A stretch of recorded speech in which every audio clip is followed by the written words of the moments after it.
Hello and thank you for checking out my Days Gone, any percent, New Game Plus, Hard 2 difficulty, no damage run. The criteria for this run was the player's health bar could not drop below 100% from the moment you take control of Deacon until the credits roll. There are some developer-forced instances of damage in this run. Since those are scripted and unavoidable, they will not count against the objective of this run. I'll point these out when they occur, and they'll also be annotated in the description. At no time during this run were restarts or reloads allowed if damage was taken. Additionally, no mission could be failed, nor could a mission be restarted to avoid failing, avoid damage, or manipulate enemy spawns. If any of these conditions were not met, a complete restart of the game was required. For a full breakdown of the rule set for this run, reference the description section below. Finally, if you'd like to ask questions or interact with the community, be sure to join the Discord. The link for that and all of my socials are in the description section below. Now with all of that out of the way, sit back, relax, and thank you for joining me for another challenge run. So as we start here, there's not too much to talk about.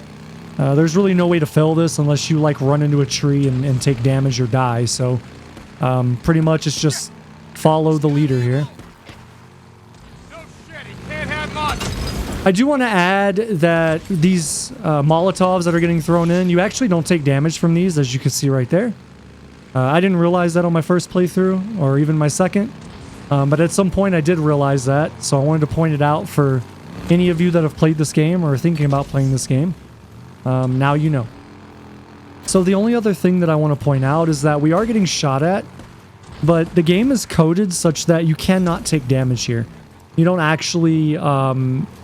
like your model doesn't interact with the bullets. Either that or the bullets don't have a physical hitbox to interact with Deacon. One of those two has to be true.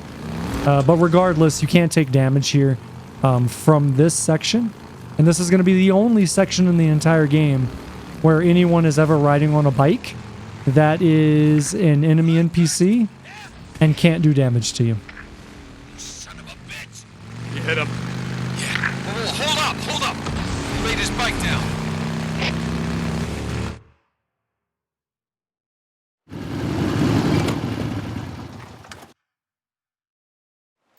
For this mission, not a whole lot to talk to. Up ahead, we will take our first instance of developer-scripted and unavoidable damage. Essentially, Leon's going to shoot us. And I did use a developer tool to basically remove the damage collision on Deacon.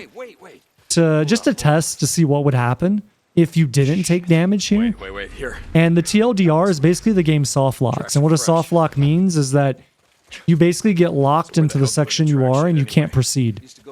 So you actually have to take damage here. It's scripted in the code for you to be required to bandage and heal to progress the story. And if you can't do that, then you'll just be locked in this area forever and you'll never be able to get out of it. So this right here is that instance, and obviously because we have to do it, it doesn't count towards the objective of this run. Anyways, there's not a whole lot left to talk to on this, so I'll pipe back in once we're, I guess, doing the ambush scene on the road in a few minutes. Down there, toward the falls. He's losing a lot of blood. He's not getting far. Come on.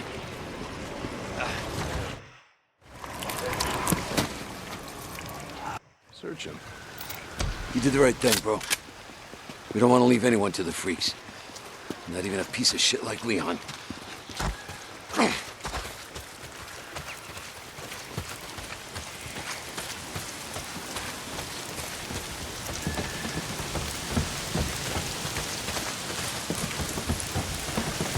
Hey, hold up.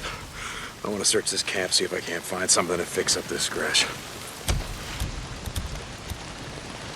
No, I just gotta put it there. Yeah, that ought to do it.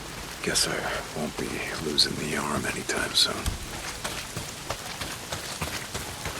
Oh, we were going hunting tonight. Take some bounties into Tucker. Well, not if it's pissing down rain. Nah, man, we need the camp credits. Gotta stock up on supplies. Yeah, okay. I don't want to be out all night, though.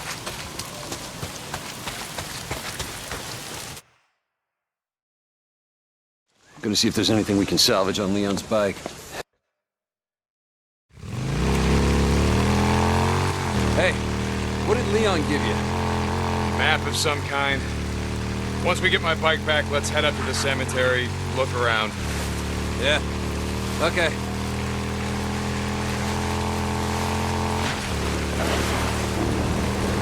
So, tomorrow, we get the drugs, take him to Tucker, collect on Leon's bounty. Then I say we head north. Do you think shit's any different up north? Don't matter, I think it'd do us good. Get the hell away from here.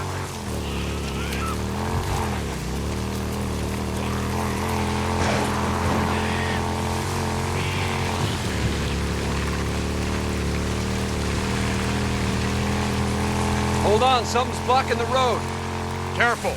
I saw a setup like this a couple days ago. A bunch of rippers blocked the road with an old truck. Come on, help me move it. Ready? Yep. Push! For this ambush combat tutorial, it's fairly scripted, so as soon as we get done pushing, we're going to get hit. As soon as this guy's fist connects with my head, we'll get the prompt to do the quick time event. Then we'll just want to smash attack. So right here, we smash attack, we take care of that one. And I'm still smashing the attack button, that'll take care of that one. Now I'm spamming the dodge button. And then I just want to spam attack nonstop. Now it does look like that second enemy is going to connect with me. But as soon as you connect with that first guy coming out of the dodge roll, you actually gain iframes. Iframes meaning invincibility frames, meaning you cannot be damaged on that action. So as soon as you connect with that guy, you're immune to anybody else messing with you. So just spamming that attack button for those last two guys is the way to go there. But very, very scripted event. You do the quick time event, you attack, you dodge, you attack, and then it's done.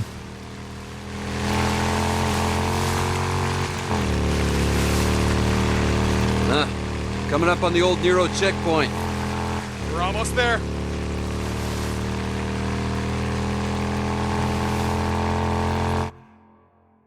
Coming out of the cutscene here, you're going to notice that I'm going to use a speedrunning technique, something called a knife movement technique. And that's just because this is faster than actually walking. So the only reason I'm doing this is just to get to the next trigger for the next cutscene to just speed up the run a little bit, because if you didn't notice, this run takes quite a long time, so any little amount helps. Coming out of the cutscene, we're just going to aim at the head. For whatever reason, and oddly enough, your focus doesn't become accessible until that moment coming out of the cutscene, and it starts at 0. So coming out of that cutscene, if you try to use focus, you actually won't really have any. So that's one of the reasons why I'm not using it. Later on, down in the tunnel, I do have the option to use it because I'll have enough of it. But for the most part, it's not required in this tunnel. You're just shooting, preferably at the head. Sometimes it connects, sometimes it doesn't.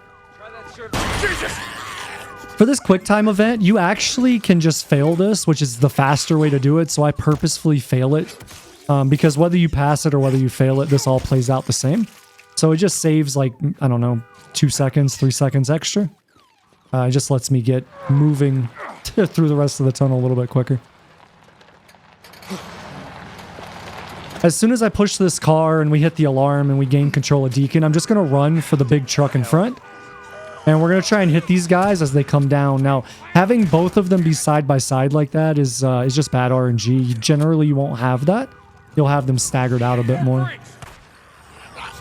And really the only other thing to say here is, and you've probably already noticed, you are not required to disable the alarms in the car. You can just ignore those.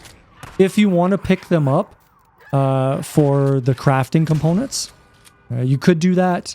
There's going to be a plethora of those later and throughout this run leading up to the point where I would actually need them. So I don't pick them up, but if you want to pick them up, you're free to do so. How many Molotovs you got left? Oh, you just used the last one. You got any shit to make more? Yeah. So I'll go ahead and make the Molotov, and then I'm actually going to throw it at the far end nest here. And the reason for that is because the freakers come out of the nest that's not burning, which makes it a little bit faster. They come out a little bit closer to you, and since you have a shotgun that works better at close range, you're able to kill them that much faster. And you're also closer to the bike, which you have to get on right after you kill the two.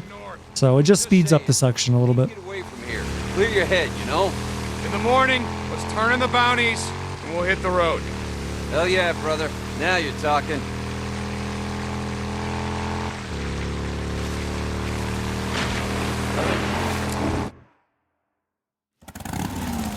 Wanted a freak show. Coming out of the cutscene here, I want to make sure that I go ahead and put my silencer on. I only have this because I'm on New Game Plus. And then I want to run forward. The newts here are not going to attack you. They're not coded to interact with you in any way. Yeah, I think even if provoked, they won't attack you. Can't remember that for certain, but I know if you just run by them, they don't attack you. I take this route that I take just to get some crafting materials that I'll need for later. We can ignore the freaker that was right in front of me. The one coming up here, technically you can ignore this one too. You just have to be a little bit sneakier about it.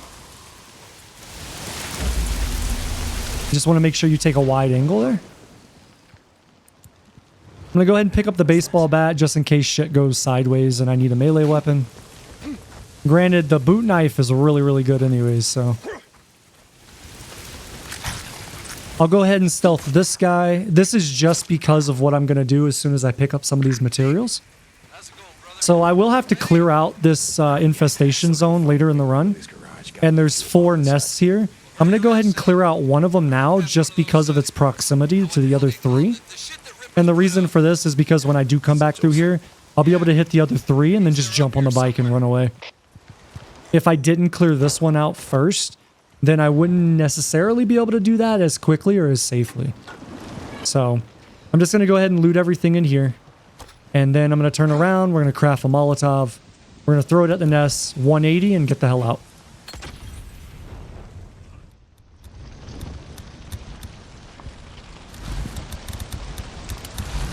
Now I go ahead and take the suppressor off here.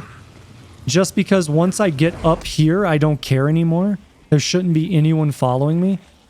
They are now. Generally, they wouldn't. And the reason they're following me now is because I was making a little bit too much noise too close to the nest after I burned it.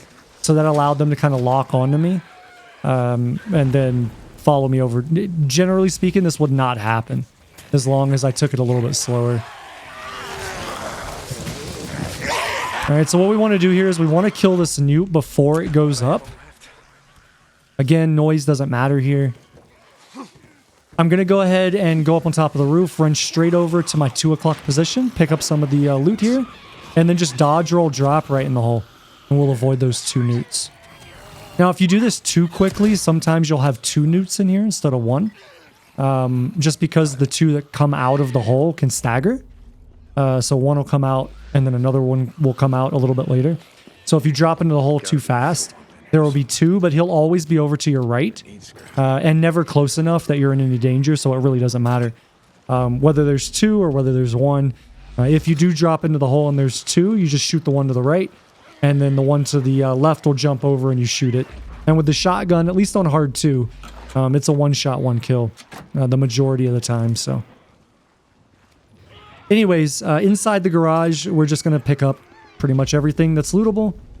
And this is all just to get ahead of some of the breakpoints that I need as far as craftables. So that by the time I get to the areas where I absolutely need to craft certain things, I know that I have the materials and I don't have to second guess it. Now, as we leave the garage here, I'm just going to run up to the red truck, like the cab, and that'll pull me into the cutscene. We don't actually have to run any further than that. So we'll move forward. We have 3 rippers here. If I remember correctly, it's 2 guns, 1 melee. So that's gun 1. I hit the melee guy trying to hit the melee and the gun at the same time, and it just doesn't work. Unfortunately, this is a good example of getting slight no-regs, where your crosshair is on the head, right? And you pull the trigger and the effect doesn't happen. So you're like, I know for a fact I hit a headshot there, and the game doesn't insta-kill. Even though with that weapon, it should insta-kill. So Anyways, coming out of the cutscene, I'm going to go ahead and do my standard loadout, which is the SMP-9, the the BFG sniper, and the, God, what is it called? IDP bullpup, I believe. Your arm's not gonna be fine. That's going to be the standard loadout that I run with for probably 95% of the game. There's only really 2 sections where I will trade off of that, and it's going to be the sniper for the MG55. Otherwise, we'll be running that loadout the entire time. What's he doing? No idea. So as I'm running after this guy, I'm just waiting for Boozer and Deacon to stop talking. As soon as Deacon says Deacon out, I'm just spamming R to reload. And then right after the reload, we're just going to go ahead and one-shot this guy with a sniper. Now for the camp coming up, I need to do this in stealth. That's going to be the safest way. I only have a silencer for my pistol. In this case, the SMP-9. So I'm going to go ahead and equip that. We're going to get in here. And then the route that I take is very, very consistent. I come in, I shoot this guy in the head. I'm going to loot this stuff. We're going to move over, evaluate where the NPC here is, because that NPC will path left and right. I go ahead and take those out because they're close enough. Then I'm going to move forward, pick up this bottle, pick up this alarm, and then I'm just going to wait. Because the guy that's dead center that just turned around, I need him to path back over here far enough that I can guarantee a headshot kill. We'll get the last guy, and that's it. That's the entire camp. I'll loot a few things here before I move on, but this camp's done, and I can go ahead and move on from here. Stay the hell off O'Leary Mountain. Boozer, I found the camp. Just a few drifters looking to move in our safe house. Like we were saying before, it's time to start thinking about heading north. Now, for those of you who are like really keen-eyed, back at the gas station, you'll notice that I picked up some of the berries for stamina. Heading to my bike. The reason that I picked those up is for this section. This is quite a long section to sprint through, and in fact, even with maxed out stats, you do not have enough stamina to get all the way to Copeland's camp without running out of juice, right? So what that's going to allow me to do is, give myself more stamina so that I can make it all the way and I don't have to deal with any of these things. Now, I'm going to go ahead and kill these freakers just to be 100% safe. You don't have to. You can run by them and they can chase you and whatnot, but just for peace of mind, I'd rather just kill them and make sure that I don't have to deal with them or I don't miss one or I don't know. There's a lot of things that could happen in this game. Get to my bike. Just killing them seems the easiest way. So, but again, you absolutely don't have to do this.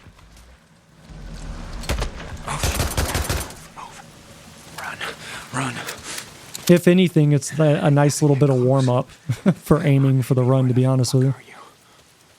This is it. All right, so as soon as I clear these concrete barriers, I'm going to go ahead and dodge roll, and that's just to speed this up a little bit. Because once you hit the road, you actually start walking, and it takes a little bit extra. A few extra seconds for you to get there, so rolling just lets you get there immediately. I'm not gonna kill you. So I went ahead and popped a active recovery for endurance, and now that should be enough to get me all the way to Copeland's camp as long as I take the right line to the camp. Which is basically just from where you start, you turn maybe 10-15 degrees and then just start running straight. Now all of the freakers along this path are generally coded to stay away from this guy that you're chasing. So basically he runs through and then they kind of backfill behind him. So if you stay right on his ass, you're basically guaranteed that the freakers will not mess with you. All right, so now as I approach Copeland's camp, I'm in front of that guy, and this is kind of a feeling thing, but right when you get to the front of it, you want to go ahead and dodge roll, and that'll allow you to actually get way further into the gate. I've actually made it like quite a ways into the gate if you do it perfectly, but you have to do it frame perfectly. But anyways, it allows you to get further in because as you can see, I have to walk, which takes more time, and in an 8-hour plus run, any couple seconds you can save is worth it, I think. Plus, it looks fucking cool, so I like doing it. Saw Leon the other day.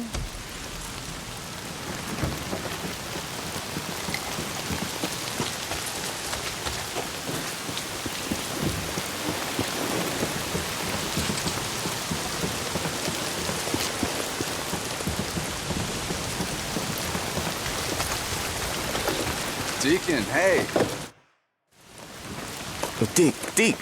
After talking with Manny here, I like to customize the bike. I don't know. I just, anytime I can customize something and make it look the way I want in a run, even if it has like literally zero bearing or consequence, I like to do it. So I basically make the bike all black and I put the God of War stamp on it and then we move on. You absolutely don't have to do that. Or you can, you know, do whatever you want. But that's not necessary. That's just one of my stupid little quirks. Nice. Anyways, after that, I'm going to come over and finally go ahead and fully arm up. Upgrade coming We're going to max out ammo. I'm going to max out suppressors, grenades. Obviously, we don't need health.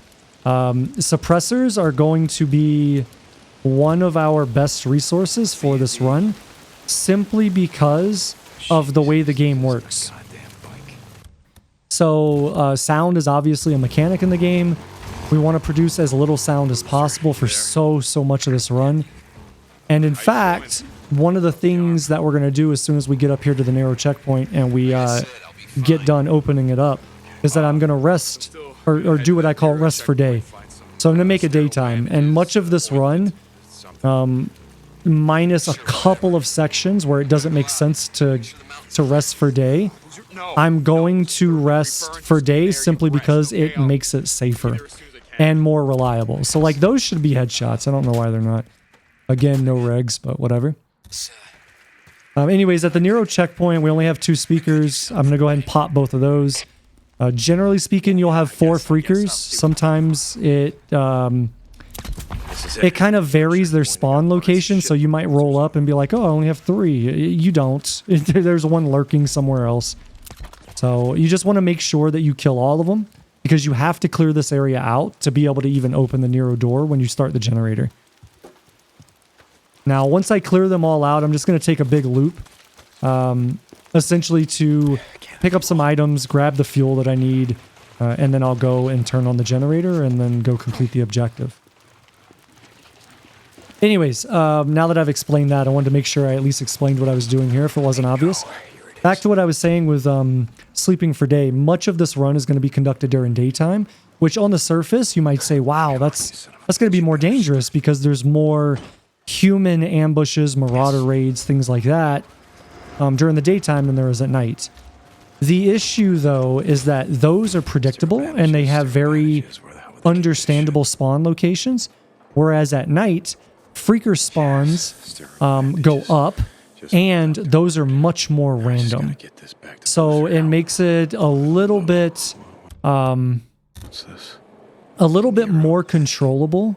A little bit's kind of an understatement. It makes it a lot more controllable to just do it during the day, do the whole run during the day when it makes sense, which again is 95+% of it. Boozer, goddammit, answer me. He's not picking up. Where the hell is he? St. John, this is Cope. When you get to the tower, my radio uplink has been shut down. I'll pay you to restore it. So these men, you know? Hey, Boozer, I, found some shit. All right, so now we're going to go sleep for day. Oh, I'm just gonna close my eyes for a bit. And I think the reason why you generally don't have to sleep up until this point is that the freakers spawn, like the population of them. I think the developers actually code it to keep them low in the early game, and then it kind of ramps up later, almost exponentially. So That should do it. we're going to go ahead and sleep for day here. I think I could probably get away with a little bit more nighttime, but I'd just rather not do that. So just go ahead and sleep here, and then we can go ahead and move on.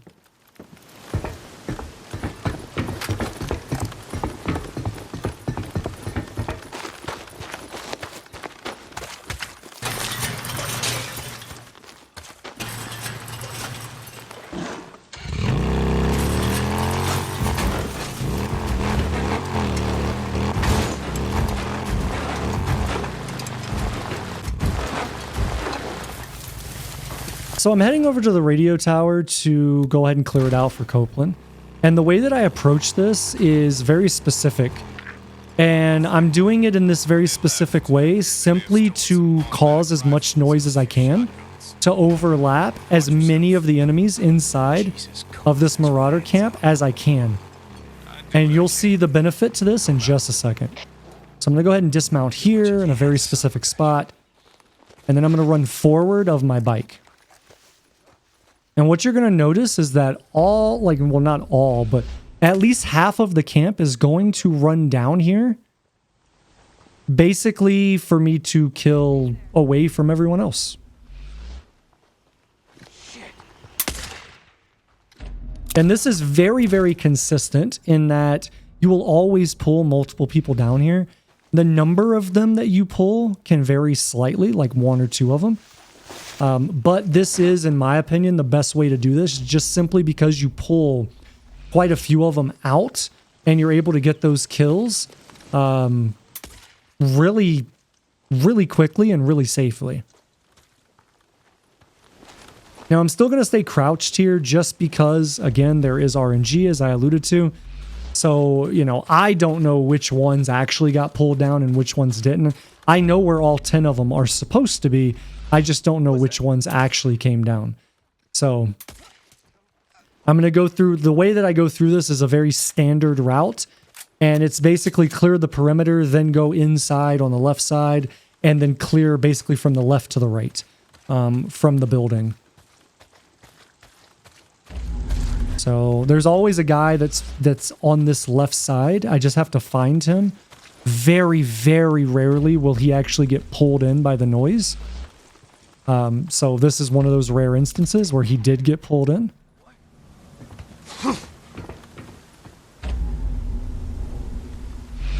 Okay, I just have to make sure this guy isn't running up on me.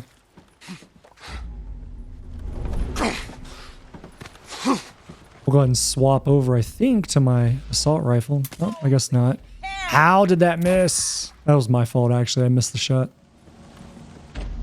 That's the last time. All right. Jesus, Cope, how many men have So you that pissed takes off? out the enemies here. That was slightly sloppier than I would have liked it, but simply because they were already like aware of my presence. Generally, they won't be aware. Anyways, once I kill all of them, I take a route to just run around and get a few things. I am going to go back and pick up the bike, and I'm going to drive the bike right up alongside the tower on the outside of the compound. And that's simply so that I can fast travel immediately after we complete the sequence at the top of the tower.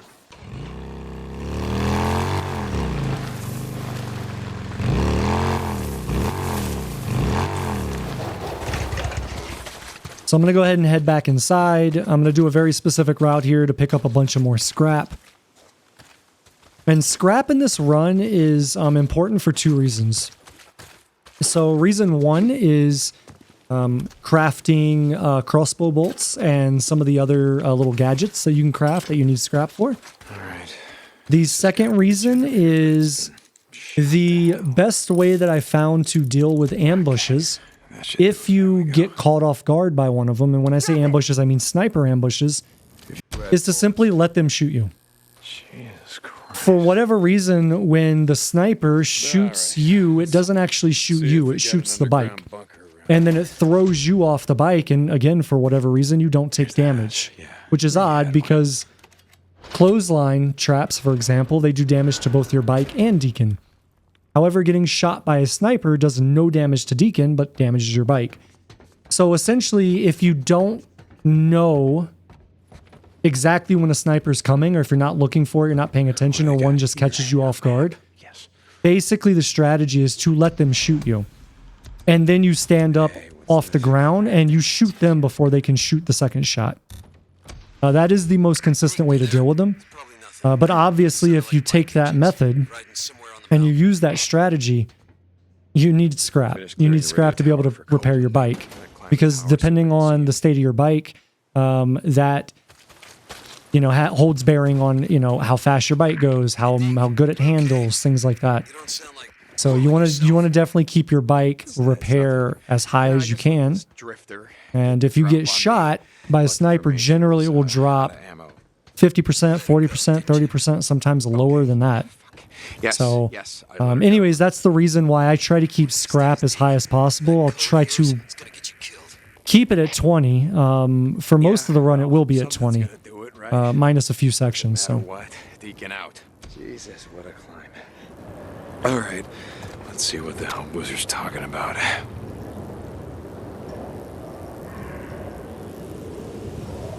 We're right. Someone's on the mountain. I see smoke from their campfire. Son of a bitch. now, since I placed my bike right here, as soon as I pick that stuff up, I can just go straight back.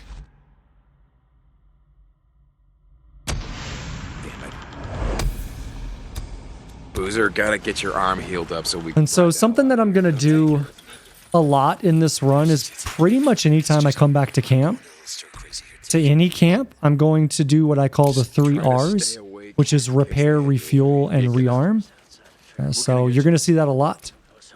Good choice. So in the future, I'll probably Freaks ain't gonna mess. I'll probably just say, okay, well, we're just going to R3 here or something like that.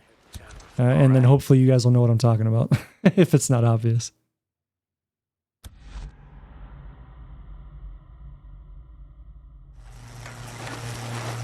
At this point in the run, the objective we have is to locate the camp. We're actually not going to do that. I'm going to take a different route simply because it's faster and we can kind of knock out two birds with one stone, so to speak. So what we're going to do is we're actually going to go clear out the nest, the infestation at the logging camp that Boozer's going to tell us about anyways. This is it. We're going to clear this out, and then once we're done with this, I'm actually going to go over to the camp and then kill them. Bike out here, Deke, or it'll pull all of them down on you. Oh, warehouse. Yeah, that looks like the kind of place you want to call home, yeah. Now, I have 6 Molotovs here. You don't need more than that, but I like to have at least a little more than that, like resource-wise, to craft another one. Simply because it can be it can be a little tricky to throw these sometimes from a very far distance, and you can miss. And if you miss, then okay, now I have 5. What do I do, right? So you want to make sure that you have at least a little bit more to craft more than 6, but you only need 6 for here. Essentially, my strategy is to do what I'm doing. I just go counterclockwise around the area and burn out the first 2, run away. Those freakers won't chase me out. Should have picked up that fuel there, but whatever. Or kerosene. So we're going to hit all 3 of these, and then I'm going to run out. And then I should hit the last one up here. I think I actually blanked on that. Yeah, we shouldn't have swapped a sniper until after I threw that.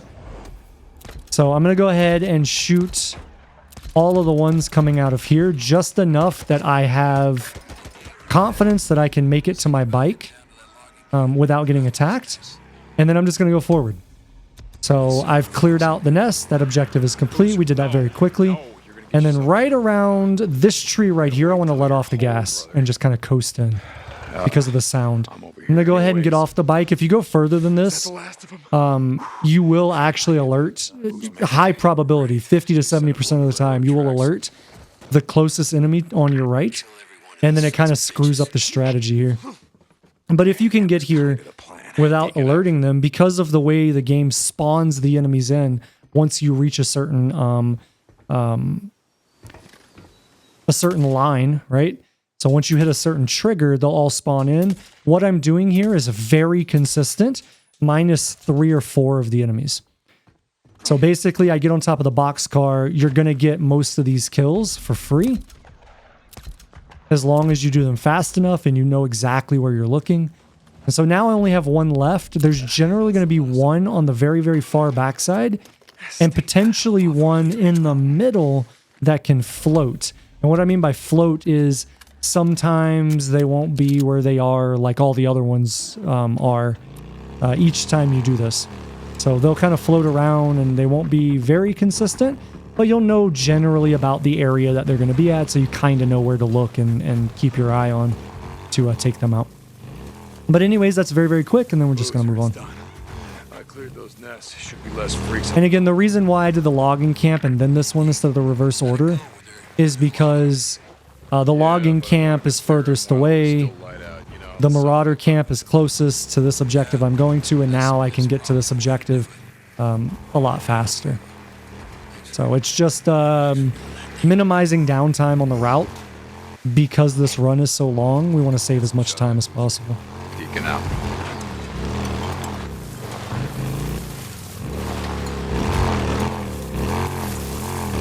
Nesting zone. Oh, I gotta clear it out. I gotta cut down on the swarmers out here.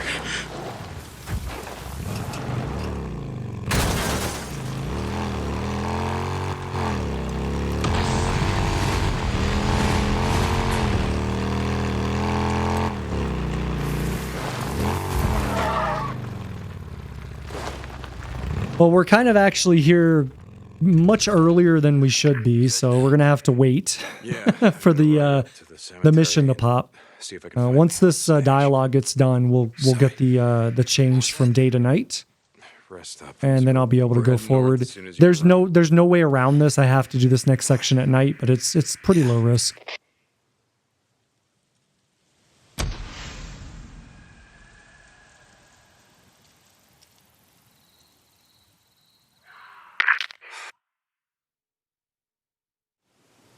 Now this mission's pretty straightforward. I'm just going to run forward here, take a left. There'll be always a freaker right here on the ground. Just going to go ahead and melee kill that one. And then I'll move up to get the drugs from Leon's stash. This has got to be Or his stash hiding spot. Now, where'd you hide the stash, Leon? Maybe in one of these.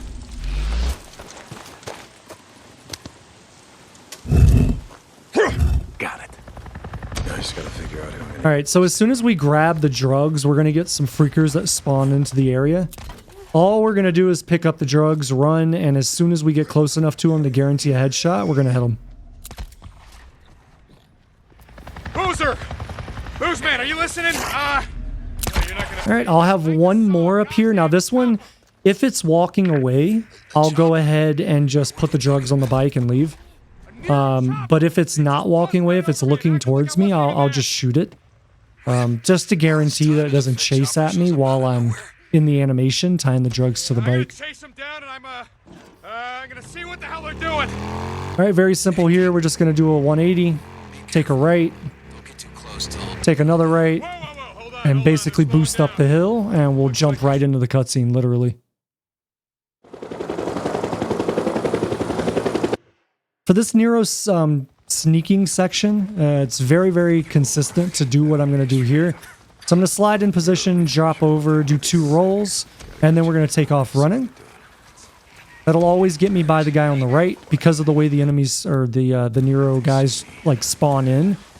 I'll always have enough time as long as I do this consistent. Like if I'm consistent, they'll be consistent is basically the TLDR. So that route will always work as long as you do it as quickly as I do it. And now, basically, I'm just sitting here waiting.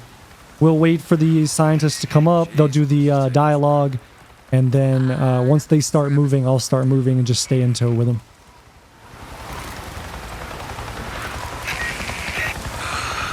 It's freezing out here. Check the thermo in your suit. Field note 2000. After tracking a large moving group, estimated size of 500 to 600, we have confirmed the subject's hibernation location at... Hey Doc, I see Site 23 on the roster for tomorrow. That us? No, that's O'Brien. Got it. Shit, where was I? We have confirmed the subject's hibernation location at the High Desert Grotto, now designated Site 15.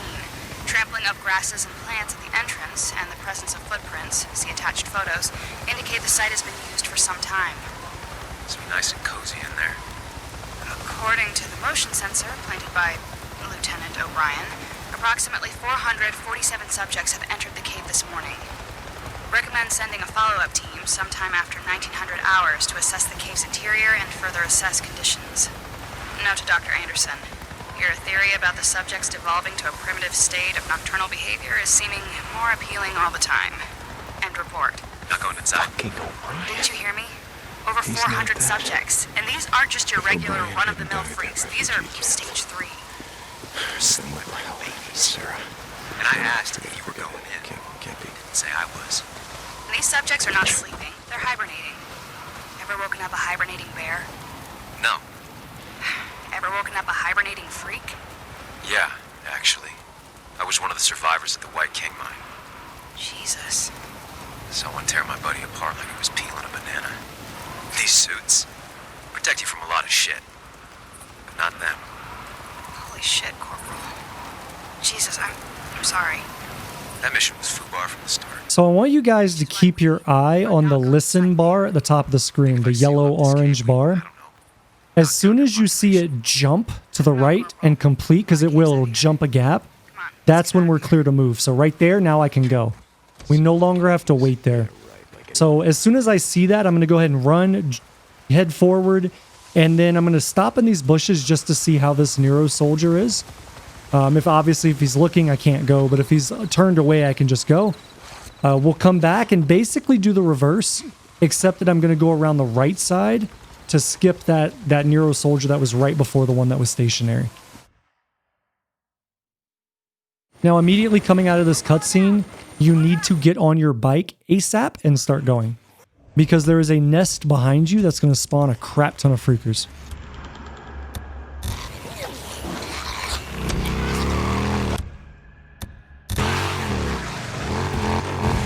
And since I'm in an infestation zone, I can't just fast travel. So essentially what I'm doing is I'm driving this route to quickly get out of the infestation area and then teleport. So basically this downed tree here is my marker. Once I get to that, then I know that I'm good to go ahead and teleport out, and we're going to go back to Copeland's camp. I guess I'll come back here and finish burning. Open up. All right, so we'll go ahead and take our opportunity to R3 here. I'll get it fixed up for you. Hey, drop by next Deacon, time. hey. Might have something new with Damon. Nice. Anything else I can get for you? One upgrade coming up. Freaks ain't gonna mess with you now. That'll last you. Come by anytime.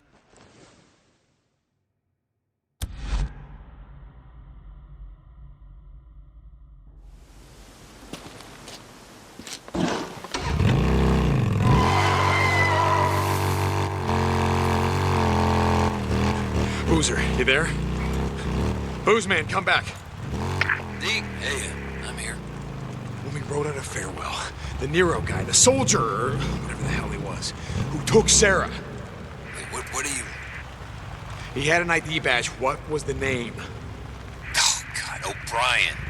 He wouldn't shut up about it. All the way out to... Coming out of the tunnel here, I'm going to veer off to the left and kind of go off-road. He's alive. And that's just to simply avoid a potential clothesline trap that can spawn directly to my right where I am right now. No, I know that, but I heard... Okay, look. I went into their LZ, and they... I had mentioned earlier that I was going to have to clear out this infestation zone, so now that's what we're going to do. I want to make sure that I have 3 Molotovs. I want to make sure that my bike is positioned where it is. And all I'm going to do is I'm going to walk up. We're not going to sprint. I'm going to walk up, and we're going to go left to right and burn these nests out. So there's 1, 2, 3, and now I need to run. I'm going to run straight from my bike, get on my bike, and go. Honestly, I probably should have killed that freaker. just to make sure she never got close to me, but that's okay. Anyways, that quickly takes care of the infestation zone. The reason why we have to do that is because I need to be able to fast travel between basically Copeland's camp and Tucker's camp quickly. I don't want to have to drive this every time, so it's a safety thing, and it's also a time saver. Anyways, we're going to go ahead and head to the hot springs now, and the route that I'm taking is very specific. I'm trying to avoid wolf spawns. I'm also trying to avoid a couple of other things, and that's going to be a recurring theme for this run. Is I had to meticulously craft the routing of I drive here, I drive there, blah, blah, blah. Simply because there is so much RNG with marauder ambushes, sniper ambushes, clothesline ambushes, wolf spawns. It's a lot. So if I look like I'm doing something weird in the way that I go, just go ahead and assume and trust that it's specifically designed that way to avoid something. Okay? And that's all I'll say, because This entire run, moment to moment, every time I'm on the bike, is basically me running around trying to avoid shit. Okay. Which is honestly where the difficulty in this run comes from. The actual story missions and all that stuff are very simple. It's just all the nonsense that can occur as you're going, you know, here and there, and you just randomly get an ambush that happens. How long's it been since you... You bring me warm bodies, I'll give you all the credits you can spend. I gotta go find Wheeler. Someone's looking at a night in the shack. Okay. What do you want, Drifter? All right. I see how it is. Get back to... Come on. I'm going to go ahead and give the drugs to Tucker here. The only reason for this is because we're already at the hot springs. If I chose to give him to Copeland, I'd have to actually go back there. It's easier just to give them to her now because we're right here. So that's the only reason I'm giving them to her.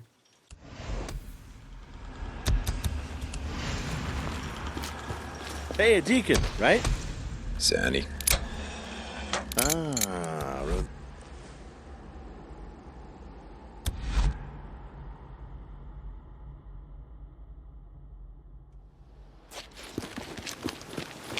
As I come out of the teleport there, or the fast travel, as you can see, it's nighttime, and I don't want that, especially for this next mission. So I'm going to go to the NERO checkpoint. I'm going to go ahead and rest for day, and then we're going to head to the bounty that we need to do. Here we go. Oh,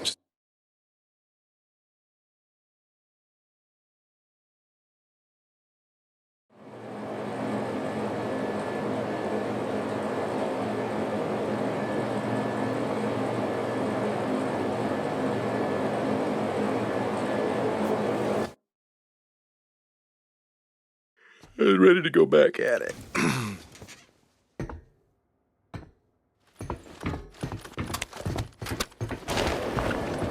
Now, as I alluded to earlier, there is quite a few things that I pick up in this run simply to give myself wiggle room on certain breakpoints.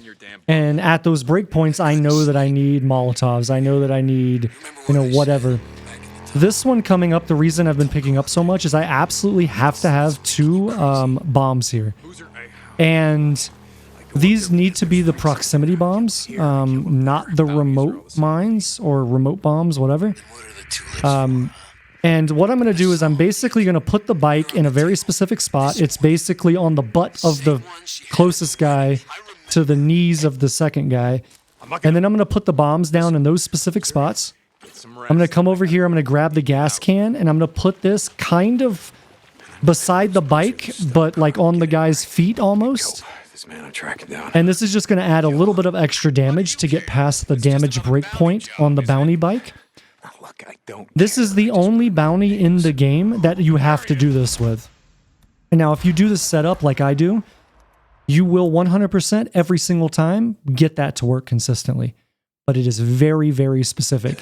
If you're a little off with where you place the bombs, you're a little off to where you place your bike or the gas can, you will not get the damage there and he'll speed off. Now, the reason I have to do this for this bounty and not any of the other ones in the game is because this bounty, as you come out of the cutscene and he starts driving, you're on a decline hill, which means you can't just scope in and start shooting him immediately. You have to physically run up to then get line of sight to shoot. And in that running up to gain line of sight, he can shoot at you and he can hit you. So you have to do that method essentially to guarantee that you don't take damage and guarantee that you get the bike taken out instantaneously on spawn. And in case it wasn't obvious, the way that I set everything up, the bike actually spawns in the air right over where I put the mines. So it spawns in the air, and the moment it spawns, you're going to get that, and he's going to drop one of the bombs and blow up. So I know that there's a sniper ambush possible sniper ambush here. So I'm already looking at it. Basically, I know that the sniper won't have enough time to shoot me as long as I'm gunning it. So anytime I approach this route, I'm gunning it. I'm hitting the nitrous. And as you could see, I just basically get to the rock face. That line of sight's the sniper. We take care of, you know, the 3 guys, and then I can just move on. So I would say that sniper there is like 1 in 3 times, something like that. Maybe slightly higher than 33%, but it doesn't fill 50%. But definitely something I look for every time I take this route. Still here. How many years is it gonna take before all of this is finally gone? I'm gonna go ahead and turn the bike around here because right after we come out of the cutscene, remembering Sarah and all that, I'm gonna have to basically get on the bike and take off. And I'm gonna pick up a couple of things here, mostly just bottles, to guarantee that I have the bottles I need for a section coming up later. Deacon out. I'm also gonna go ahead and kill all the freakers here. Again, this is just a safety thing. Basically, just clear everything as you walk through it, and you never have to worry about what's behind you. Granted, that doesn't always work. So that freaker was turned away from me, so I'm just going to save a bullet and save some of my silencer there. Like I said, he's just been busy. And one of the cool things with the tents is you can actually shoot through them. So if you do your like focus vision and you see there's one like on the other side of a tent, you can actually just shoot through it. I don't. For the freakers, for people I do. For freakers I don't, because they're more sporadic in their movements. And it's a little bit easier to miss those shots if they do something really quick.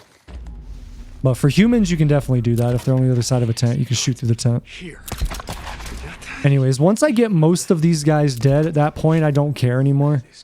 If I have to go loud, I go loud. And generally I do, just to pull them to me. Because it cleans them up faster than if I was to just run through and try to headshot everybody. Get the hell out of my camp.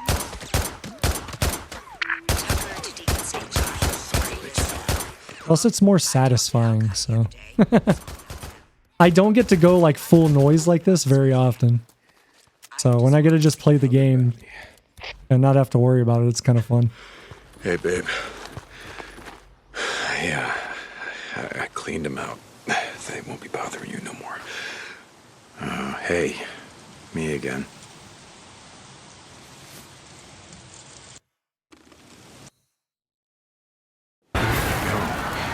Deacon, I gotta tell you something.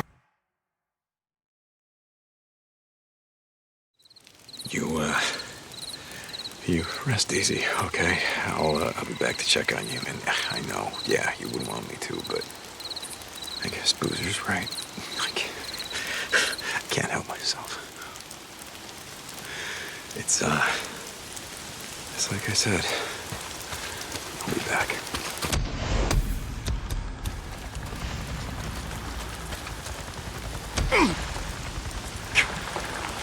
Boozer? Another NERO chopper. Wonder what the hell they're up to.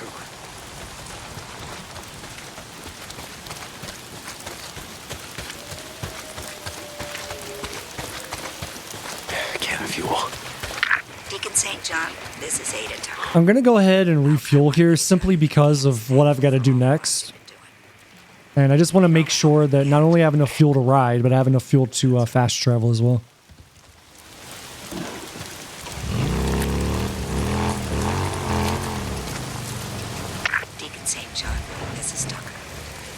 As you can tell, though, it is nighttime, so that does add a little bit more risk to it, but because of what we have to go do, there's no point in sleeping for day.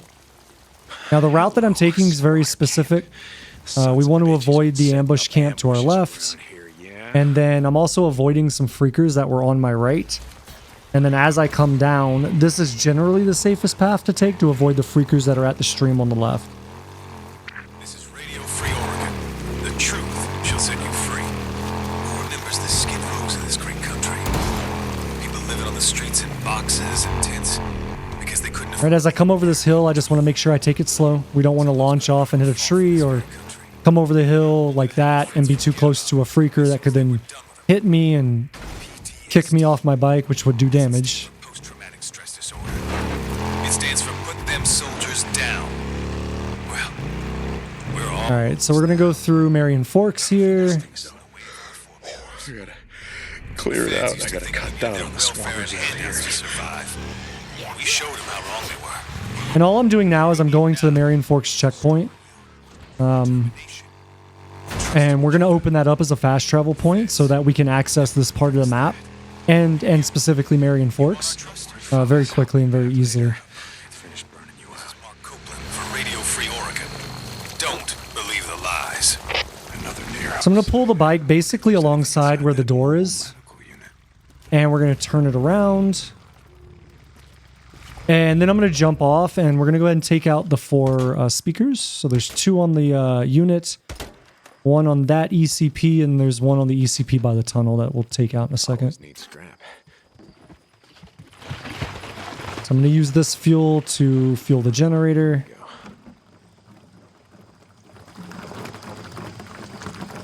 I'm going to then run up to where the fuse is. So you have to start the generator for the fuse to blow. And then I'll run up to the 11 o'clock position here. We'll go ahead and pop the last speaker. If it will go. There we go. Yeah. And then I'm going to run in and grab the fuse, and then I can go open up the checkpoint. Yeah. Fuse. Yes.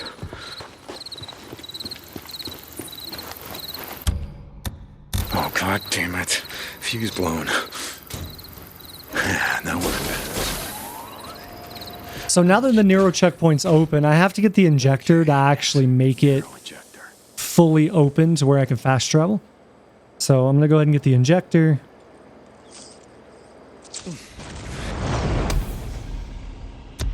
Here goes nothing. All right, so now we're going to go jump back on the bike and we'll head over to the next like NERO chopper chase.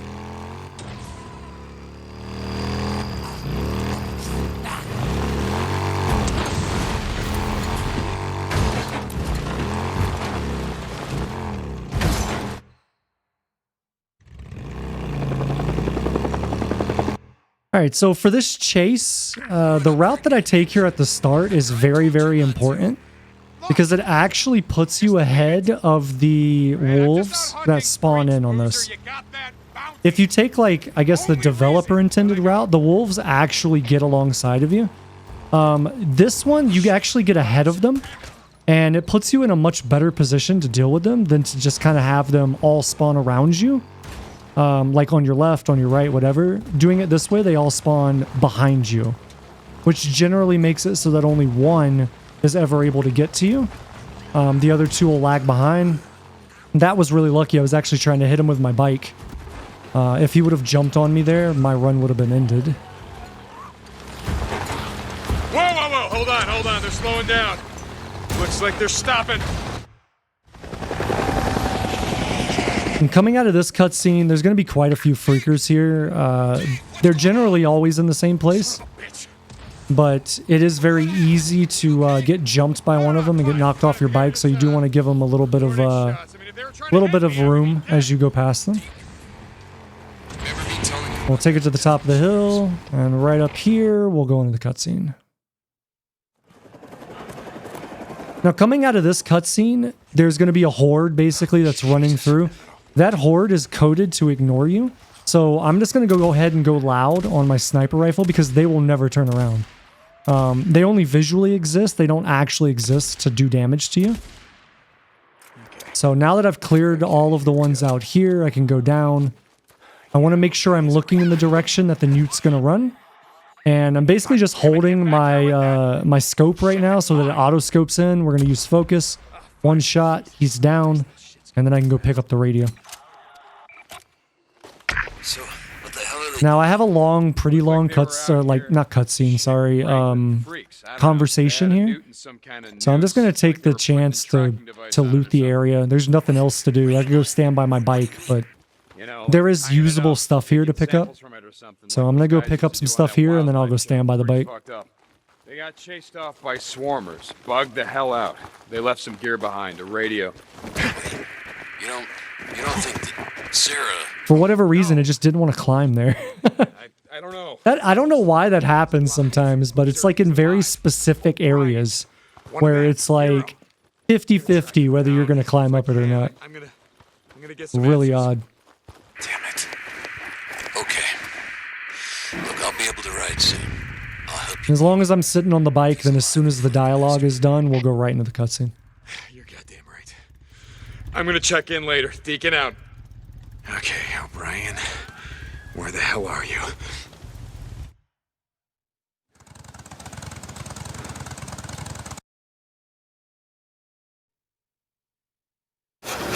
For this flashback mission, there's not a whole lot to talk through here. We will come up on another instance of developer force damage, or at least what I believe is developer force damage. Place called Crazy Willie's. The reason why I'm not sure is because I don't know if you actually have a health bar. I know that as we approach Sarah's car and we have to fight the guys that are there, that you do get hit, and you know the edges of the screen will flash red like you would if you were taking damage. Thanks. Had no idea what But I don't know that you actually have a health bar. So it could be cosmetic, or it could actually be damage, and then once you get to a certain damage breakpoint, you then push into the cutscene. I'm not really certain.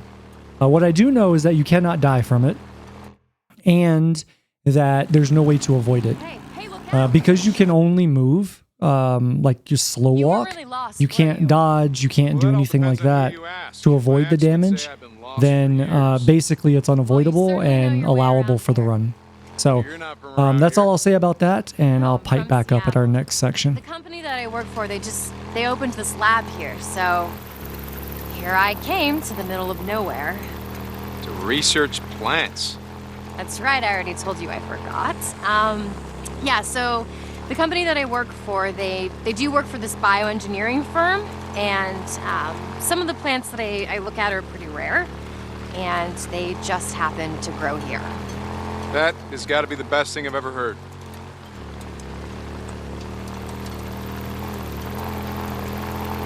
Oh, what the hell? Clee, we got company.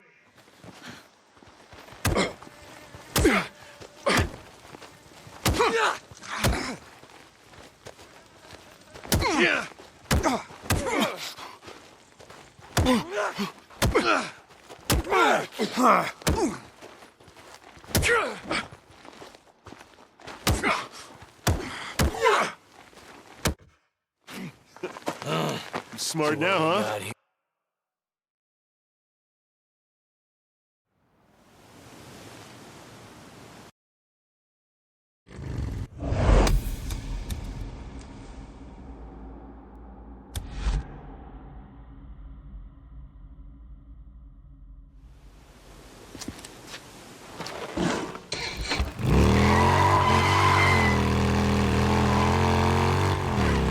Tucker.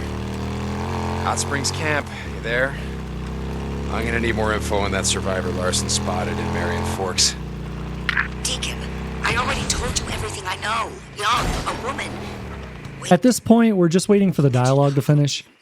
So I'm going to go ahead and take the opportunity to refuel the bike a little bit and pick up some stuff, but we're already in the location that we need to be, so as soon as the dialogue's done, I'll get pulled into the cutscene, and then we can continue. A group of drifters came through the other day, traded us a few guns. Maybe something you could use. I'll keep that in mind. Deacon out.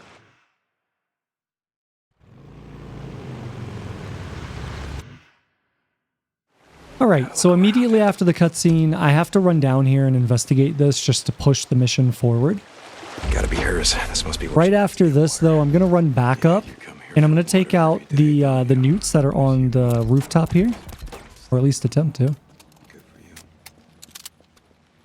going to make my way around the backside here just so I can climb up on top of the roof, because we're going to have a bunch of rippers that come in, and this is a good vantage point to take care of them. So I'm going to take the one on the bike here first, and then I'm going to move around to the front. It's very important that as you move around to the front, you kind of stay behind this billboard, because for whatever reason, sometimes and very rarely, that second guy I shot will see you. Otherwise, you're just going to shoot these enemies basically in the order that I do it. This seems to be the most consistent way to kill them without pulling them into combat. All right, so once all of those are dead, I'm going to drop down, grab some stuff here, and then I'm going to move down the road. Now, it's very important that we don't continue down the road on this right side, like down the way that I guess you're supposed to. Because by doing that, the next set of rippers will auto aggro into us.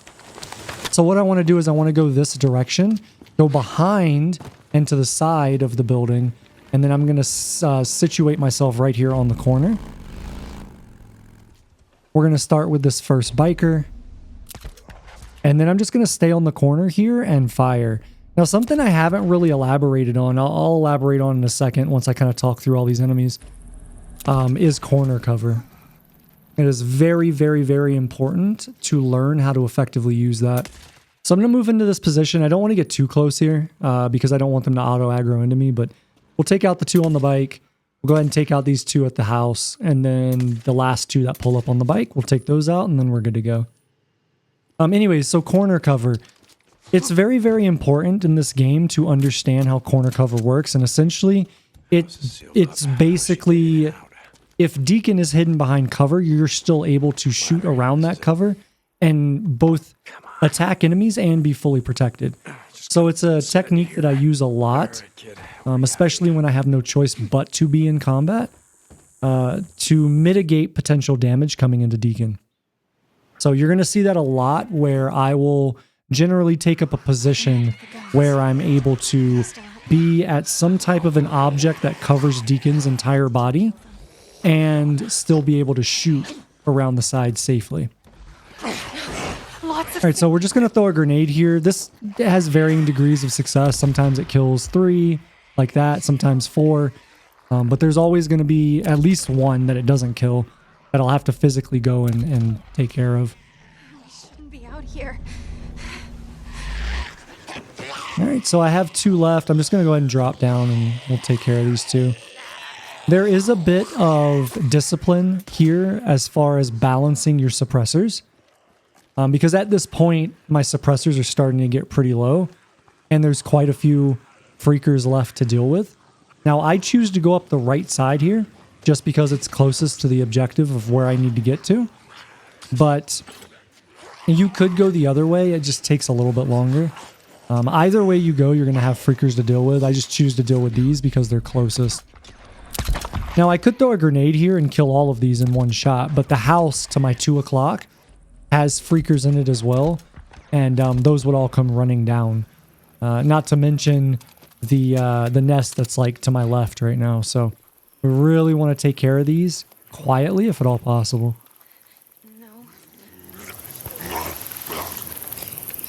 All right, and all I'm doing is waiting for Lisa. We're just going to sneak past those 2. And so as I come to the fence, as long as I'm not spotted before I make the jump and then deal with these guys. And again, I'm just trying to make sure that I'm taking my time with the shots, so I'm not burning through my silencer early. Now, at this point, it doesn't matter. I'm where I need to be. We're just going to get back up on top of the roof. And now I've got to deal with these newts. There should be quite a few of them up here. We're going to take them out, and then I'll take out the bear. Like, that shot should have hit. That shot should have hit. Like, what the hell was that?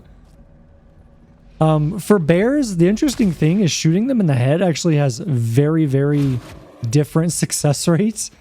I find shooting them in the body does way more damage with the sniper than just shooting them in the head. So, something to consider. Anyways, I'm going to go ahead and pick up the meat off the bear because for a mission later on that we got to go turn into Boozer, we'll need a certain amount of meat. And between this bear and the deer that we do with Copeland, I'll have the required amount of meat, and I can just go auto turn that in without having to deviate.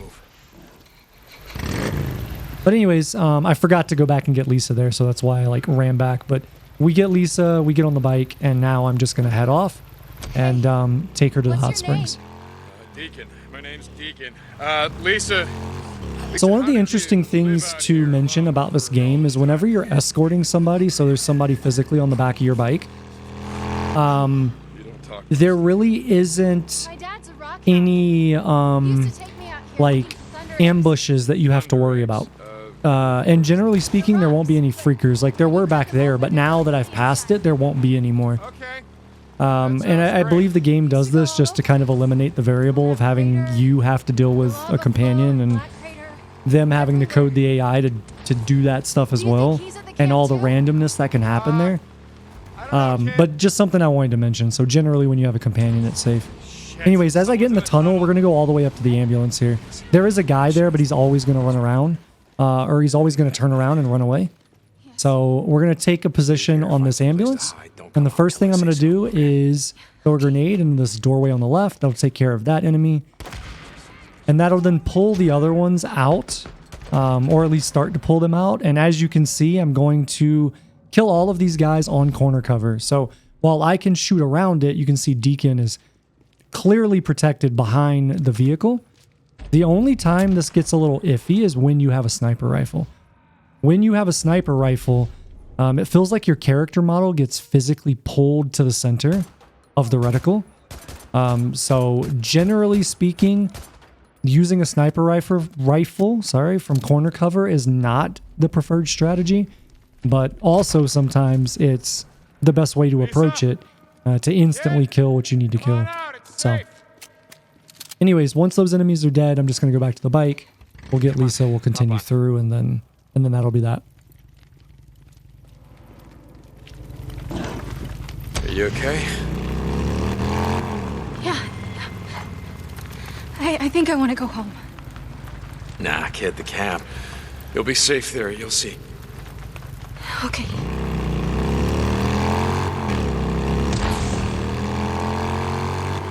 I'm gonna ask you a question, Lisa, and I need you to think real hard.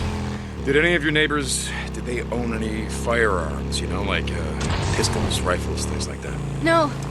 Men came and took everything. Men? Were they like the men in the tunnel, or did they wear uniforms like in the army? Like the army. But they were really dirty, and they carried flags they made themselves. Deschutes County Militia, I think. I don't remember. Did they have anyone with them? Women? Children?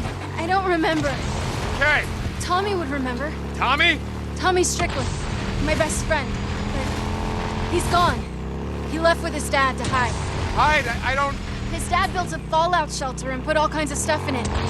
Maps, food, water, guns, you know, stuff like that. Okay, do you know where that is? No. All right, this is it. We're here, so just stay with me. Okay.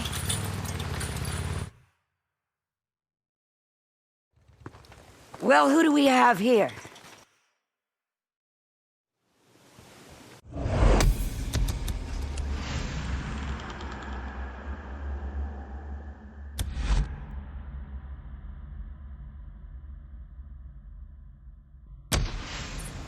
I'm going to go ahead and take the opportunity now that we're back at the camp to R3.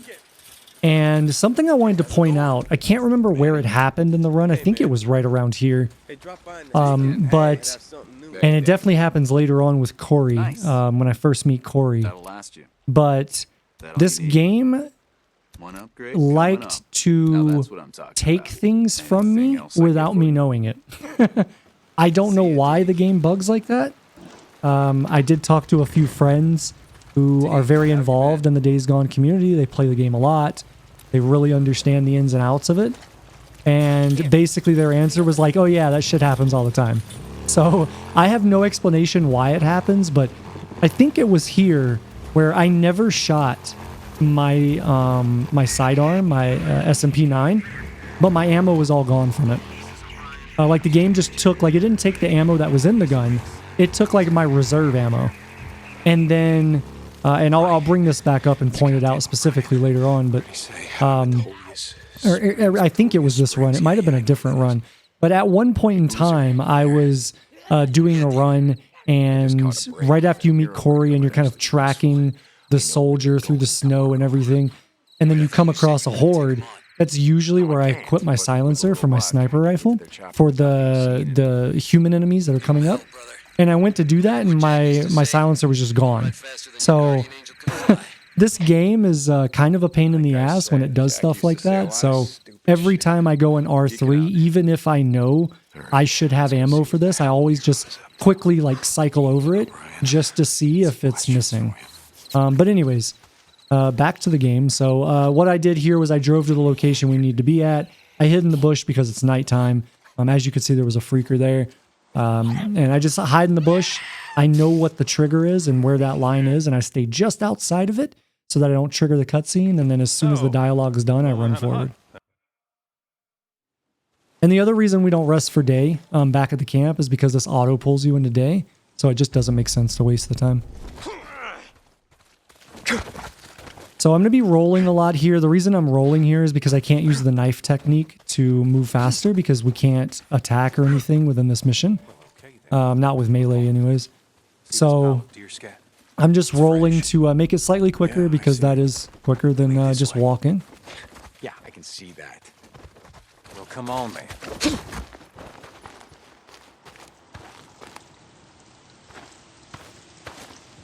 Quick, there's your buck.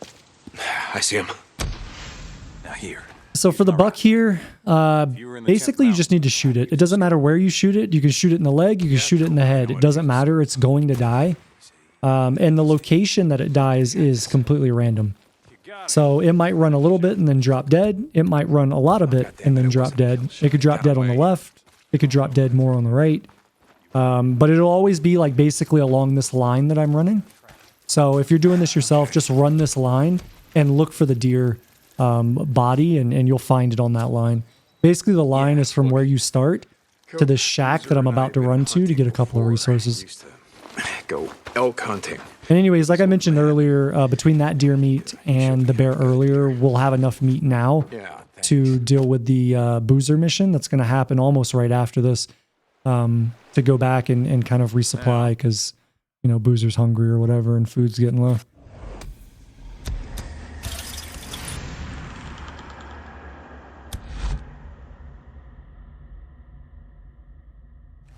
How's it going, Booze Man?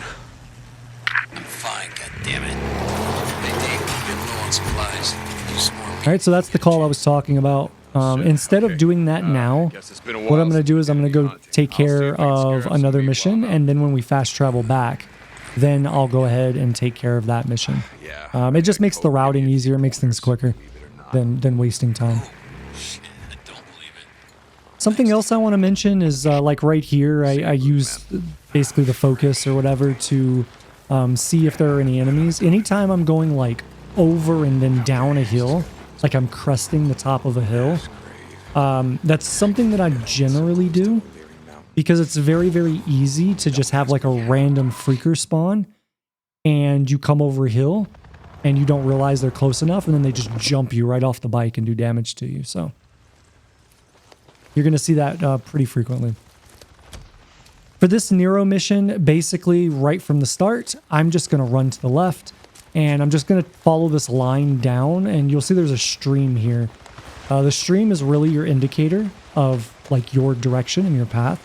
So I'm going to go ahead and cross here and then go straight across to the location that we're going to go into the cutscene with Brian or O'Brien. And so once I get over here to the carcass, I'm just going to hide in the bush. And once O'Brien gets over here, it'll auto pull into the cutscene. So at this point, we're just going to be waiting, and we're going to be waiting for a while because it takes quite a bit for him to get over here.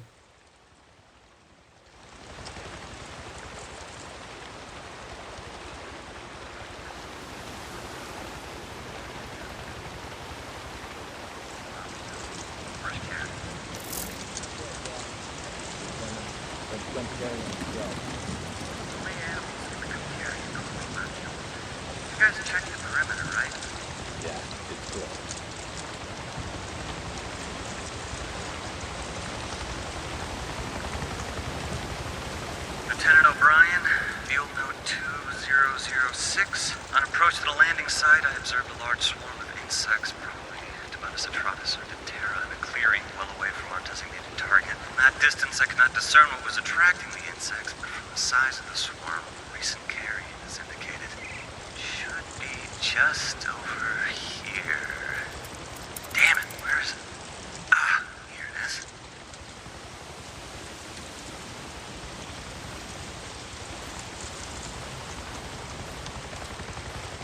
Speculation as to Tabanus Atratus is confirmed. Lots of horseflies here. I'm glad to have the suit on, let me tell you. Carrion is still mostly intact, and appears to be... Oh, look at it this way, you poor son of a bitch. So as I come out of the cutscene here, if you remember when I was running up here, there was like a camp or like a marauder camp kind of over to the left. That is coded to have nobody in it at the time that you are starting this mission and then running over. But as you're running back, you've basically completed the mission. Now it repopulates with enemies. And sometimes they'll have a patrol that kind of wanders around. So that's why I'm using sight right now, or focus, just to see who is around. And then I also heard that there, you know, I heard a wolf howl. So I know there's a wolf here.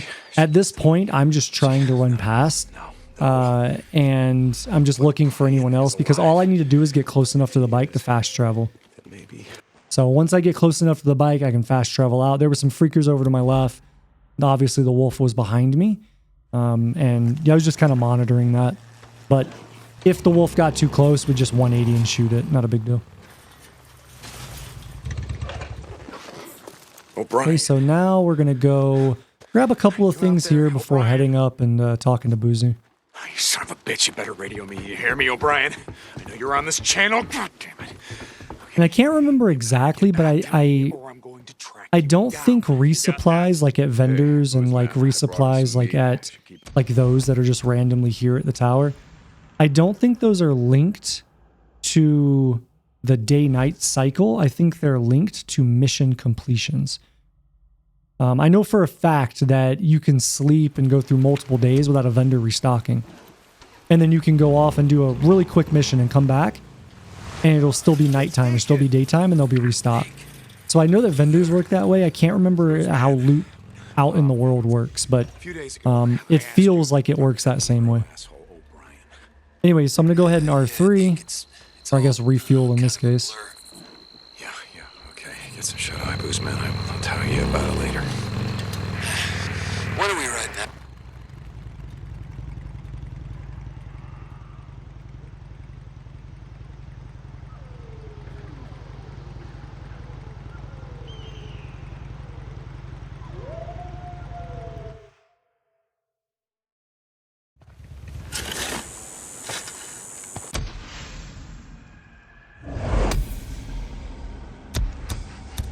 On our way to the next objective, I just want to point out the reason why we're going to fast travel 2 times is basically to get around the infestation zone.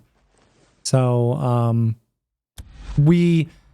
if you try to fast travel back to Marion Forks from the hot springs, it tries to go clockwise, which runs you right through an infestation zone. So doing it this way gets around that. Who's man? And at this point, it's a little bit late into the day. Generally speaking, when I get here, it's like 4 p.m., 5 p.m. If I remember correctly, night starts at 8 p.m. And I believe that's when, or maybe even slightly before that, that's when the freaker volume increases. So I try to make sure that at this point, okay, it's a little late in the day. I'm just going to go ahead and sleep for day. And make it a little bit easier, right? Because we don't want to have to deal with all the freakers just randomly running around.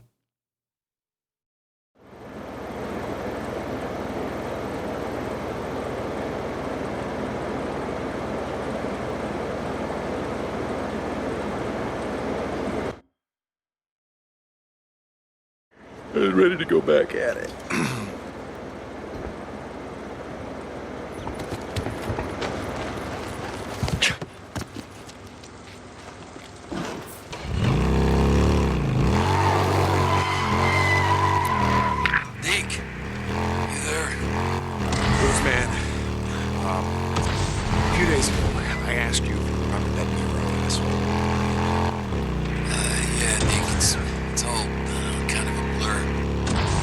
So I have quite a bit of dialogue to get through here, so I'm going to go ahead and take the opportunity to collect some of this stuff again.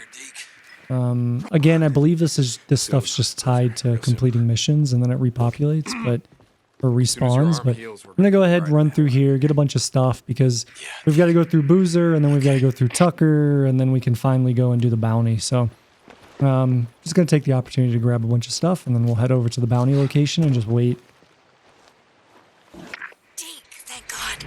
Gotta go after him now. They're getting away.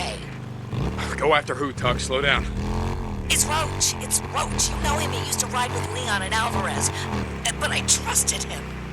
Oh, God damn it, Tuck. For this specific spot, it's very, very likely, probably 50% chance, that you get wolves that spawn here.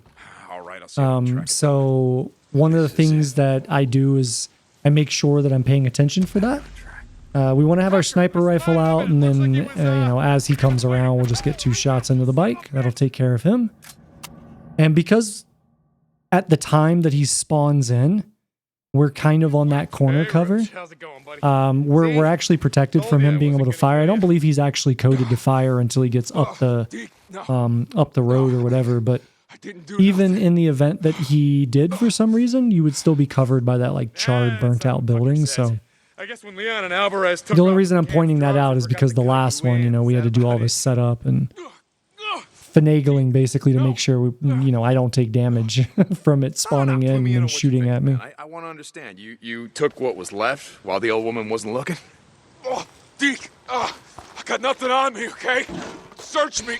All right, so now we're going to head to our next objective, and on the route here, we do have a very, very high chance to spawn a sniper.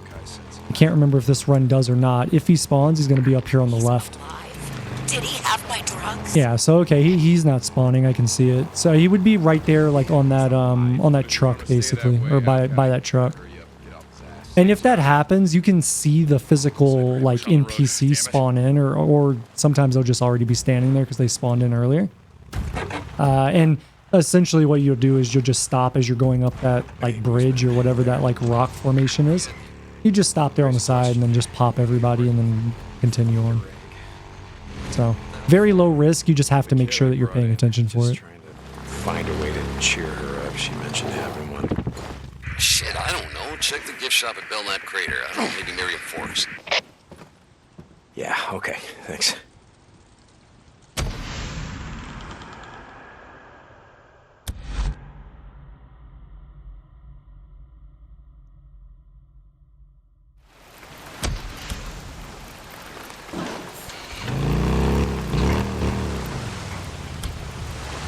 Hey, it's Deacon. O'Brien. What the hell's the name of the drifter? Are you out there? O'Brien. Oh, you son of a bitch, you better radio me. You hear me, O'Brien? You're on this channel? God damn it. Okay, you better get back to me or I'm going to track you down. You got that?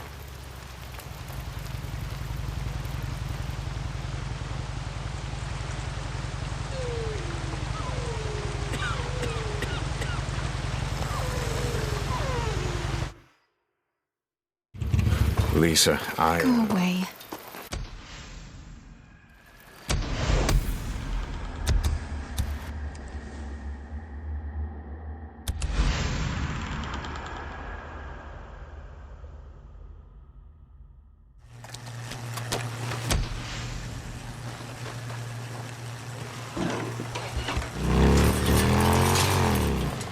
O'Brien. Are you out there? O'Brien. Oh, you son of a bitch, you better radio me. You hear me, O'Brien? I know you're on this channel. God damn it. Okay, you better get back to me or I'm going to track you down. You got that? Oh, God damn it. Oh, come on!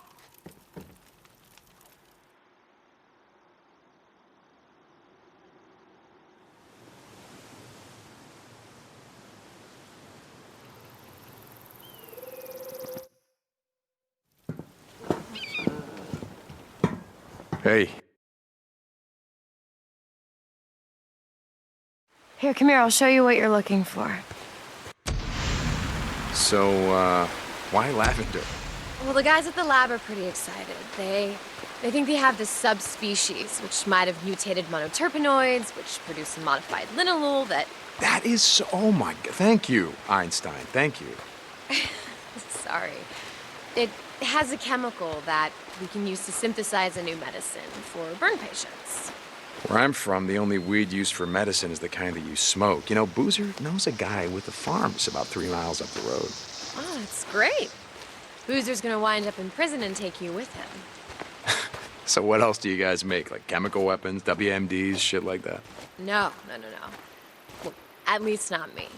Yeah? It's in my contract. None of my research can be used for military purposes.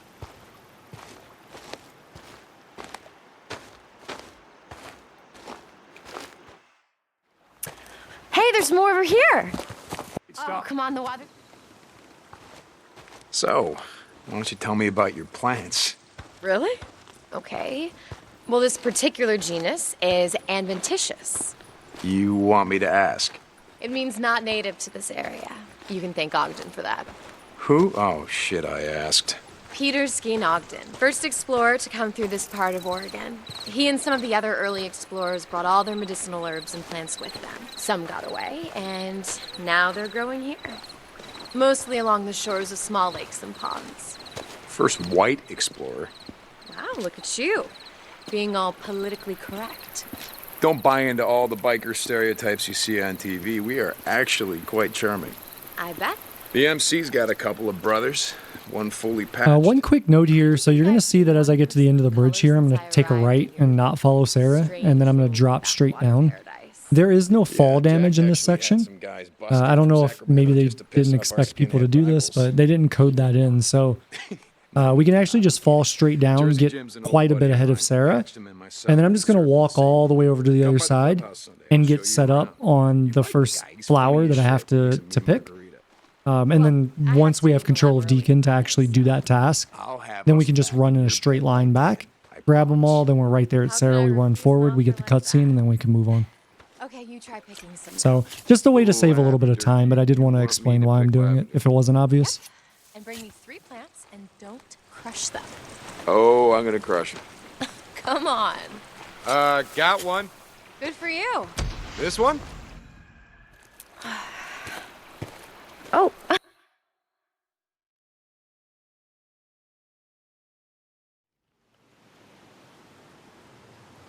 All right, so now that we're done with that flashback, now basically the game's like, hey, now go pull lavender. They want you to go to a specific spot, which is over by one of the NERO checkpoints that has a horde right beside it. We don't actually need to do that. So on the other side of Copeland's camp here, we have lavender there anyways. And all you need to do to complete this mission is obtain lavender. It doesn't matter where you obtain it from. So I'm actually just going to go right outside the camp, right across the bridge, and right here we have lavender, and I'm just going to pick up the 3 that I need, and then go back. And for obvious reasons, this is much, much safer. It's right beside the camp. There's not a giant horde nearby, etc. So, don't worry. So I picked the 2 flowers. We needed 3, and I picked 2. So in case anyone's like, Hayete, that math doesn't add up. Because this is New Game Plus and I have all the skills, one of the skills allows you to acquire more when you pick stuff up. So I'm getting 2 every time I do it. So first plant was 2, second plant was 1. That made us 3, and then we're good to go. So I'm gonna go ahead and R3, and then we'll continue on and complete out this mission. You don't think she's still alive? What? No. I mean, no, look, I'm not...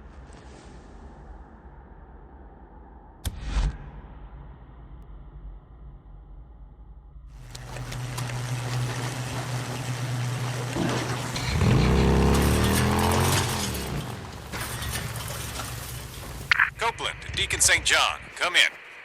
Deke, you out there? Hey, Cope. Yeah, let me guess, you got a job for me. Okay. Hey, Boozer. God.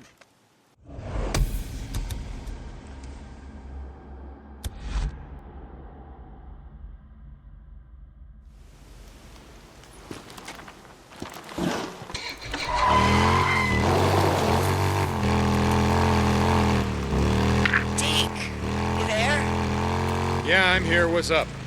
We got hit. So if you remember earlier, I mentioned when we came through this way that I took a path down to the left, going to the hot springs to basically avoid a potential clothesline ambush. Hold on. What happened? Where's Lisa? Up ahead as we come out of the tunnel, instead of going to the left, I have to go to the right, which means I'm right in the path of the clothesline. And I believe on this run that it did spawn, but I did want to point it out so I can see the bike, I can see the guy standing up there.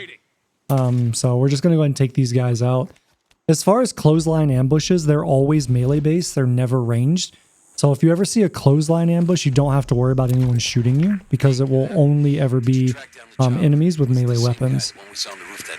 I'm going to go ahead and cut this. I don't know whether cutting it does anything or not. Like if it stops it from respawning. I don't even know if it can respawn in the same place twice.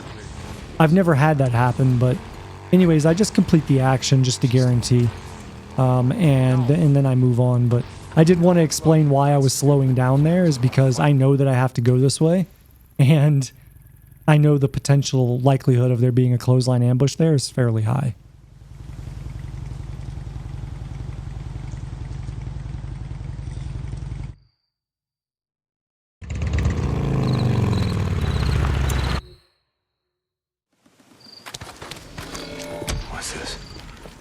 So as we come out of that cutscene, we don't actually need to inspect the backpack there. I'm just going to move up. We're going to hit this first guy, and then I need to make sure that I am not sprinting. Sprinting will actually cause you enough noise to trigger these guys, and I want these all to basically stay where they are. So I shoot the second guy. That'll get the attention of the third, which is fine. It doesn't matter. She's melee, so I don't have to worry about that. As I get into the cave, I'm just going to run straight down the back. And we're going to hide behind this barrier. Jesus. We're going to just shoot both of these guys. And then I'm going to head up. Now, as I head up here, again, I want to make sure that I'm not sprinting or causing noise. I'm going to get into this position. And then what I need to do is take these 3 out. So there's 1, 2, and 3. And then I'm going to move forward. You're found. Hang on, Lisa. Now, what's interesting here is generally, I'd say 90% of the time, this doesn't happen. So everything you're seeing right now is all improv on the spot. I've never, well, not never, but it's very, very rare that that third one that I shot actually gets seen by anybody to cause any of the other ones to come and investigate. So, if this looks a little bit unscripted, that's why, is because it generally doesn't happen.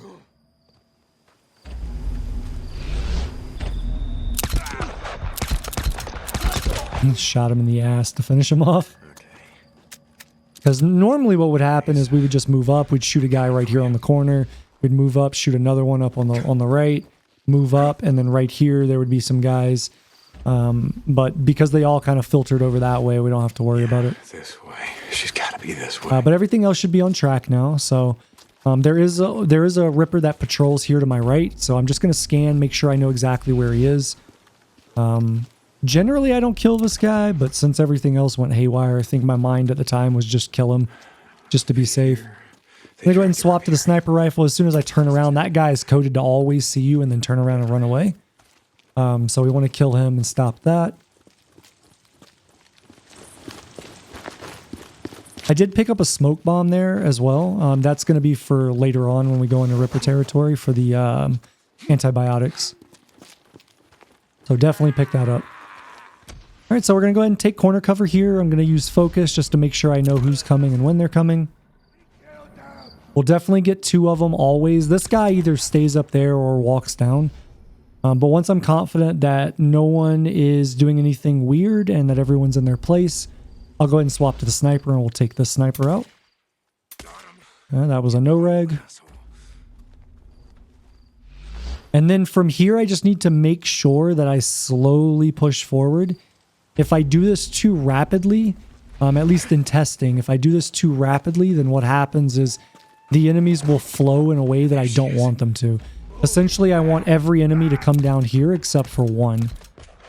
Whether that happened on this run or not, I can't remember, but that's the general strategy is we take up corner cover here, and then I let them flow down one at a time, or I peek out and take them out one at a time. So sometimes they'll walk down to investigate, sometimes they'll just stand up there like they are right now. And that's the complexity in this game and in this run is that, you know, there could be 5 scenarios for a 2-minute section, and you have to know how to deal with all 5 of them. You have to remember all 5 of them too. So at this point, I'm just trying to confirm that there's just one guy left up there, which there was. I knew he was supposed to be up there, but again, they float sometimes, so you don't know exactly where they're hiding. So luckily I was able to find that guy, and that's generally the spot that he's in. But all right, so I'm going to reload my sniper. I'm going to run straight down to this rock and use it as corner cover. And then all 4 rippers that spawn in are going to come basically right to my scope. Well, there's 1, 2, and sometimes they'll climb over the rock. This time it looks like I got lucky. They all ran around the rock. All right, so that was all 4 of those. I'll run forward here, and then before I drop down, I want to make sure that I kill this one in the back, because this one is spawned in. The one that would be closer to me, basically where these barricades are, does not spawn until you drop down. So as soon as I drop down into the area, he's going to spawn. I already set my shoulder to be on the left side so that I can use this as corner cover. We'll take him out, and then I'll swap back to default, and we'll move forward.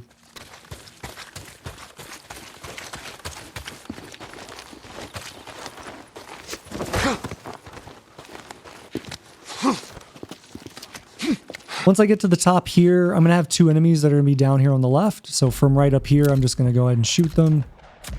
That was actually me missing the shot, so I'll take it. I'll own it. I fucked up.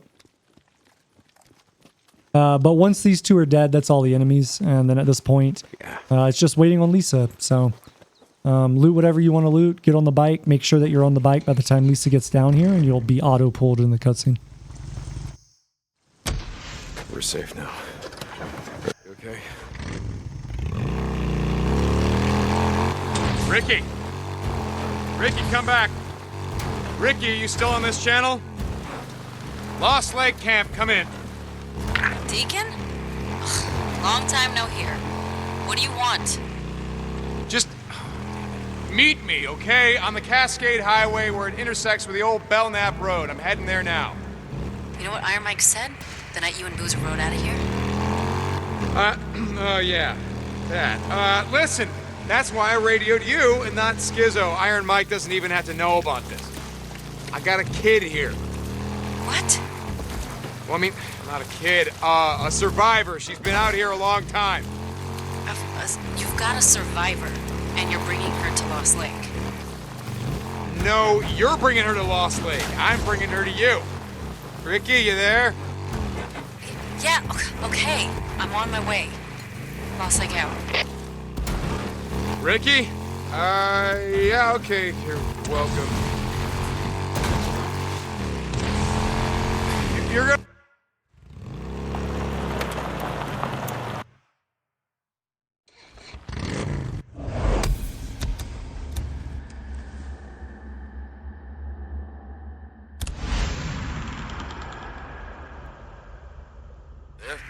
Did you track down the chopper?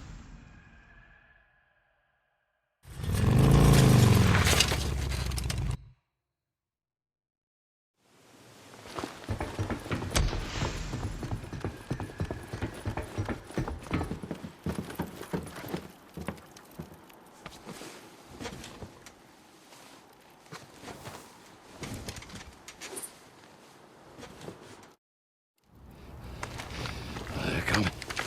They're coming. I'm sorry about that. About trying to blow your head off. I mean, no, I thought I saw something, you know? Easy. Hey, watch the steps. I got this. But it was in my head, you know? Yeah, I know.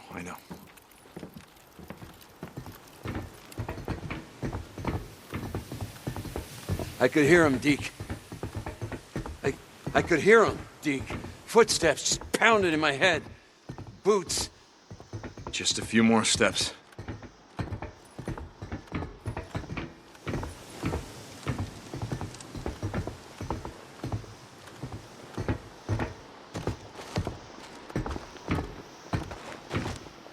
I don't need any help. I can goddamn walk. I can walk. Okay.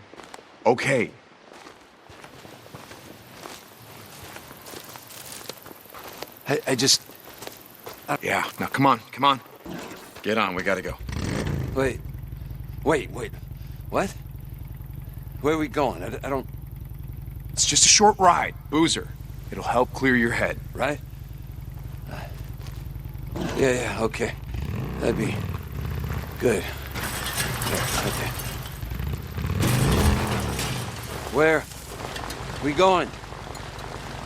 Deke. You remember when we first rode out of Farewell? What that was like? Yeah. I remember. The highways were all choked up with cars. There were so many people, all on the move, thinking that if they could only go fast enough, that they'd outrun what was coming.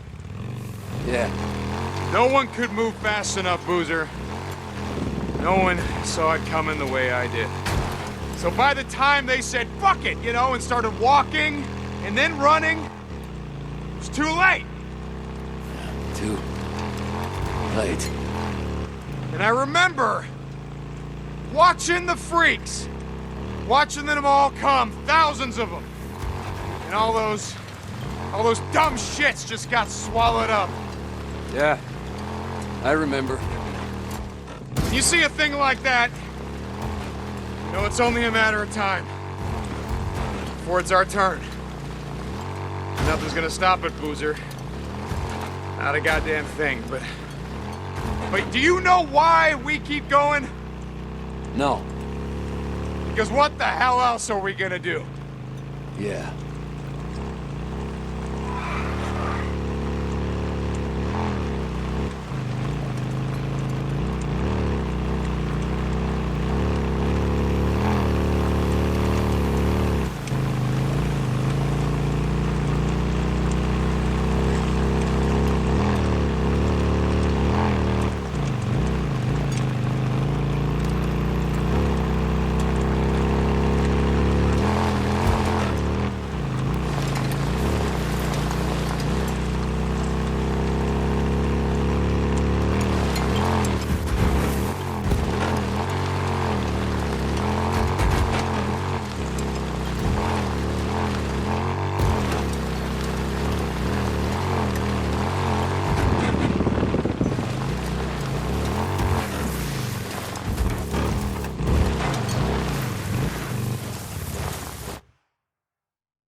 Okay, so as I exit the cutscene here, and we get done with those tutorial prompts, I need to immediately start moving in this direction. That's just to get ahead of the patrol that's over there off to my right where we start. We're going to run straight down here towards the mission marker, and then I'm going to go ahead and take cover in these reeds or whatever they are to my right. I'm going to throw a rock at the big rock. And then physically wait for this character, this NPC, to turn around. If you throw the rock and when they react, you start going, about 50% of the time, they'll just see you anyways. So you want to make sure that you watch their physical body turn away from you. I'm going to roll over here just to get over quickly. Once I get into this position, we're going to throw a rock just to make this guy look away. Again, make sure that his physical model is looking away from you. And then once I climb up here, I'm fine. At this point, it doesn't matter about anybody behind me. They won't see me. And then you'll just follow my example here. There is a faster way to do this, but it's way more risky. And if you remember back to the very beginning of this run, I stated that if I fail a mission, that also counts against the run, and I would have to restart the entire game. So I take it very slow and very safe to get through this section and the other sections that are like it. For that reason. So if you follow my example here, you'll be able to get through this with no issue. Shit. Iron Mike. Schizo. Son of a bitch. They were trying to scalp him. Raymond? And the men we buried, they were butchered, Mike. Butchered. Christ, it took us 3 hours to rake up all the body parts. I didn't want to leave them for the freaks. Raymond? It's Carlos, and you know it. We got to back. The Rippers are gonna... Schizo, leave it be. Just leave it be. And what about the next one, Mike? And the next? Hell, Carlos is already pushing into Rogue Camp. Camp Pioneer. There's no proof of that. They're moving up north. I heard one of those Radio Free Oregon broadcasts. They got hit by Rippers. So now you're listening to that nut job Copeland. Well, he may be a nut job, but I think he'd know a ripper if one was coming at him with a butcher knife.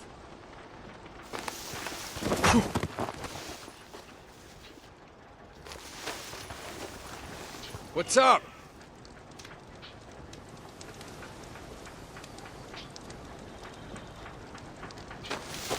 I saw something. They're not here. But you can go in and see for yourself. We'll come back. You know, Addie don't like it, you snooping around in her business. Hey, you said it. Not me. I'm not laughing. There it Come is. on. Just gotta Come find a back way later inside. when Addie's here. I want to talk to those men myself. Let's just hope they're still breathing. Addie will take care of it. You think Addie and Ricky are a thing? Why? You trying to get with them? Or is That did it. What about the next What's up? Man, just curious. Carlos is already pushing.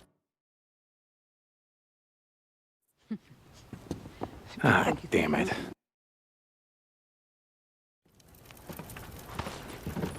Come on, I'll give you a ride. Which way we headed? You remember there was a small camp when we first rode into the valley? Yeah, I remember.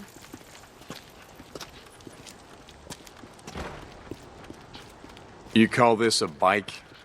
It may not be a fancy drifter bike, but it gets the job done. Get on.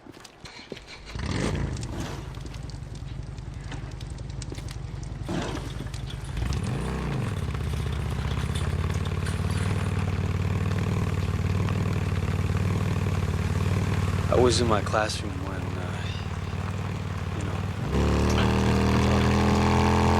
So, how's she doing? The girl that I brought in, Lisa. Are you gonna take me to see her? No, Oh, God damn it, Ricky. What the hell? Why not?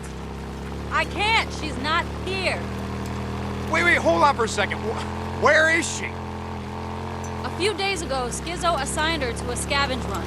She and 3 others headed over to the road camp to look for supplies. They came back without her. You're telling me they left her? They left her out in the shit?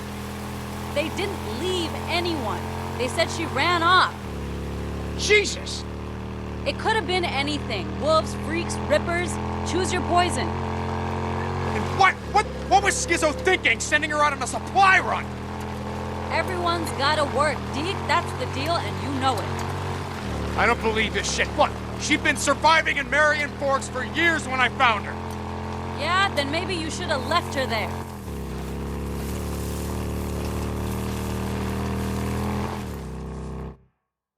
Who's there?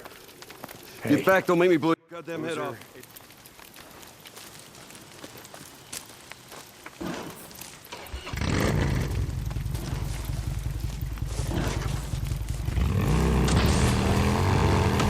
Wait, where are we going?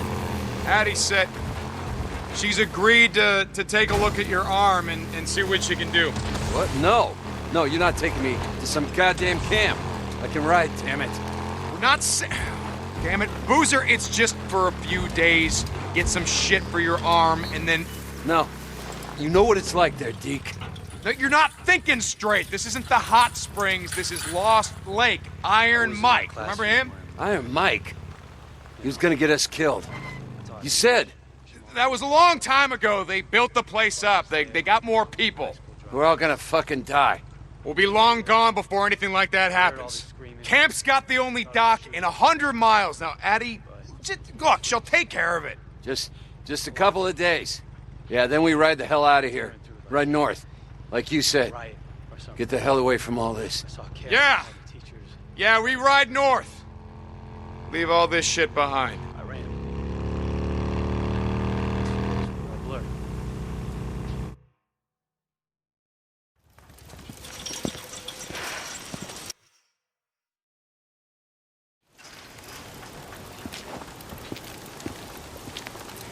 So what happened? How'd he burn his arm like that? We ran into some rippers south of Belknap.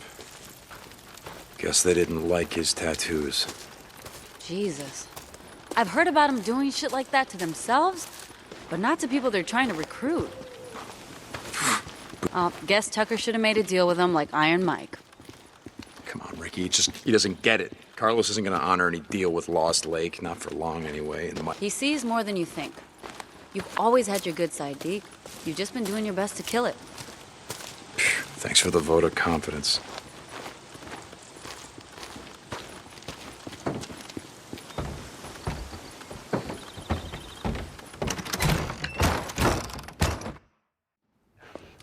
You cannot believe a word he is to say. I didn't bring them in, Skizzo. Boozer needed help. But he broke into the infirmary. The tackle shop isn't exactly secure. You were supposed to fix...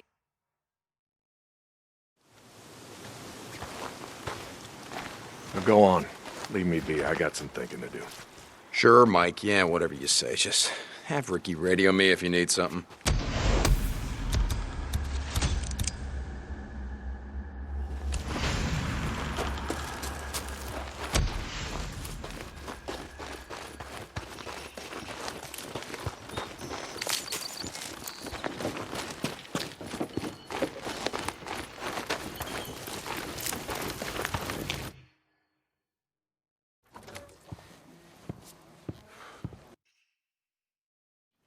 Find a listing. Head to Sherman's camp. Before we head over to Sherman's camp, we want to make sure that we are 3. And Sherman's camp is actually pretty quick, but we do have to clear out the nests there. And that's honestly where all of the risk lies, is because on this route, there's quite a few things that we need to worry about. So Be safe. I will point those out here in a second. Yeah, hold on, D. I got it.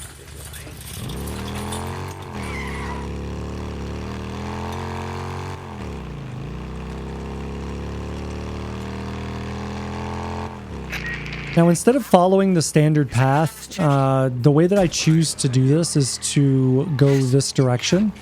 And the reason for this is because there is the chance a sniper will spawn as I come here.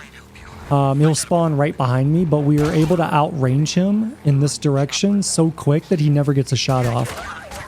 The wolf spawn there is just unfortunate. That's very low probability.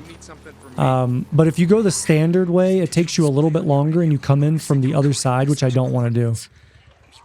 And there's a potential clothesline ambush on that side.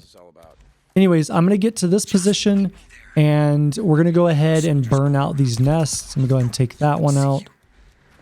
So there's 2 nests. There's one here and then one at the top left at my 10 o'clock.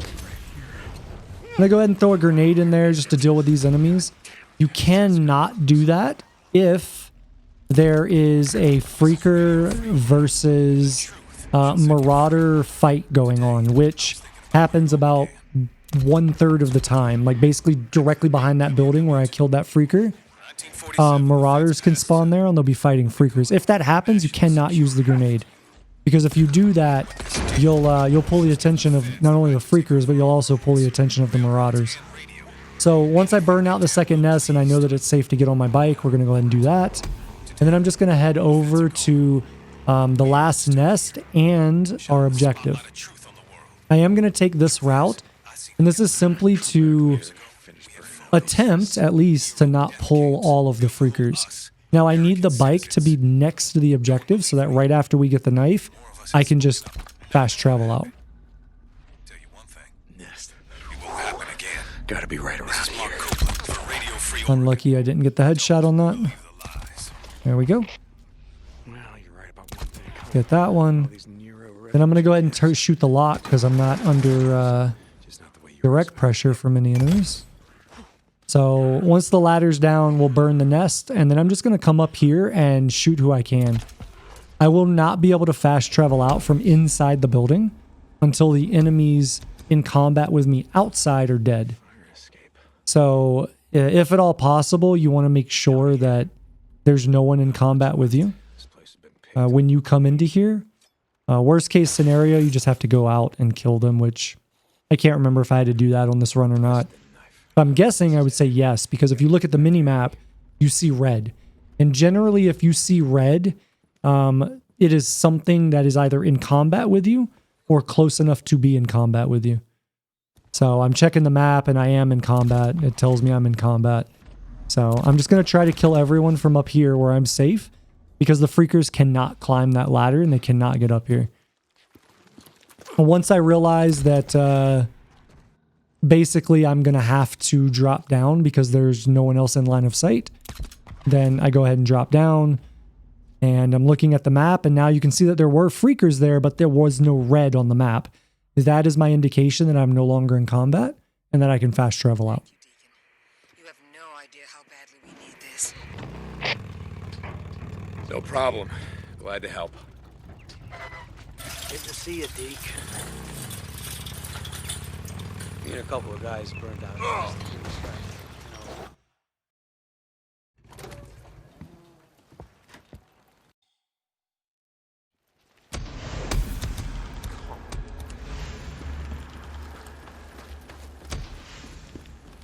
Deke, hey, I gotta ask you. I heard you riding in last night with Ricky, and, who's that guy? Boozer. His name is William, or Bell. Hey, Deke, be safe. Good to see you, Deke. Hey, Buzz. I'll fill her up. What the hell's my ratchet wrench? You can never go wrong with a tuna. Find anything. I'm here if you need me, man.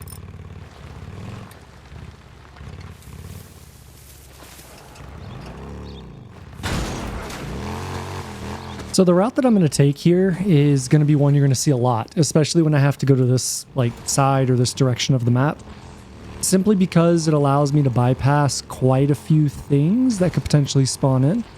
One of the most notable ones is, I guess, off to my 1 o'clock. I could go that way, like if I was going straight at the marker. Unfortunately, there's a very high probability of a sniper spawning in that area, and it's like out in the open. So you don't have a lot of good cover. You don't really have a good way to avoid it other than to do the technique I mentioned earlier, which is to get shot on the bike and then stand up and shoot them back. So I basically go around that, and now I'm getting back online to head over to the marker. But we're going to do that basically the entire run. I'm just going to avoid that specific section by taking that very similar route to go to this side of the map. All right, I'm here. For this part of this mission, there's not a whole lot to discuss. We're basically just waiting for O'Brien to call us and going through some dialogue. So I'm just going to take this opportunity to run around and collect some things that'll be useful later. Jesus Christ, how long do I have to wait now? Hello? You there, Deacon? Yeah, I'm here. Now, what's this all about? What do you want?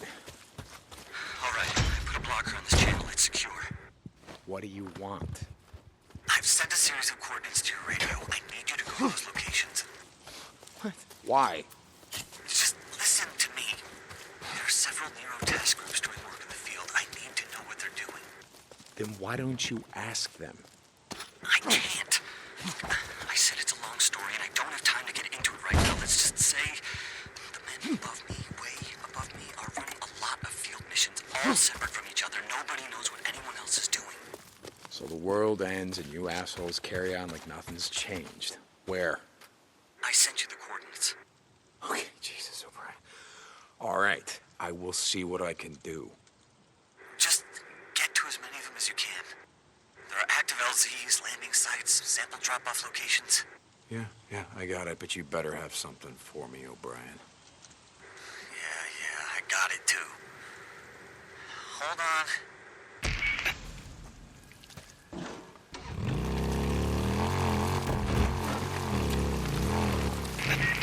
Drifter.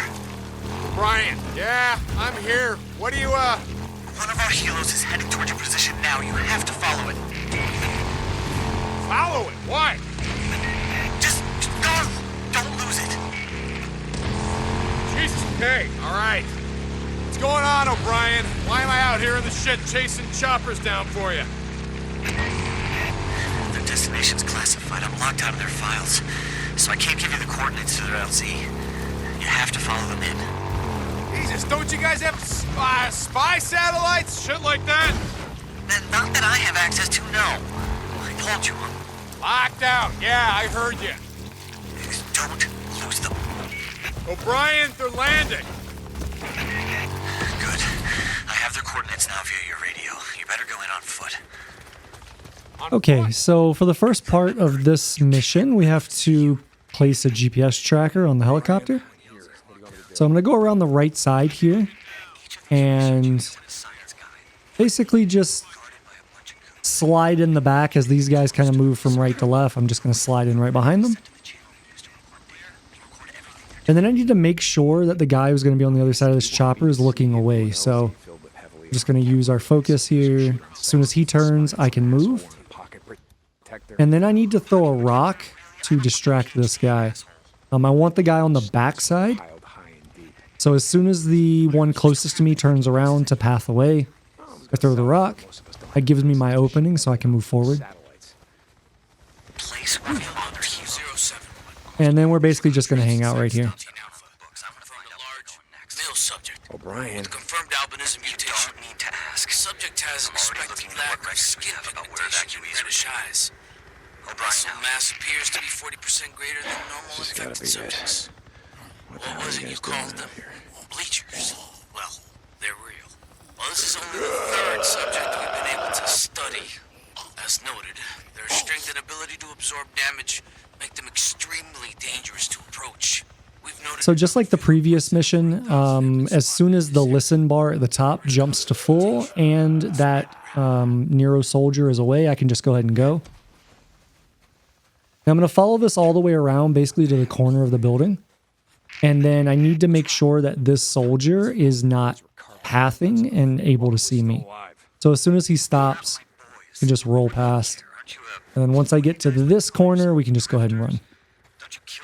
And that'll take care of that mission. Yeah, I kill freaks, but I don't carve them open while they're still alive and listen to them scream. Did you get my data? Yeah, I got your data. Okay, I'm uploading it now. I'll be in touch. O'Brien out. Brian? O'Brien. Ah, God damn it, he did it again. O'Brien, talk to me. Ah, shit, you better be in touch, O'Brien.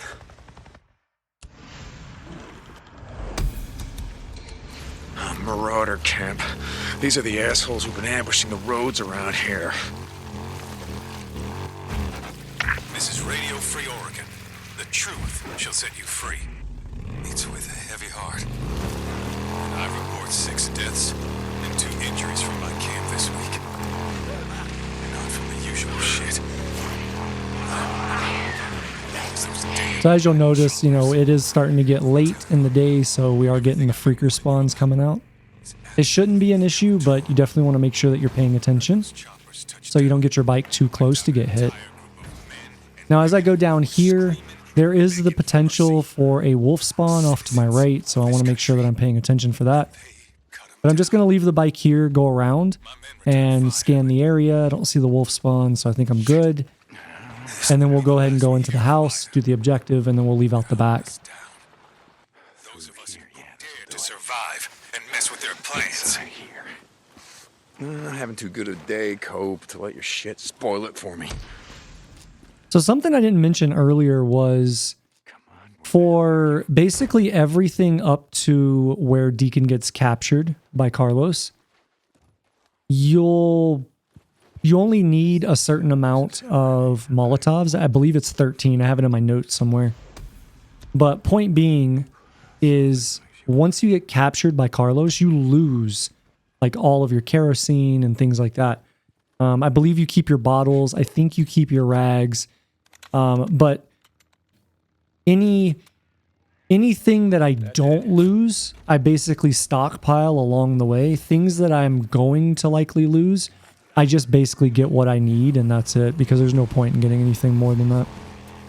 Anyways, after the objective, we just jump back on the bike, and because this is an infestation zone, I have no choice but to drive out before I can fast travel. So I basically just go up, hit the road, follow the road all the way down, basically to where these cars are. And once I get around here, generally you'll be able to fast travel out.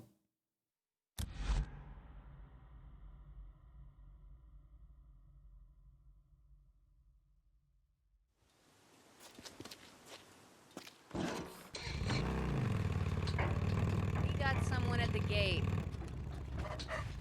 I know him. Let him in.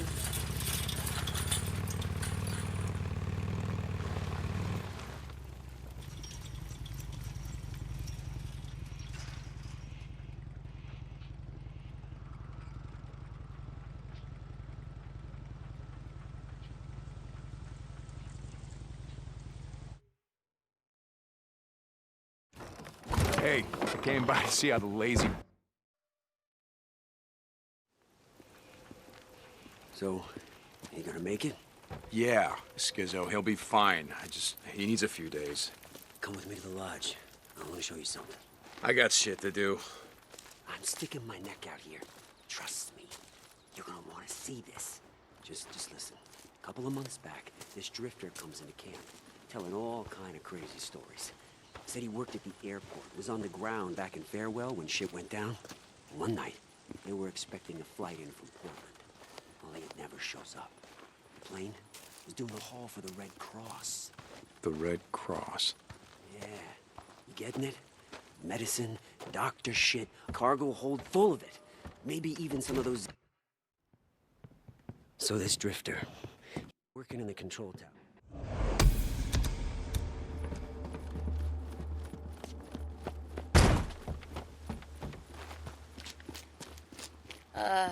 What was I doing when the world got sick?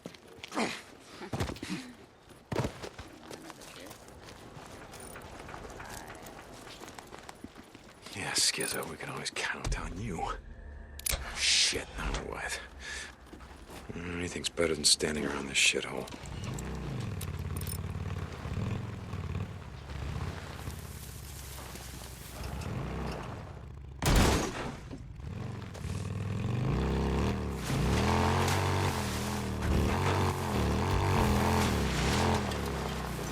Hey, St. John, you there? Yeah, Skizzo, I'm here. And that business we were talking about? It's gonna take me a bit. I gotta go check on security at the port with Ironbeard. Check on the rippers there, if you know what I mean. No, Skizzo, I haven't got a clue. Why don't you spell it out for me? Nice try, Smarties. I'm going out on a limb here. Don't make me regret it. Anyway, I'll be in touch real soon. In the meantime, make yourself useful around camp. Prove Iron Mike was right for a change. Sure, what did you say? St. John out.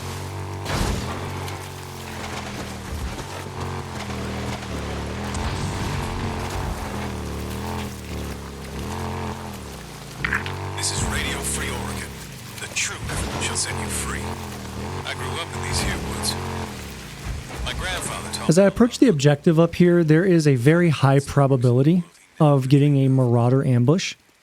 This isn't obviously like a sniper ambush or clothesline. This is just the marauders themselves, which means that if I do encounter that, they will have guns.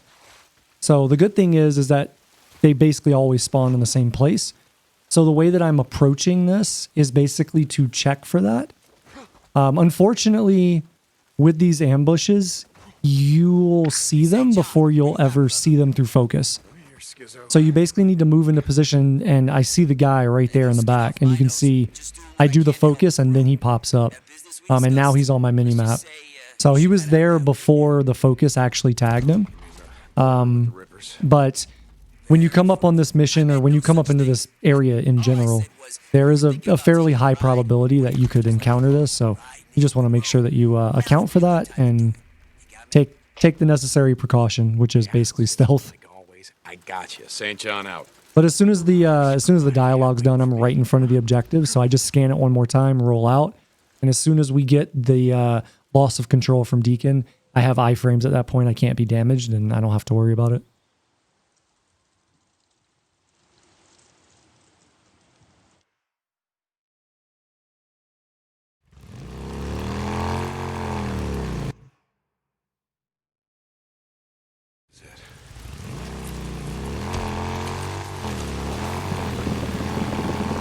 Okay, so as we enter, I guess, into this serpentine or whatever, this barrier area they have, I'm going to stop short right here at the edge of the water.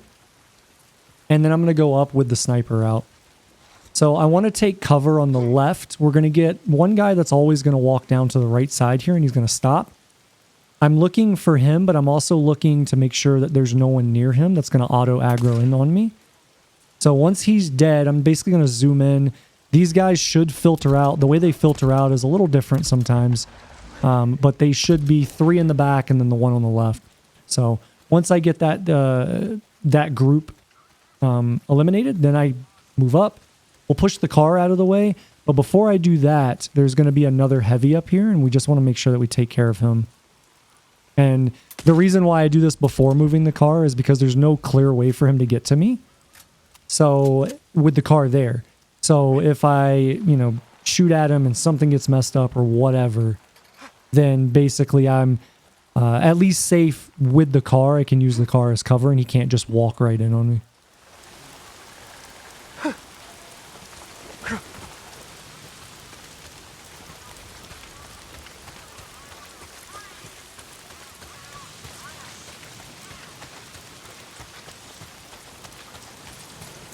Now, the way that you're supposed to do this mission, or I believe the developers expected people to do this mission, going into Ripper territory, is to basically follow the road and follow the track that they put on the minimap and all of that.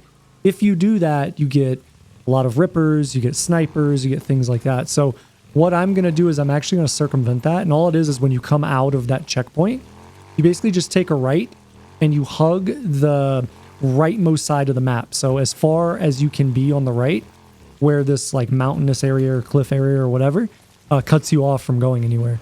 And that'll bring you right down to this road and we can just go straight down to the objective.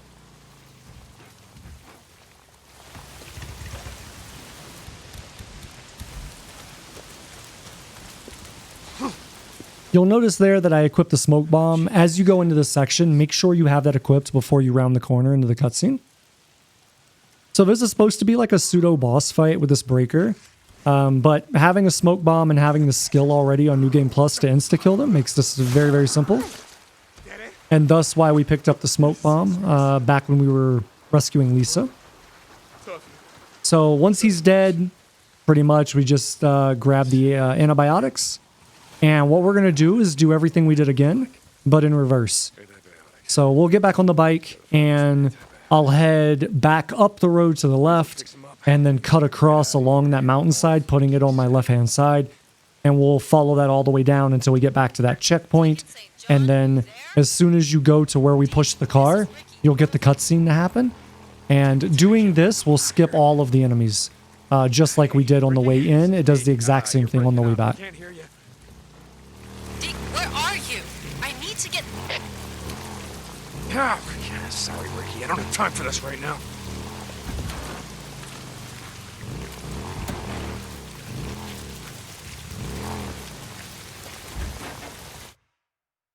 And as soon as I come out of this cutscene, we'll get our first visual bug in the run. This isn't 100% that this happens, but it definitely happens more often than not. And I'm not really sure what's going on there.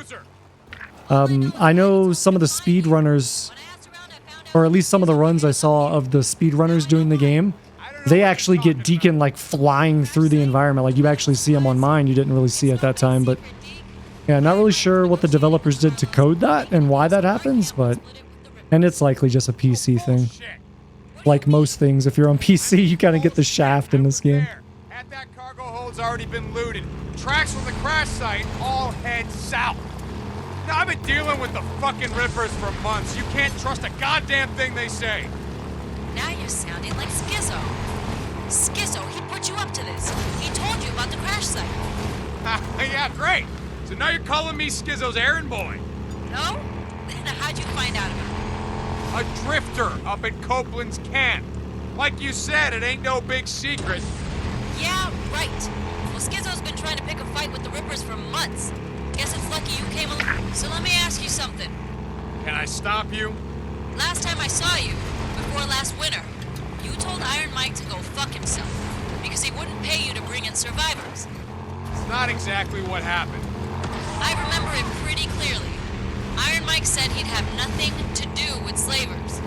Okay, we never forced anyone to come in against their will. How about Tucker? Same thing true for her? I don't know. You ever think when you roll up seen someone starving out in the shit, maybe hasn't slept in days, reach the point where they stop running from men like you? You ever think they don't have a choice? But you took them to the hot springs just the same. Earn a few camp credits. Everybody's got a choice, Deacon. It takes us a lot, too, bringing in someone who can't work, can't earn their way. You know, you just be glad that Iron Mike isn't like you. William! William, if you can hear me! Hey, pal. All right, hey, I just need you to...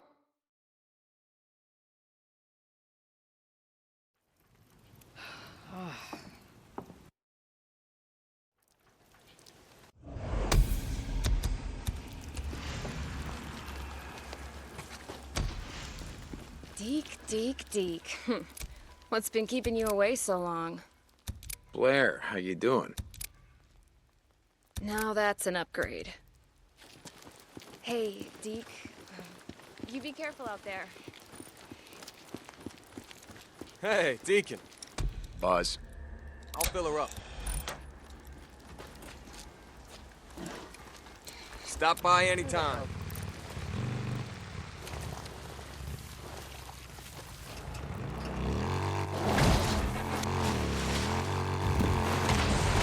This is Radio Free Oregon.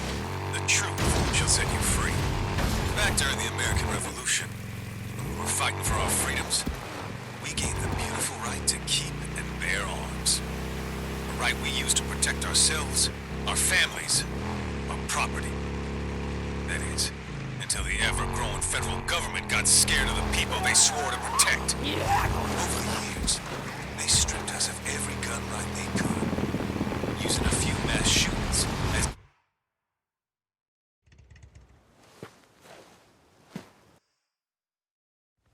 O'Brien, come in. Your friends... For this NERO spy mission, nothing too ridiculous here. Basically, we're just going to run up. I'm going to run to the right just to get up to the high ground. And then we'll run back to the left, get in position, basically wait, and let the conversation happen, and then run out of the cave. So really nothing to talk to here. Just follow my example, and you'll get through this with no issue. A cave? You want me to follow armed NERO goons into a cave? Just stay close to her. While you're in range, I can intercept her data. O'Brien, I'm still working on the info you want, don't ask. why the hell am I talking to you? O'Brien out. Squad, check in. Clear. Clear. Yep, clear. LZ secure? Doc, you're good to go.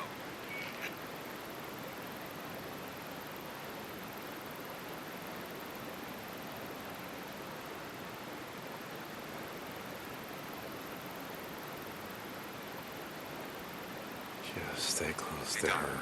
Right, O'Brien? I never got that. Got what? Easier said than Stage 1, Stage 2, Stage 3 thing. What do you mean? I mean, the virus is what it is, right? No, it's more complicated than that. Now let me... Okay. I know I'm a grunt.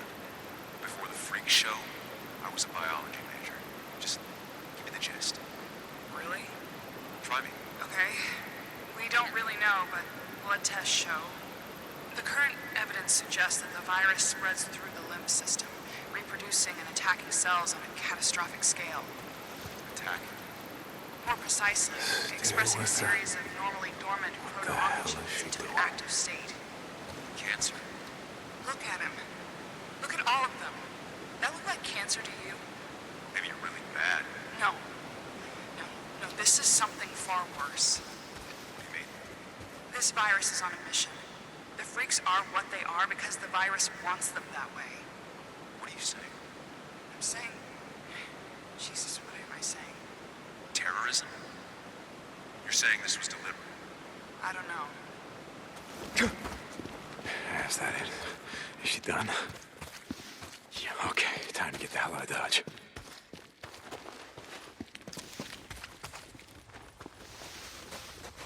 Down this ledge, you want to drop down right where I did, because if you go too much further over to the left, it'll actually be too high and Deacon will take fall damage. So as you come off of that, make sure you drop down on that right side where that elevation is a little bit lower so you don't take that damage.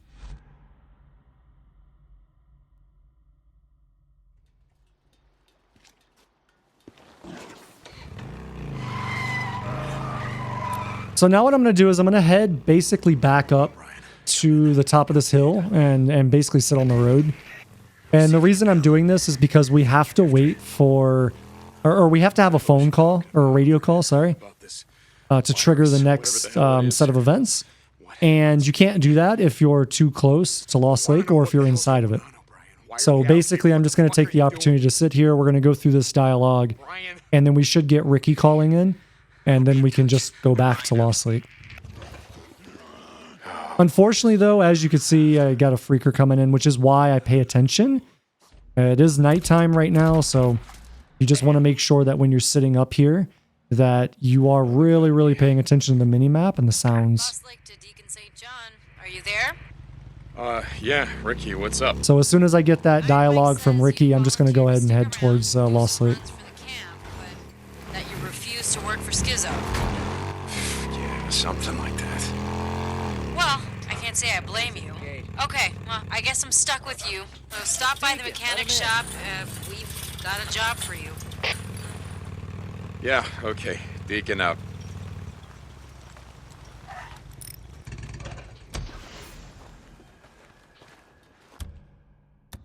Hey, Ricky, you said you had a job for me? Hey, Deke. At this point, what I need to do is going to involve combat. So I want to make sure that basically I go and rest for day. I should be good on R3, but if I wasn't, then we'd want to do that before we leave. But I'm going to go rest for day before we head to this mission. I'm just going to grab some shut-eye.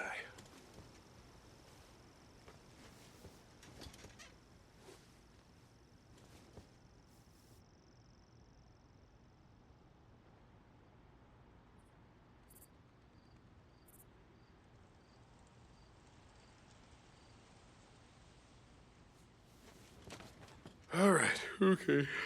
Let's go.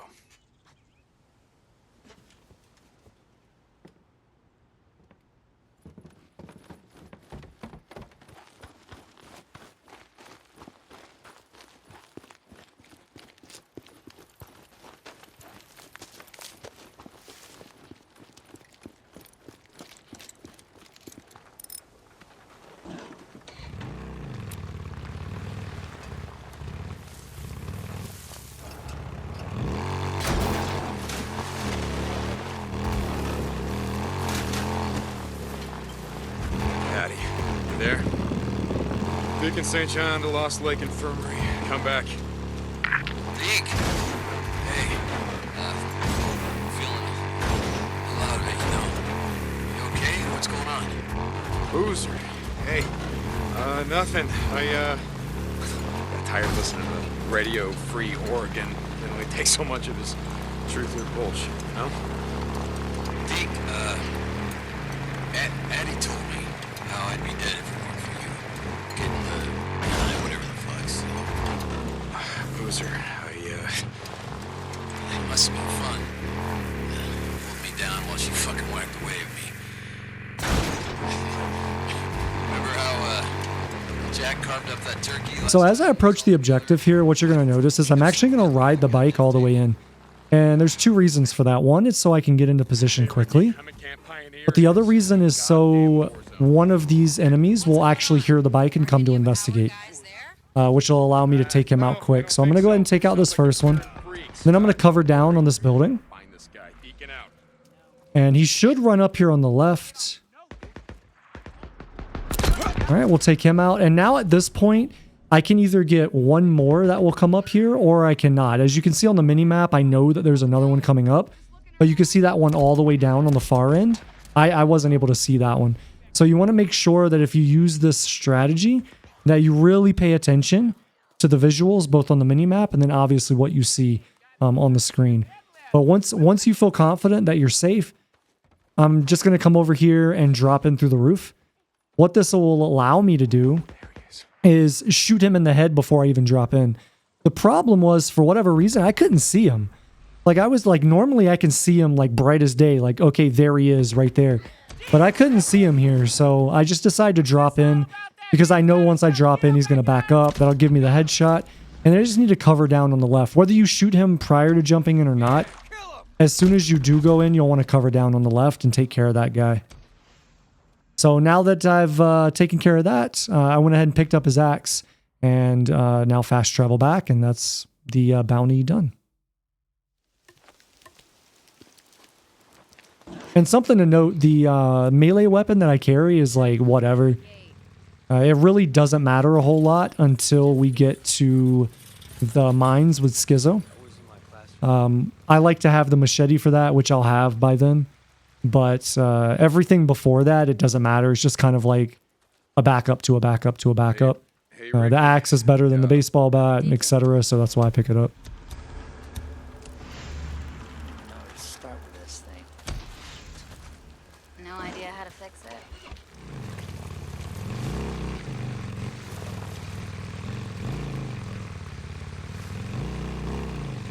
Yeah, a couple of guys broke out and that's a few weeks back.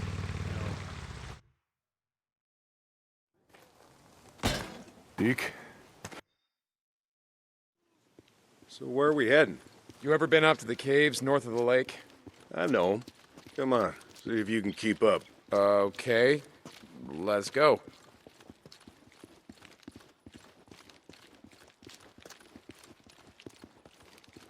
I got march duty anyway this morning.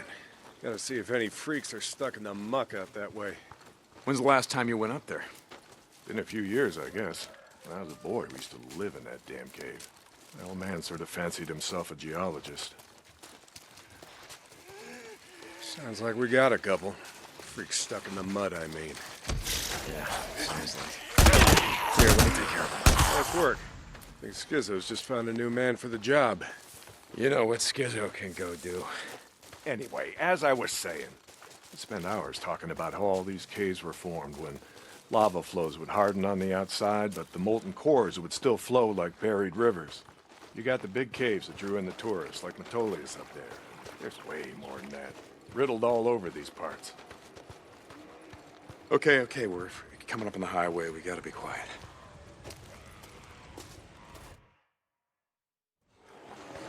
For this, this is kind of an interesting one. So what you're going to notice is I don't actually follow Iron Mike here.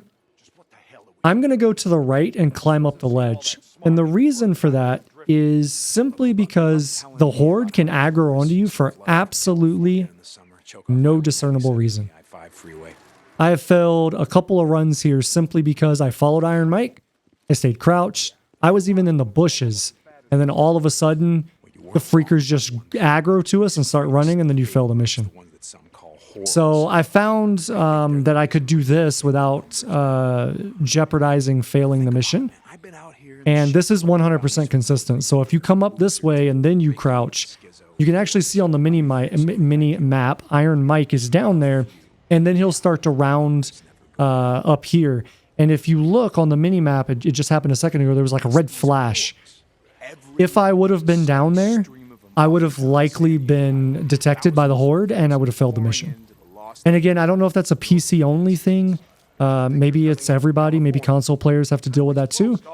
But from my experience, I'd say 70 to 80% of the time going the developer intended route, you just get spotted for absolutely no reason. So highly suggest you do it this way. It's 100% consistent and you'll never have to like worry about it failing.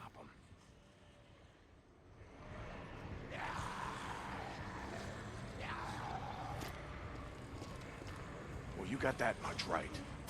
Lost more than a few men trying to back in the day. Yeah, I know. I was there. And every horde that comes through leaves a few stragglers or gets busted up and scatters, and just like that, freaks everywhere as far as the eye can see. Yeah, you don't need to see them to know that they're around. We figure out a way to stop the hordes coming through. Maybe we can make some headway, reduce their numbers. Safer. Free up more farmland, irrigation. Yeah. Okay, so how do we do that? You know goddamn well you can't take on a whatever you call it, a horde? This is how. I'll be. All right. My knees are warmed up a bit. Let's see if you can keep up. Yeah, okay. Tell me, when does being out in the shit make you an expert on freaks? You spend your spare time just following them around, seeing what makes them tick? Not exactly. And how do you know about all this? About what a horde's gonna do, where they sleep? A few days ago, I was riding north of Belknap Crater when a chopper flew by. A chopper? What the hell? Just listen to me. It was a black chopper. One of those NERO choppers that used to fly all over the goddamn place when the shit was going down. And you saw one? I followed them. I stole one of their radios. I've been trying to track them down, see if they have a base around here. Supplies. Shit, I mean, see if the feds are still alive, you know what I'm saying? They're out here doing field work of some kind on the freaks. They're studying them. They got resources to do that. I followed them up to the Grotto Caves. You know the ones? Yeah. They had motion sensors set up, measuring how many freaks used the cave during the day, and, Mike, it was thousands. That right. They said freaks all up and down the Cascade Range, south of Crater Lake and north up to Smith Rock, all used these lava tube caves to hibernate. So, we blow up those caves, maybe we have a few less to deal with. Hey, this idea of yours, it's got... St. John, you were supposed to be up at the farm an hour ago. My guy said he's got a shovel waiting for you. Yeah, Skizzo, about that, I'm busy. See, Iron Mike and I, we're just heading out on a run. You and Iron Mike. You'll get your ass up that way today, or you and your gimp boyfriend are gonna find yourselves out in the shit. You hear me? Without a goddamn paddle. Yeah, I'll get right on that. St. John out. Good to see you, Deke. Buzz, how's a camper's life? There. Good as new. I'm here if you need me, man.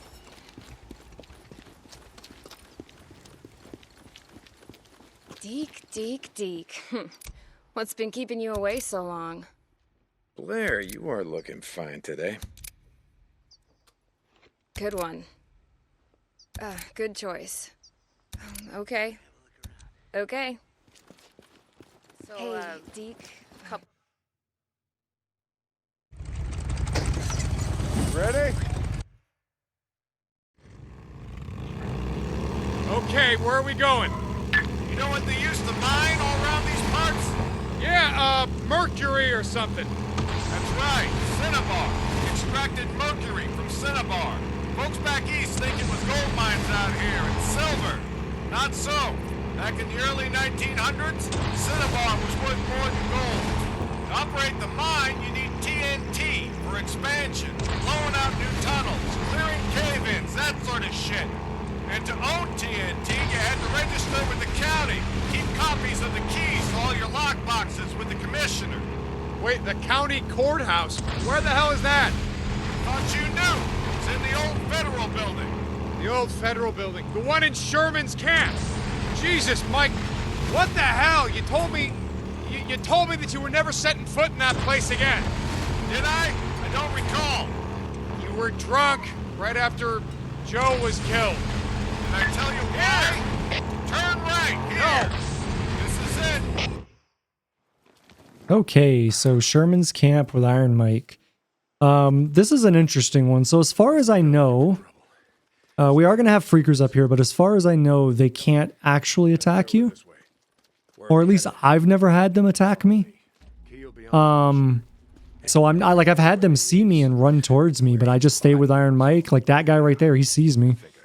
I always treat it like they could attack me, so I'm always like looking and whatnot, but I've never actually had one attack me. So whether that can occur or not, I have no clue, but at least in my time, I didn't have that issue. So that's the easy part. Once we get inside here, I'm actually going to try to do a speedrunning strat to skip some dialogue and basically just get to the object really quickly coming out of this cutscene. And if I'm lucky and I get back, then it should skip some of the dialogue. I don't think it did on this run. But I have had it happen on a few other ones. But that's the only reason why I'm doing this. You brought me here because you wanted me to see this. So once we get through the dialogue and the objective marker changes, we'll be able to just go ahead and head over there. TNT to seal every cave in the valley. Bullshit. You are right about one thing. Yeah, I definitely didn't get it here. We're going through the whole thing. Not following you, Mike. Okay, so we're going to head over to the courthouse. With the Rippers, the one that Skizzo saw. Cares how many die on either side. Now we can just wait for Mike, and then we can just run upstairs and break through the door. Here's the door. Place is locked up tight. Smells like something died in here. Now, coming out of this cutscene, I want to make sure that I have my primary weapon out, make sure silencer is on, and we're going to cover down on the wall to the stairs that I walk down. Hey, I could take care of. So there's always going to be one enemy that walks up here and stops. We'll take that one out first, then the two in the back. Those can vary a little bit in their response, but for the most part, you should be able to just stay on the wall. Now, as soon as I run out of the courthouse, I'm going to run immediately over to the left by the cop car. And I'm going to cover down right on this brick wall where it creates kind of like an L shape. And you'll see that the enemies are going to spawn in here. And as soon as they spawn in, that's when I'm going to come over the top. And we're going to take them all out. If I can aim. Alright, so once those are dead, I'm going to run through the street to the back side of this building, basically where we cleared the nests out earlier. All the way around, I'm going to cover down on this side of the building. Now, Iron Mike's going to walk up. And at this point, I'm just shooting everybody. I don't care necessarily about whether it's silenced or not. But I am obviously using the silencer. But if it breaks because I missed too many shots or they take too many shots to kill, you know, whatever, it doesn't matter. The reason why I'm doing this instead of the sniper rifle is in testing and creating this strategy, I got hit a lot right there with the sniper rifle for some reason. But what you'll see up here is I didn't have that issue up here. So, and the other thing about up here, and it kind of makes more sense, is to hold your silencer for here anyways, because you want to kill all of these in stealth if you can. And when I say in stealth, I mean like they don't know you're here. They obviously know Iron Mike's here. But this one's fairly straightforward. You're just going to cover down on this side of the building and just slowly pie the corner and kill everybody. And then once Iron Mike does the dialogue and starts walking forward, you know that everyone's dead, and then you can proceed. Now, as I proceed through here, because Iron Mike does take a while, I just go ahead and loot bodies. Sometimes you'll get Molotovs, sometimes you'll get pipe bombs, things like that. So if we can get any of that, like I got an extractor there, if we can get any of that in preparation for the end game, then that's always good.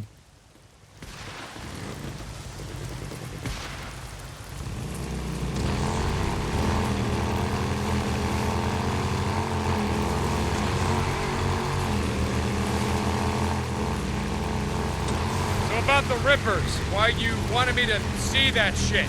No, Deke. I always saw a bit of myself in you, back in the day. How's that? You don't give a shit. Oh, you care about your friend. Don't want to see him die, but me? Any other goddamn person on the planet? I don't think so. Caring will just get you killed. Yeah, that's right. Thing is, not caring will get you killed just as easy. Good folks of Sherman Camp did was stop caring about anyone but themselves and their own. Easy to kill a man when he's just some piece of meat standing between you and what you need.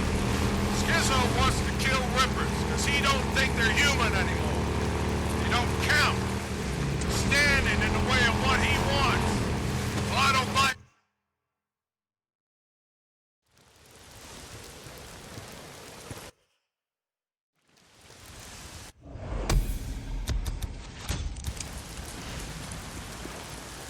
Deke, long time no see. How's life treating you, Blair? Yep. Mike, I ain't gonna bet on that. Your truce ain't gonna hold. Yeah, for once I agree with Skizzo. The Rippers, they ain't human. Not anymore.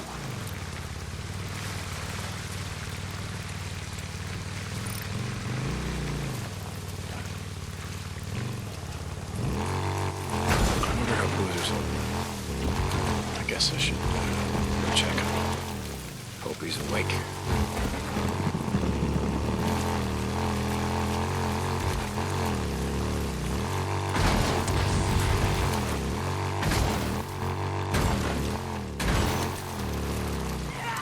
Yeah, that was really close.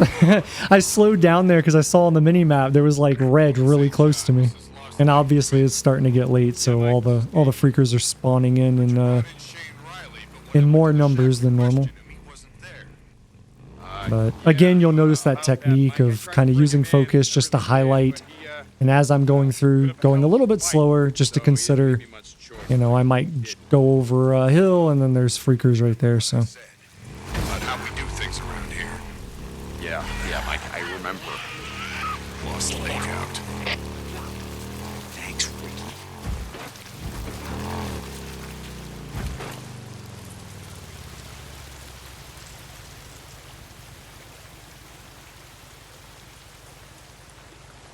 Deke, you gotta hurry.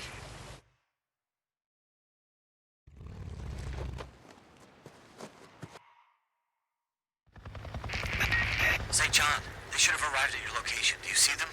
Okay, so for this NERO mission, it's going to be almost identical to the last time we had to tag the helicopter, where basically I'm just going to go in, I'm going to tag the helicopter, and then I'm going to wait for all of the NERO, like, soldiers to just pass away. So I'm going to use focus just like I did before, make sure that they're all turned away, and then I'm just going to go forward and jump through the window into the building here. What time is it? And so I'll sit here until basically they get done talking and they start to pass out of the building, and then I'll move. Pioneer Cemetery, the Cascade Highway lumber site, the truck stop on the old Belknap Road. What was that called again? Oh, Crazy Willie's. Yes, very rustic and touristy. Some things about the old world I don't miss. Crazy Willie's, south of the Belknap crater. I got a question, Doc. Sure, it's not like I'm busy or anything. The nests. Why do they build them? We don't know. Why do they only build them in, you know, buildings, structures, cabins, things like that? We have a theory that... Okay, so now that they're pathing, what I'm going to do is I'm actually going to walk down and just sit right over here by this door.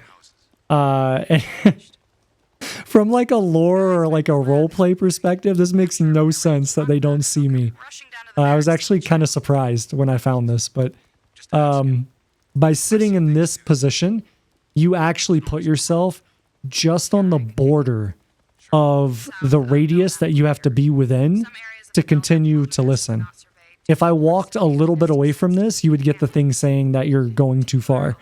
So this is very convenient because basically when I'm inside the building, it is impossible for me to be seen. So I basically just go from one side for the first half, go to the other side, the second half, and then that's it. So as soon as this dialogue gets done, again, I'm watching the yellow bar at the top. Once it jumps to complete, then what we're going to do is run forward and out. So now it's complete. I'm just going to go here, out, go to the left immediately, and around the chopper, and then straight to the bike. And that's it. Flying all over hell and gone and finding time to read. Jesus, O'Brien. Done. Okay.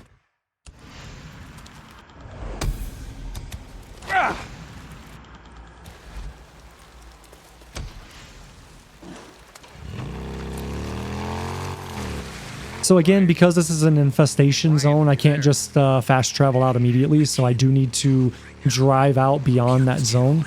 So that's what we're doing now, and then I'll fast travel out. O'Brien. God damn it. I'm getting tired of being your errand boy, O'Brien.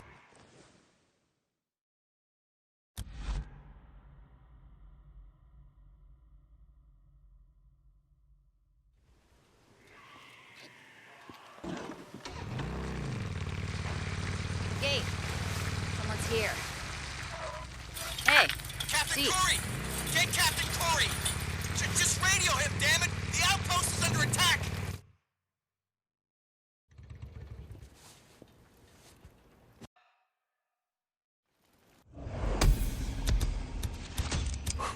Seems like he's getting better. Okay, so I'm gonna go refuel, repair the bike, and then we're gonna head out. I know it's nighttime, and generally my rule is we don't do nighttime missions, but we're gonna head over and do one of the bounties real quick. And the reason why I'm doing it at night is because it doesn't make sense right now to sleep for day because the bounty is so close. And because the bounty is so close, I don't have to worry about freakers. There is a possibility of a wolf spawn here while I'm waiting for the dialogue, but I don't have to worry about freakers. And wolves are very, very simple to deal with, simply because I would just snipe them with a sniper rifle anyways, which is what I'm going to do to the target here. So I'm just going to run over here. I'm going to loot the area. We're going to get our machete that we needed that I mentioned earlier. And then I'm just going to run over here to where we'll do the investigation to start the mission, make sure my sight is scoped in. I went ahead and took my silencer off there because we don't need it. And now I'm just going to hang out. Again, if wolves did spawn, I would see it on the minimap or I would hear it. And then I would just shoot them and then do the mission. So no big deal. But once this mission's done, then we'll head back and do our normal routine. Skizzo wanted to go after him, but Iron Mike said to get you. I'll get to him. Thanks, Deke. Hurry. Deke, we need him alive. Alive? Oh, come on. No. Why? Before he ran... Oh, shit, there he is. Man, come on.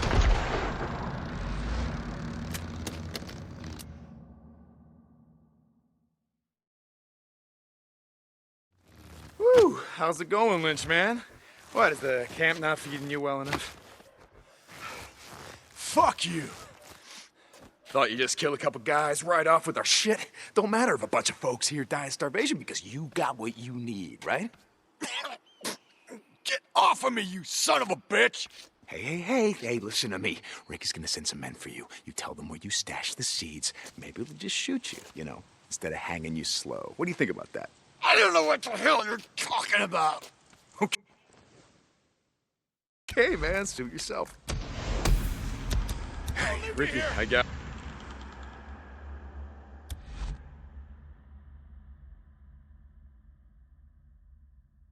Have the seeds on his bike? No, I didn't see him. All right. We'll bring him in. Lost Lake out. Someone's at the gate. Oh, it's just Pete. See you, Lynch man.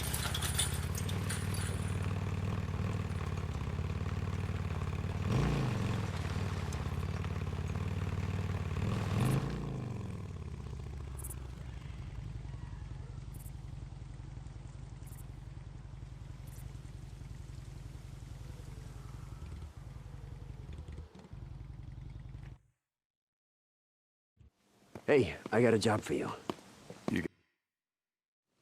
Seriously, where are we headed? North. Ricky, I don't have time for your crap any more than Skizzo's. Come on, I'll show you. Mike told me what you did. I didn't do anything. About how if we seal the caves here, we can stop the hordes. Never said it would stop him. Maybe slow him down. Look, are you going somewhere with this? Yeah. I just thought that maybe you decided to stay. I mean, not just because of Boozer, but because you wanted to help. Is that what you thought? Hey, back in the day, I did my share of runs. You did, but never anything more than that, and you know it. See, a few weeks back... Shit. Fine, okay, let's go. Look, Ricky, I gotta ask you. The other night, in the infirmary... Would I have shot you in the face? No. Really? Oh. From the look in your face, you... I would have taken you outside first and then shot you in the face. Okay, so you wouldn't, want to get blood all over the infirmary. If we get an early start, we can get back before... Just follow the route that I marked on your map. There's some marauder camps up there we want to stay away from. Yeah, got it. So how did you end up out here? I never asked you. Same as everyone, I guess. When shit went down, I was 100 miles from home. The time I got back, everyone was gone. Where are you from? Grew up in a little town outside of Portland. Would work in the city, couch surf, go home on weekends. Big city. Yeah, right. Only in Oregon. What was it like over there? I mean, how did you get out? I don't know. Luck, I guess. Roads were backed up all the way down the coast. One giant parking lot. Willamette Valley was a war zone. Everything happened so fast. I told my friends to get out when I left. I don't think they listened to me. I heard they nuked it. Portland? Yeah, I heard that too. Don't think it's true. We'd be feeling the fallout, right? Yeah. So, you and Addie. You got a problem? Me? No. Come on. I didn't know. You rode with us a long time. I guess it never came up. I was like you. Seemed like, I don't know, keeping your distance was just a good way to stay alive. Okay, look, I shouldn't have asked. None of my business. That's why I'm at the camp. You know, chance to live a normal life again. Good luck with that. It's nothing serious. Me and Addie? Didn't look that way to me. Yeah, well, things happen fast these days. You know what I mean? Didn't ask. I wanted to tell you something. Shoot. Look, I appreciate you going to bat for me. For me and Boozer. Iron Mike, I mean. Wow, you are getting soft. Fuck off. You've never thanked me for anything. Yeah, well, maybe I never had any reason to. Okay. So where'd you and Iron Mike go the other day? Wait, you said that he already told you about it. He was pretty tight-lipped. I've known Iron Mike a long time. To be honest, I don't think I've ever seen him so, I don't know, depressed. Where'd you go? Sherman's camp. I heard that place was a freak show. It is, but we didn't have much of a choice. I had an idea about sealing the caves, keep the hordes from coming through. He knew where the mining claims office was. We picked up some maps. He's gonna track down some explosives. Your radio must be broken. Almost sounded like you volunteered for some shit. I'm riding with you now, aren't I? Jesus. You just wanted out of march duty. Okay, you got me. So what happened? Something happened. Nothing, Ricky. Nothing happened. He didn't say anything? Just no, nothing happened. And no, Iron Mike didn't say anything. Like you said, he's a pretty tight-lipped guy. All right, dam's coming up. Take it slow near the gate. No idea who or what might be living there.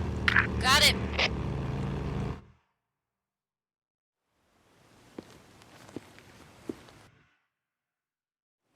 Where are you going? Down here.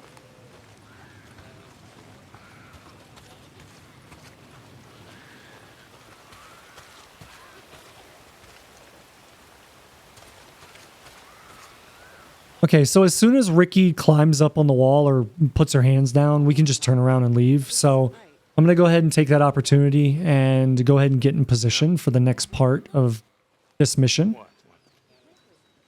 And I'm going to pick up a can right over here, if I remember correctly. Yep. And then we can head over to the turbine or whatever it is. Same thing that happened to all the bridges. Smart men in uniforms decided blowing them up to keep the hordes from coming in. Oh, you figure men like Copeland? Probably both.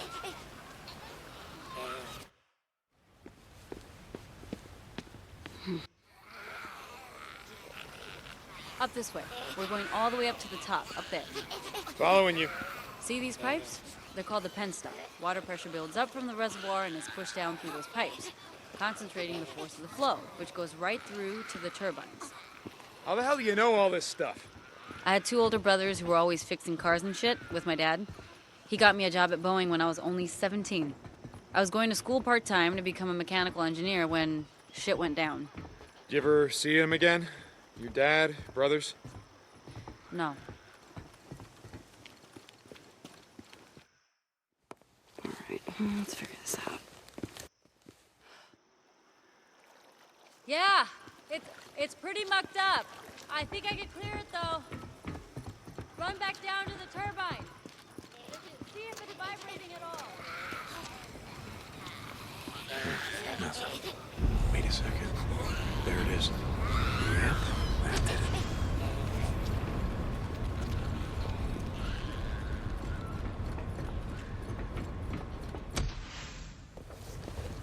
Ha ha! So, your dad and your brothers, what happened to them? I don't know. On my way back, I tried calling over and over, always got a busy signal. By the time I reached the house, it was deserted. The entire neighborhood was deserted. There were flyers everywhere, evacuation orders.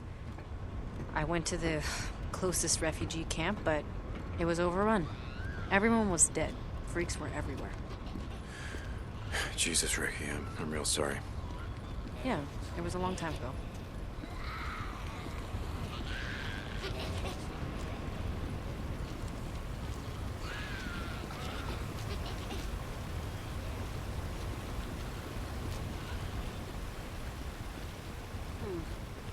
So these are the ones feeding the lines on set. All right, any idea what's wrong with them? No, not really.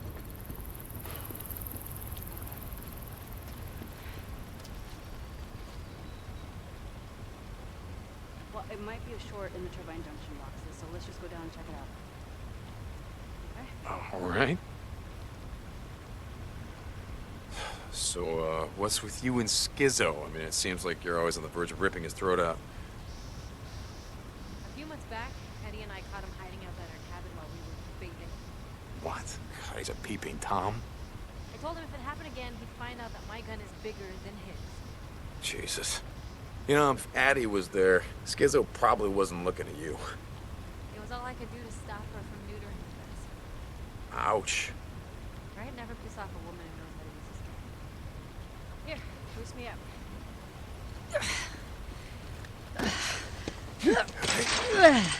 Okay, got it. There. Here, I got the gate. Come on. Junction room's right around here.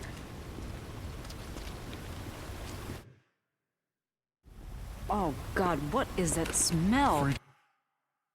Okay, so as we go into here, I want to make sure my silencer's off because I am going to need that for the enemies after, the Rippers after this. I'm also going to go ahead and just craft the Molotovs here. It takes longer if you just sit there and wait for Ricky. I can just burn them out myself and kill everything, so it speeds up the process a little bit. And for this one, I'm just going to do this from the ground floor, which will funnel them all down, like down the stairs, which actually makes it kind of nice because they can't just jump straight over the stairs. And I'll tell you what, guys, I wish that this flashing in the dark, like the muzzle flash, I wish there was a way you could turn that off because that shit is so disorienting, especially later on when we have to deal with like the mini horde inside the cave for O'Brien. All right, so I'm going to go ahead and get the silencer back on because as soon as we exit this area, we're going to be in another firefight against the Rippers. Before, so, you know, I'm sorry if it's something you didn't want to talk about. Oh, it's fine. In fact, it reminded me of something I wanted to ask you back when we were riding together. So immediately coming out of this cutscene, I'm basically going to take cover on the right side because there's like 9 times out of 10, there's a guy that's going to run up on this side with a shotgun, I think it is. So I want to make sure that I take him out and then I can take out everyone else on this left side. You do want to make sure that you're spamming focus, as you could see there, because sometimes you'll get one that does come up this side. That's probably a 50-50 thing. Once you get 2 on that side, generally you're safe.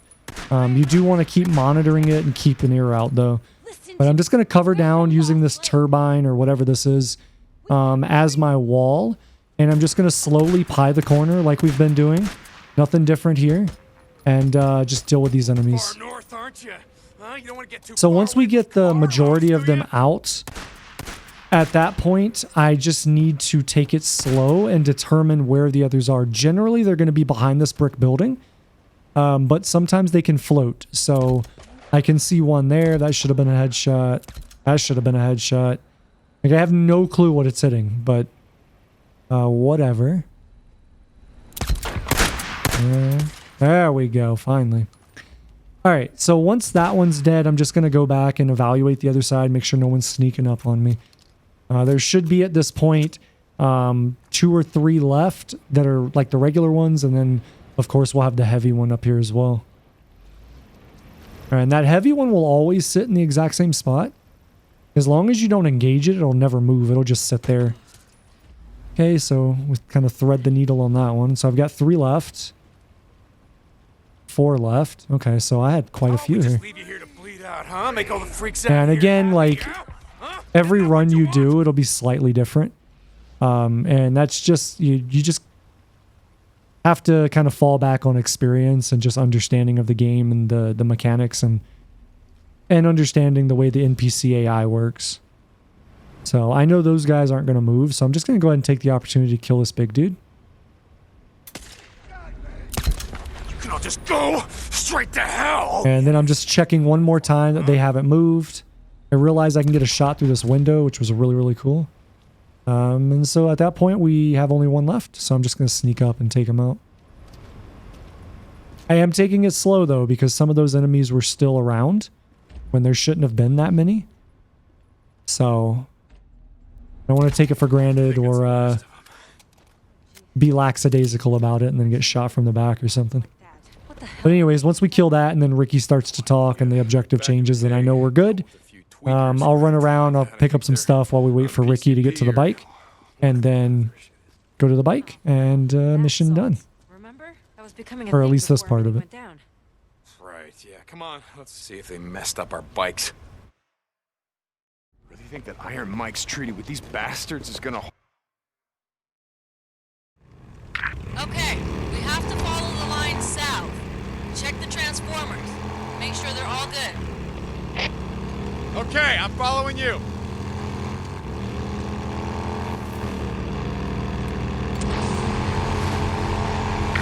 Hey, I gotta ask you something. Could I stop you? How'd you end up in the MC? It's a long story. We got a long ride. Okay, I was a member of the 10th Mountain, part of a forward unit working with the Northern Alliance. Shit, I didn't know you were in the army. Why were... You want to hear this or not? Sorry. We were advancing on Mazar-e Sharif. We got ambushed by a group of Taliban heading the other way, and they were in flatbed trucks, decked out with ZU-23s, modified anti-aircraft guns. Big guns? Yeah, really big fucking guns. Our Humvee exploded, went over a cliff right into the Hari. You know how hard it is to drown in Afghanistan? It's hard. The place is one giant goddamn desert. Anyway, I was thrown clear, and when I came to, the Humvee was upside down in the river.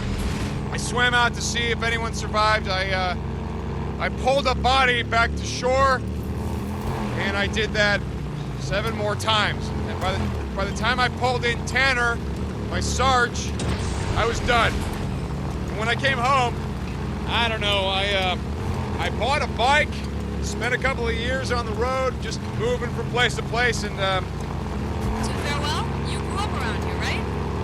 Yeah. Okay, so by the time I finally settled down, I got a job at a bike shop run by this old guy named Jack. And he ran the club. The press, that's what we used to call him. He patched me in himself. Wait, Jack. I remember Boozer talking about him. He was in prison or something. Some bad shit went down, and he ended up taking the rap for the club. Sounds like you guys were pretty tight.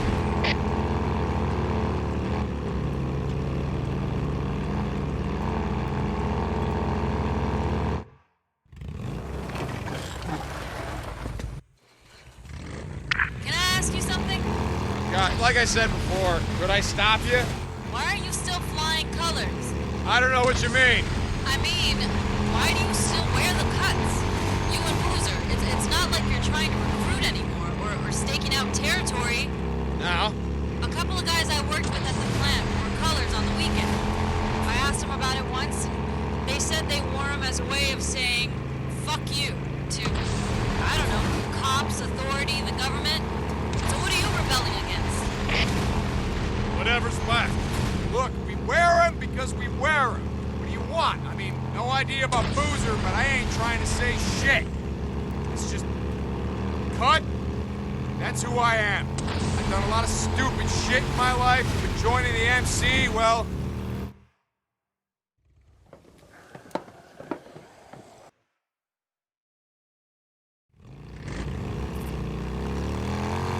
Okay, anyway, the other day, I saw something you won't believe. Really? You want to talk? Alright, let's hear it. Wait, let me guess. You saw a NERO helicopter. Wait, how did you know about that? They've been spotted a few times, all over Lost Lake. Shit. Why do you care? It's not like they're here to help us. From the sound of it, they shoot on sight. I don't care. Oh, sounded like you did.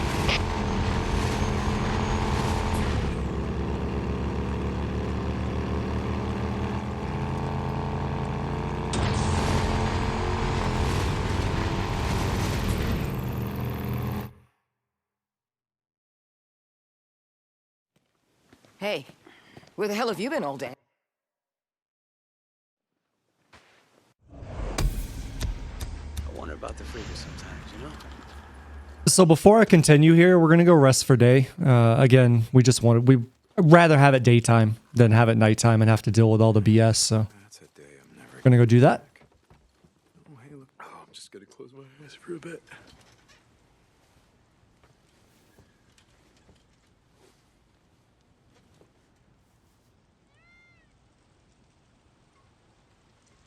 All right, okay. Let's go.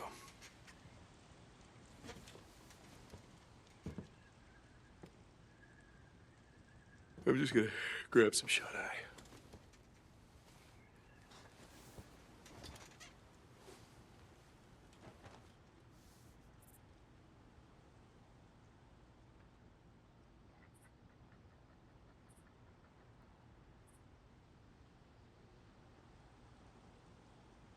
I was ready to go back at it.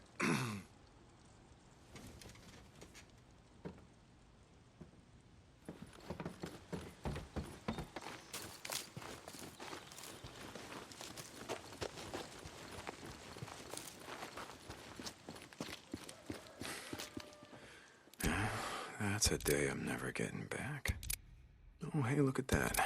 Too late for marsh duty. Yeah, it's too bad, huh? Schizo. Schizo. Speaking of Schizo, I wonder what the hell he did all day.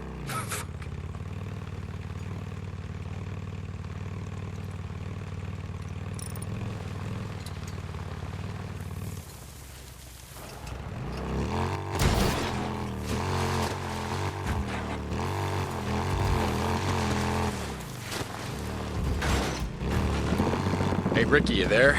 I'm gonna be gone for a while. I'm gonna need you to cover for me. Skizzo's gonna wonder why I'm not out on marsh duty or whatever the hell. Hey, Deke. What's up? Boozer's, hell. He's depressed or something. Talk to Addie. I think I know a way to cheer him up. So what are you gonna do? I thought I'd maybe head to O'Leary Mountain, get his bike, and bring him back. That's a long way to go on foot. Let's figure something out. Are you gonna cover for me or what? Yeah. Thanks, Ricky. Deacon out.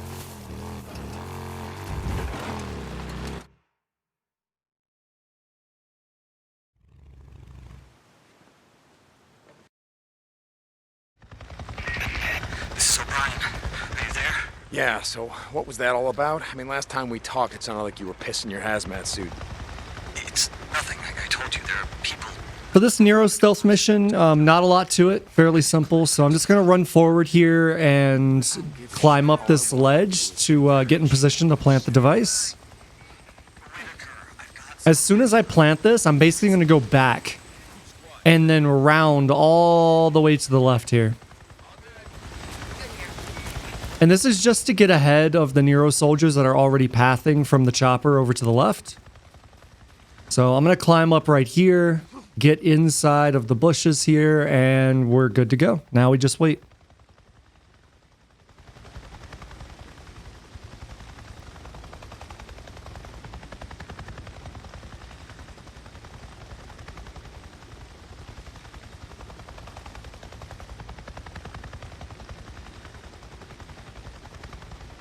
Field note 2068. Another subject exhibiting the morphology of stage 2 infection. Tendons in the hands and fingers are less constricted, fingernails less claw-like, as if recently chewed. Additionally, the subject is wearing jewelry and clothing less tattered and worn than... Hey, sorry. Couldn't help overhearing. Ah, the gun-toting biology major.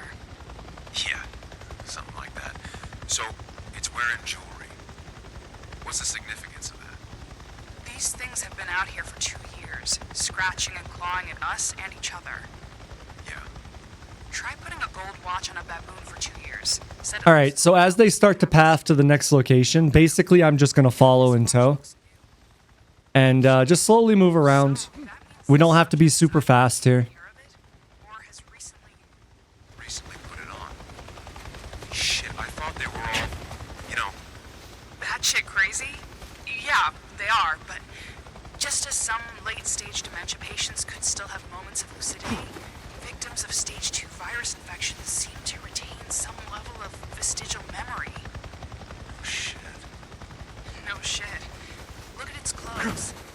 As you can tell, I'm just going from basically bush patch to bush patch, and then we're going to go right in front of this truck, and we're going to sit right here.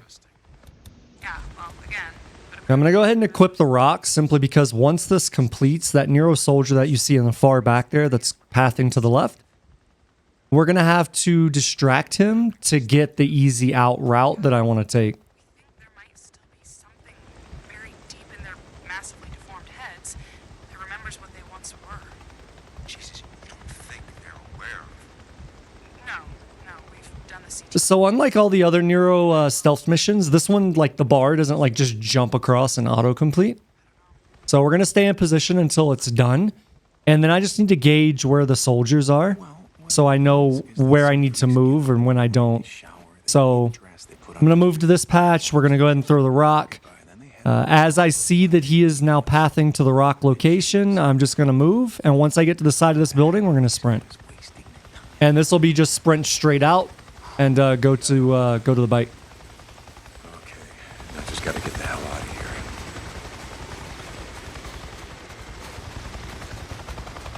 here. O'Brien, are you there?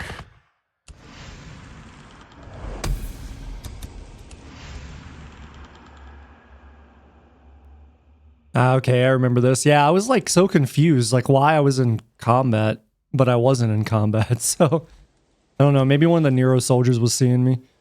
I don't know.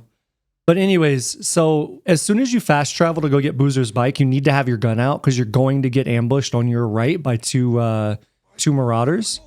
So as long as you know that, once you fast travel, very, very easy to deal with them.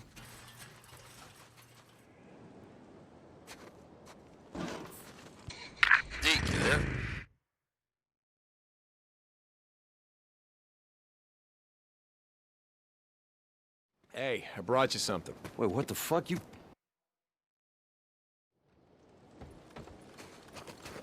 Deke, Addie just wanted me to tell you that she paid some men to go get your bike and bring it back. It's over at the mechanic's shop. Oh, wait, Hey, what? Deke, hold on. You're welcome, Deke. Ricky out. So I see one of the events up here, and I know that that means there's a sniper. And this is interesting because this can happen in two different ways. It only happens during the daytime. Also, I ran out here to get this dialogue with Copeland to pop. But anyways, you'll get one of two things that'll happen with that sniper that's like right at the entrance to Lost Lake. So either you'll get that event where you'll see them laying on the ground, baiting you, right? For the ambush, or you'll get it where basically as soon as you fast travel back to Lost Lake, they'll auto be like behind you and they'll instantly start scoping in on you.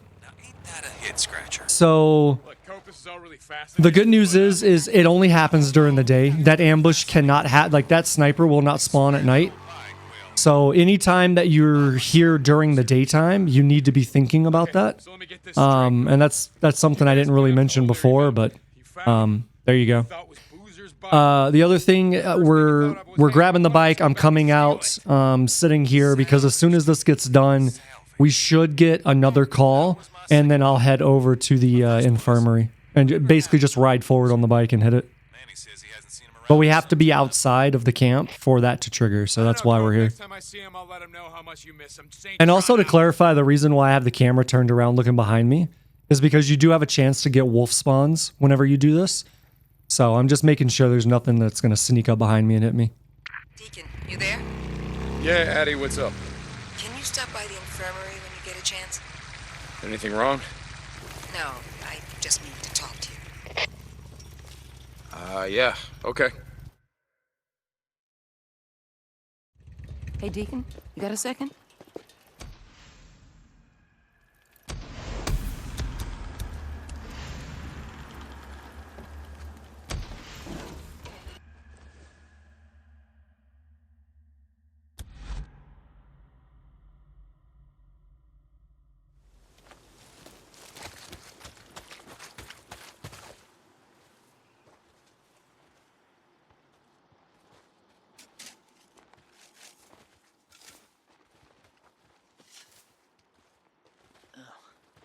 Huh.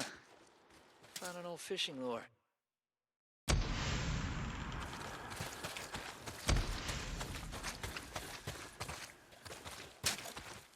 Hey, Boozer. How's the work going? I'm having the time of my life, can't you see?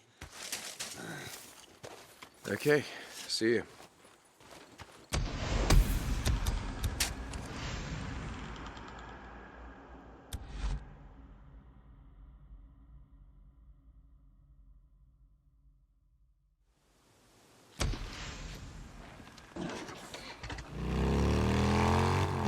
Somebody's at the gate.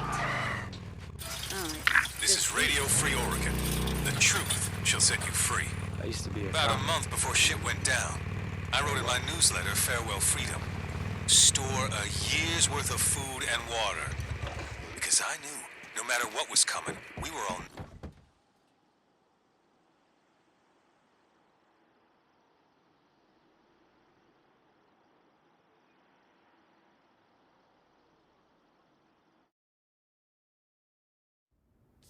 Okay, that's your... Deke, I guess I'm just making sure he's not gonna have some kind of accident down in that mine. Jesus, Mike, who do you think I am? I'm still trying to figure that out. See you when you get back. Son of a bitch.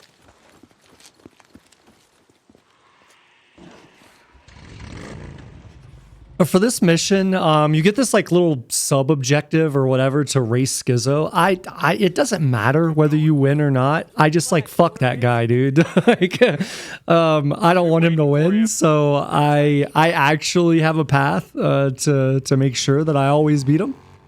So that's what I marked. It's just to make sure that I'm going the right way, because it's very easy to go the wrong way here, path the wrong way, and then you hit like the wrong thing, and then you crash your bike, and then you take damage from crashing your bike. So. But yeah, fuck Schizo. And I know, like, if I collide with his bike there, I know I'm in a good position to get there first. Just from like a timing perspective, so. Plus, again, fuck that guy, so if I can hit his bike, to hell with him. That's a very, very, very risky jump right there. I should have gone a little bit to the left. What took you so long? So these belong to Mike's men? Mike said the explosives are kept locked and strong. So I'm gonna go ahead and take off the silencer and just go ahead and go loud on all these notes.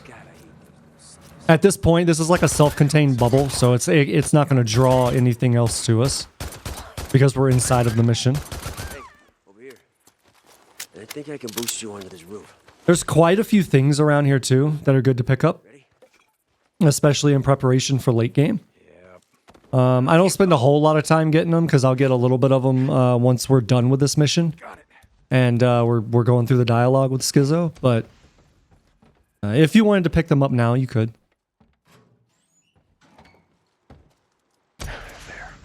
Schizo! I got him. Great. Look around. See if you can find some flares. Wait a second. You didn't bring a flashlight? Yeah, but the batteries are dead. Shit's getting hard to find these days. At least ones that have any juice left. Flares. Schizo! I found a box of flares.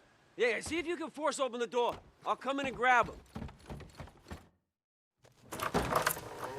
Flares are over here.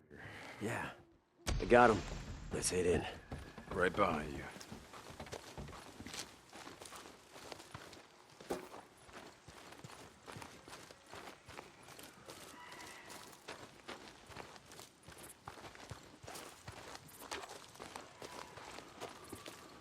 See? It's just like I said. Looks like we should be able to squeeze in through here. Give me a hand.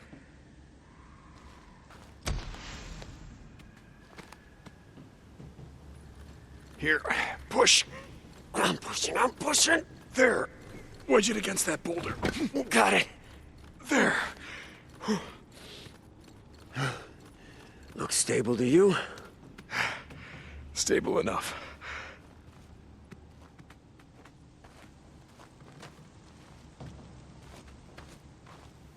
So just like anything else where we're forced to walk and we can actually attack, we're going to use the knife movement technique to basically speed this up. While I can't speed Schizo up, I can speed myself up and make sure that I'm in position and etc. So it doesn't save a huge amount of time, but it does save a little bit.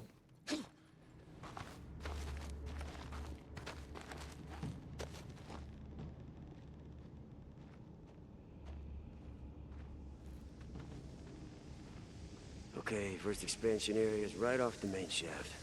Come on this way. Right behind you. Ah, shit, we're not getting none of that. Look at the map. Is there another tunnel? A ventilation shaft? Map shows they started a connecting tunnel here. Looks like it was unstable, so they boarded it up. Where? Back this way. Here? Yeah. Yeah, looks like they boarded it up.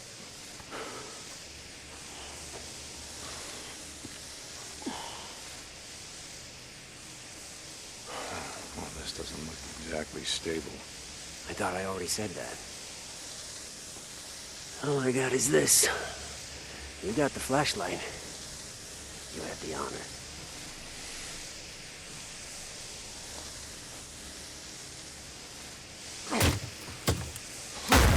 Maybe there's a reason they never completed any of this expansion work. I mean, it seems like one stick of dynamite will bring this whole place down on our heads. Doesn't seem so bad.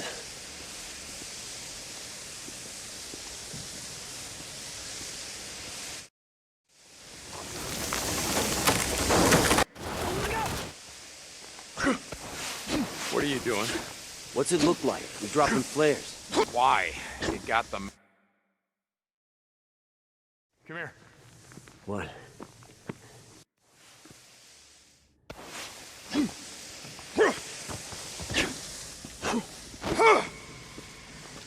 Come on, we can squeeze through here. Following you. That's a tight squeeze. You got this? Who sits on his ass all day in the camp? Very funny.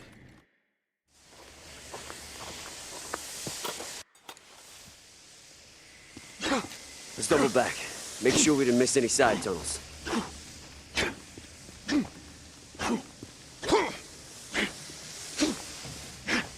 Excuse me, hold up. This doesn't seem right. What? What are you talking about? This isn't the way that we came in. What? You think you flares got up and moved? Who the hell's in here? Come on out! Show you! Where you going? It's got the keys. We gotta catch it. Hey! God damn it, Skip! Nothing too drastic for the Newt here. Basically, I know where the room is, so I'm just going to run to the room. As soon as I interact with the ground, we'll get the quick time event.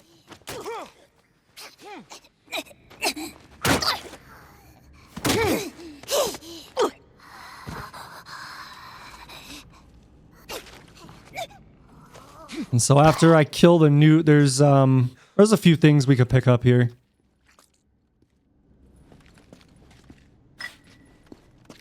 Go ahead and grab those keys, and then we're going to head back. So for this section, really all we're going to do is leverage the charge and the auto takedown, and that's pretty much it. Definitely make sure that you have the flashlight on, because as you could see with that guy, it did stun him a little bit. But really, this is just trying to insta-kill as many of them as you can, because you're on hard too. You're not going to be able to like melee one-shot them other than doing this method. The other thing to consider here is that you need to stay close to Schizo, because it's, you know, very high probability that he gets grabbed, and you need to be able to stop that. Otherwise, you know, you just kind of single the ones out that are away from the fight or away from the group. That was bad. Yeah. So I wanted to shoulder charge the one that was on Schizo, and it ended up auto-locking to the one beside him, which put me right next to one that could freely attack me. So that was a little scary. But you see how that guy's, like, kind of not with the group. So that's what you want to do here. Ooh, that was close. I shouldn't have gone for that charge. Anyways, you're trying to pick the ones off that are alone, like I've been saying this whole time, and then you're letting Schizo shoot everything else. That's basically the strategy. And then obviously stay close, so if he gets grabbed, you can interrupt that. Yeah, sadly, there's not a better strategy there, simply because you have to stay close to Schizo. You have to stay within, you know, a second or two of them. If you had guns, or if you didn't have to worry about protecting Schizo, definitely there are better strategies that could be made for that, but since those prerequisites apply, you kind of are pretty limited in what you can and can't do.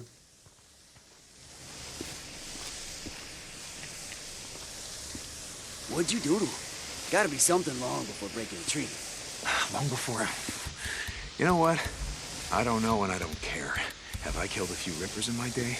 You're goddamn right I have. And after what they did to Boozer, I'm gonna go right on killing the crazy sons of bitches. Yeah? And Carlos is crazier than any of them. You don't want to be on his shit list, bro. What'd I just say? I don't care. And I'm not your bro.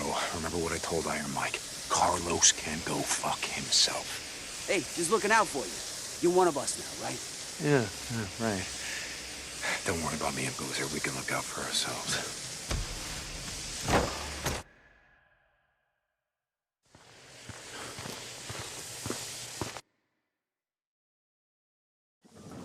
What are you talking about? Coming out of this cutscene, we're going to have quite a few people we have to fight. So basically, it's just going to be cover down on the right. There should be 3 guys. And just try to get headshots on all of them. Hey, sister, I thought you just wanted... All right, and then I want to wrap around to the left side, and there should be 2 left. Now, these 2 can float a little bit, so they'll always be on this left side, but exactly where they are will vary sometimes. So this last one's usually like right along the fence, where right there I can see him, so... that's pretty common to have him kind of obstructed by the fence, and then as you sit there and you wait, he'll kind of poke out. And so now we're going to be in the dialogue with Schizo, and we have to wait for all this to complete. So I'm just going to go forward and pick up the things that I need that I didn't get earlier. Definitely going to go ahead and pick up the machete here, because that's a free repair, so to speak. I had a machete that was, you know, damaged from all the combat. Now I have a full one that's at 100%. Well, then don't say it. Hey, they set my...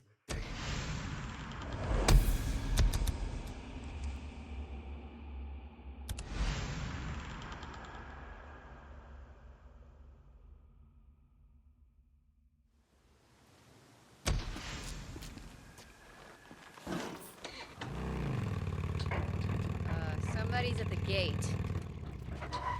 Yeah, Schizo. Think about that. Shit. I think this is done.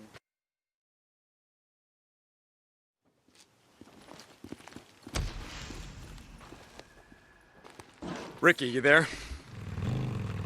What's wrong? Boozer went out and he didn't come back. As I head over to where Boozer is for this mission, there's not a whole lot of risk here. I'm assuming that's just for narrative purposes for this specific mission.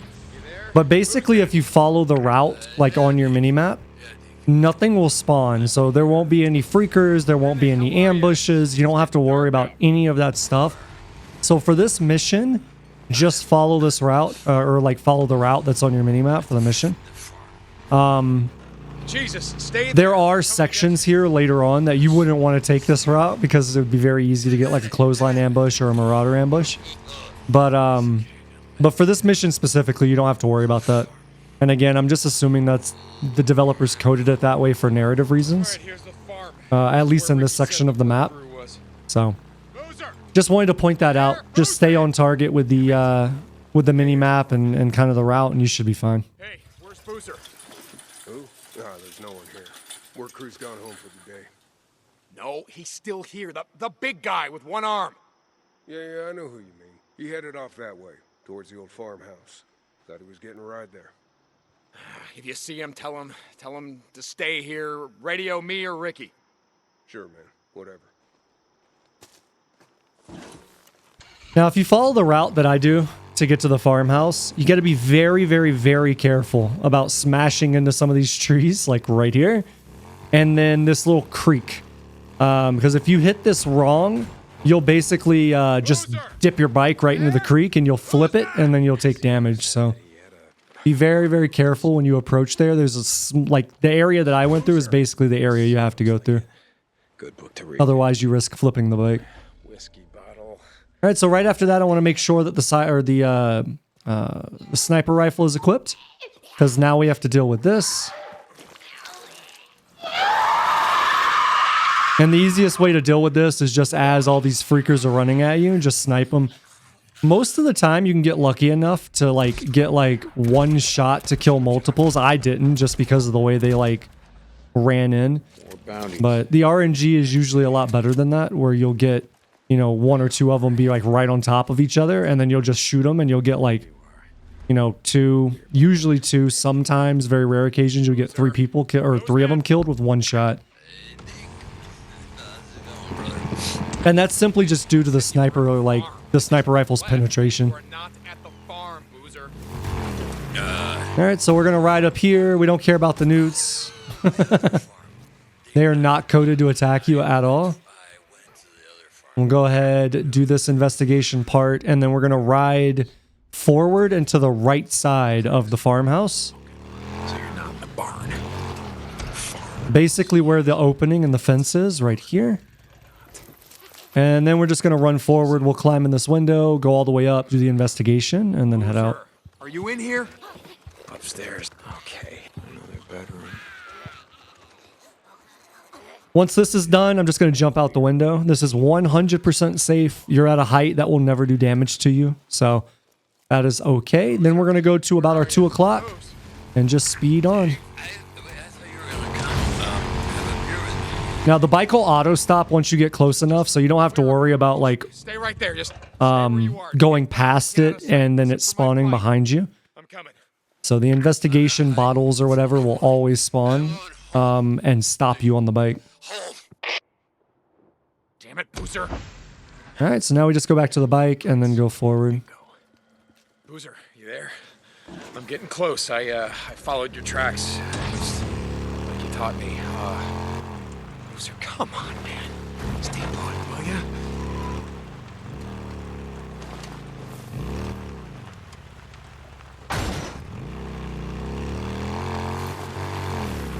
There he is.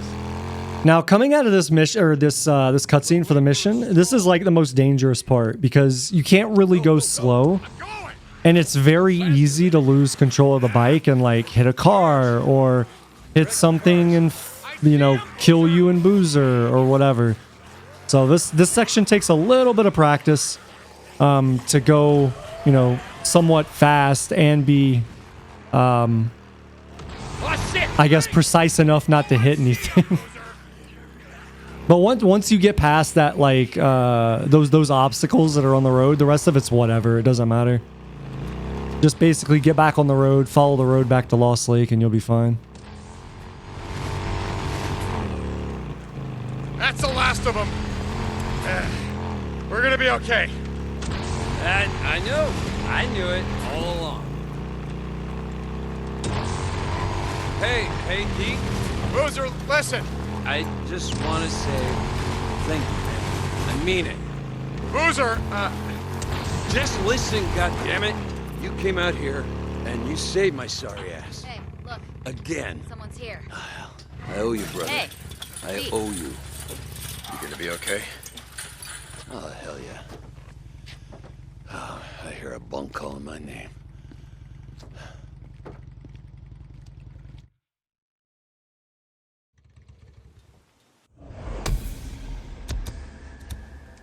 All right, so I'm just going to run right back out the gate. Again, this is like all the other ones, just to trigger, you know, the next set of events. Yeah, Skizzo, I'll think about that. Jesus, why would Iron Mike ever trust? And then we get the dialogue from forever ago that we cut off because we were too fast.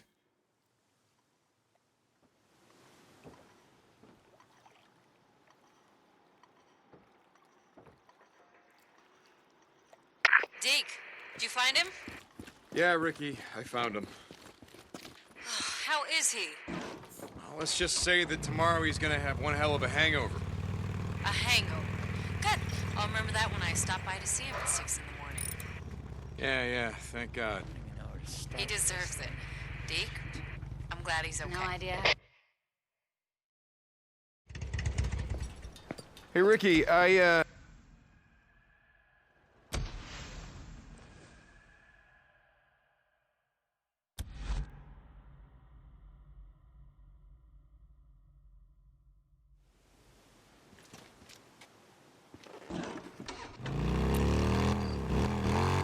So I'm gonna go ahead and go forward here. We're gonna sleep for day for obvious reasons, and then I'll continue on. John to Iron Mike. Deke, you and Skizzo, you find them? The explosives? Yeah, it's like Boozer says. I hear a bunk calling my name.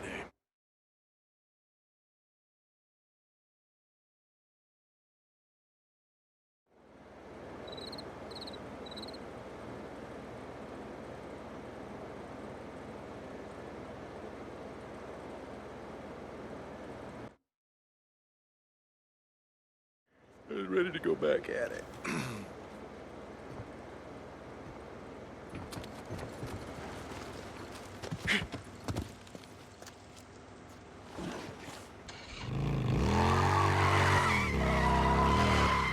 Lost Lake Camp, come in. Deacon St. John to Iron Mike. Deke, you and Skizzo, you find them? The explosives? Yeah, Mike, we got him. Skizzo's on his way back with everything that we found. Listen, Mike, I gotta tell you. That's great. That's great! Now, we can't use them till we find some dead cord. You know that, right? I'll take a look through the files we got. Mike, listen to me. Skizzo, he's up. Jesus, what now? You boys try and shoot your damn heads off again? No, Mike, but he, So I want to approach this very carefully because if you look at the mini-map, there's a question mark. Generally speaking, and I haven't brought this up until now, I probably should have said this a lot earlier, but whenever you're like going anywhere and you see a question mark on the mini-map near you, that is a very good indication that something is happening there. And usually it's a marauder ambush of some sort. But the mini-map is very, very, very handy. Like, so I knew there was something here, so I get to approach that with a different mindset and a different, you know, eye for what's going on. And then right after I cleared those freakers, I saw there was red blips on the map, right? And that's how I knew the wolves were there. So you want to make sure that you're paying attention. The only reason that I scanned again is because generally there's always 3 wolves. And I killed 2, and I didn't see a third one, so that gave me the prompt for that. Now, something else, this is really funny, because I remember this clear as day. So I was standing here, and I was thinking in my head, I was like, God, man, that's so rare to have, like, the freakers there and then have wolf spawn. I was like, what the hell else is the game going to throw at me? Like, I'm going to get one that spawns in. Oh, shit! I was literally thinking, what else is the game going to throw at me right now? Watch them spawn something in right next to me. And right when I thought that, I heard the crow cry, right? And so if you've played the game before, like later on in the game, once you go over to like the militia area, there becomes like crows become a thing that can attack you and whatever. This early in the game, they're not. But because I've played through the game so many times, I've kind of conditioned myself that when I hear that, oh, dodge roll, man, crow's coming. And so that happened, and I dodge rolled, and then I saw the crows and just started shooting at them because they scared the shit out of me. A funny inside story that most people will never ever know if I didn't say that. But yeah. Anyways, once we get over here, there's always going to be one newt that's going to be around this area. We need to kill that because once I grab this object here, that newt will come to try to attack me. It can not come to attack you if it's like really far away from where you are. But if it's in close proximity to you, it will try to attack you. So just kill it before you grab it, and that'll reduce the risk of that. Jesus, poor bastard. I really hope you had that coming. Here it is.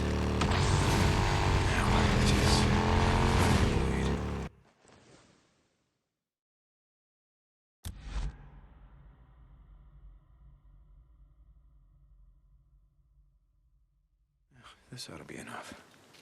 Now, I just gotta get all this crap back to Ricky. Somebody's at the gate.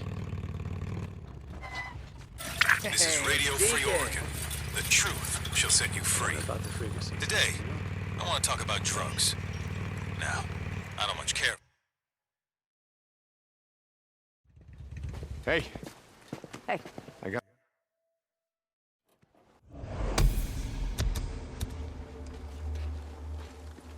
You, need a refuel? Bike's looking pretty busted. Oh, look at all this piling up.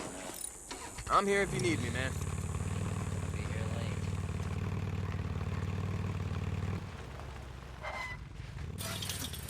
I got it.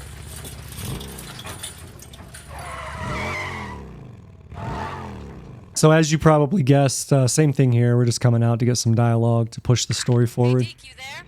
I've got Boozer's new prosthetic ready. I asked Addie to find him and send him over. Great. Great, Ricky. I'll be right there. Deacon out. Just right in the Okay. crease there. Okay, got it.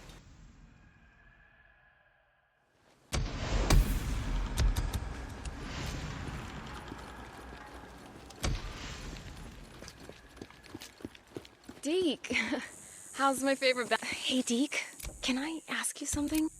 Could I stop you, Blair? Could I? No. I heard there was a big fight between Skizzo and Iron Mike. What's going on? Hey, Deke, you be careful out there.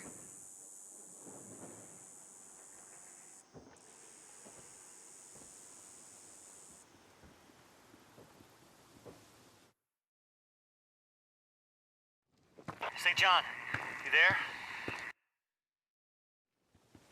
Hey. Hey, you're headed. Me and a couple of guys burned down in this. Where are we headed? Over toward Malacqua Lake. You know where that is?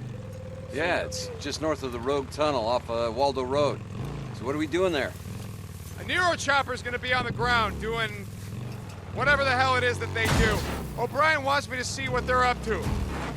So Brian, he's what? Your shot caller, handler? No. Boozer, you know why the hell we're out here. Just asking. Seems like he tells you to jump. You ask how high. It's not how it is.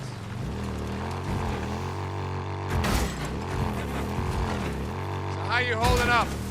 Not bad. It's been worse, you know. I actually don't mind working at farms. Reminds me of when I was a kid. I used to go out to my uncle's. When we get to that site, stay close. Whatever happens, don't let them see you. They can get a little trigger happy. Okay, got it. Stay down, keep my mouth shut, don't get us killed. Hey, thanks for bringing me along, Deke. It's good to get out again. Even riding bit. Okay, stay close. There it is. Jesus. So again, not a whole lot for this one either. Basically, I'm just going to run forward, get ahead of them, hide in the bushes, and that's pretty much it for right now. And we'll just wait until they complete the first part of the dialogue and then start pathing over. Whatever science shit they're doing out here, how the hell would I know? Okay, wait here.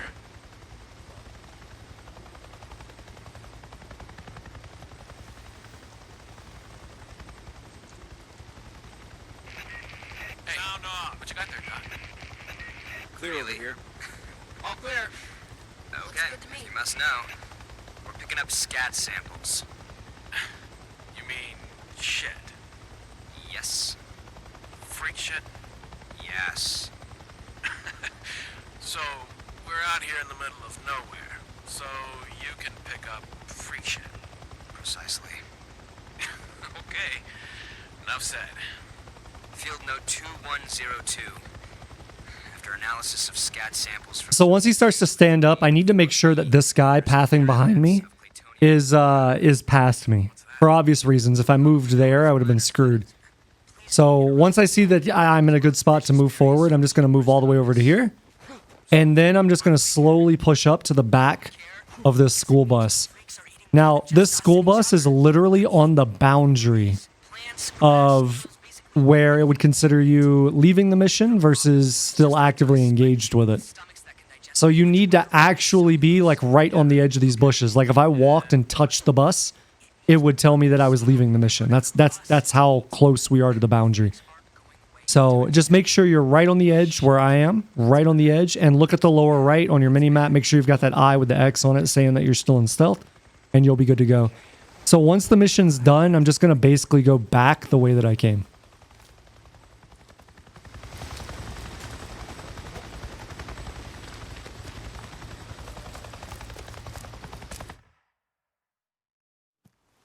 You catch any of that over my radio? Where are we headed now? That's a good question. O'Brien, are you there? Come in, O'Brien. I'm here. Finished? Yeah, it's done. Where am I meeting you? I wasn't expecting you so soon. I'm sending you the coordinates now, but it might take a few minutes to get there. O'Brien out. What the hell does he think I've been doing out here? Hey, you're right about one thing. He does sound like an asshole.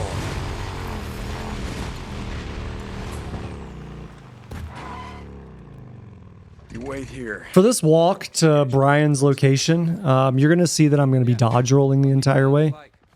You're kind of forced to just walk here, and you can't use the knife technique to move quicker, so this is the second best option to just get there faster.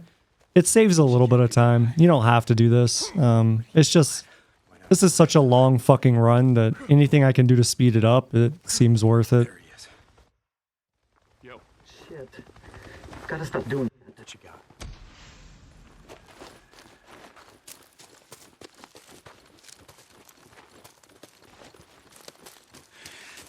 So you're sorry. Is that it, O'Brien? You're sorry? Oh, damn it. Whole thing's a waste of my goddamn time.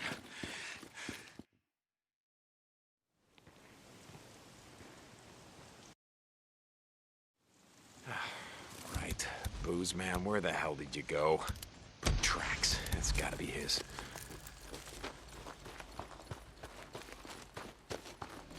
For this part, the game kind of wants you to go this route and investigate and do all that, but since I already know where the objective is, we can just run straight to it, and then I don't have to worry about all the extra fluff. So that's what we're going to do. Now again, because we're doing a mission specific to Boozer, there's not going to be any like freaker spawns or anything crazy like that. All I have to do is just go straight to the location, which is this door. Now coming out of this, we are going to get a bunch of rippers that we have to fight. This is essentially just cover down on this this corner here, pie the corner, and kill as many of them as I can. You can take this pretty slow because Boozer will actually run and engage them, and for the most part, they'll aggro to Boozer. However, it's not a guarantee that that happens. So eliminating these as quickly as you can is the preferred method. Now for the last guy, I like to run up and use this tree as my corner cover. I can back up. There we go. And so there we go. We took care of all of those pretty quickly, actually. So once they're all dead, basically it's just get back up to your bike. Now we'll be able to use the knife movement technique here to get all the way back up, and then this will be over. Bitches, you know. Yeah. Come on, let's get the hell out of here. So what the hell happened back there? You seem sort of, I don't know, like you lost it. I don't know. I guess I needed some payback for this shit. But, there's never gonna be enough payback, is there? You know? If you hadn't made this before, my arm broken, I don't know where I'd be. be okay? Yeah, not like I got a choice. Yeah, okay, come on. There's your bike. Hey, how'd it go? What go? You know, goddamn, your guy in the space. Where we headed? Back to camp. No, I still gotta work a shift. Give me a ride up there. It's just north of Sherman's camp. Okay.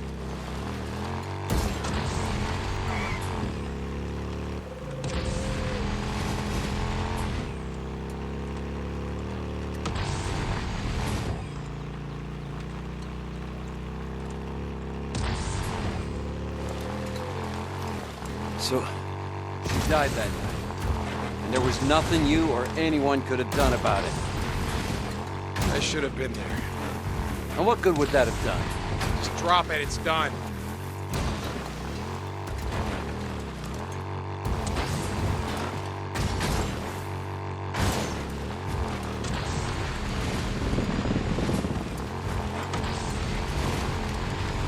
Skizzo, you there?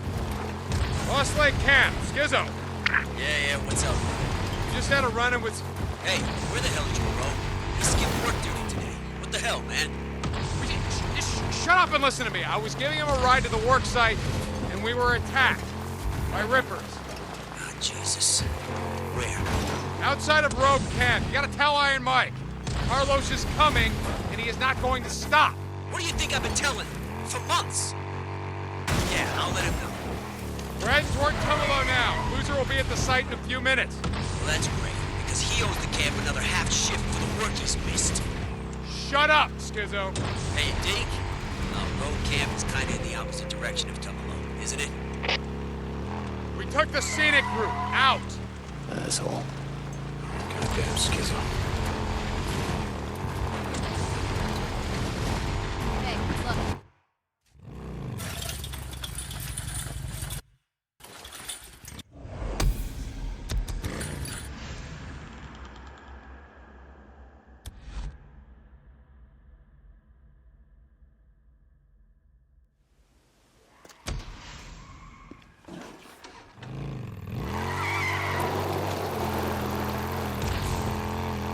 St. John at Lost Lake Camp. Come back. Deke, I hear you. Mike, good. Look, Boozer and I, we just had a run-in. Rippers, they... Rippers? God damn it, you boys crossed the Iron Ridge? Deke, I told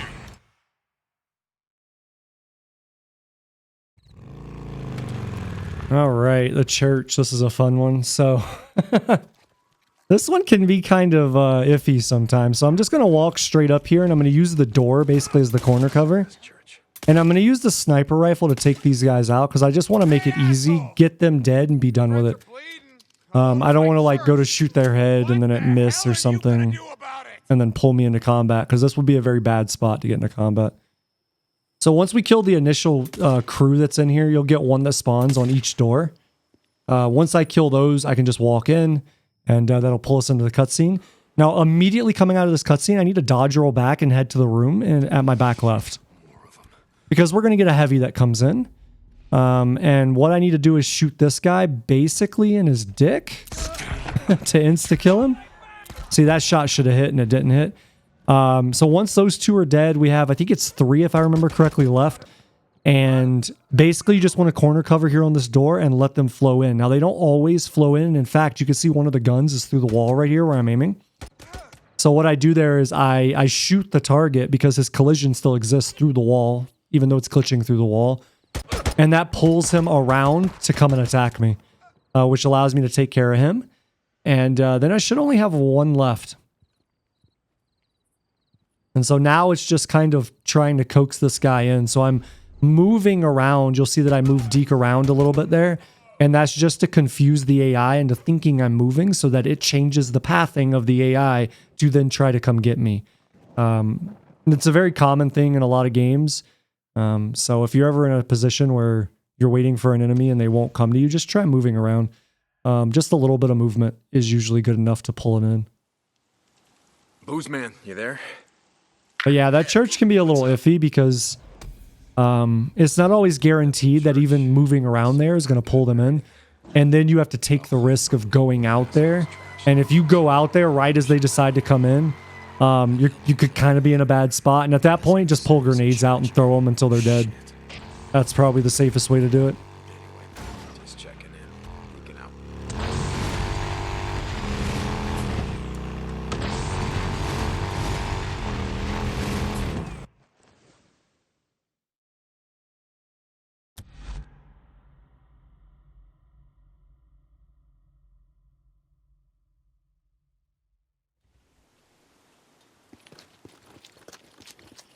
Somebody's at the gate.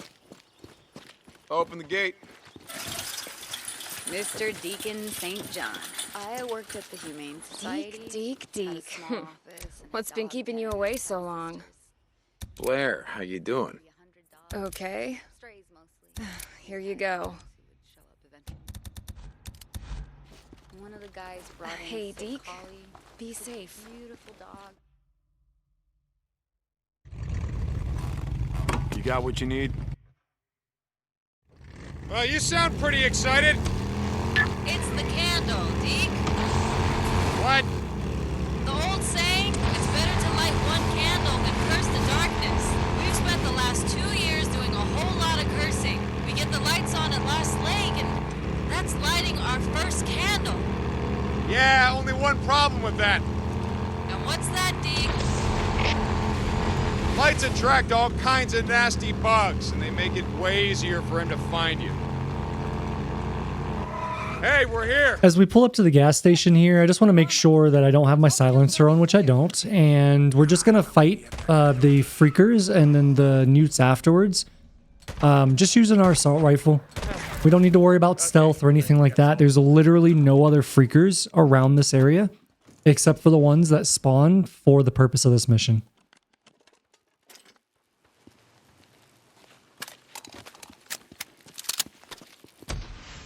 Okay, to fix this thing, I gotta climb 1, 2, 3. So funny story, one of the things I tried early on here was to throw a grenade up here, or throw grenades up here.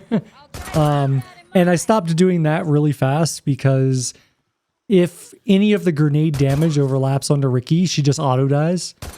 Like, no matter how far away it is, like if it's on the very border of the range of the grenade, it'll just explode and kill her instantly. So, pretty much the strategy here is just to get a long sight line. Basically stand in the middle of the road and you'll be able to see them as they run up to you, and you don't have to worry about missing one or two of them because they're obstructed by a car or by part of the building or something like that. So just stand pretty far back and make sure that you've always got an angle on Ricky for the 1 or maybe 2 that will jump on her, and then that's it.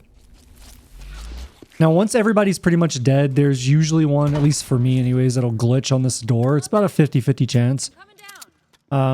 Every time it's ever glitched on the door, half its body has been through the door, so I just shoot it like you saw there, and it takes care of it.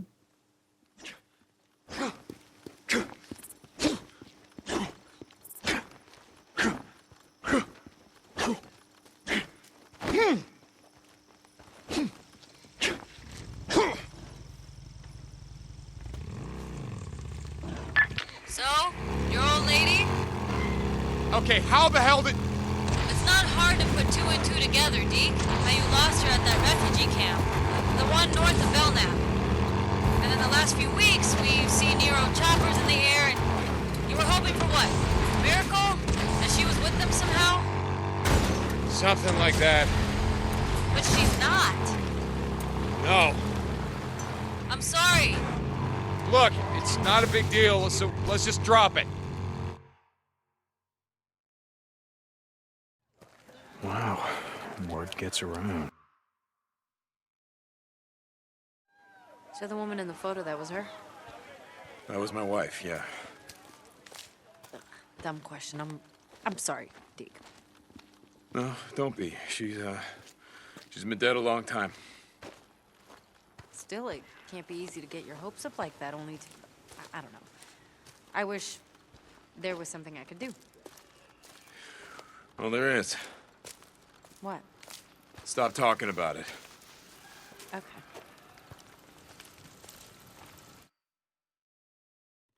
Addie? Addie!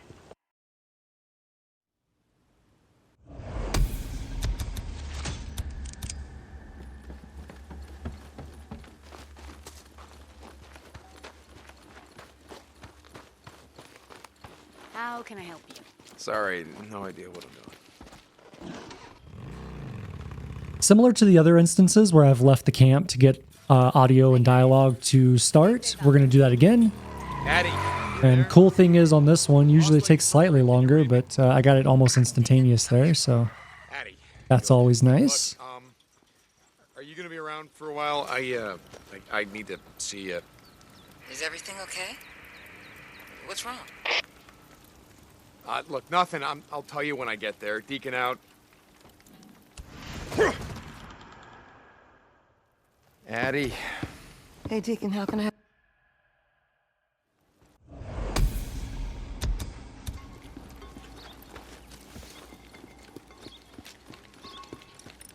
Deacon St. John, how have you been? Buzz, how's a camper's life? Should have new shit later. Stop by.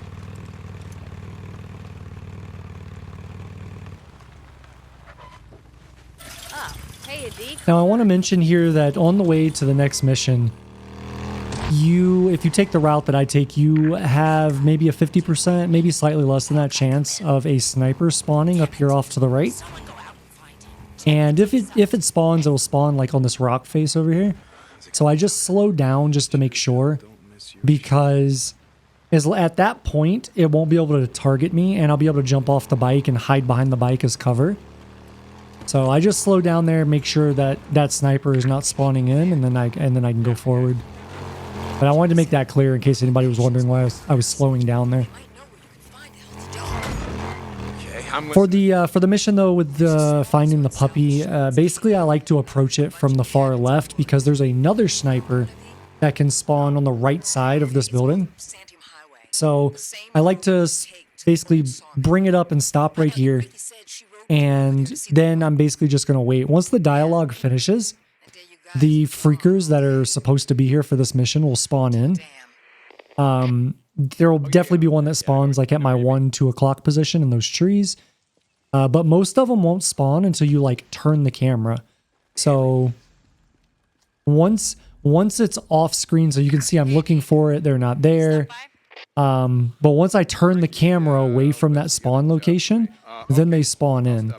So I just decided since they weren't spawned in, I would take the opportunity to just keep the camera angled that way and then run back to the farmhouse. And once I got back to the farmhouse, I can turn the camera. It doesn't matter at that point. So I go ahead, get the mission objective done, and now all I need to do is just leave. We'll leave the house and then go over to where the puppy is. Got it. I just want to make sure I'm paying attention to where the freakers are at here. And if we do have to engage a freaker, I'm like, other than this one that's going to be at the objective, then I would want to put my silencer on and make sure to do that quietly.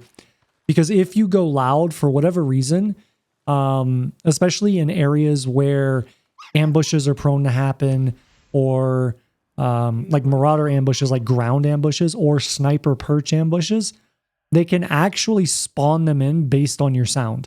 Or at least that's how it feels. So I want to make sure that if I have to fire at something there, that I'm just putting on the silencer to reduce the chance of that happening. Because on that side, the sniper would be able to hit me if it spawned in. Hey, Deke, you there? I need you to meet me. I'm here, Skizzo. What do you want? I'm busy.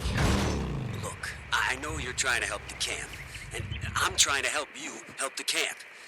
Meet me at the back of the lodge. Skizzo out. Damn it, Skizzo. This better be good. All right, I'm here. What do you want?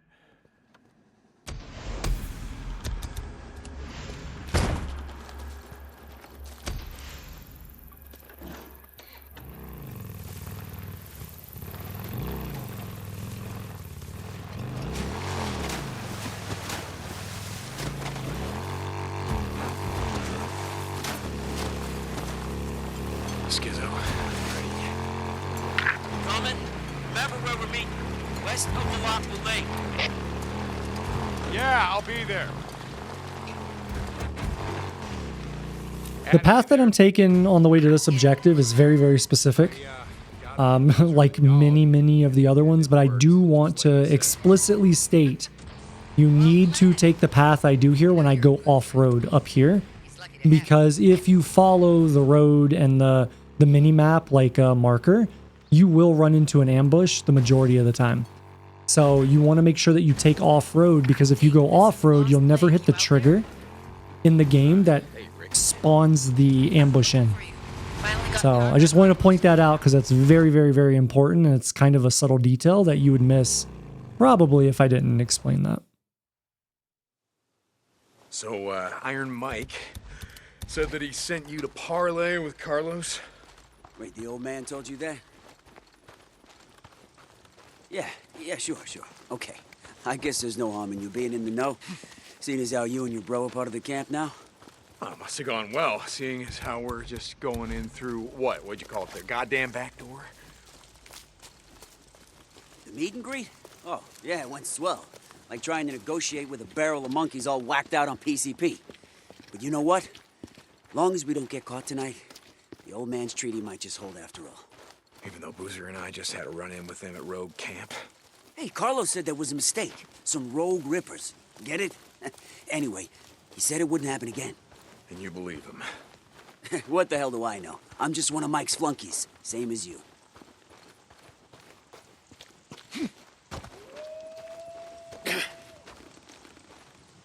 Shit. You hear that? Yeah, wolves.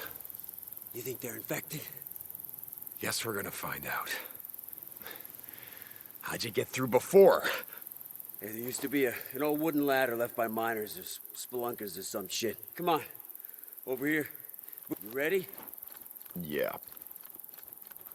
All right, so immediately after we boost Skizzo here, I need to go ahead and pull out the sniper. Go ahead and leave your silencer off.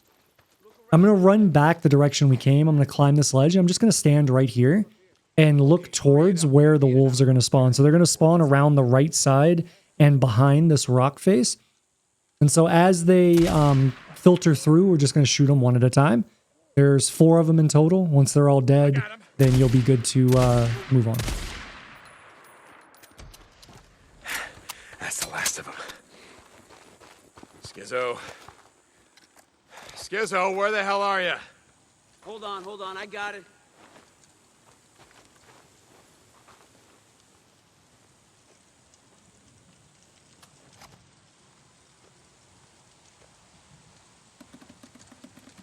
Watch your head. Got it.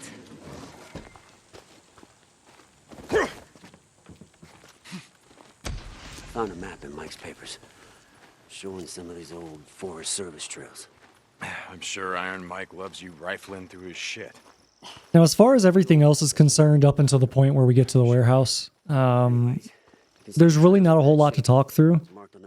I am going to take paths that are not normal, so I'm not just going to sit behind Skizzo and follow him. That's just in an attempt to speed up these sections. You don't have to stay with Skizzo, and I don't know that that's widely known, but you don't have to stay with him. You can actually just, if you know where the next trigger is for the next event, the next cutscene, etc., you can just walk to it directly in a straight line most times. So that's what you're going to see here. Once we get to the warehouse, though, I'll pipe back up with some more commentary on the strategy there. Look, I want to see for myself what these assholes go through. Wait, hold up.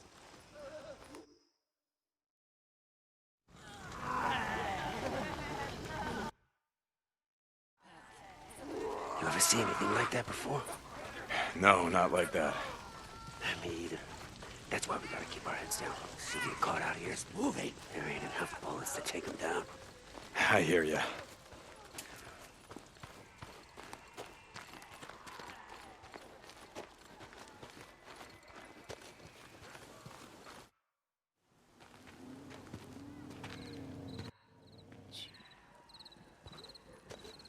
But you're sure this is the right way? Yeah? Why? I used to ride through here back in the day. What? My old lady used to work out here. There was a research lab east of Iron Butte Lodge. Anyway, I'd ride out here. I swear the transportation complex is back that way. Let's just keep going. You'll see. It's this way.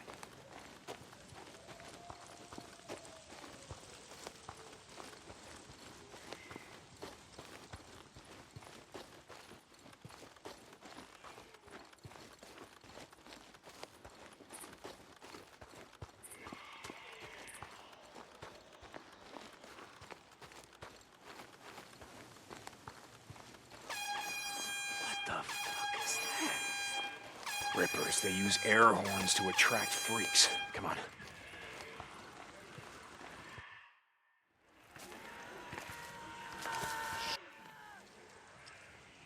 You okay? Yeah, I'm fine. You did the right thing, you know. Just drop it, Skizzo. We've all had to do. Drop it.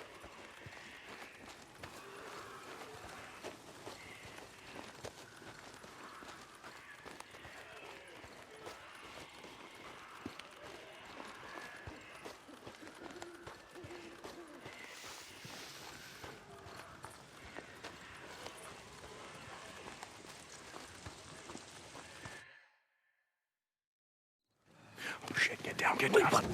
Jeez. They're batshit fucking crazy. You ever seen their leader, Carlos? No. He looks crazier than anything. Got scars all over his back, arms, legs. And that's what I keep telling Mike. You can't have a treaty with crazy people. I told you, Skizzo, I'm not going against Iron Mike.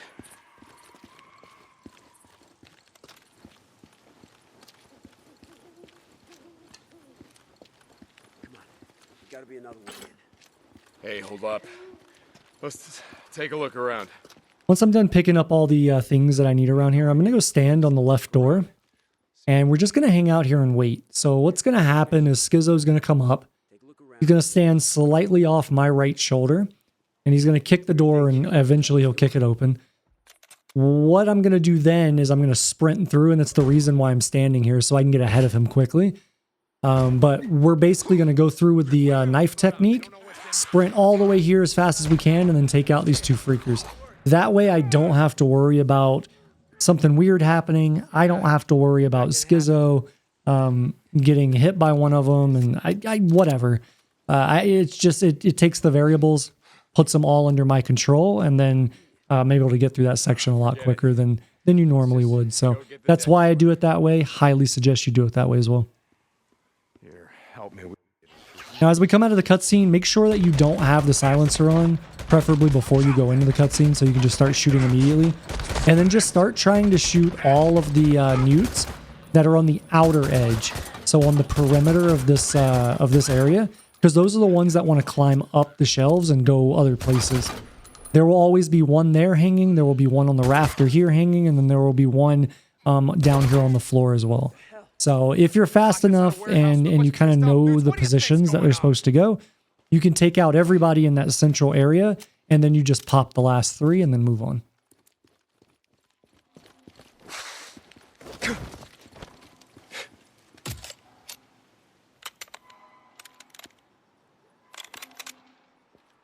Got it. Here, the door's unlocked. Jesus. Okay. Yeah, just a little newt, right? Come on. Yeah, let's just find the dead cords. What do you think? Foreman's office is up there. That's where they'd keep it. Oh, great. How are we gonna get up there? Come on, I'll give you a boost. Wait, you just want me to go first, in case there's something up there. Oh, you got me. Now, come on. Yeah, okay.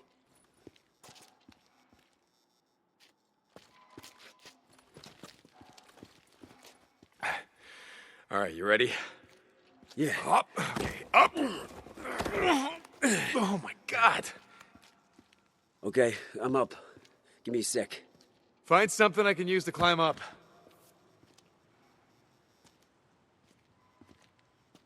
Here, watch your head.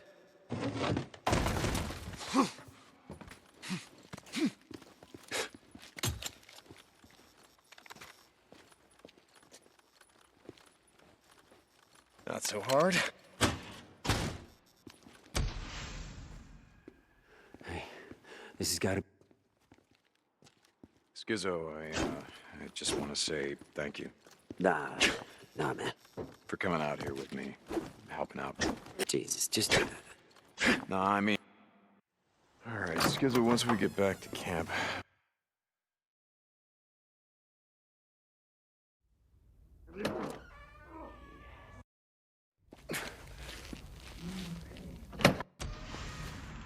Okay, so for our captured section, not too much to talk through here. You will notice that down at the bottom left, we're at 75 HP. So we did take damage. Again, that's developer force damage. I can't stop that, and we have to take it as part of the story. So that will not count against this run. Basically what we're going to do, you saw there, we do the knife technique to get ahead up until the point where Deacon can run. Once he can kind of jog a bit, then we're just going to the end. The only guy that we're going to kill is this one, and that's just for the safety of getting through the door that's right behind him. And plus, once we come in this room, the door shuts that we came in through, so that locks everybody else out. But I don't know that it's ever happened to me where I was like, you know, trying to get through this door and he saw me, but it's just a safety thing. All right, so as I come out of here, we can just run. We don't have to walk. We don't have to sneak. We can just run. These guys are not coded to see you as long as you're not within a certain perimeter to them, and that's very, very close proximity to them. I will kill this guy. This is, again, just a safety thing because I'm going to run right through his line of sight as he was staring, which is right here. I'm going to go over to the left and then just continue straight on. And what I'm going to do is go to the window of the building where the objective is, climb through the window, and we'll be pulled in the cutscene.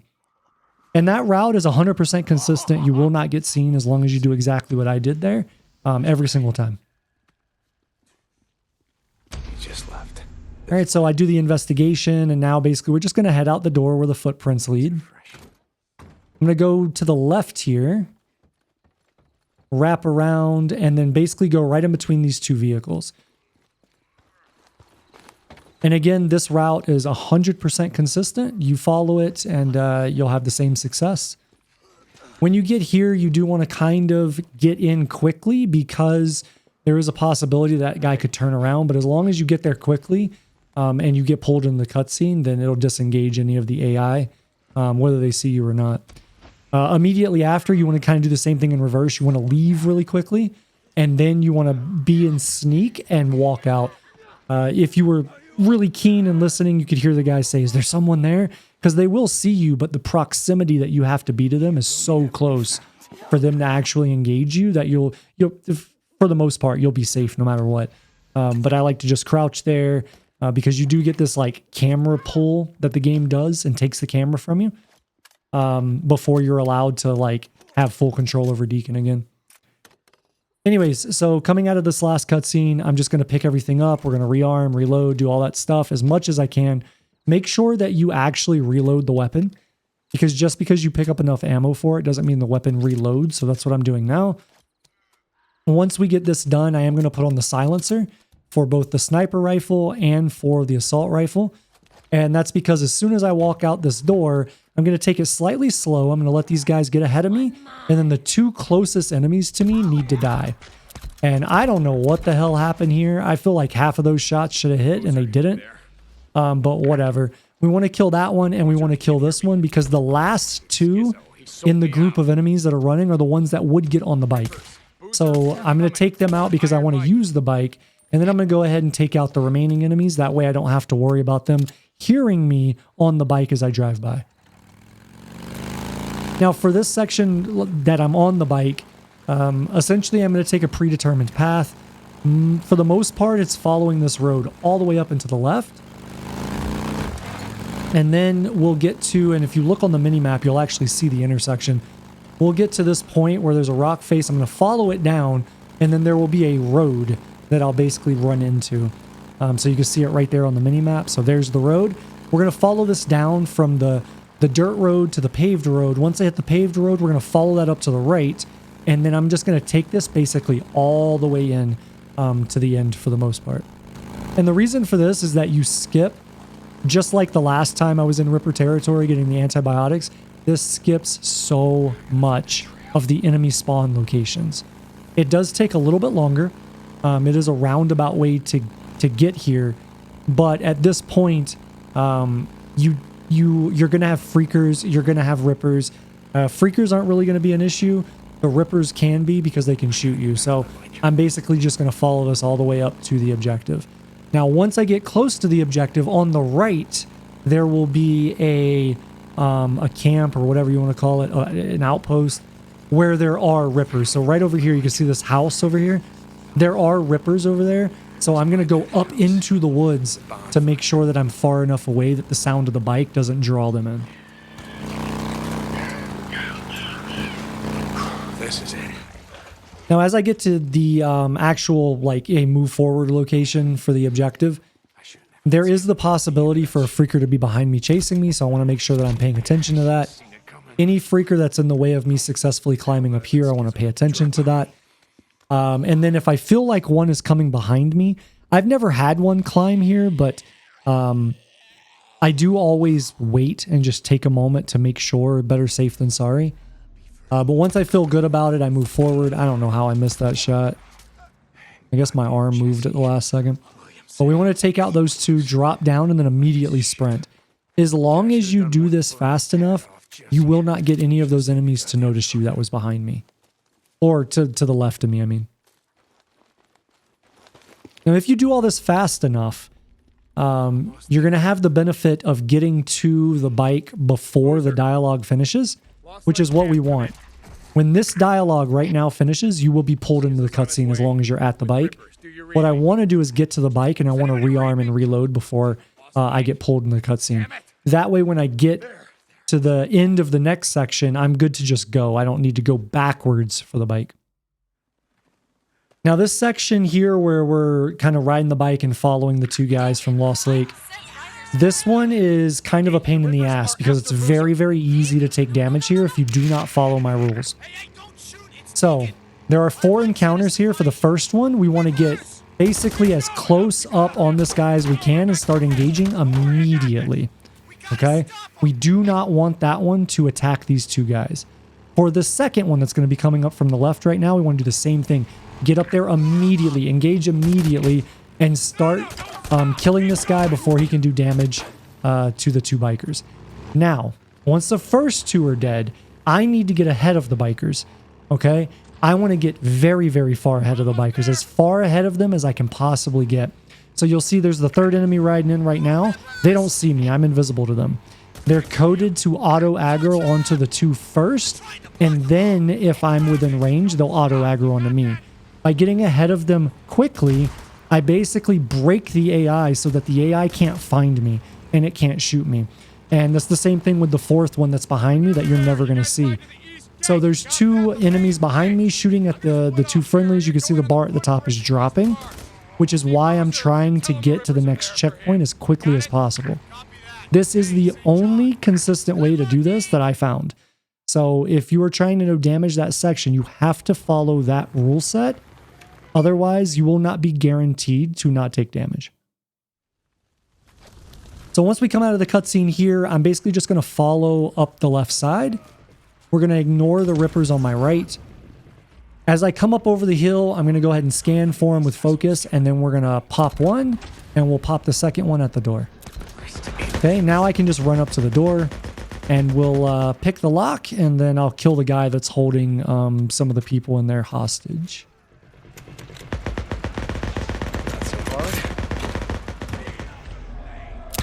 Okay, we're going to get a little bit of dialogue that's going to stop us from moving. There's nothing you can do about this, so just wait it out.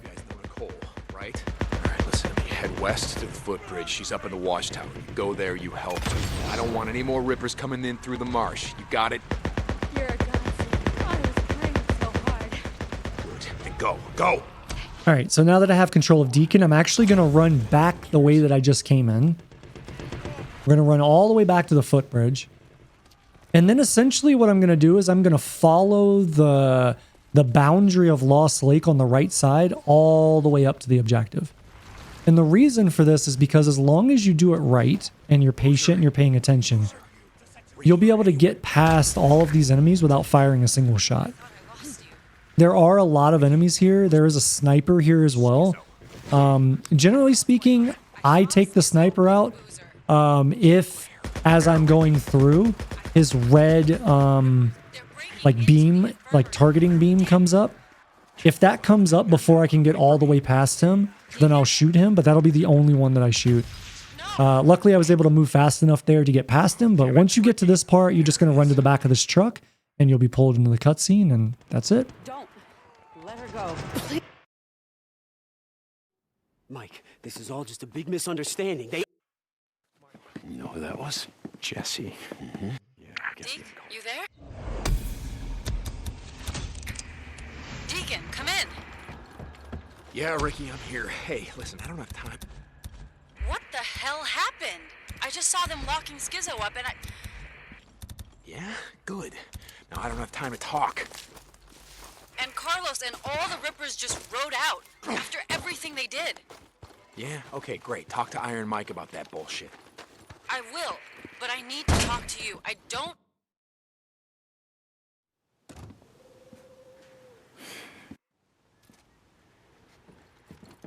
You need something, Deke? Sorry, no idea what I'm doing.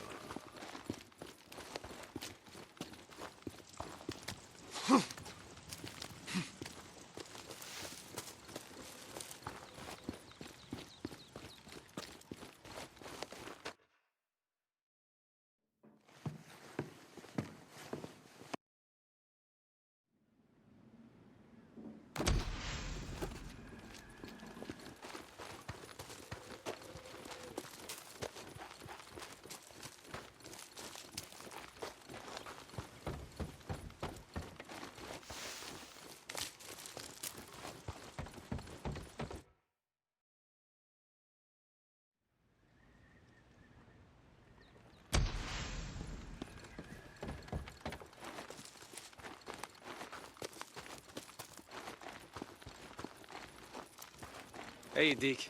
You need something? Deke. I guess I'm just distracted. Oh my God, Deacon. I heard you were the one who got the lights back on. Oh, thank you so much. Yeah, well, you heard wrong. It was all Ricky. She's the one that you need to thank. Ricky? I could kiss her. Just don't tell Bree. Okay. All right. Hey, Deke. Be safe.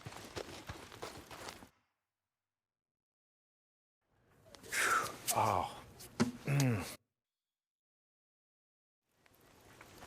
So Eddie's not a doctor. Huh. Okay. So you're not a doctor, you still saved Boozer's life. Hey, Deke. Boozer, I'm heading to the gate. You ready? Way ahead of you, brother. Okay, I'm almost there.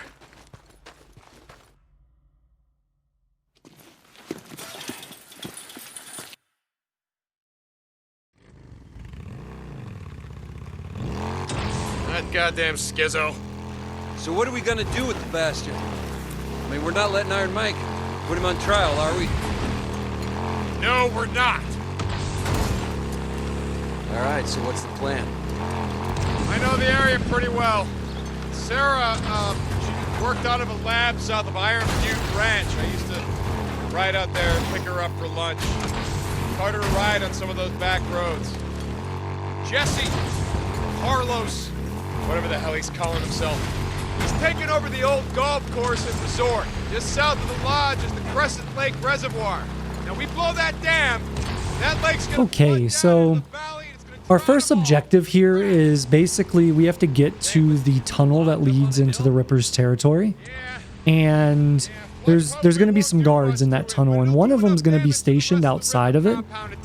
There is nothing you can do to stop that one guy from auto-aggroing onto you. I don't know why his AI is so omniscient or whatever, but he auto knows where you are and will come to engage you. So the way that I get around this is basically I'm going to park the bike here and I'm going to run inside the gas station. There are nests in here, so you absolutely cannot fire your weapon loud in here. Otherwise, you will aggro the freakers out of the nest. But what I'm going to do is I'm going to move to this spot, and by moving to this spot, I've got corner cover, and that guy will always be drawn out into the open. Once I kill him, basically just jump over the side and we go back. Now, you might have noticed there, or if you've played the game, you'll know that my sniper rifle got taken away from me. I now have a sniper rifle the game forces me to use, which is much weaker and much shittier than the one that I had. So, we have to take that into consideration with basically the strategy here. But for the most part, once we kill that guy, I'm just going to go into the tunnel I'm going to stay outside of the tunnel.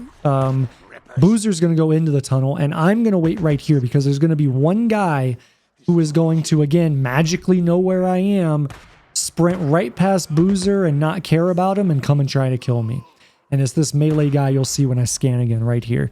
So I'm waiting for him. Once I kill him and I make sure that Boozer is engaging all the others, then I know it's safe for me to move forward.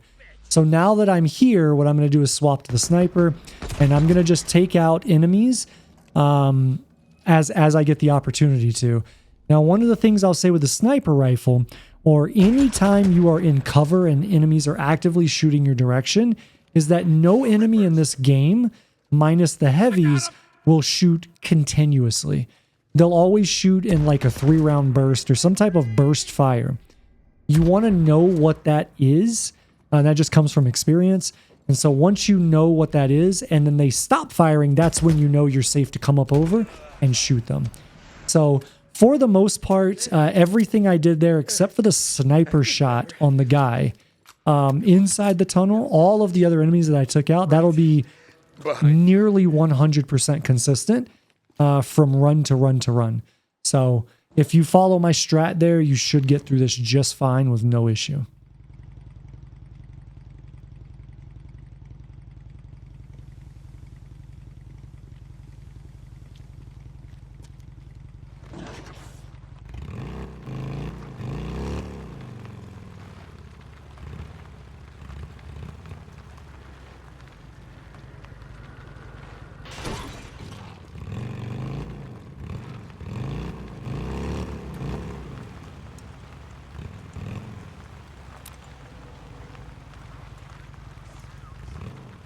So once we're out of the tunnel, I'm going to take another very specific route with the intent purpose of avoiding rippers. So there's going to be some rippers down here at this gas station or truck stop or whatever that is. So we want to make sure that we're avoiding that. And then after that, pretty much there's nothing here. So, oh my God, I can't believe I hit that sign. That's very, very lucky. So some of the signs in the game, as a general rule, I don't hit signs, because some of the signs in the game will act as a brick wall and launch you off and do damage to you, or kill the person that's on your bike or whatever. So I got very lucky there. I don't even remember that happening. Okay, so as soon as we have control of Deacon, I'm going to run forward here. We want to get up top in the tower as quickly as possible. And then once we get up here, we're going to just go ahead and start taking these guys out. Now, I'm not going to be using a silencer here because I don't care whether they hear me or not. That doesn't matter. There's only 2 enemies out of all of the enemies we're going to fight here that can actually shoot at me. Everyone else is scripted to shoot at Boozer. Another cool thing to note about this, which again, if you've played the game, you may or may not know, is that you have infinite ammo when you're here. So every time I reload, I'll always be back at 15 in reserve. Now, once Boozer goes and plants the first bomb, I'm going to go ahead and scope in on this truck because the next Ripper is going to spawn in directly behind the backside of this truck. So you'll see him right here. There he is. Now I'm going to get 2 on my right. We'll take those out, and now I'm good to go until he gets done planning the charge and moves up. And I'm setting the second charge.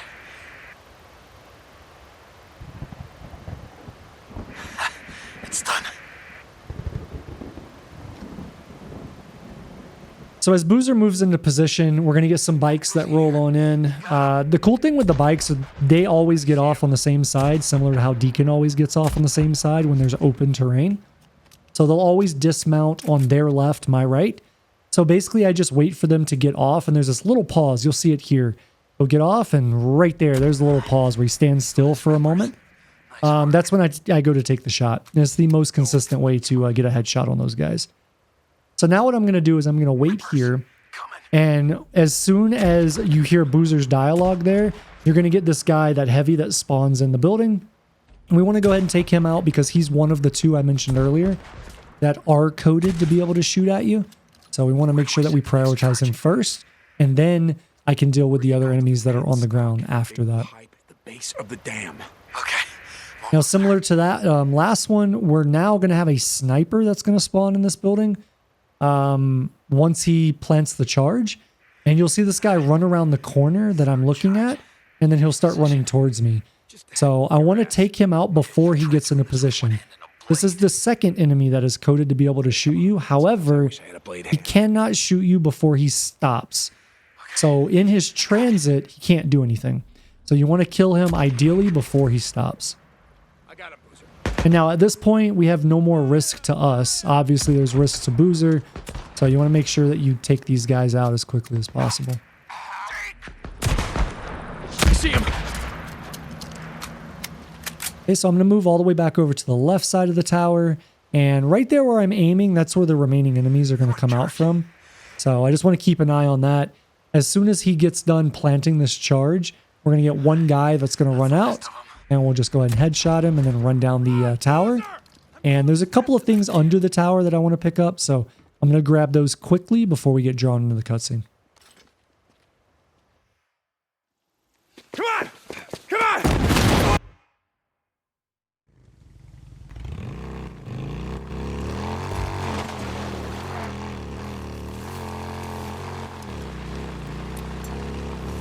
Brother, you did a hell of a job back there. Yeah? I thought I was done for a couple of times. Yeah, I'm sorry about that. What the hell are you talking about? This is the most alive I've felt since... shit. You remember when we got trapped by that horde in Tumalo? We ain't done yet.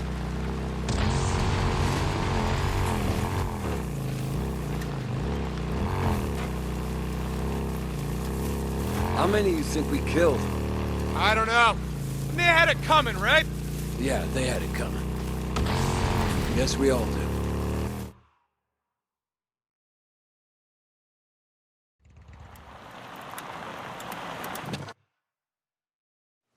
Come on. All right, so as we start this, now I want to go ahead and attach silencers because we're absolutely going to need them here. We're going to run all the way forward, and then I'm basically going to cover down on the left side here. Washed away all the wicked. Yeah, except... Now I want to go ahead and take out this heavy. And then I'm going to be looking to take out this guy on top of the vehicle. And now I want to get in position for the one that should run up here. However, because everyone got alerted when I shot that second guy, they didn't run up. So at this point, we're kind of in like an improv type situation where I'm just kind of doing stuff because the strategy is slightly broken. But we're still in the right location. Essentially, I just want to be corner covered here. And I want to take these guys out in stealth without them knowing I'm here. Once we kill enough of them, we're going to get freakers that are going to spawn in and start running in. At that point, basically, I can either try to kill them to make this a little bit quicker, or I can just hang out and wait for the most part, because there will be a breaker that comes in, and breakers will not only kill the humans, but they'll also kill the freakers. So at some point, no matter which strategy I use, I'll end up with just me needing to fight a breaker. So once they say there's a breaker out here, and what I chose to do here was basically just wait. I want to go ahead and also make sure that I have a smoke bomb prepared. If you don't have one, just because you looted it or whatever, you should be able to have the resources to make one. So it shouldn't be an issue if you're picking things up like I have. Luckily, I already had one, but at this point, I'm just going to move forward. And I'm doing this very slowly simply because there are enemies beyond him that will spawn. All right, so now that he's dead, I'm going to go back and get into cover because I don't want those enemies to be able to see me.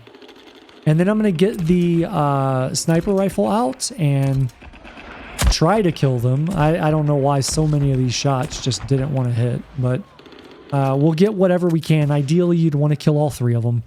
But that's not the world I was living in at this particular time. So I'm just waiting to see what he's doing. I'm letting Boozer kind of go in and distract him. And then I'm going to move up on the left side here, just so I have hard cover and they can't just immediately shoot me as I'm running up. And now I'm just going to take it slow. Boozer goes in and distracts him. He pops up from cover and I take the headshot, which that's good. I'm going to go ahead and cover down here just to assess the situation. We should only have a few more up here. So we take out that guy and then I'm going to move forward. I'm only moving forward here so that I can use my focus and actually see through the wall and see how many I have left. Generally speaking, it should only be 2 and that's what I have. So at this point, I do like to try to throw grenades at these guys. It's a lot easier than coming up to this cover to take them out. But you kind of have to know the distances here and no matter what, once you get to the top of that ramp, they will engage. Now this last guy, generally speaking, if I don't kill him here, he'll back off by the door that we're about to go open, and then you can just throw a grenade up there and kill him. All right, so for Carlos, there are specific rules with this fight if you want to do it without taking damage.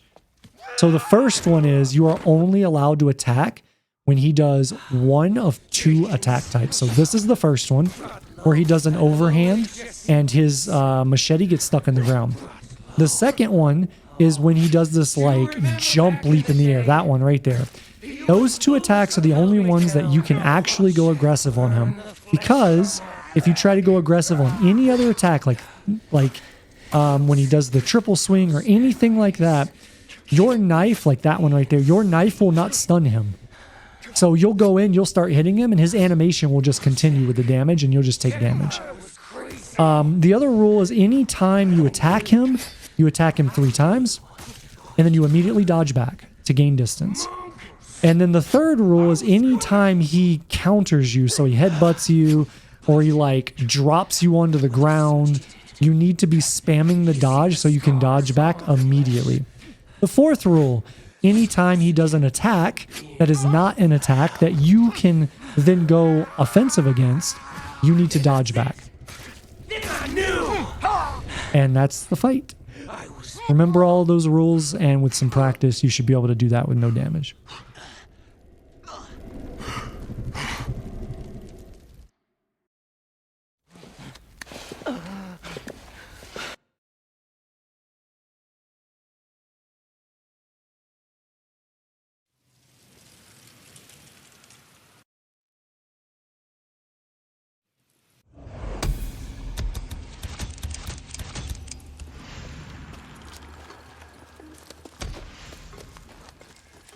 Can I help you?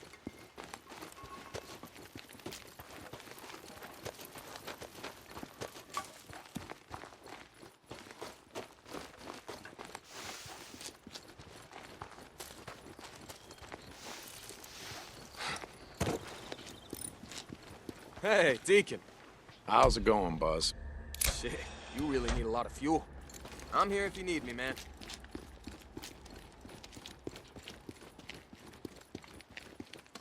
Deke, hey, I heard, you know?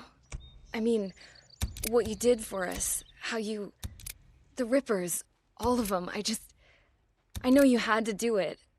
What else was gonna stop them, you know? Yeah, look, Blair, I'm not proud of what I had to do. You know that, right? I mean, we had to...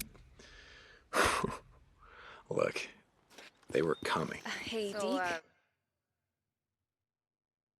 No, this is your clutch.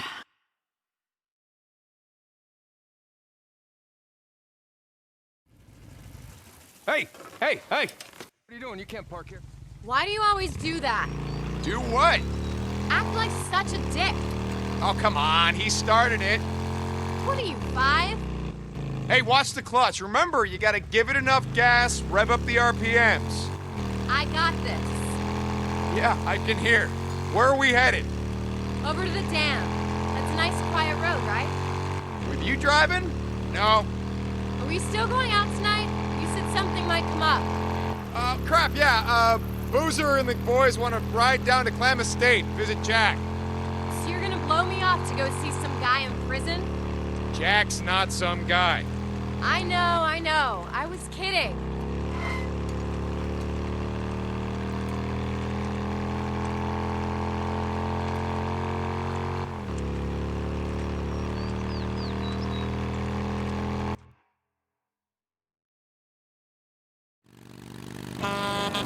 Oh shit, look out! So, you think your parents are gonna come? To the wedding? I don't know. I mean, you know, I thought if I step back from the MC that, I don't think it's gonna matter to them, Deacon. but you're gonna at least tell them. Yeah, if you want me to. Look, it's just, I'm not gonna change who I am and who you are to make my uptight, middle-class parents happy. Okay. Look out! I see them. Hey, are they headed to your work? Shit. What about the MC? Are any of them coming now that you've gone nomad? I don't know. It's probably been a while since any of them set foot in a chapel. And you really want 27 Harleys rolling up in that little church in Marion Forks? Yeah. You know what? As a matter of fact, I do. Okay.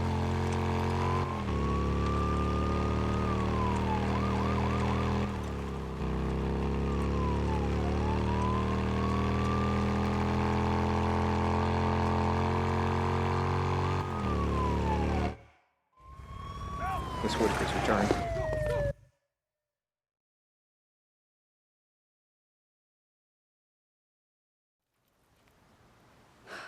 Look, Addie, I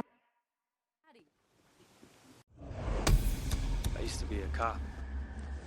Okay, so I'm going to go and teleport to the farm. And there's a very, very high likelihood as you leave the farm and start heading towards the next objective that you get a clothesline ambush. Now, it's going to be very hard to see, but the clothesline ambush is going to be on the left as I exit this dirt road. So it's right there. The reason why I don't take it slower or more cautiously during that is because, as I mentioned much earlier, clothesline ambushes only spawn melee enemies. The danger in taking damage only comes from me hitting the clothesline. So since I can't hit the clothesline and they're only melee, I can just basically ride right by them and I don't have to worry about it. Booze, man, listen. Just Now, the route that I'm taking to get to where the mission for O'Brien is going to spawn here, it does have some nuance to it. You have to go off this jump just right. Not too fast, not too slow. So it is a little risky, and same thing with this next one. But if you practice them and you learn them right, they're completely safe to do. It just helps you get past all of it a little bit faster, and generally at this point, you're later in the day anyways, so freakers are going to be out. And so it just helps you avoid that as well. So what the hell?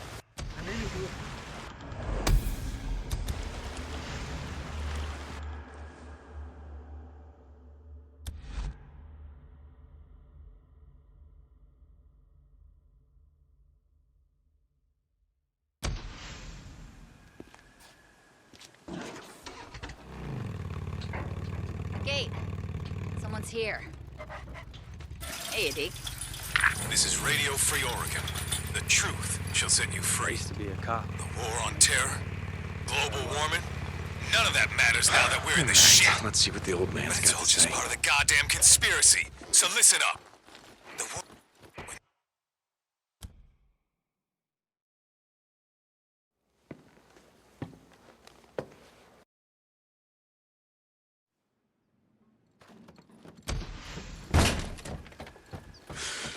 Shit, now I gotta talk to Boozer. Right to the goddamn freakers.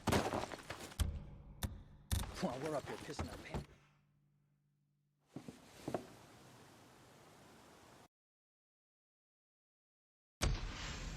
Deke, you ready?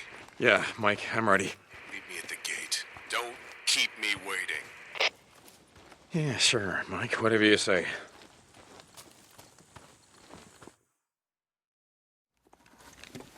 Hey.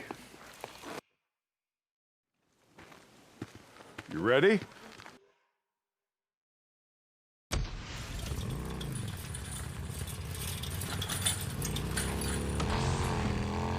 Come on. This way. Okay, I'm following you.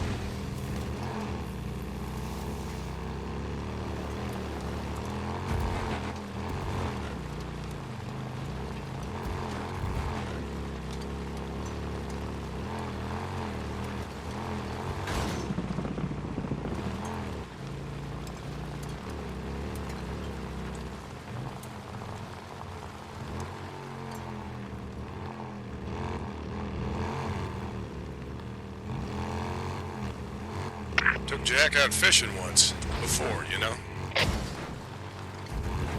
Oh, shit. I got one. Didn't know what the hell to do with it. That sounds like Jack. He ran a pretty tight club. Or you boys raised some hell back in the day. I don't think you murdered anyone. Not in cold blood. It's not murder if they shoot at you first.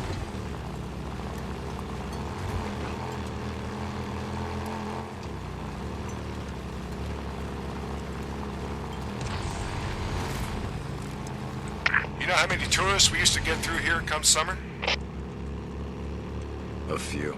Thousands. Too many to count. Highway'd be bumper to bumper with SUVs and campers chock full of sunburned moms, beer-chugging dads, and their snot-nosed kids. Goddamn rainbow of floppy hats, Hawaiian shirts, and flippy-flops. All summer long they come. Like a trail of colorful ants from L.A. to Farewell to here, non-stop. I'm glad I avoided road trips out here that time of year.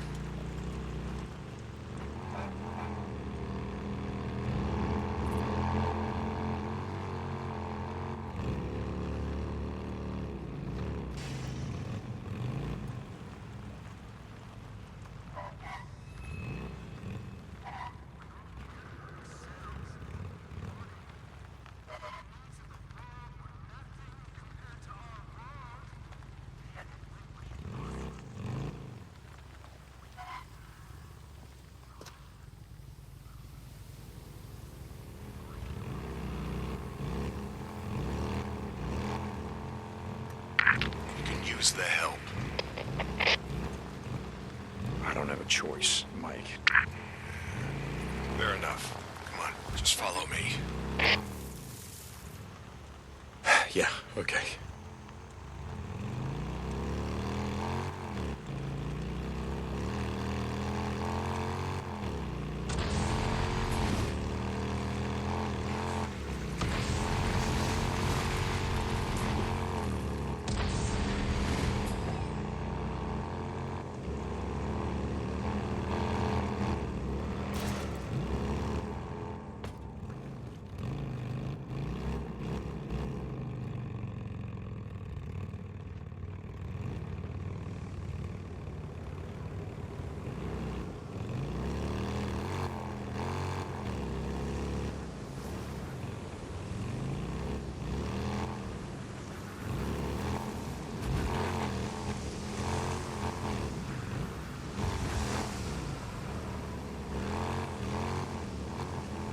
This is it.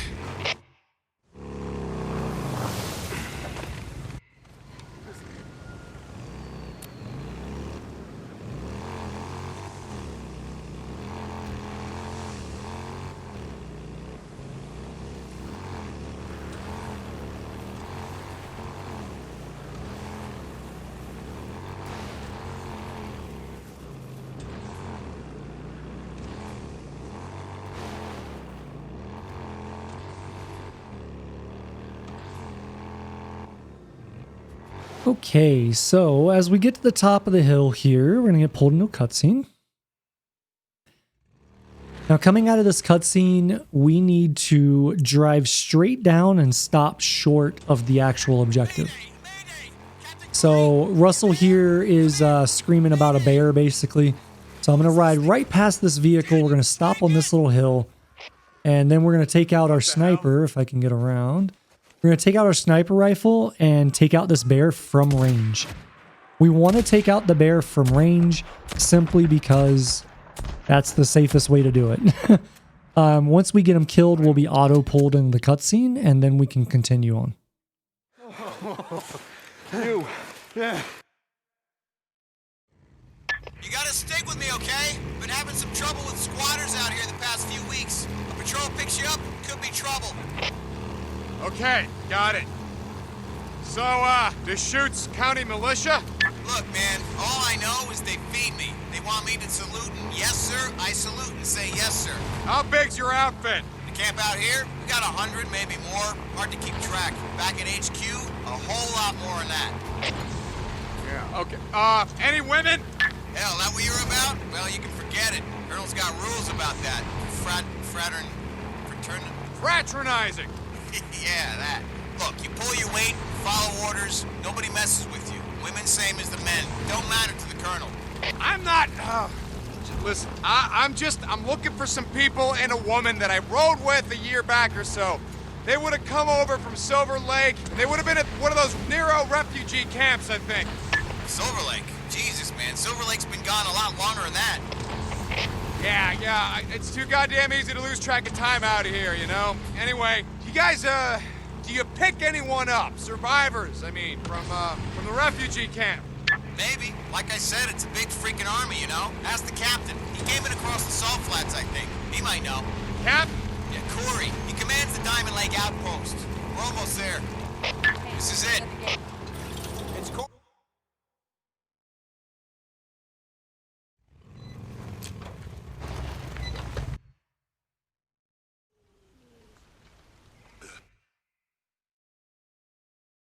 Here, take this. What's your script? Jesus, motherfucker has my ring. He took it from Sarah. He had to take it from Sarah because she wouldn't have given it to him, so that means that she's gotta be here.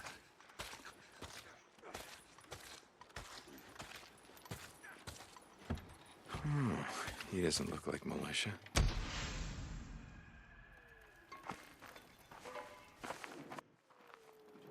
Jesus, that dude's fucked up. He wouldn't remember Sarah if she slapped him in the face. Come on, Sarah, come on. Where the hell are you? You're here. Somewhere.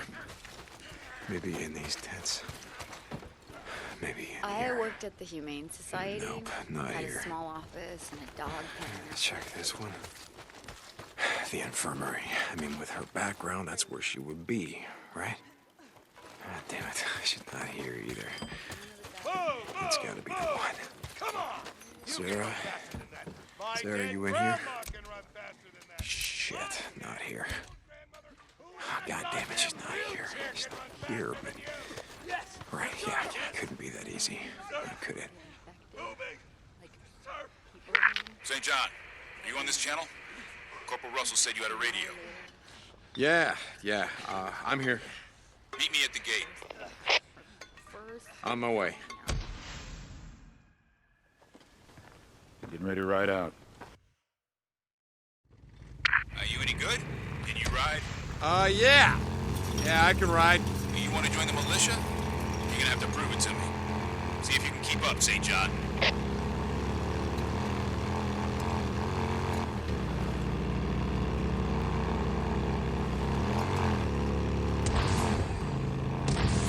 So what the hell happened back there? I mean, it looks like a forest fire, but the stumps are charred. So that means that the timber was cut before it was burned. You got a good eye. We call it the dead zone. We use the timber to build our barricades, then burn the slash. From the outpost, we can see a horde coming long before it reaches us. What? You're gonna burn all the buildings too, so the newts and the swarmers have nowhere to sleep? You know you're freaks, huh? Like I said, I've been out in the shit for a long time. So that's your plan, huh? The militia, I mean, to burn everything to the ground? We're fighting a war out here, St. John. We'll do whatever it takes to win. A war? That's what it is, isn't it? War? You've been out in this shit. You've seen the hordes. The only thing that's gonna stop them is an army. Our army. It's gonna take way more than an army. plan. When the Colonel lets you join, he'll fill you in. So, Silver Lake, you asked about survivors. You looking for someone? No, not really. I mean, look, there were some folks that I rode with once, and I thought maybe they ended up there. I thought maybe you were after someone. For a bounty, I mean. Yeah, no. I tracked men over long distances before, but not this far. No bounty's worth that. This is it.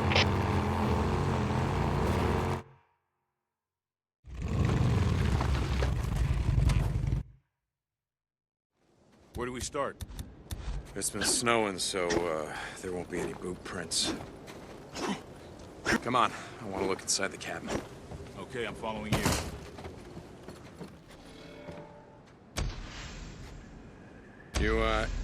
You said he stole rations, ammo? Yes. This is an MRE. It's half-eaten. Wait, over here. What'd you find? The fence has been cut. Once this investigation is complete, I want to make sure I go ahead and pull out my sniper, and I want to scope in and make sure that it's not zoomed in. I need it to be zoomed all the way out.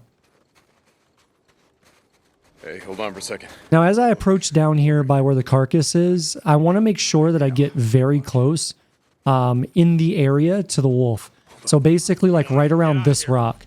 And the reason for that is because as long as I do that and I walk into the area, then all the other 3 wolves will just float out from this rock face as you see them doing. If you're too far back, then what will happen is either some will float out and other ones will go the opposite direction around the face and come up on your left, or all of them will go around the rock face on the left and come up on your left.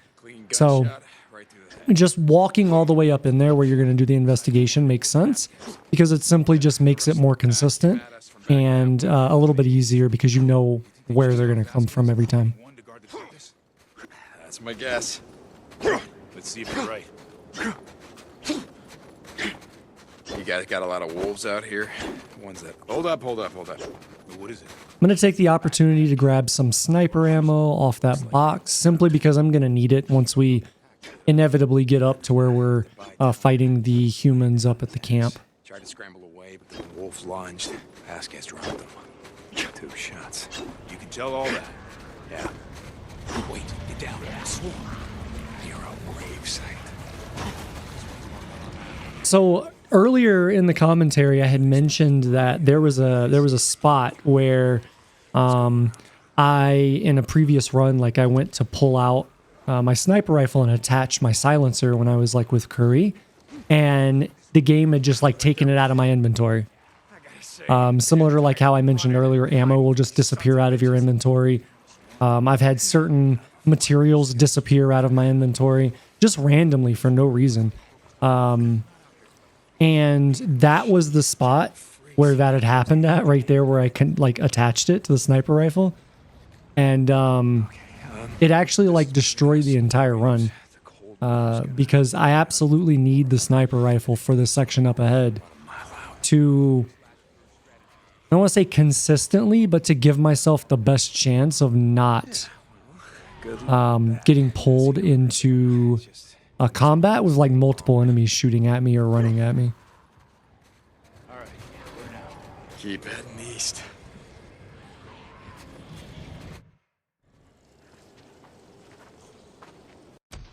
You said cold weather brings out the freaks? Yeah. Cold, snow, rain, hell, even clouds. Well, like I said before, you know you're freaks. When we get to command, there's some people we want to talk to. People. Colonel will fill you in. He let you join. Hey, wait. Hear that? Is that on your map? For this camp, or I guess this section with all these enemies, this one's actually kind of backwards from almost every other one that we do in the run. And the reason for that is you don't want to immediately start attacking people. What'll happen if I do that is it will alert other enemies that are nearby, and then we get multiple enemies pushing me from different sight lines, and then that becomes an issue. So what I want to do is I want to wait for them to kind of move out to their default spots, and then I can start picking them off one at a time. So that's all I'm doing here is I'm just waiting for everyone to move into the positions I know they're going to ultimately end up at. And as you can see, it's just kind of being calm and just being patient and waiting.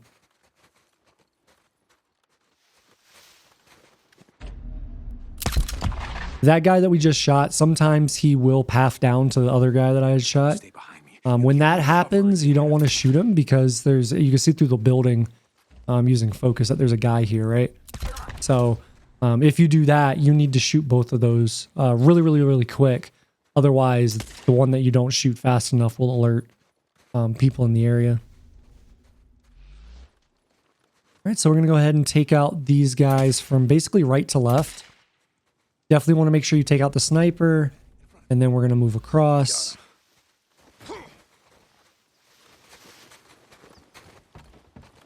Now, there can be someone covered down in the building in front of me here.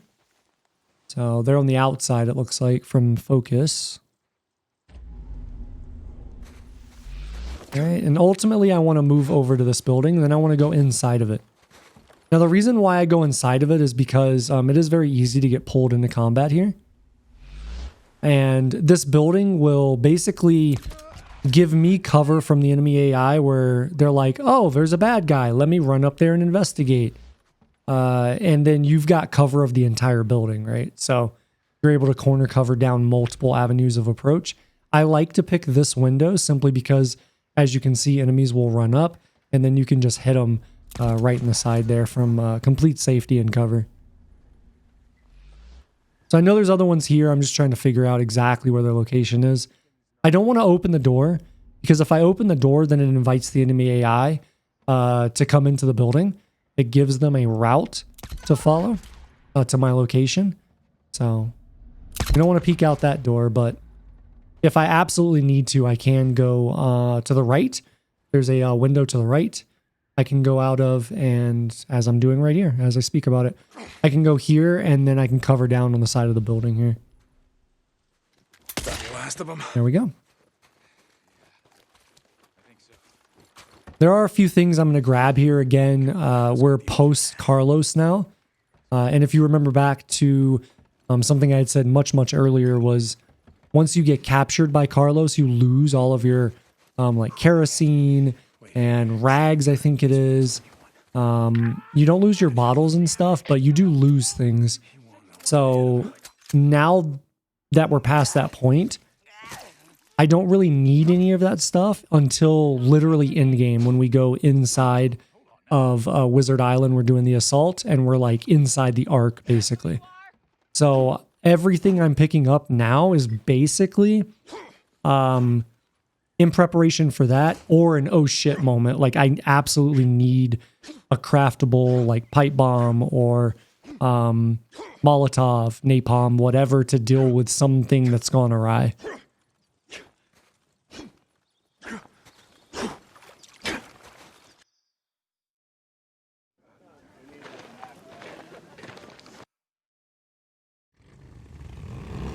So, St. John, where did you serve? Before the shit went down? You know what an MRE looks like? You know how to recon an enemy position. You know cover in advance, tactical maneuvers. So, where did you serve? Marines? Army? Try not to talk about it, you know? I mean, first year out here, seemed like anyone who used to wear a uniform had a target on their back. I was in the Army, 10th Mountain. I did a full tour in Afghanistan. So how about you? Anyone who's ex-military has a certain bearing. None of your soldiers have it, but you do. Like I said, you got a good eye. I was in the Air Force 10 years, part of SAC. There ain't no missile silos in Oregon. I was on vacation, believe it or not. I was lucky. Before SATCOM went down, I got hourly reports from across the country. You think it was bad out here? Everything east of the Mississippi was overrun with it.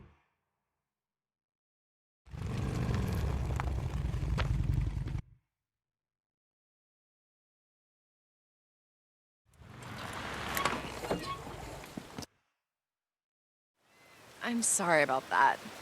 Oh my God, you should have seen the look on your face. Oh, I bet it was funny. Yeah, if I'd owned a cell phone, I'd have taken a picture. Well, for just this once, I'm glad that you don't. Oh, come on, don't start on that again. Hey, I didn't say anything. You brought it up. You just did.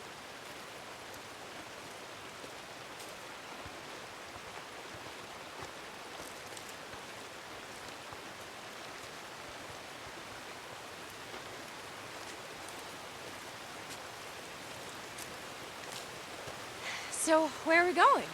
Just follow the trail. You'll see that it's not that far.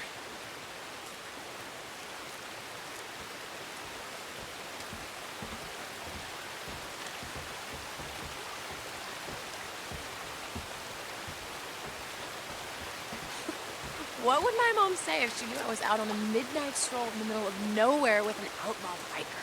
I don't know. She'd say, honey, you better wear your sweater. Very funny. Yeah, she wouldn't say anything, you know? You weren't supposed to tell them about us, remember? Oh, come on, Deacon, I said that a long time ago. You know I didn't mean that. Hey, look, I'm not judging. I haven't told my old man. That's because your father's dead. Well, yeah, I mean, there's that.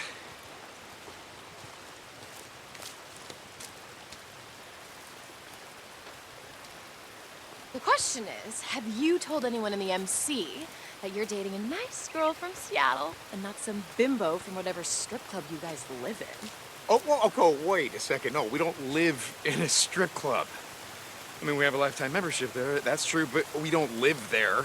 And second, I did tell them. Yeah, matter of fact, I did. Wait, you did? Yeah. Oh, come on, don't sound so surprised. They find your PhDs to be very sexy. Oh, yeah, I bet.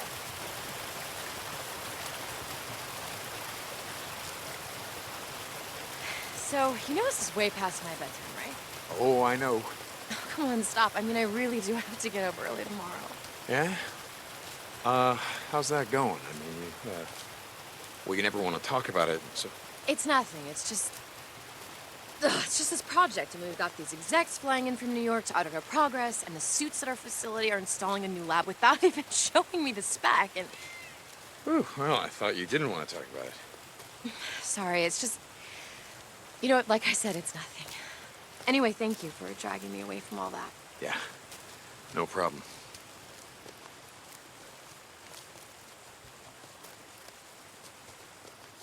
Wait, is this a pot farm? Is this what you wanted to show me?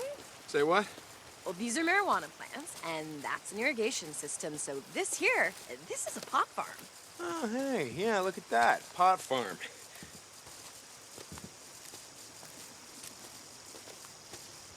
You dragged me out in the middle of the night to the middle of nowhere to show me the MC's illegal growing operation. Yeah. I mean, you got me. I was hoping that you could give us some tips, you know, cultivation, put all those PhDs to work on something actually useful. Jesus, Deacon, what? Okay, I get it. This is not actually what you wanted to show me, right? No, of course it's not. Come on, keep following the trail. We're almost there.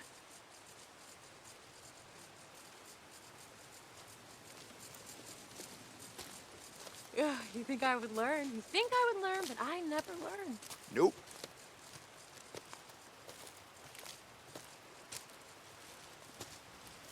Oh my God.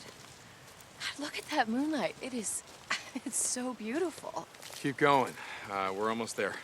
You ever wonder what it would be like if just everywhere all at once the lights went out and everyone could just see the world just like this? What, you mean, like all dark and shadowy and depressing? I mean, the moonlight, the wildflowers, and the fireflies. Oh, I see you were kidding again. Okay, you don't take anything seriously. Oh, I take everything seriously. Oh, yeah, right. I do. You do not. Like when I suggested moving some of my stuff over to your place, you pretended that I was joking. No, that's not true. I pretended I didn't hear you. There's a big difference. You should have seen the look on your face. And you know, I do have a cell phone and I took a picture. You want me to show you? My God, you're a scientist. Can we be rational about this? Okay, first of all I said is that we should think about moving in together. You know, because we get to spend more time together and, you know, take the next step. What's irrational about that? I have a toothbrush at your place. Oh, I'm so sorry. You know what? You're right. That is a huge commitment. Well, I mean, do you know how much a good toothbrush costs? Okay, see, there you go again. Every time I try to talk about our future, you turn it into a joke. Okay, all right. We do need to talk about it, and we will talk about it, but just hold on for a second, because I want to show you something, okay? See? This is why I brought you out here.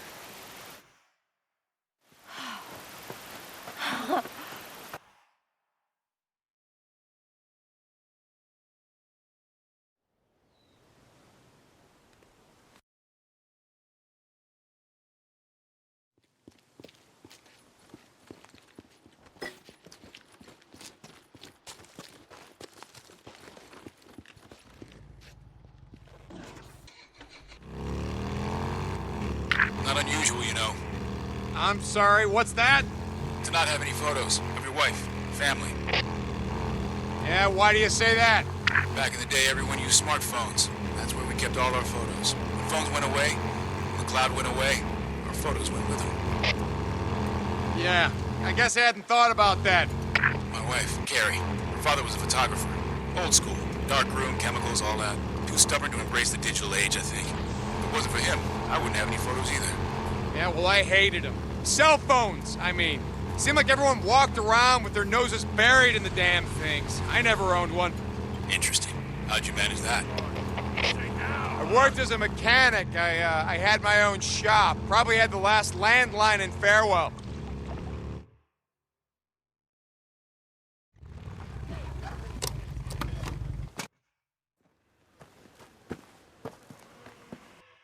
Captain Curry doesn't bring me many recruits these days. Pulse is strong. Good heart rate. I normally don't tolerate Okay, son, let's get you squared away. All right. Now, what was I... Whoa! Now! Again, let me up. All right, what is this? Ma'am? I got everything on the record.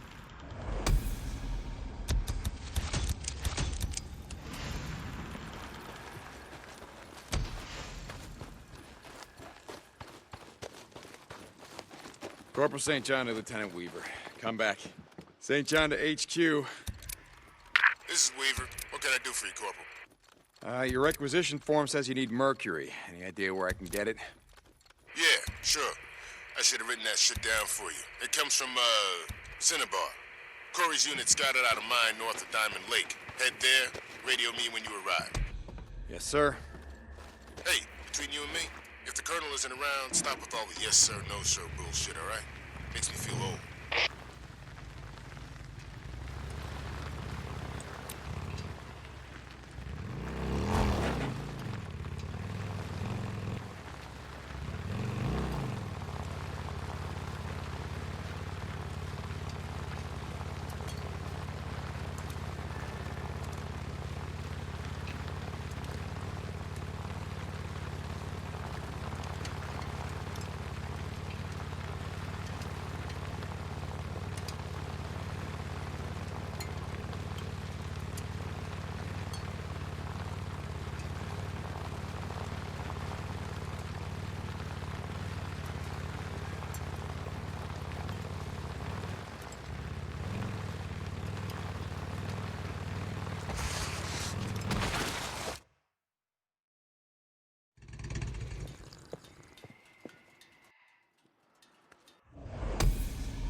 Okay, so as I fast travel, the cool thing is that you can actually fast travel to your location from up there.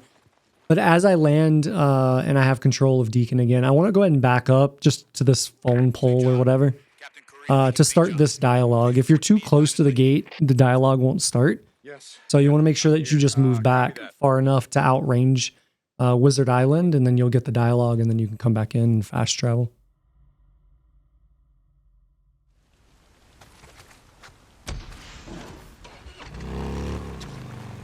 It's all right. It's Corporal St. John.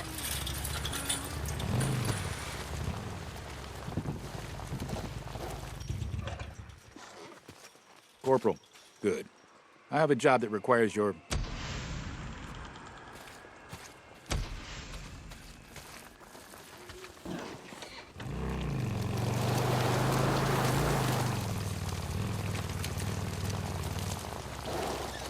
before we head out on this mission, as you can see, it's nighttime, so I'm just going to go ahead and rest for day here, and then we can go.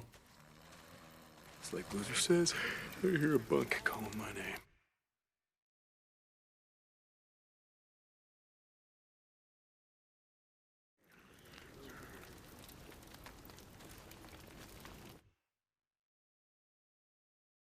Okay, let's go.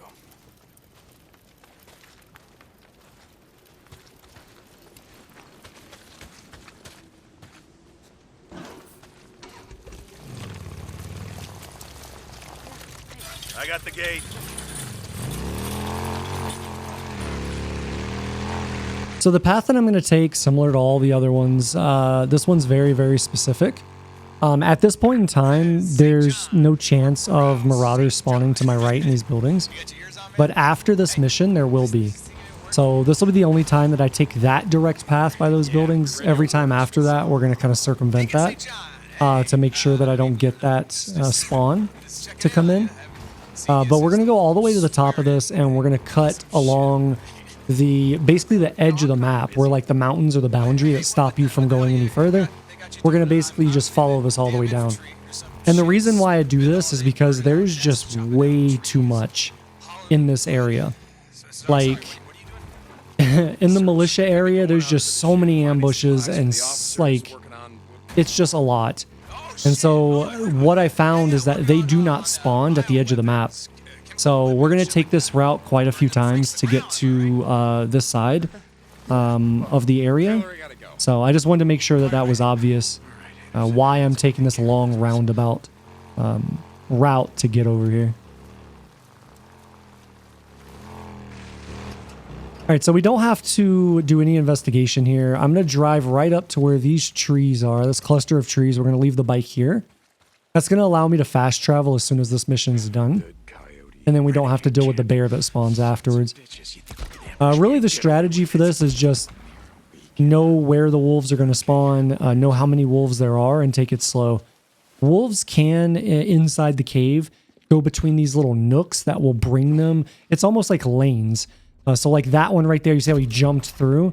So wolves on that side can absolutely pop up behind you like this.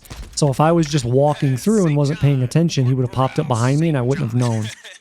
So you want to make sure that you know those avenues of approach. You know how many are going to be here. I know there's supposed to be one more. That's why I'm scanning for it. And now I should be fine to go ahead and go over to the other side.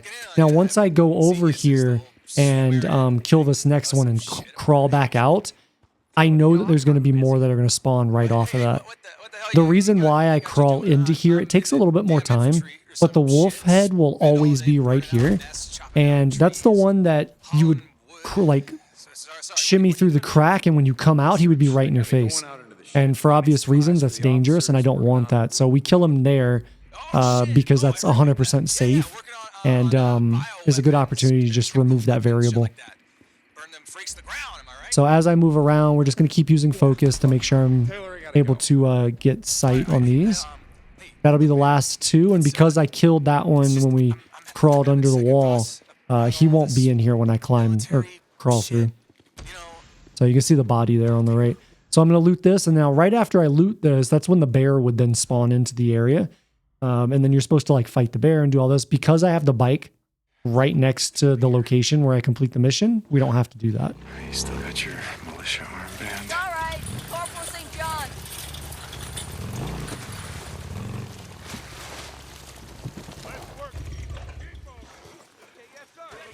Captain, I found your man, Anderson, and...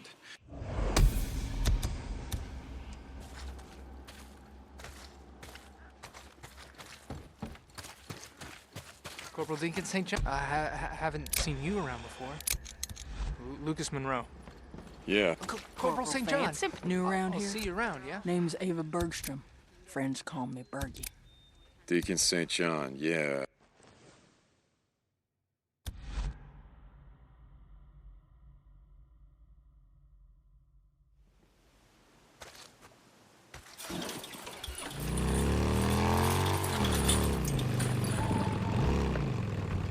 Deacon St. John to Captain Corey. St. John to Corey, come back. St. John, I've just spoken with the Colonel. He's assigned you to the research division? Captain. Research division, or, I guess you can call it that. I'm helping Lieutenant Weaver and Lieutenant Whitaker. Good. They can use all the help you can offer. I don't know how much help I'm gonna be, and just sort of their errand boy for now. And actually, that's why I radioed in. Lieutenant Whitaker gave me a requisition form that says yeast. Yeast? Hold a second. We have patrols making supply runs throughout the region. When they come across anything of potential value, they note it down. Yes. Here. The yeast and other baking supplies were noted in the kitchen area of the Crater Lake Visitors Center. You know where that is? Yeah, I could find it. Good luck, Corporal. Curry out.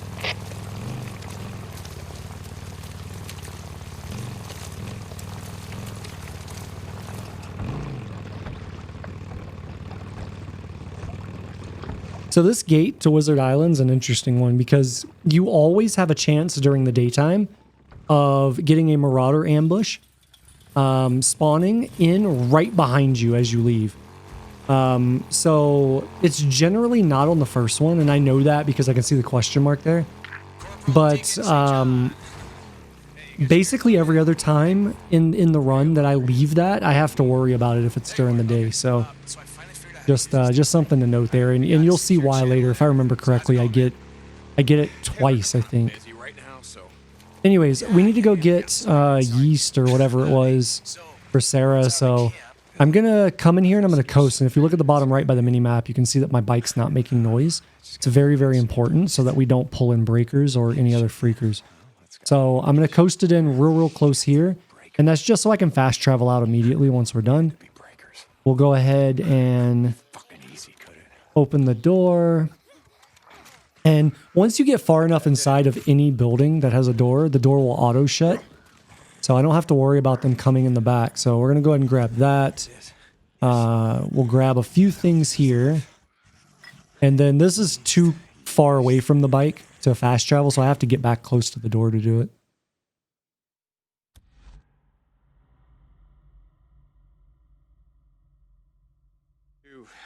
Lieutenant Whitaker, reporting in. Deacon, Corporal St. John, yes. I, got the item on your requisition form, the yeast. There wasn't much. I'm sure that whatever you have is gonna be fine. So, just curious, why do you need... Sorry, I'm right in the middle of something. I gotta go. I'll talk to you when you bring it in. God damn it.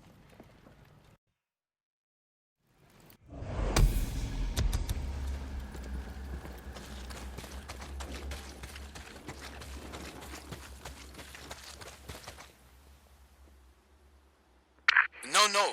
Set them over there. Thank you. Corporal St. John, this is Dr. Jimenez. St. John? Hey, Doc, this is Deacon. What can I do for you? St. John, good. I need you to stop by the infirmary. Is something wrong? You need something? No, nothing like that. I want to check on that arm. My arm's fine, Doc. A burn like that? From a wood stove? It's nothing to play around with. You want la infección? You come see me. That's an order. All right, Doc. All right, fine. Whatever you say. St. John out. Hey, Doc. Come in.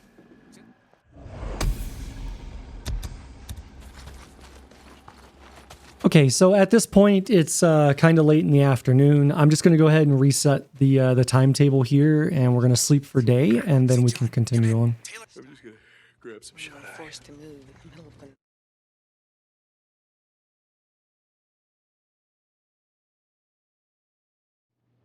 Holy hell. Nothing like that happened to me.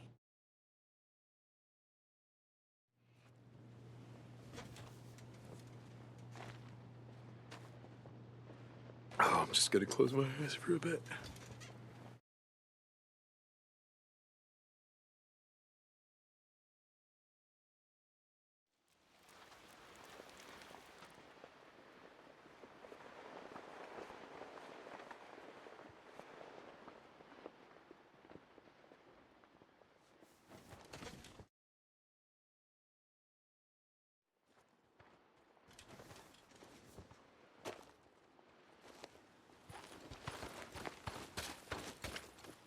Corporal. Hey, you. I haven't seen you around here before. Name's Jacob D'Angelo. Everybody calls me D. See ya, Corporal. Deacon, new guy? Name's Caleb. Caleb.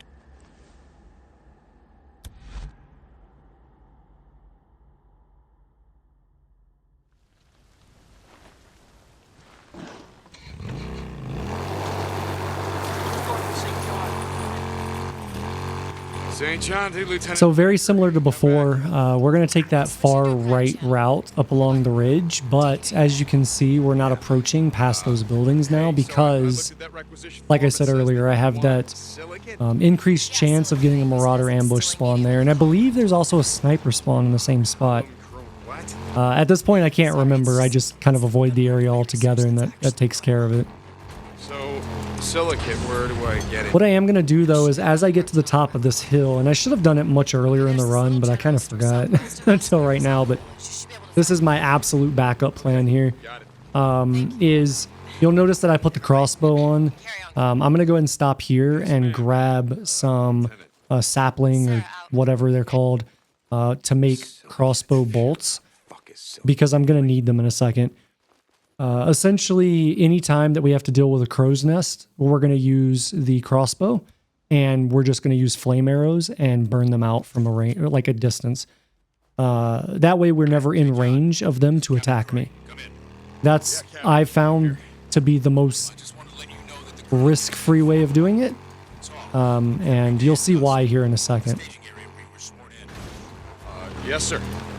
All these talks are informal. Enlisted men and women are expected to attend. Copy that, sir. So you'll notice that I'm following the exact same route. Because this area isn't part of a mission like it was with the Wolf Cave, there are going to be freakers in this area. We need to be very, very aware of what freakers are around, because I can't remember what they're called, like the Screamer, Banshee ones. If you get too close to them and they scream, they will do damage on you. As you're riding, they won't knock you off, but they'll do damage to you. So I'm going to move to this location. I'm going to go ahead and shoot there. That takes care of the crow nest. And then what I want to do is, with a silenced weapon, I want to get on top of the roof and take down all these newts. You see there's one crow right there. I don't have to kill it, but I just kill it to get it off the board quickly. So now we have 3 newts here. And the way that I like to deal with this is I like to see what their position is and then throw a grenade down on top of this table to kill them. Now, once you do this, you really need to make sure that you back off, because you can take splash damage. The other thing is, once you get a grenade off, you need to be looking both ways of the building down the road, because there is a marauder ambush that will spawn up there by that gas station. And then there's a sniper spawn that can happen behind Deacon right now.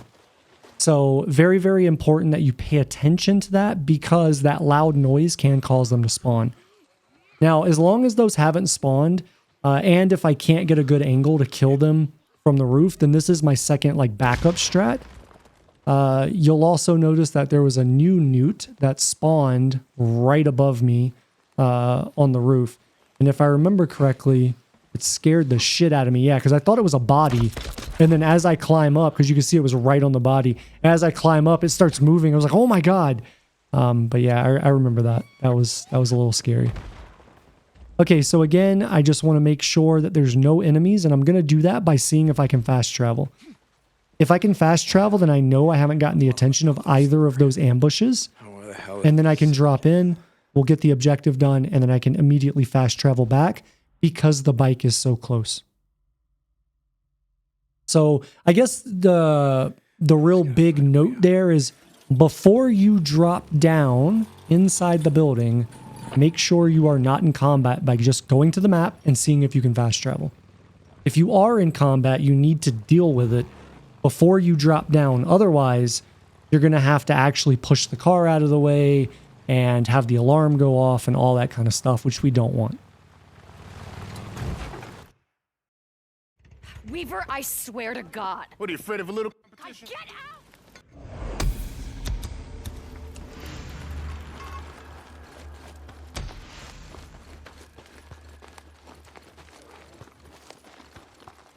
Corporal Sam. Hey, D. I got a question for you. What the hell's an East Coast city boy doing all the way the hell out here? Actually, yeah. Served with a guy from Long Island. Accent's kind of hard to miss. No shit. Corporal St. John. I'll see you Deacon, around, yeah? so, man, I gotta tell you something. Okay. Corporal St. John, Deke. See you around.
This is Radio Free Oregon.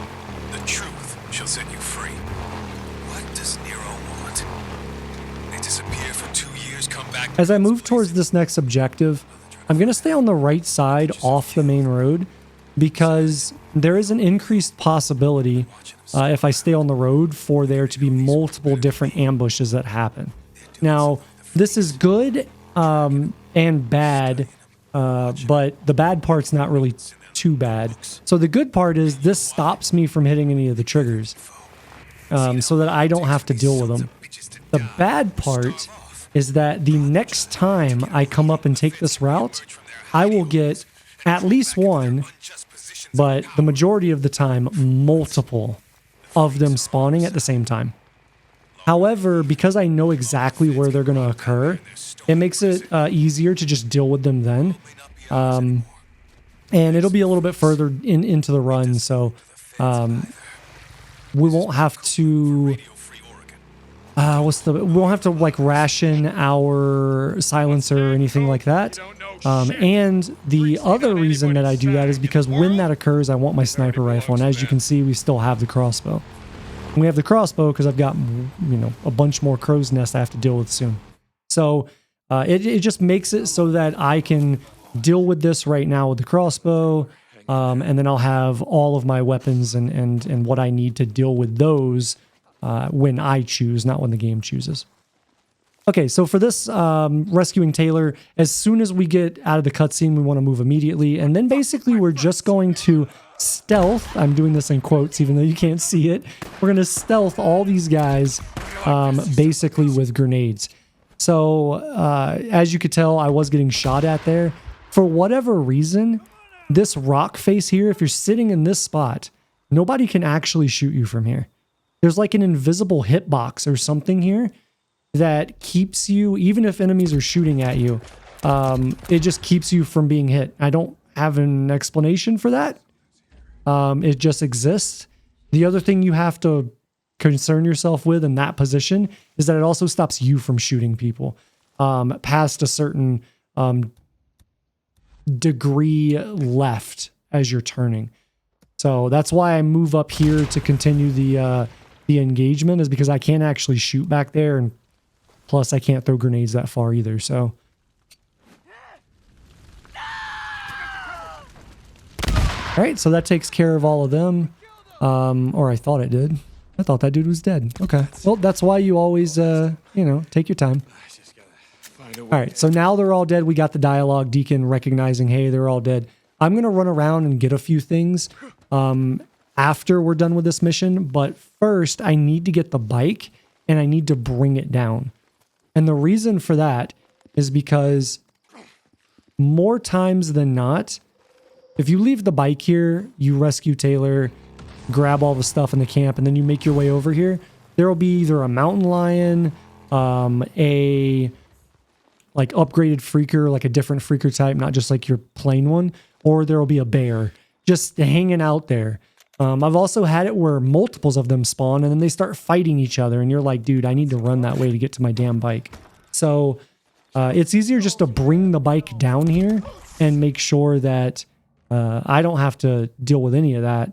I can run around the camp out of the cutscene, run around the camp, get the things I need while I wait for all the dialogue to come in and complete, and then I can just go. So the dialogue that we have to wait for is I have to wait for Weaver to come in and, ask us to go get his polystyrene or whatever. Once that dialogue starts, then I can get on the bike and go. So once that happens, then we'll head off and we'll do everything else. Just doing my job, Colonel. Sir. I'm glad. Lieutenant Whitaker's work is well behind schedule, perhaps with your help. Matt, I've told you.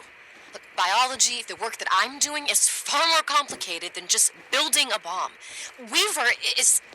Lieutenant Weaver is ahead of schedule. If you don't make similar progress, I'm going to have to pull resources from you and give them to him. Is that clear, Lieutenant? Yes, sir, Colonel. Carry on. Is everything okay? It sounds a lot like... Sorry, I have to go.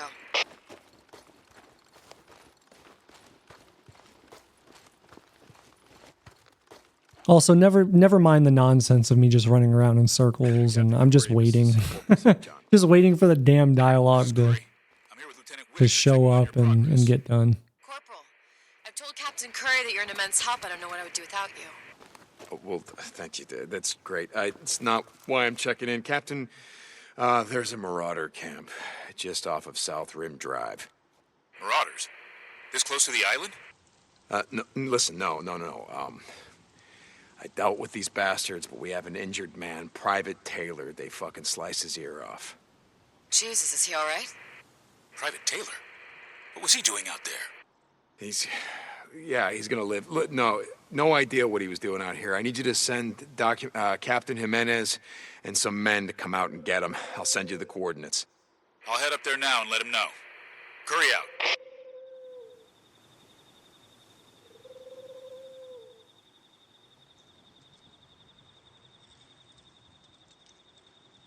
St. John, you there? Yeah, I'm here. This is Lieutenant Weaver. Have you even looked at my requisition form yet? I see you doing runs for the witch almost every day. I'm starting to feel left out. Yes, sir. Polystyrene, you need polystyrene, right?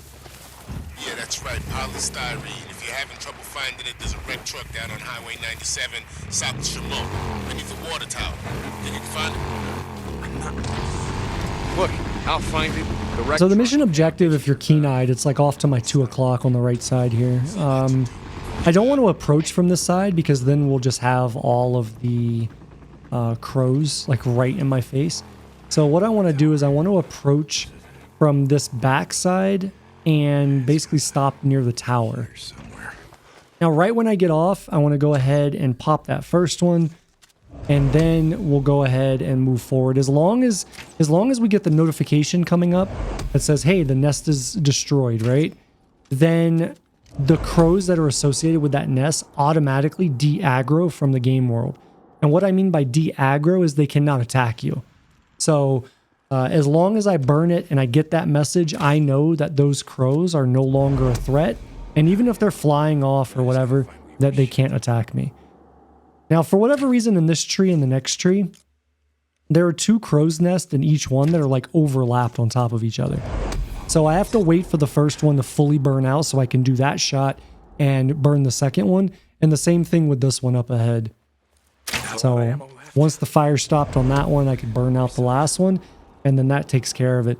Now, to be honest, I took out quite a few crow's nests there, and I don't believe you actually need to take out all of them.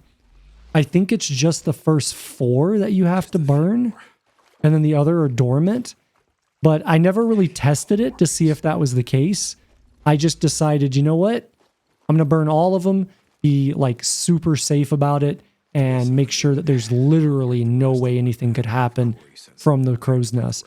But if you're trying this, feel free to test that out. But generally speaking, after I burn the first 3 or 4, all of the crows in the area are gone. Whether they would then spawn in again on the ones that remain, I don't know. Let's get the hell out of here before our horde comes through.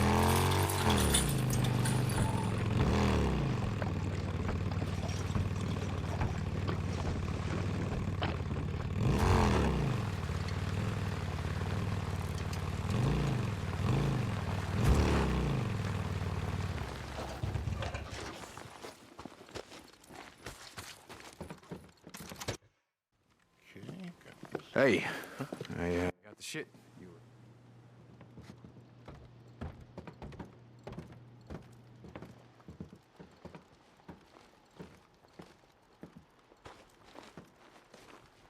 You see, polystyrene is an aromatic hydrocarbon, while gasoline is made up of simple aliphatic hydrocarbons. You try saying that. Anyway, mix the two together, all those molecular chains break up into single covalent bonds. Yeah, everybody knows that.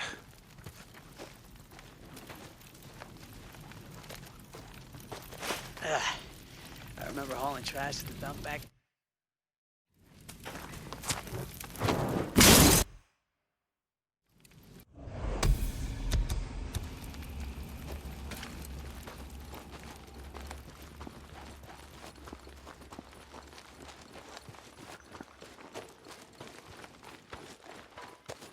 Corporal Deacon St. John.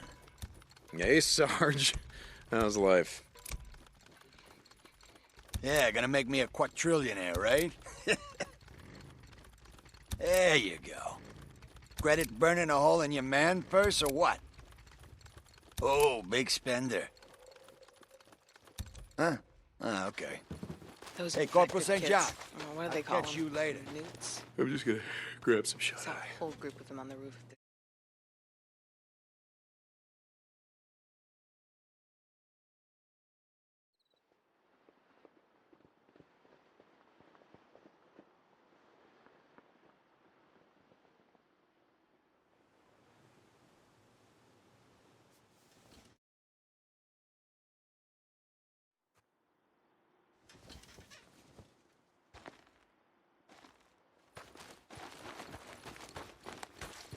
Corporal St. John. Sergeant, how's it going? What you looking for? Okay. See ya, Corporal St. John.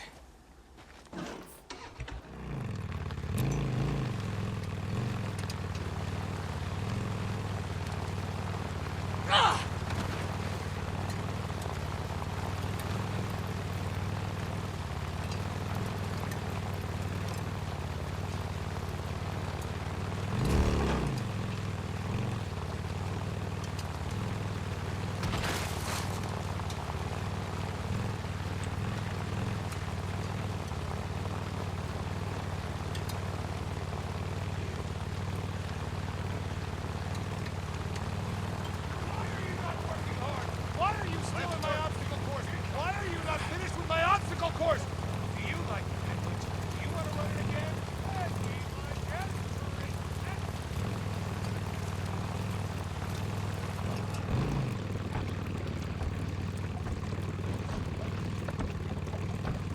it. So as I go to leave this gate, as I mentioned before, you know, we get the pleasure of potentially having an ambush pop in here. So at this point, I know that it's very, very likely that it's going to occur. So I'm just going to turn the camera. And the way that this works is very similar to that section when we got the puppy.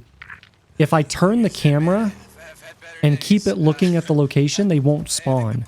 They'll only spawn in once I'm looking away from the area.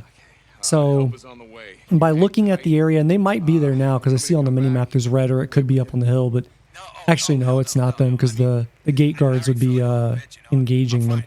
But anyways, point being, as long as you have the camera turned there and you're looking at the location, it will not spawn.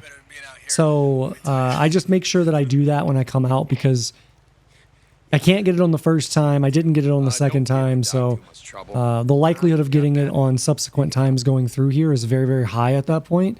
So I just make sure to do it just as a safety thing. Now what I'm doing here is I'm just waiting for some dialogue to pop, which will give me the prompt that I need to then go ahead and go forward and get in position for the next bounty. Copy that. I'll be there as soon as I can.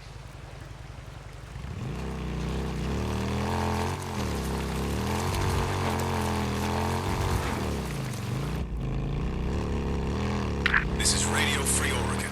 The truth shall set you free. Nah, I don't think so, Cope. Not today.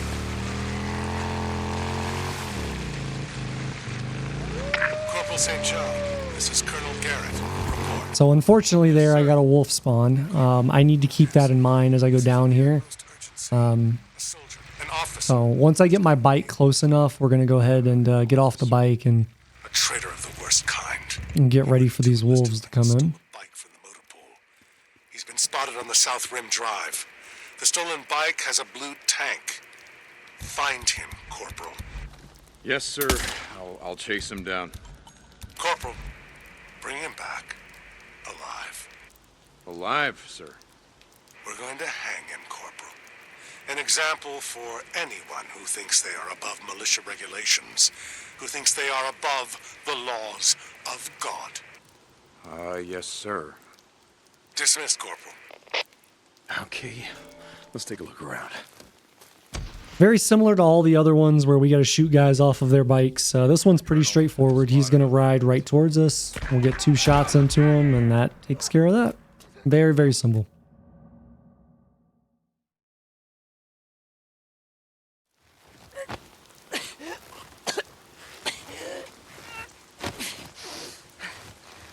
What did you do, you son of a bitch?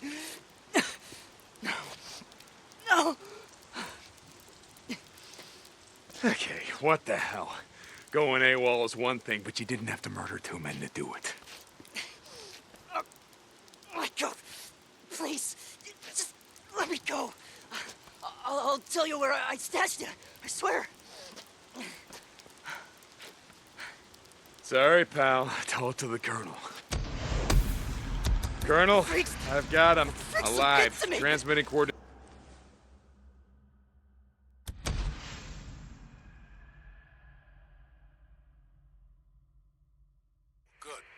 I'm sending a patrol now. Report back to me. Garrett out.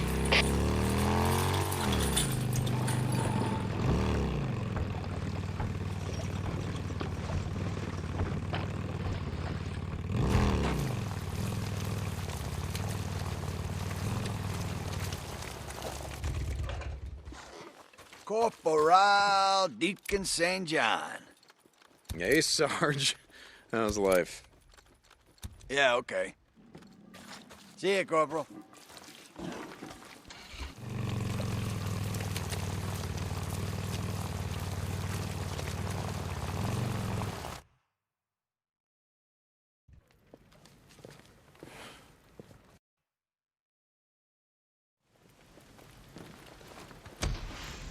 Come on, soldier. See if you can keep up with me. Yeah, right. When's the last time you went on a run? I mean, you know, out in the shade. Hey, I've done supply runs like anyone else. I gotta admit, it's been a while. You even have a bike? Yeah, but I think I'm gonna ride with you on this run. No chance of us getting separated that way. Yes, ma'am. Stop with the... Hey, you been inside the Ark yet? The cave's here. Yeah, I got the grand tour when I arrived. From the Colonel himself. Come on, even you gotta give the man some credit. For the vision, stockpiling, preparing, saving what we can. Yeah, well, I'll give him this. This island is a goddamn fortress. Nothing's gonna get in here without a hell of a fight. Exactly. Here, this is my tent.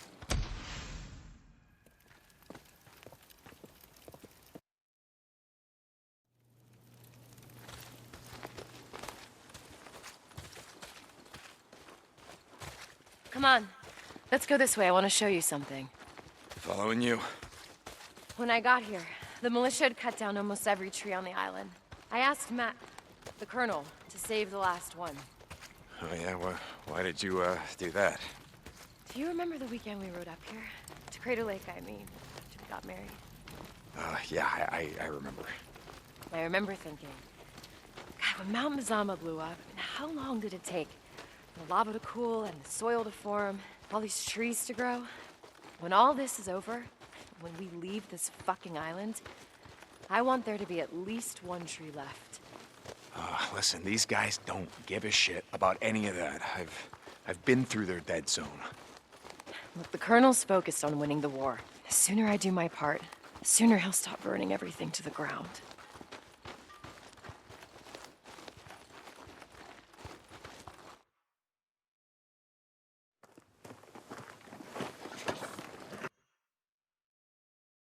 There's a community college east of here, off the highway.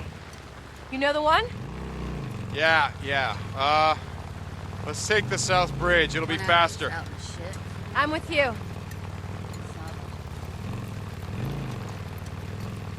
Hey, so I gotta ask, all this stuff, the yeast, the silicon... Why do I need it? The weapon I'm working on is a viricide. If I can isolate the virus that causes the cells to mutate, I can kill it. Okay.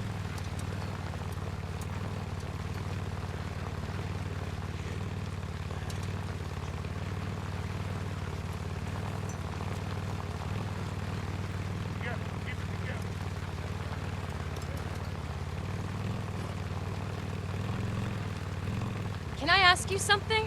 After that night in Farewell, what happened? I mean, how did you get out? Well, we almost didn't.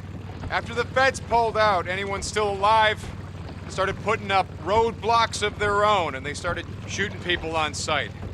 We somehow made it to that refugee camp where we thought that you were going to be waiting, but like I said, it was gone. So we tried a few others, same story. No survivors, everything overrun. So within a week, the whole damn valley was a war zone. People were killing each other over scraps of food, sometimes killing each other for no reason at all. If Boozer and I hadn't stuck together, I don't think we would have made it. Wait, Boozer? He's alive? Where is he? What happened to him? Yes, he's alive, but he's at a camp up north. He can't ride anymore because he lost his arm. But he is alive. I'm so glad he's alive. I'm really sorry. I should have asked you about him sooner. Don't worry about it. Okay, my turn. Look, it's gonna sound stupid, but that night in Farewell, my mongrel's ring, do you still have it? Deacon, I'm sorry. It's the Colonel's policy. They confiscate all jewelry when you come into the camp. They melt down the gold and silver to use in Weaver's project or whatever the hell. I forgot all about it. I'm really sorry. No, don't worry about it. I don't know, I was just thinking out loud. It doesn't matter.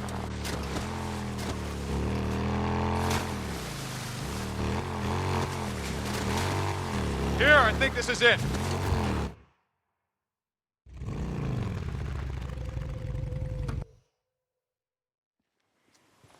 How are we gonna get through this? Should we find a way around?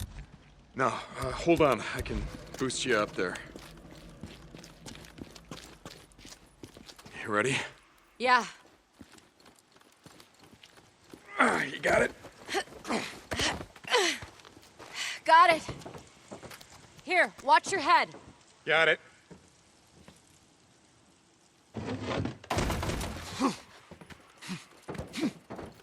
Jesus, what the hell happened here? This is one of the earliest survivor camps, set up before they figured out that hordes like to run along the main highways. It was dead long before I got here.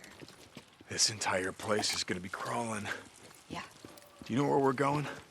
Like I said, I've only been here once, but I think the science building is back there.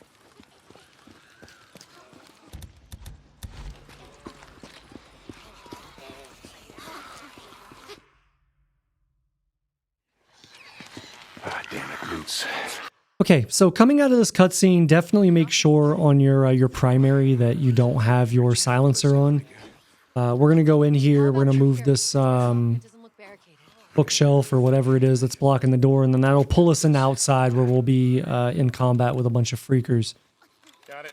There's no reason to go stealth here. Every freaker in this mission is 100% scripted to be there, and no other ones. So we really want to save the silencer for the escape or the exit. to the college, because then we have a bunch of humans that will know that. So make sure that that's off. As you come out, basically go ahead and pop whoever's closest to you. I like to back up here and then just shoot them from range in this big open area where they can't really sneak up on me.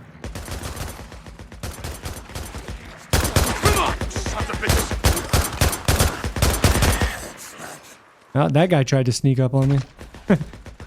Good thing I was watching the mini-map, huh? Okay. So that takes care of them. I'm going to run up into the right here. There's a few things to pick up, and then I'll run over to where the objective continues on from. No, we had it all the way. Gunfire's gonna bring in more. Yeah, we'll be long gone by then. Where now? I don't know. They got the place barricaded up pretty good. See if there's a hole in any of these walls. Place where we can climb up. All right, I'll look over here.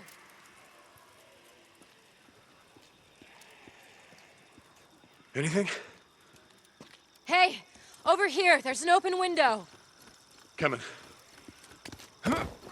You got it? Once Sarah's in the window, I want to make sure that I have a grenade out, and I'm basically just going to position it on this window. Once the freakers break through the barrier, we'll throw the grenade in, and that should take care of the majority of them. Go ahead and use focus just to make sure afterwards, so you know how many you have left, and then just take them out. So in this instance, we had 2. I've had some cases where I get all of them. I've had some cases where I have 1 left. It does vary, but you will take out the majority of them with that 1 grenade. So very, very good strat to do that. Here, let me go first this time. Yes, ma'am. Whatever you say. It's like a bomb went off in here. Maybe one did. Come on. I think we can get through here. How badly do you need this piece of equipment? All right, we're almost there. Look, we're not giving up now. I'm just asking. Now we know how the freaks were getting in. Someone needed to learn how to... Shit. More barricades, and they're everywhere. Huh. Check the buildings. Hey, where are you going? Hey, I'm following you. Here, let me boost you up again. Only this time you... Don't take so long finding something for you to climb. Yeah, exactly. Got it. Okay, hold on. Hey, and try not to attract any more swarmers this time, all right? Sure, yeah, I'll see what I can do. Sarah, hold on!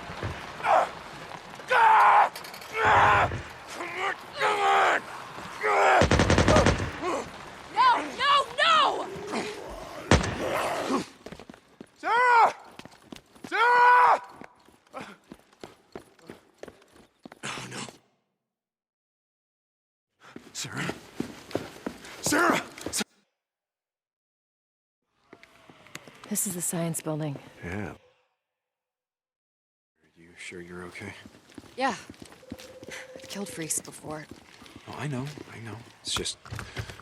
Deacon, I'm fine. Let's go. Let's check this door. Can you open it? No, it's jammed from the inside.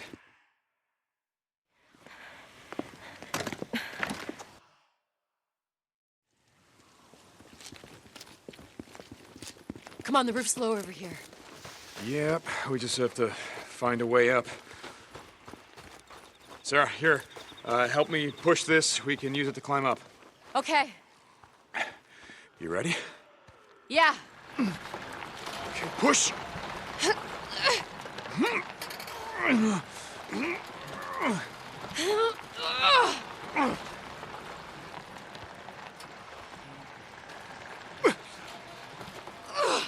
Far enough?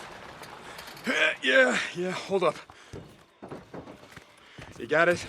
Yeah. Once I'm on the straightaway here, I want to go ahead and start engaging the newts. And I'm doing it from this position so that I have a long sight line. I have a lot of time to shoot these.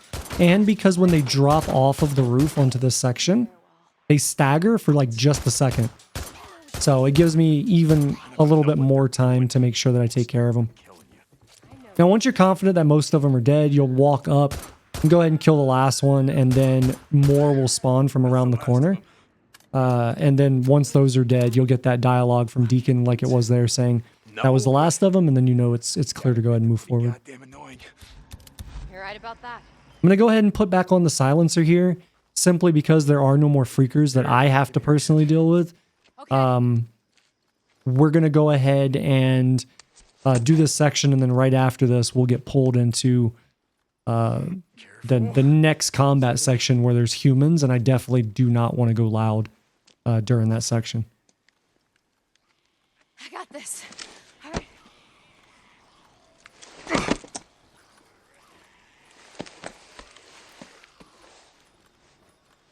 Careful.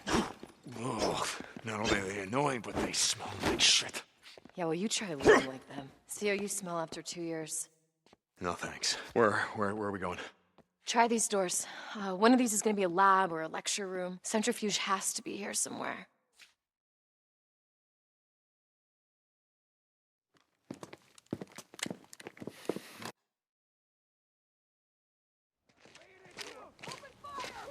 Okay, so as soon as I come out of the cutscene, we want to make sure that we're crouched down. I want to move all the way over to the right here.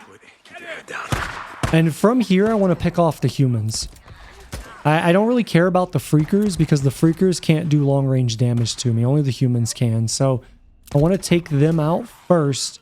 And then once they're all done, I can take my silencer off and go ahead and deal with these guys however I see fit.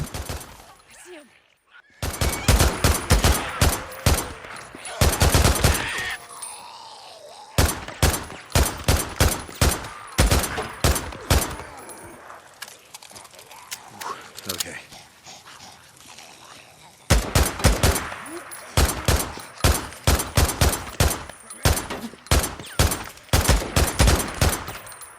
All right, there should be one more because I'm looking. I can see the objective at the top left. I don't see anybody though. Oh, there he is. He's in the very far back. So once that one's dead, we should get the objective at the top left to change. There we go. So now that I know it's good, there's a couple things that I want to move forward and pick up. The most important one is this, the ammo, because we're at this point in time, you're probably going to be low on ammo or getting low on ammo. So I want to approach from this straightaway here. That'll give Sarah enough time. There's an ammo can there on the left, but I don't want to use that yet. I want to move forward, and as soon as I hear her say, Deacon, stay down, that's when the enemies are going to spawn in. So all I'm going to do is back up, and I'm going to use this rail or whatever as corner cover. Okay, so that takes all of them. I know that I'm good because the objective at the top left has changed. I'm going to reload the sniper, go ahead and pick up some more sniper rifle and assault ammo because I'm going to need it. And then I'm going to move forward. Now, as soon as I come out of this cutscene, I'm going to move where Deacon is right now in that cutscene. That's where we're going to move. So we're going to move over just slightly so that I'm a little bit better covered here. And then I'm just going to work my way in from the right to the left. At this point, the silencer doesn't necessarily matter because everyone's shooting at you. And as long as you stay corner covered here on this pillar, you're going to be fine. You will not get shot. They're all shooting. These guys were just shooting the wall where Sarah's at. So now once these are dead, you're going to get a bunch of spawns that are going to happen in the very back, like center area. So right where that guy is. So basically just keep your crosshair trained on that area. And as these guys run in, they're going to do this little stop. And so when they do this like little stop, that's when you're going to pull the trigger on them. Now, once those are dead, you're going to get some heavies that are going to come up on the right side. You'll see them through the fabric soon. So there's 1, 2. They just keep coming in and stopping, all of them. There we go. So now you can see them at my 1 o'clock. You can see just barely through the tent there or whatever. So you want to take that guy out, and then the other one will come up, basically where all the other guys were that you shot. You take him out, and then you're good to go. Really, the most complicated issue for that segment is just making sure you have enough sniper ammo. If you run out of sniper ammo, really the backup plan is to just start throwing grenades after that. Let them get close enough to you, throw grenades, throw stun grenades, whatever you need to do to disorient them, get them on the ground, or just right out kill them. And yeah, that it's definitely a position you don't want to find yourself in, and you shouldn't, as long as you're conserving ammo and you're picking up the ammo boxes at the right time and things like that. Come on, let's go this way. Got it.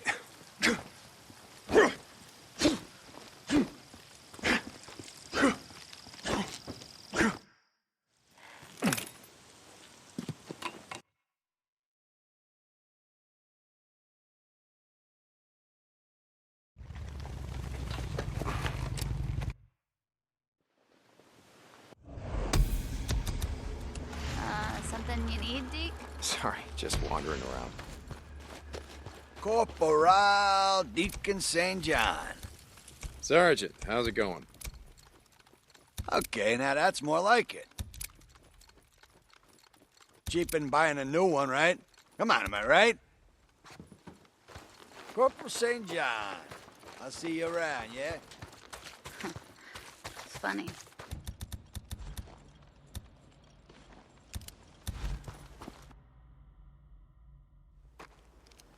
Taylor, what's going on? Man, can you believe...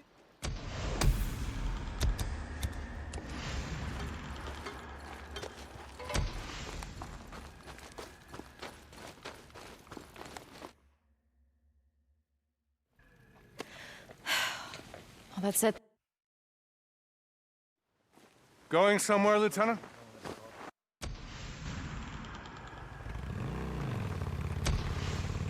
What is that all about, anyway?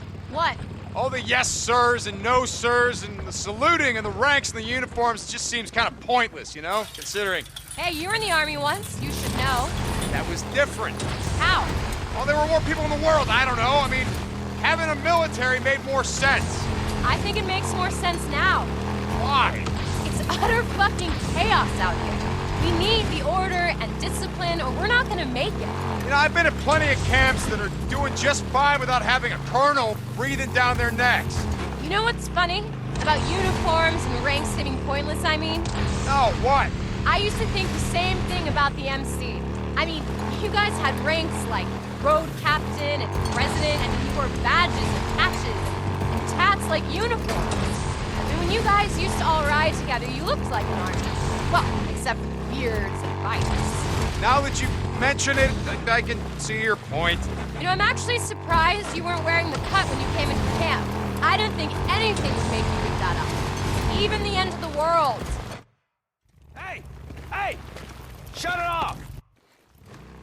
Well, that sounds serious. What do you mean? Well, he said he's gonna report you. I mean, how's Matt gonna take that? The colonel will tell him to mind his own fucking business and to never question an officer.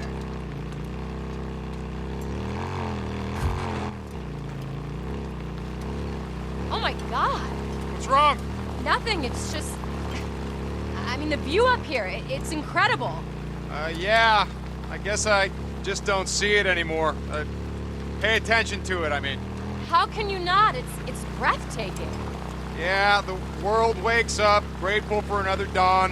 Hey, if you spent all day staring into a microscope, you might appreciate it more. Oh, I appreciate it. You know, being around when the morning comes up is a hell of a lot better than the alternative. I gotta be honest. You know, there were times when I didn't believe that. About, you know, hoping to see another day. Yeah, I know the feeling. What kept you going? I mean, back then. I don't know. Just, too goddamn stubborn to give up, I think. I don't believe you. I did give up, Sarah. I did. And then, I don't know. Boozer's arm got fucked up. And I had to, I mean, I wasn't gonna let him die, you know, so watching him struggle to keep going when he had no reason, no fucking reason at all, I guess I didn't want to let him down. So I didn't want to go out that way. And then I found out that you were still alive, and that's when I really wanted to. That's when I really wanted to kill myself. Yeah, right.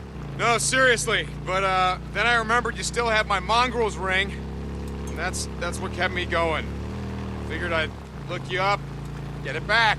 But you know how that turned out. Shit. Exactly. Things are gonna get better, you know that, right? Yeah. Yeah. We can win this thing, Deacon. We can. You trying to convince me or you?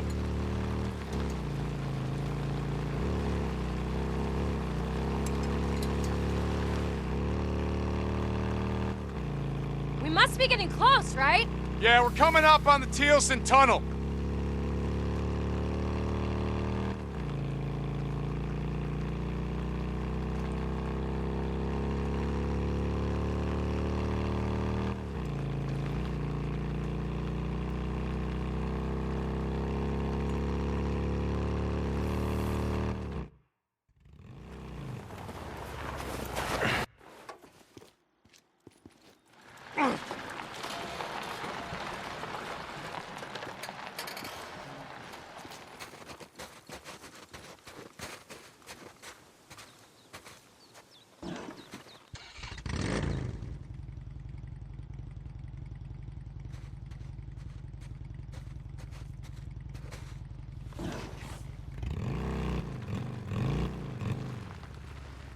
Okay, hang on. This is gonna be a tight squeeze. Jesus. No wonder everyone gave up their cars. This is nothing. There's a tunnel up in the old Belknap Road that Boozer and I rode through all the time. Traffic had been backed up at a NERO checkpoint for about a mile when everything got overrun. Sounds horrible. I've seen worse, but... Hey, this looks familiar. Yeah, it's right up here.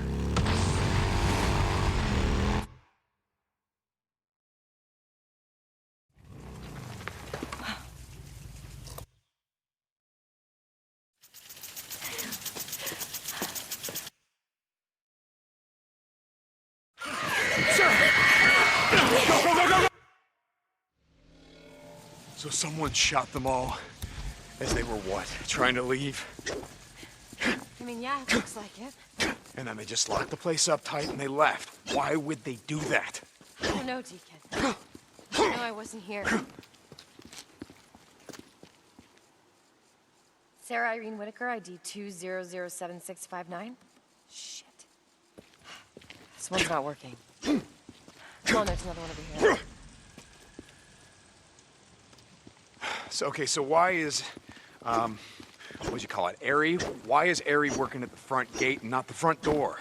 Honestly, I'm surprised she's working at all. I remember the guys in the IT department constantly complaining about the system going down, and that was with weekly maintenance.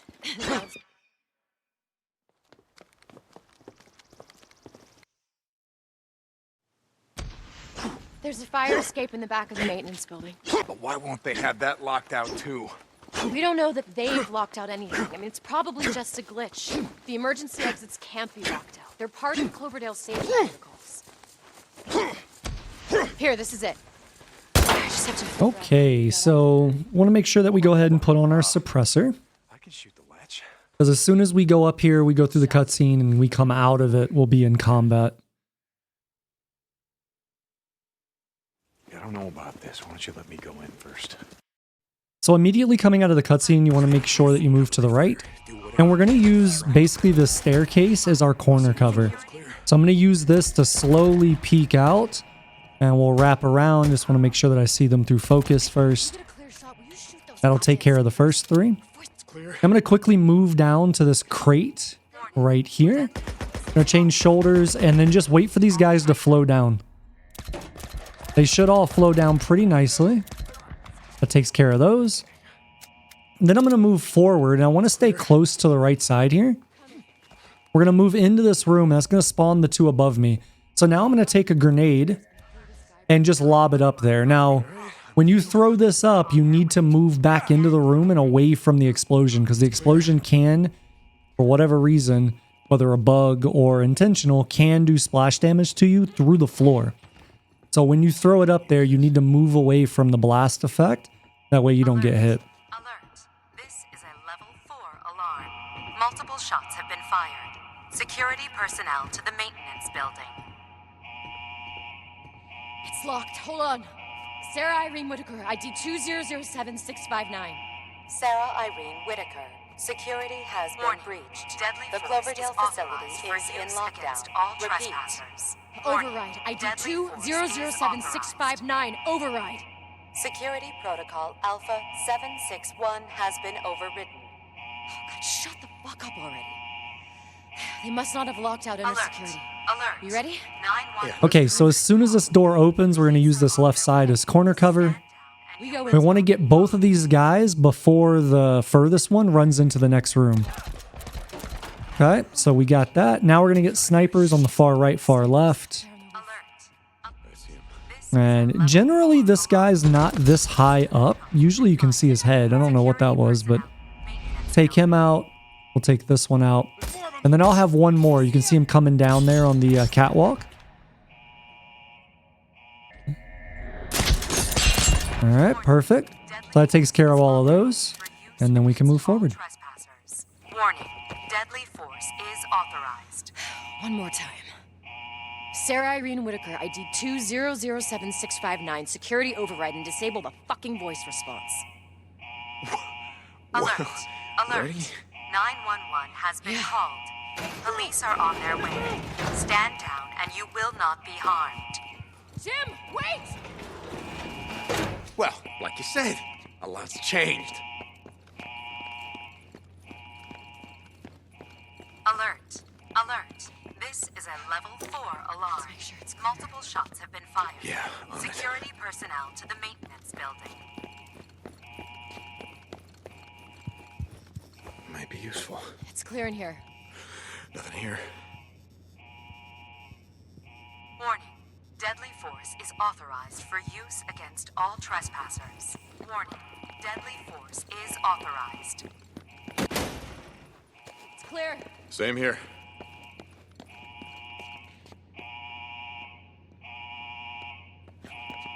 Alert. Alert. 911 has been called. Police are on their way. Stand down and you will not be harmed. Okay, it's clear. They're waiting for us in the atrium. Alert. Alert. This Come on, is let's a try the level door. 4 alarm. Sarah Irene Multiple Whitaker, shots have ID been fired. 2007659. Security override and disable the fucking voice response. Access denied. Sarah Irene Whitaker, your security clearance has been revoked. Please see an IT administrator for assistance. Is authorized for use Fucking against bitch! all trespassers. Hey, Warning. hey. Deadly Going in that way would have been a force death is trap authorized. anyway. Every gun on the other side of that door is aimed right here. We need a better plan. Oh yeah, you got one?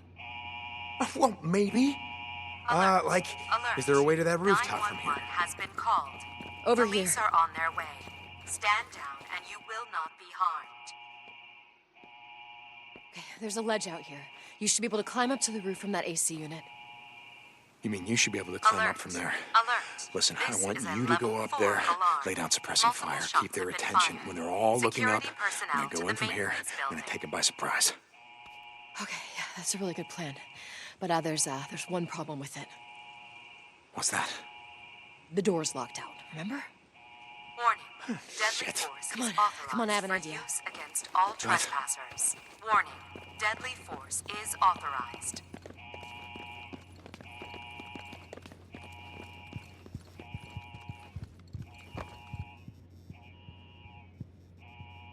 Alert. Alert. 911 has been called. Put your hand on that reader. Police are on their way. Wait, what are you doing? Stand down and you will not be harmed. Okay, they locked out security, but they forgot the admin codes. From this station, I can get you a temporary access code. All right, here's your ID code. Ready? Alert. Yeah. Alert. This Your full is a name and level ID 4 alarm. 5429009. You got that? Security personnel to the maintenance building. 5429009. Is that right? Yeah, let's go.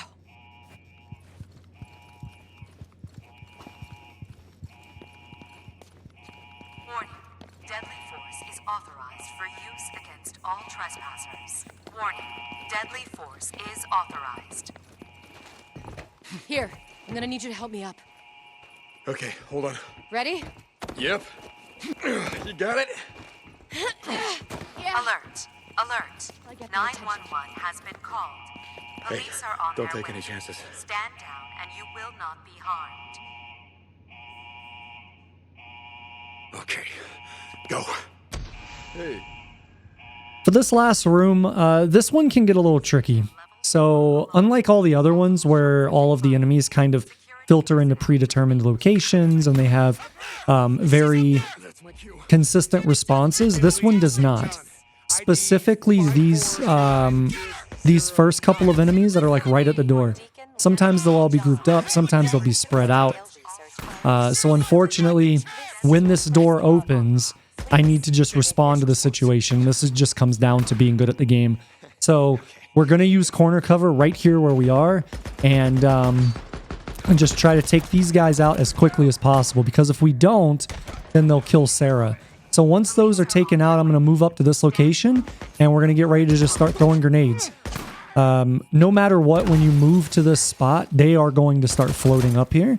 So far forward that they will actually run right beside you.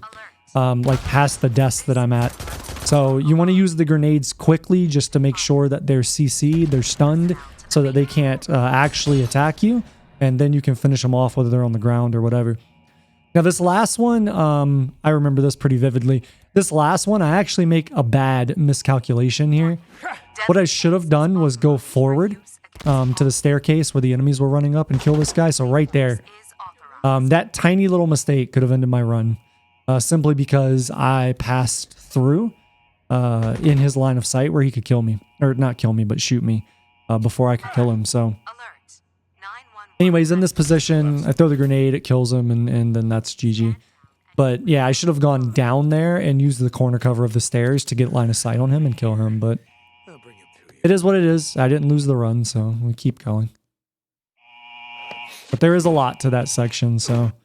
like I said, really it just comes down to being good at the game and sticking to your fundamentals, not doing what I did and passing into a line of sight where you can get shot. Hey, hold on for a second. All right, so coming out of the cutscene, we had to go basically turn the power off to the fence, and there's going to be 2 crow nests here. We're going to use the exact same method as before. We're going to use the crossbow and take both of them out from range. So that'll be the first one. Does it. Burn, you little and we'll move over to the right, take out the second one, and now at that point, you can see the crows are flying away. They are no longer in combat with me or able to attack me. So they're off the board completely. Now I will say there is a chance at that greenhouse that I'm running towards right there for one to get stuck in the window that's open on the top right of the roof. Even if it gets stuck there, it's not going to be able to do damage to you. Usually I kill it anyways just to be super safe, but there is a possibility for one to get stuck there. I'd say 50% of the time, actually. It happens quite often. But like I said, I kill it just to be super, super safe, but they shouldn't be able to attack you.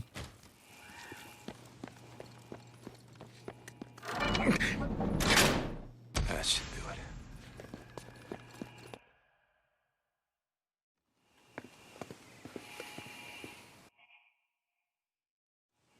St. John, this is Curry. Where are you? One of my men reported that you went through his checkpoint at the Tealson Pass. Yeah, Captain. There's a research facility in Iron Butte. It's like Sarah, Lieutenant Whitaker said, there's an important piece of equipment that she needed. And this was the only place that she could get it. She's not in.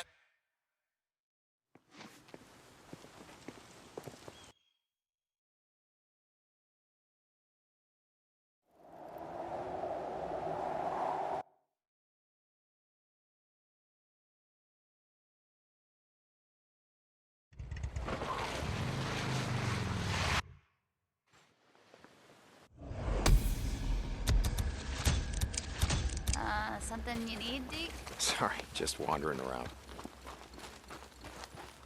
Corporal St. John. Sarge, good to see you. Yeah, gonna make me a quadrillionaire, right? There you go. Okay, yeah. Every little bit helps, yeah? St. John, come in. This is Corporal St. John. What's up, Captain? I need you to head back to command. Stat. Meet me at the infirmary.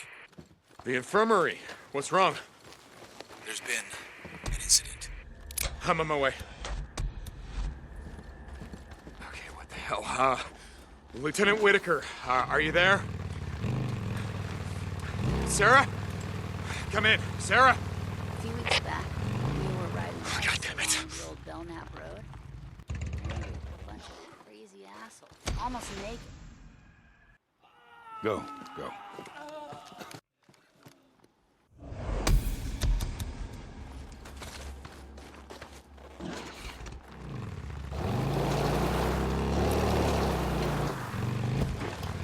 So, a couple months ago, we were up by crazy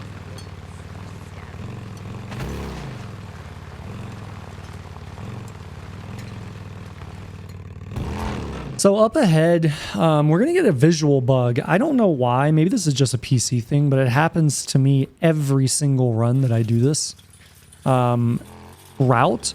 So when I get a little bit up the ways past this rock, my screen's going to go black and then come back. And again, I don't know why that happens. I know there's a lot of things that happen on PC that don't happen on other platforms, but or maybe it doesn't happen on PC that often. Maybe it's just me, but I get that every time. So I just wanted to make sure that I mentioned that that is a visual bug. It's not a cut or an edit. That is an actual visual bug where my whole screen just goes black and the video captures that. So. Anyways, the path that I'm taking here is pretty specific, so make sure that you are taking this path. This essentially avoids a bunch of ambushes and things like that. Now, when you get up here on the right, you can look at the minimap. You'll see the question mark on the right of the minimap. That is 9 times out of 10 a marauder spot. So I'm going far left here because I don't want to aggro that. As long as I don't aggro them, assuming that it is marauders, as long as I don't aggro that, then it'll disappear and then I don't really have to worry about it in the future. However, if I aggro it, then it will always be active until I clear them out. And I don't want that because we're going to be coming through this way quite a few times. So if I can keep them from spawning for the rest of the run, that would be ideal, right? So. St. John, you there? Yeah, Weaver, I'm here. Hey, call me Jim, man. Listen, I never said thank you for helping me out. And look, just following orders. Well, I'm gonna thank you anyway. I really appreciate you going out in the shit, risking your neck for me.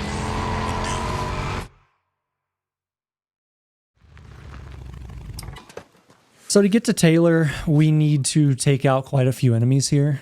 This is actually fairly easy to do as long as you don't do it the way the developers want you to do it, which is to assault this up and to the left, and that's where you start.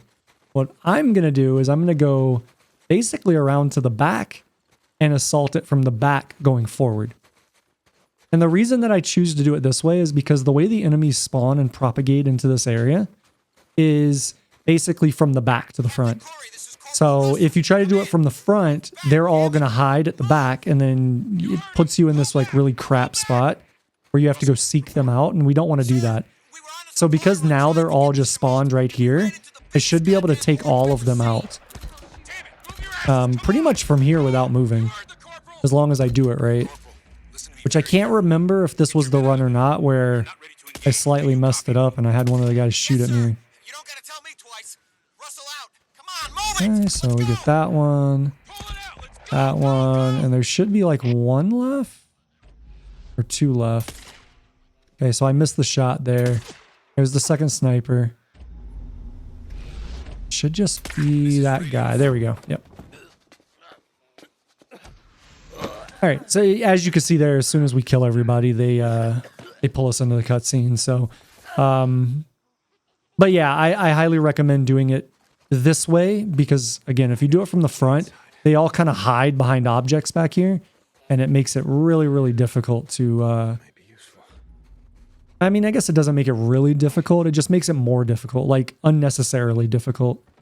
Because then you have to like move up and you have to move in cover. You have to make sure that you're not getting shot as you move and you're not getting flanked and stuff like that. It's just easier to kill them all from that one spot.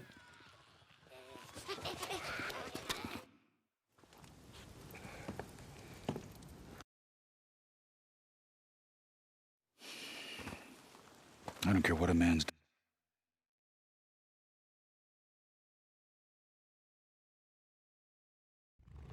Okay, so coming out of the cutscene, I need to make sure that I am setting myself up as far as preparation for not the next mission, but the one after it where we have to fight a horde. So I go ahead and craft the attractor here because I need it for part of the strategy. Sometimes I'll have it, sometimes I won't, simply from just like looting bodies. But I want to make sure that I craft it now because if for whatever reason I don't have one that was looted and I don't have the materials to craft one, then I can, take a detour and get that stuff and make sure that I have one before going into the mission. So I want to make sure that I have that. And then we're going to fast travel to Diamond Lake simply to start Sarah's dialogue. For whatever reason, if you don't fast travel to Diamond Lake, it takes forever for the dialogue to actually come through. Whereas fast traveling starts it immediately. I have no clue why that happens, but that's the way it works. So I'm going to go ahead and take the opportunity to pick up the MG55 for the horde that we're going to fight, repair everything, go ahead, basically R3. Make sure that I am completely maxed out on ammo, and I've got everything I need for, again, not the mission we're about to do, but the one literally right after it, because there's no break. So once we complete the next mission for Sarah, once we turn that in, we're going to get auto-pulled into the mission with Weaver and Curry to go and test the Molotov and fight the horde. So you want to, I can't stress this enough, you want to make sure you have everything you need before you go into this mission that I'm about to touch right now. Wait, hold up. You want one alive? Oh, kind of. Deacon, come in. Hey, I was just heading. All right, so we made it back to our crap gate. As we go through this, I need to make sure that I'm paying attention. Again, we haven't gotten the spawn yet for the marauders that'll start attacking the gate, but I do want to make sure I'm paying attention to the minimap and paying attention to noise as I go through here. So for this mission, it's actually pretty simple. The nice part is that there's a lot of newts, but the nice part is that none of the newts actually attack you until you complete the first part of the mission objective, which is sedating the specific one that Sarah needs. So the way that I approach this one is basically kill everything first, and then, try to kill everything first, at least as many as I can get. And then we go ahead and we sedate the newt and, deal with whatever's left. So as I run up here, you're going to see I have no silencer. Again, these are the only freakers in the area, so to speak. So I don't have to worry about any marauder events spawning off of this. I don't have to worry about any other freakers coming. I don't even have to necessarily worry about any of these attacking me. Basically, it's just running through and killing them. Now, once I've gotten all the ground ones here done, I'm going to move up to the left side of the house. I'm just going to throw grenades up here. I think I get lucky here and just get like one grenade. Yeah, look at that. that was a great, usually it takes me two, but that was a great one. They were all kind of clumped up. So then I'm just going to move over to the side here and go ahead and sedate her before she runs and hides. And then I'm going to move back to the road, similar to like when we were at the gas station with Ricky, just kind of stand out in the open. That way I can see them all coming to me. And once that's done, there's some stuff here in the area I could pick up. Again, if you absolutely needed stuff for an attractor, there's stuff over to the right, over to like where we first started shooting the newts that I could have picked up to get one, or to have the materials to make one. So just keep that in mind, but grab whatever you do need and then pick up the body, and then that's it. We're done. So again, like I said earlier, coming out of that cutscene, we are going to be thrusted into the next mission where now we have to go fight the horde. Corporal St. John. Are we ready? Colonel, sir. Yes, sir.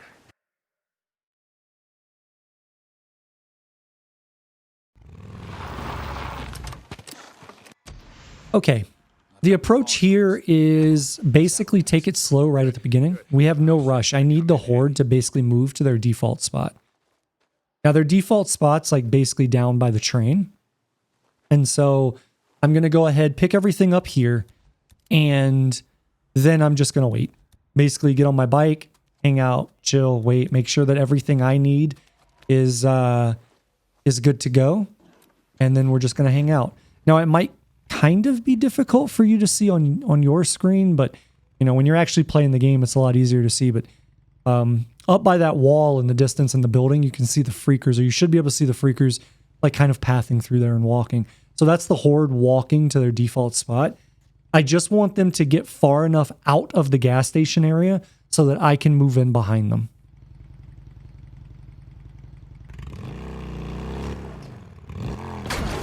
Now, as I go down this hill, I want to let off the gas, try to reduce the noise coming in. I'm only bringing the bike down here, so it's a little bit easier to get back after the mission's completed. Also, in case anything goes wrong, I can just jump on the bike and get some distance. I'll also have ammo available. Now, as I move up here behind the freakers, or behind the horde, there's usually a freaker, like, just hanging out around here. For whatever reason, this time there wasn't, but they say 9 times out of 10 there is. So usually I would pop that guy with the silencer on for obvious reasons. And then I make my way into the gas station to pick up a bunch of stuff. Again, I'm just killing time right now. I'm just waiting for the horde to move into their default spot.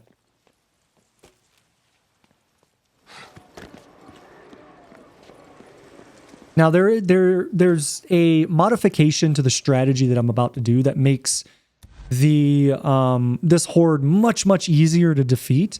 However, I can't do it on PC. And the reason I can't do it on PC is because it requires remote bombs. And on PC, when you place a remote bomb down and a freaker gets close to it, for whatever reason, on the PC version, it responds like a proximity bomb, where it just will explode, which it shouldn't, but that's what happens. So what I'm doing right now is I'm gathering a bunch of explosive material, and I'm putting it in a specific spot that I can actually aim and shoot. If you want to do this strategy optimally, if you're on console and you don't have the bug, you would want to put all of this inside the shack right there that I'm looking at. That was to the right of where I was throwing that stuff at. And then put a proximity bomb in there. That way, and you'll see why in a second, but that way you can kill probably half of the frickin' horde in one go. Again, unfortunately, I can't do that, but if you're playing on console, you'll be able to do that. So you'd want to pile a bunch of stuff in that shack, set a proximity bomb, and then use it when it makes sense. So I'm going to sneak up here. I just want to get close enough to throw some grenades. And then I'm going to back off and just start shooting. Okay, this is just to get an initial, 10% or whatever, and to aggro them in. As they all start getting close to me, I'm going to whip it around, and I'm going to get the attractor. Why that guy was there. I think that was the one that was supposed to spawn at the gas station that didn't. So I'm going to throw the attractor on the ground here. That's just to make sure that they can't follow me. And then you have to climb up in a very straight line in a very specific way like I did there to get on this rooftop. Now, once I'm on this rooftop, I basically cannot move from this left side. And the reason for that is, and you'll see soon, all of these freakers are going to be running to try to get to me. And where are they going to end up? Well, if you didn't guess from my earlier explanation of the bug, they're all going to end up inside this shack. The problem with this, and like right now, this is where you would detonate, but I can't detonate. So, but the problem with this is once so many of them get in here, there is the possibility, and it's a high likelihood, that they will basically come out and glitch through the roof. So you'll get like 1 or 2 of them that'll just glitch up through the roof if you're not standing in this spot to deter that action from the enemy AI. So you have to basically stand right here until their numbers whittle down. Once their numbers whittle down, it's not such a big deal. But because of the bug on PC, the alternate to this strategy is to stand here and do what you've seen me do, which is throw attractors out, throw Molotovs on the groups, shoot them down, and basically just iterate this cycle over and over and over again until I've killed enough of them that I can move from this spot. So we'll do it one more time. This should pull out almost all of them, actually. Yeah, that's a good amount. Okay. And just keep shooting them until they're dead. Really shooting them is just to make it go faster. Could probably just let them burn, but... Okay, we'll throw this out. Now, if I don't kill all of them now, then it doesn't matter. There's so few of them that they can't glitch through the roof now. And the reason they glitch through the roof is because they climb on each other. They just like really pack it in there. So I'll take care of that. And that was the whole horde. If for whatever reason there were some left, all you got to do is walk to this other side. So I'm on the right side of this roof as I've been looking. If you walk to the left, like right about there, but on the other corner, then they'll just run through the window. They'll run through the window, they'll come out the window, and you can just like literally aim down and just shoot them in the head as they're all floating out of the window. Again, you wouldn't want to do that if there's too many in there, because as soon as you move away to go to that side to shoot them out of the window, you're going to get one that glitches through the roof of the building or the shack, and then it'll be right behind you, and then, you know, you could take damage because it'll attack you. But anyways, that's a very, very consistent strategy. I do not take credit for that strategy. That's a strategy I found during my research for this run. And again, I had to modify it from the original version because PC is bugged with the proximity, or the remote mines being treated like proximity mines for whatever reason. I'm here, Kevin. Colonel has asked to see.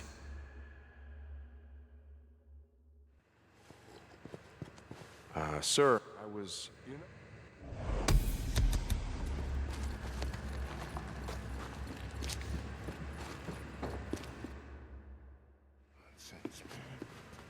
Hey, Weaver.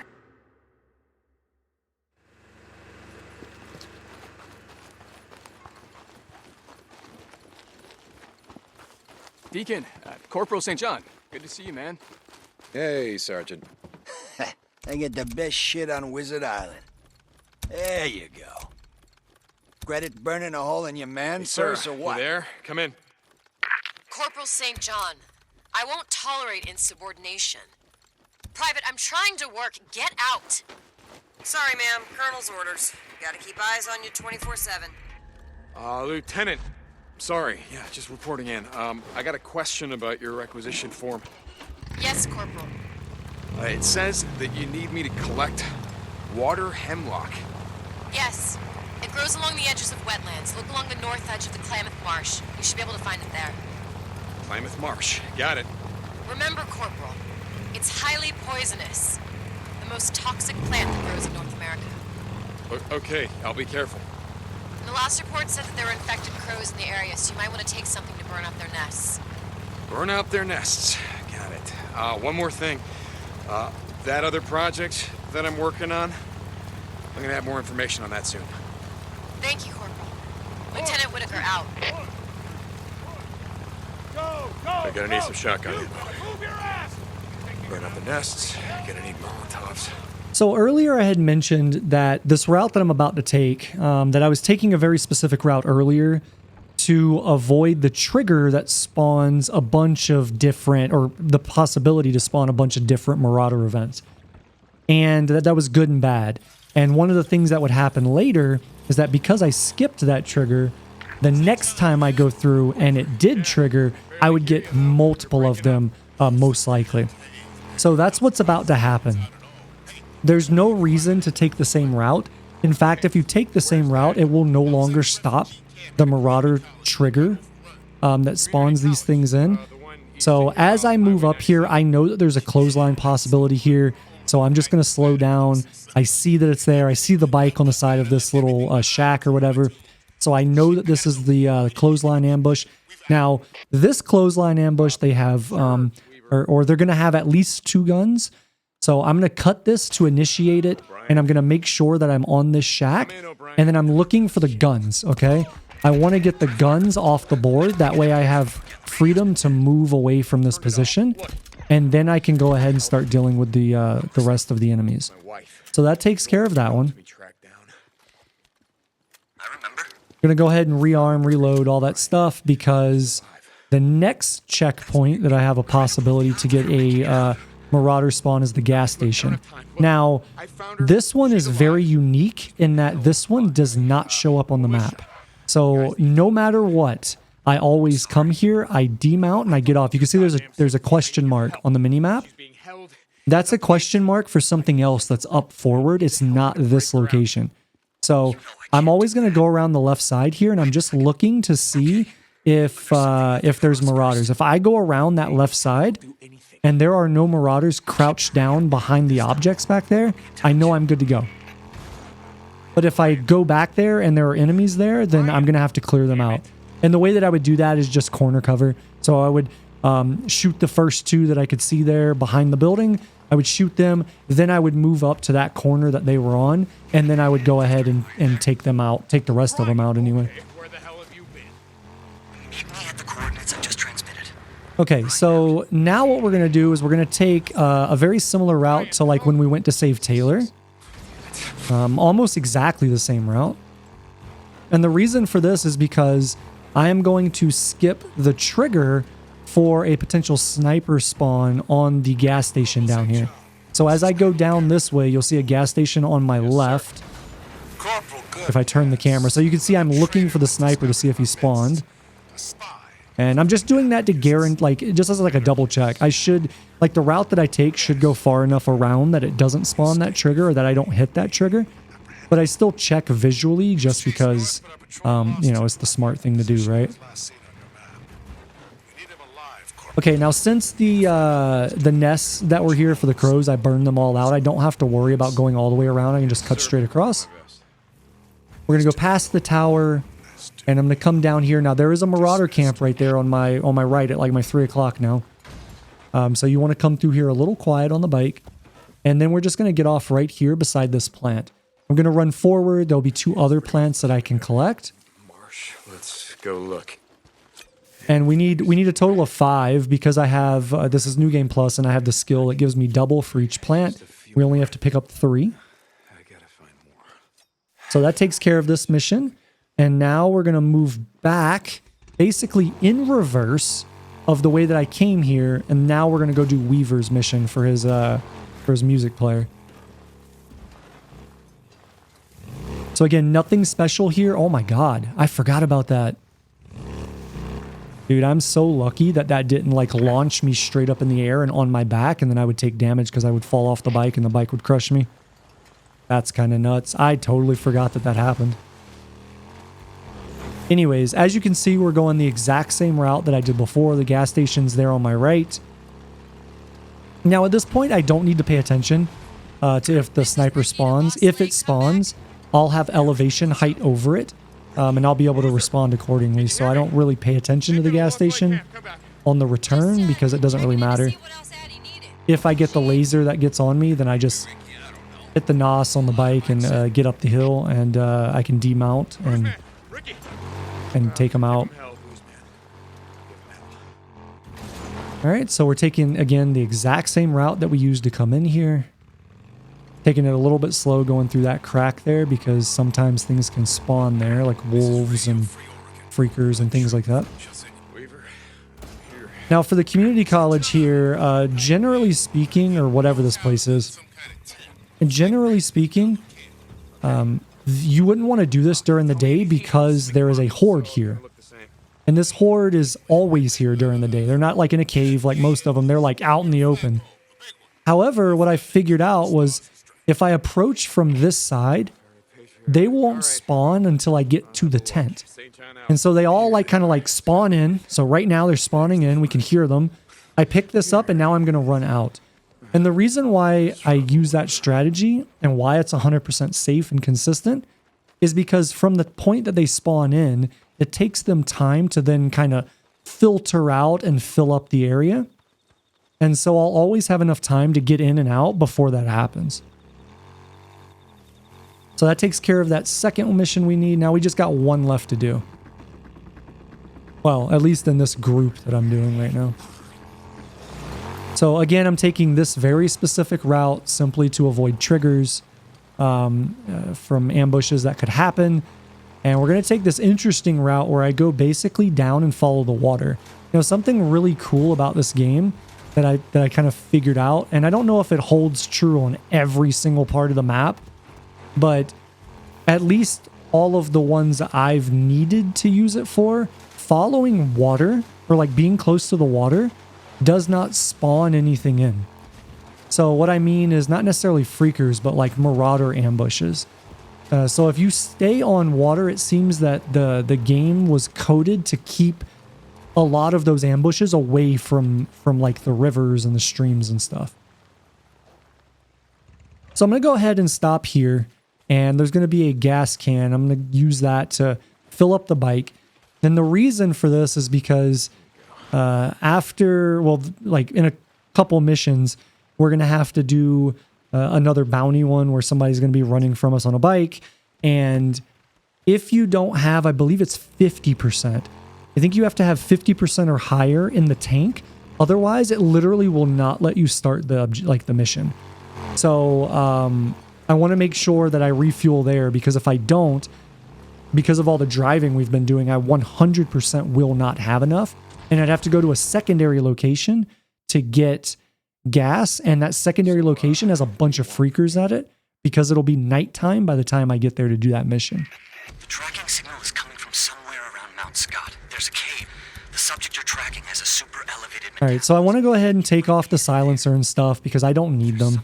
else we'd like you to check. I'm going to take a very specific route, kind of a roundabout route. We're going to take like an inverse C, if you can picture like the letter C. We're going to do like an inverse of that around the side here. That's just to avoid, again, you guessed it, marauder ambush like possibilities that are all through this area.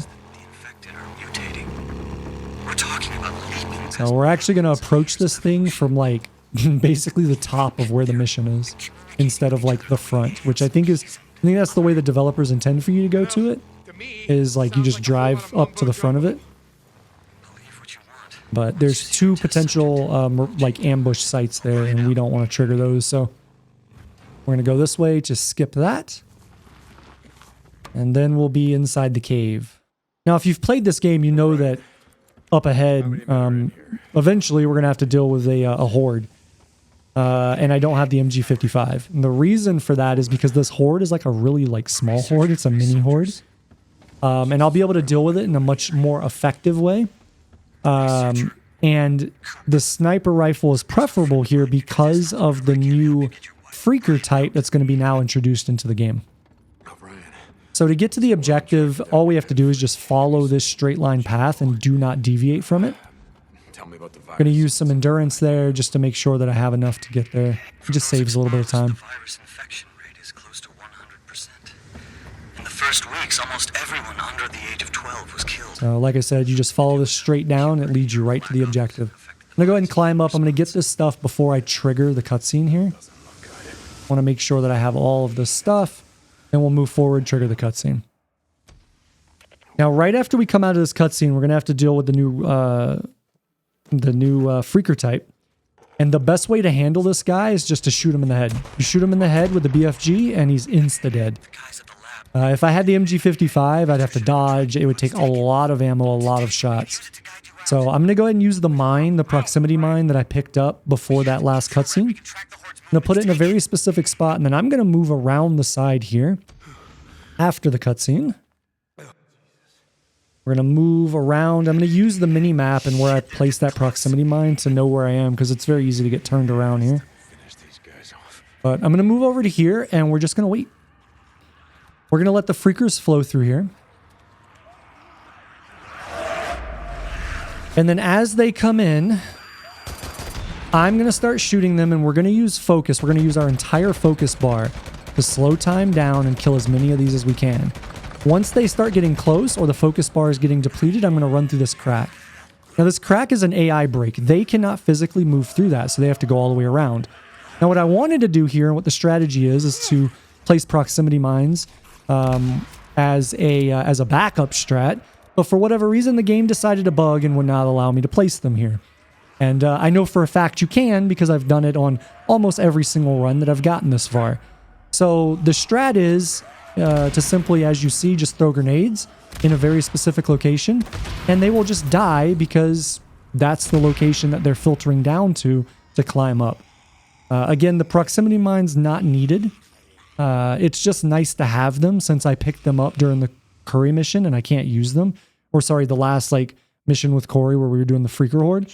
Since I couldn't use them in the shack, I used them here as a backup strat. That way, if they start to overwhelm me, I can turn around and run through the crack and they will still get blown up right there. But again, for whatever reason, this game on PC is very, very buggy, where things just don't work. They want to take stuff out of your inventory. And a screen fucking goes black randomly. Like, there's just so much nonsense. Anyways, now that that's done, we're going to head up this way to that bounty mission that I told you about that we needed above 50% fuel in our bike for. We're blindly taking in opiates of all kinds. Now, as you come down here, that was really close. I should not have been that close to the freaker. There's about a 50% chance that no freakers will be there, and then the other side of the coin is that there's a bunch of them like that. Whenever there's a bunch of them, I choose to just go ahead and shoot them. And that's going to be for the return, because I'm going to have to drive through there, and I just want them all to be dead. Or at least as many of them dead along the path that I'm going to take the bike through. No one can get anything past us.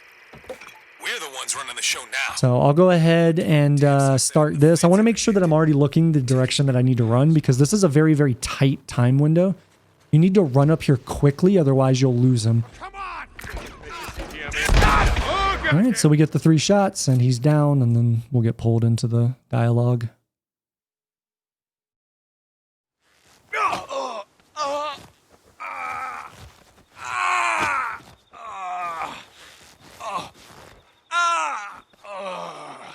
How you doing, buddy, huh? Looks like you're having a chaotic day, yeah? Just the way you like it? Oh, you won't take me alive. Well, I think I already did. Don't matter much. All right, so let's hop on the bike, and we're going to get out of here. Because there's an infestation zone between us and Wizard Island, I have to physically drive far enough to get on the other side of it so I can fast travel. As you can tell, it's nighttime. So this is very dangerous. I need to take it slow. I need to be paying attention. I need to be using focus to make sure that I'm getting all of the freakers highlighted.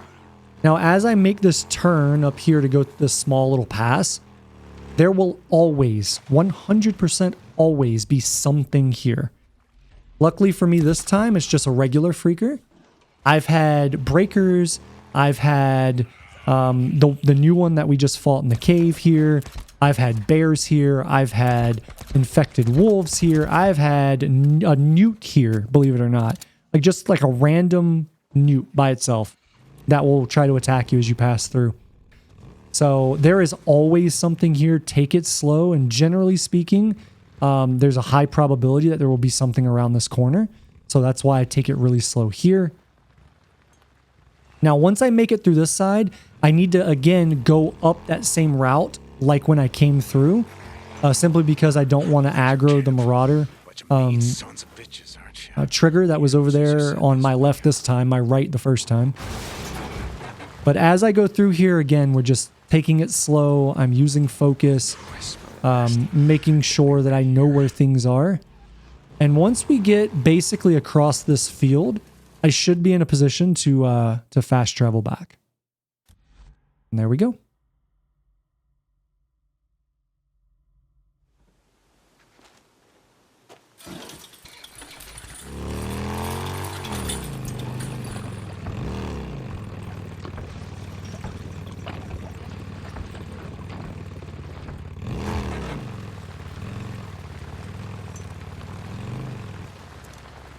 Hey, you're not supposed to be here.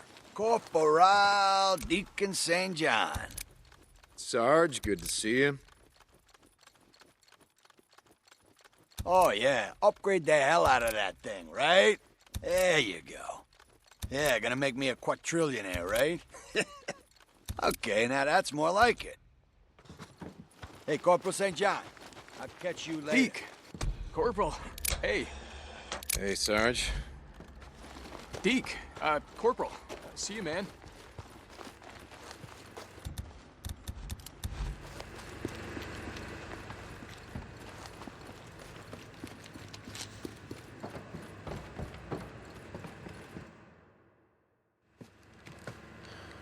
Well, would you like to take... Go right ahead.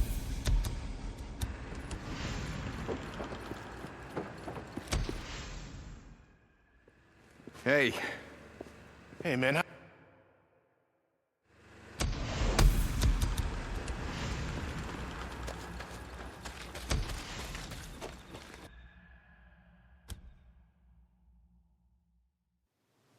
I have had...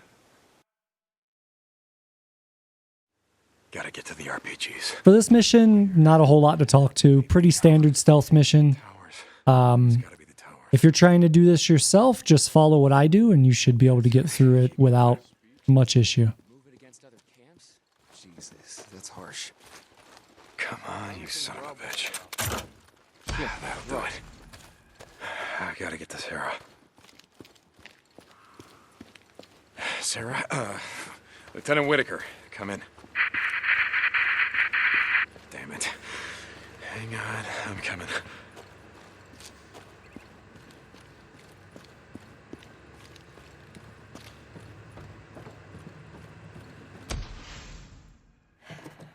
Can't you stand guard or do whatever? Wait, so who's O'Brien? How's he getting us out of here? I told you O'Brien is how I found you. He was the NERO soldier who was there that night, the night that I put you on that chopper. NERO? Oh, shit, Weaver. No, that one. Holy shit, he let us go. Weaver let us go. Oh shit, more guards. Okay, hold here.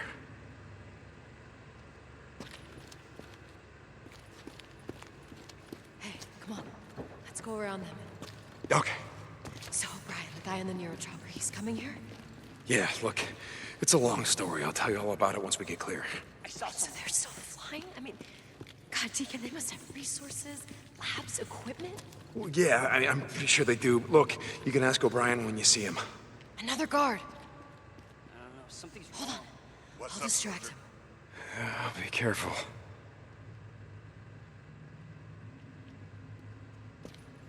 Soldier, what are you doing? I'm sorry, ma'am. This area's off limits. How dare.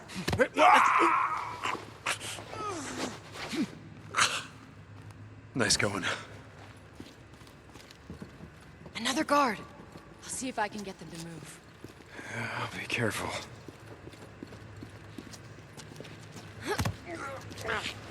I can't wait to see Bruiser again. You want to go with me? To Lost Lake, I mean? I thought we were going to Cloverdale. No, we aren't. I just want to see him. He's like my big brother. I don't know, it's not like we have much family left these days, you know?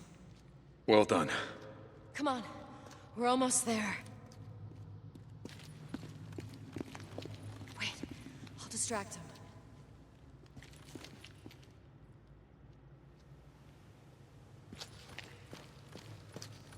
Soldier, over here, please. Ma'am, this is restricted. Nice job. Yeah, you too. I can see daylight. Come on, we're almost out. Yeah, okay, this is it. We're at the cone.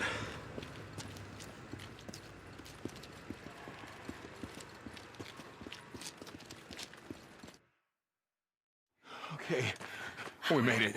Where's O'Brien? Matt, I was just trying to tell you that we were going...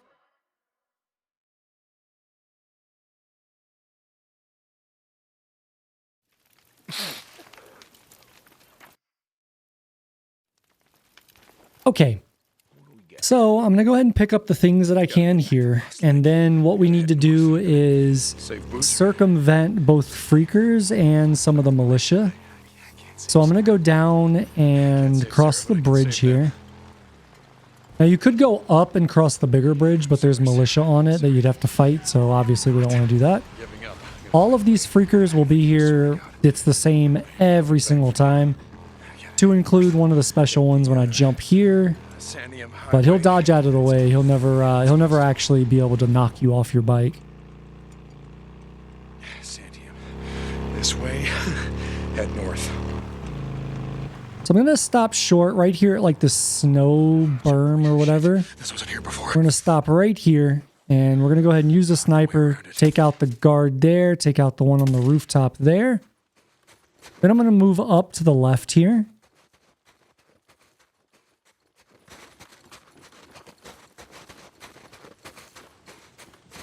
I'm going to go ahead and look through this little crack, and we're going to take out this heavy gunner. Over here, it'll require 2 shots. I accidentally hit the helmet there when he staggered, so that's unfortunate. There we go. This guy will spawn right after you kill that one, so you want to go ahead and take him out so he doesn't patrol down the way we need to go. And I'm just going to move all the way around. We're going to take out this one sniper back here. If we don't take that guy out, then as I move down to the other side, he'll just auto know where I am. And then we're going to take out these 2. So let's start in the back. Take our shots very carefully. You really want to conserve the silencer here as much as possible because we're going to need it.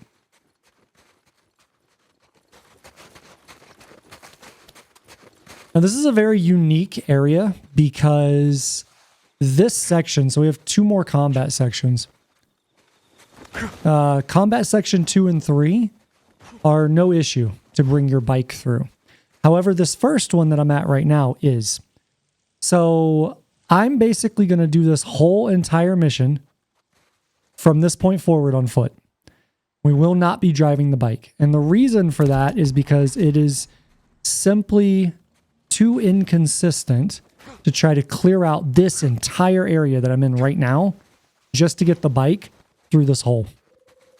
It's much more consistent and way, way easier just to do it on foot, as you saw there. I only had to kill maybe half the enemies in the area.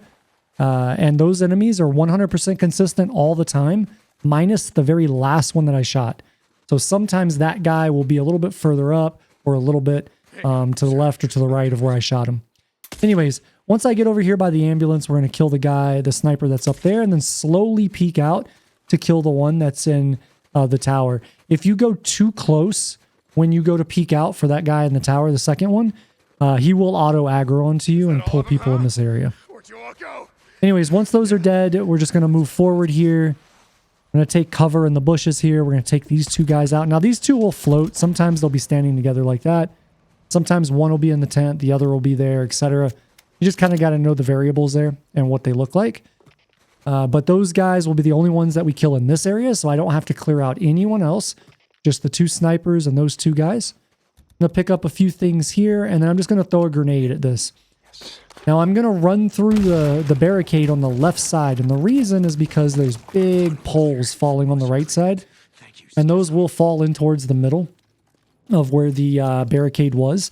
And if those hit you, whether you're on your bike or on foot, they will kill you. So make sure that you enter the tunnel on the far, far left there to avoid that.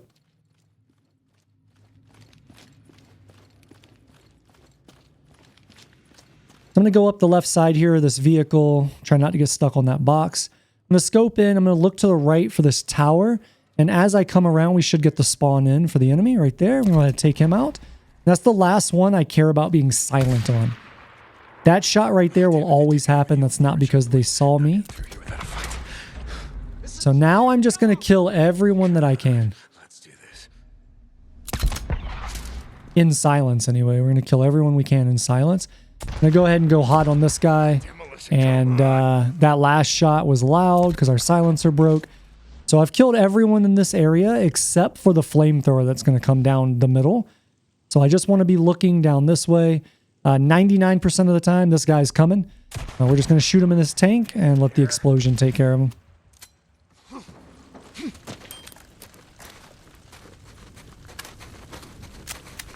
Obviously, don't run into the fire, so let's just wait and be safe.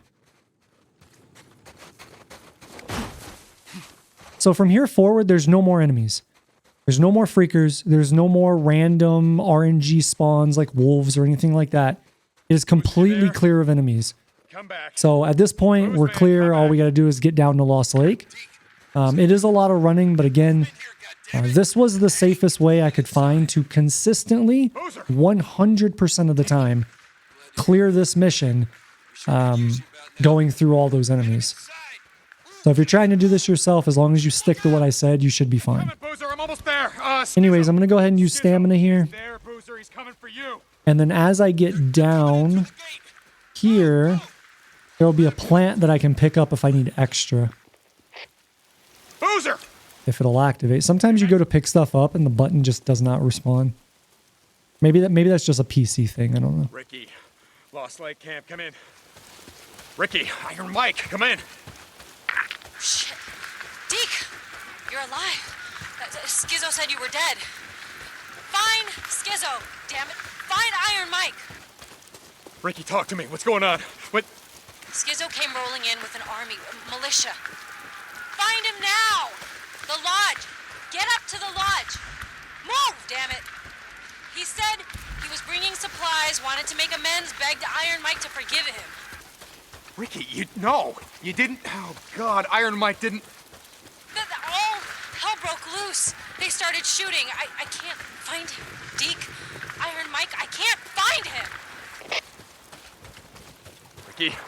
Ricky? Oh, God damn it.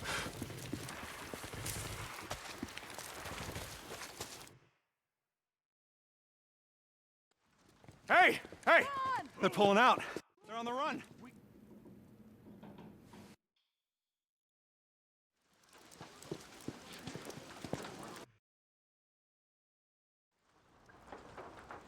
Okay, so I found...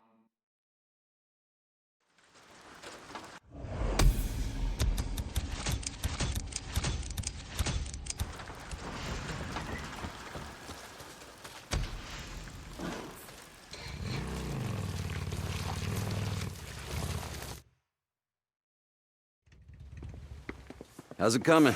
Back up. I was in my classroom when, Hey, Deke. How you been? taught English. Blair, how you doing? Yep.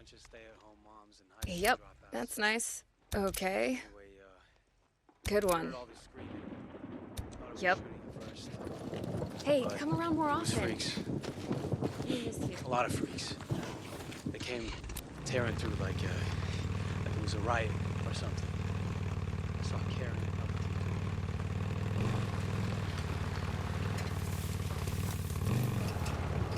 So what you want? Thinking we can find all the fertilizer we need over at the Iron Butte Ranch. Iron Butte Ranch? Yeah, it's not like Jesse and his rippers are gonna need it anymore. I mean, this place used to be a golf resort, yeah? They've gotta have maintenance area, lawnmowers and fertilizer. Goddamn right. Yeah, I'm gonna head over there right now. When it's clear, I'm gonna radio you and Ricky to bring the truck in. You got it, brother. All right, so on my approach this time, we have to go to that tunnel, the one where we went to get into Ripper territory. I'm not going to go the same way that I went before because there is a high probability again of, ambushes and stuff like that. Before when we went, we had boozers, so that stuff was not a possibility. This time it is. And then the second reason is because once I approach the tunnel, I will auto-aggro the enemy that's there. There's no way around that. Once you get within a certain distance, you auto-aggro them.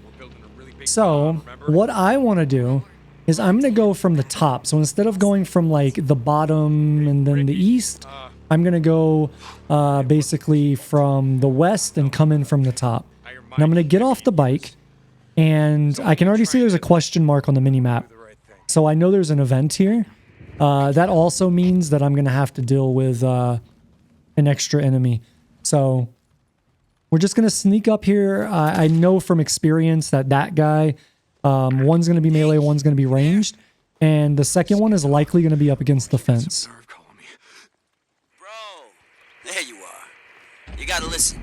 Look, Just want to take this nice and slow. from shooting Iron Mike. I did not We do not want to just auto-aggro anyway. Okay, so that's the guy with the gun. So those are the two enemies I needed to kill, and now I'm good to go forward. Captain, didn't take you long to lie your way into a promotion. This army crap is all bullshit and you know it. But bro, you gotta listen to me. I'm not your bro, Skizzo. Fair enough. I just wanted you to know. Look, when Corey busted you out, the colonel, he went crazy. Thought she was in on it. He lost his goddamn mind. He went after Lieutenant Whitaker. He was gonna kill her, Deke. Deke!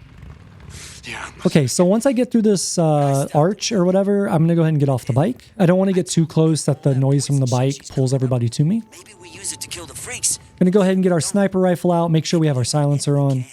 I want to take this guy out first, and then I'm clear to run to his position. Maybe that solves a lot of problems.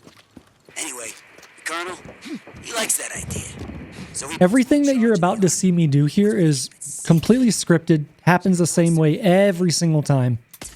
And this is how you should do it.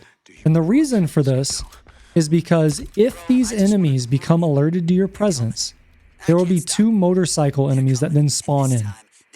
Okay? And we don't want that, because if that happens, you're going to have to kill them to make the path you need to travel safe for you to go. I have no clue why that shot didn't actually do damage to him. But anyways, we do not want everyone here to get alerted. Otherwise, we will get 2 that spawn in on motorcycles.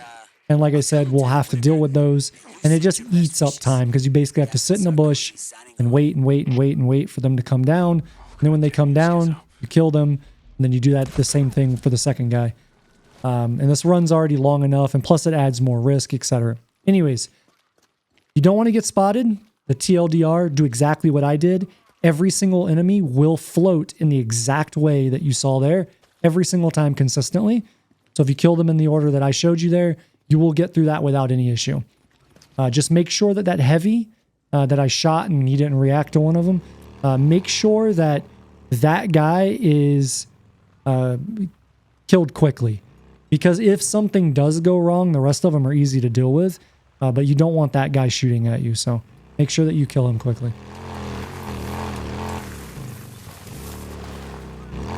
The route that I'm taking here is fairly standard. We're kind of just following the mini-map.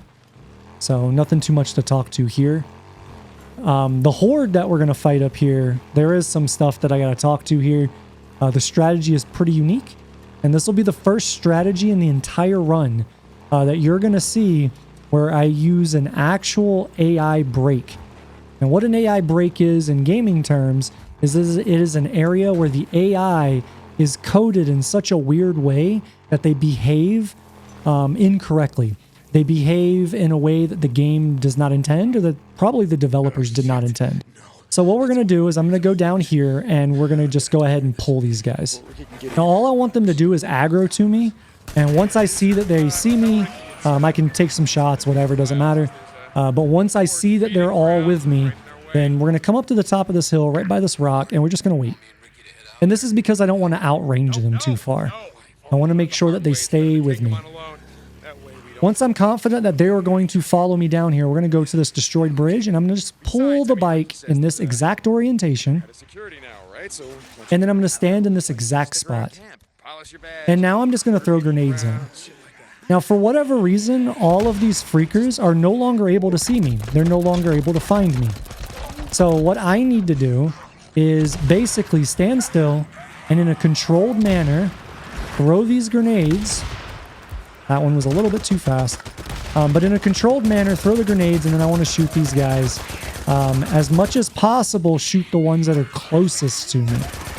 Now, there is a chance that one of these freakers, as you can see, they start piling up, and that can sometimes change their pathing, where one will get a little bit too close to you.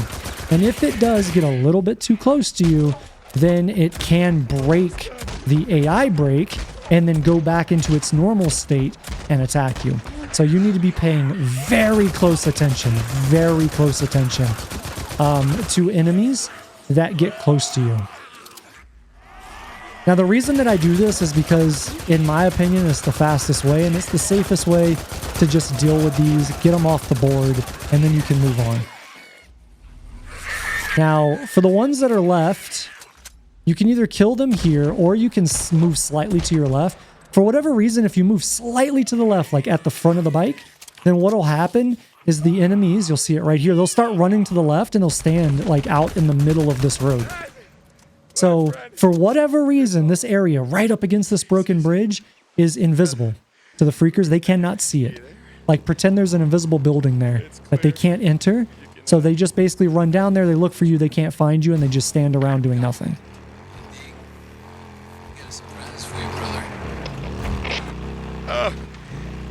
Great. That's great. Can't wait. Deacon.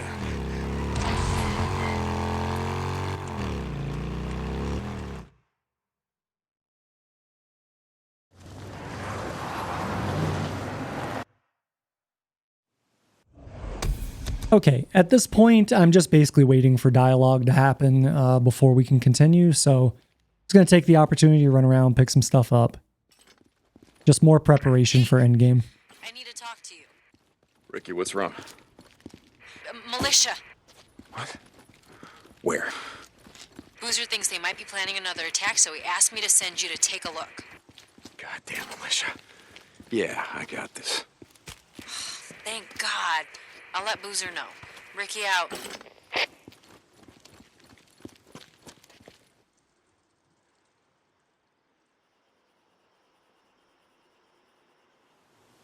Copeland to Deacon St. John. Come in. Deke, you out there? Hey, Cope. Yeah, let me guess, you got a job for me. Okay. I'll swing by when I get a chance. Deacon out.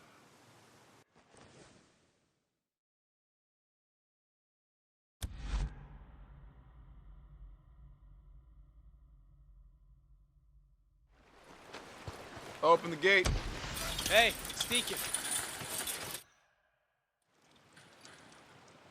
Coming out of the cutscene here, I'm going to just back the bike up because Copeland will eventually start walking through this way, and if you leave the bike there, he actually knocks it over. Just kind of rude and annoying because then you have to take the time to pick it up. Definitely need that. I'm going to go ahead and R3 here, and then we're going to go do this mission to get Manny back. A lot of freaks. They came tearing through like...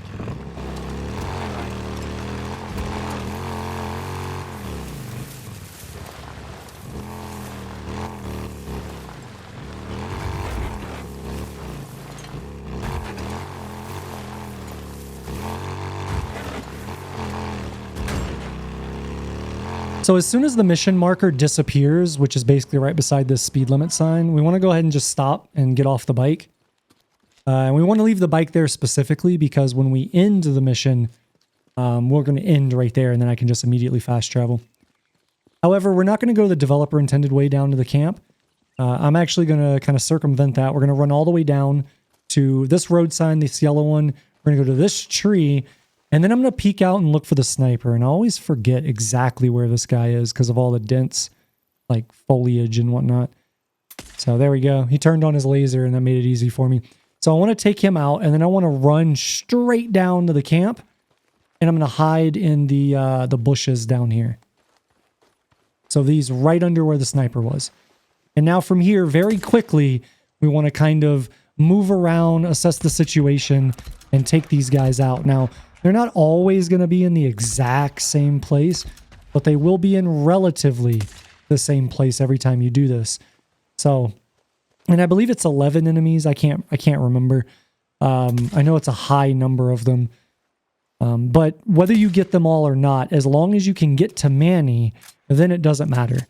Because once you can get to Manny and get the cutscene, right after that cutscene, you will know what enemies are in the area because the bear will aggro onto them, or vice versa, I should say, where they'll aggro onto the bear and then you'll see them on the minimap.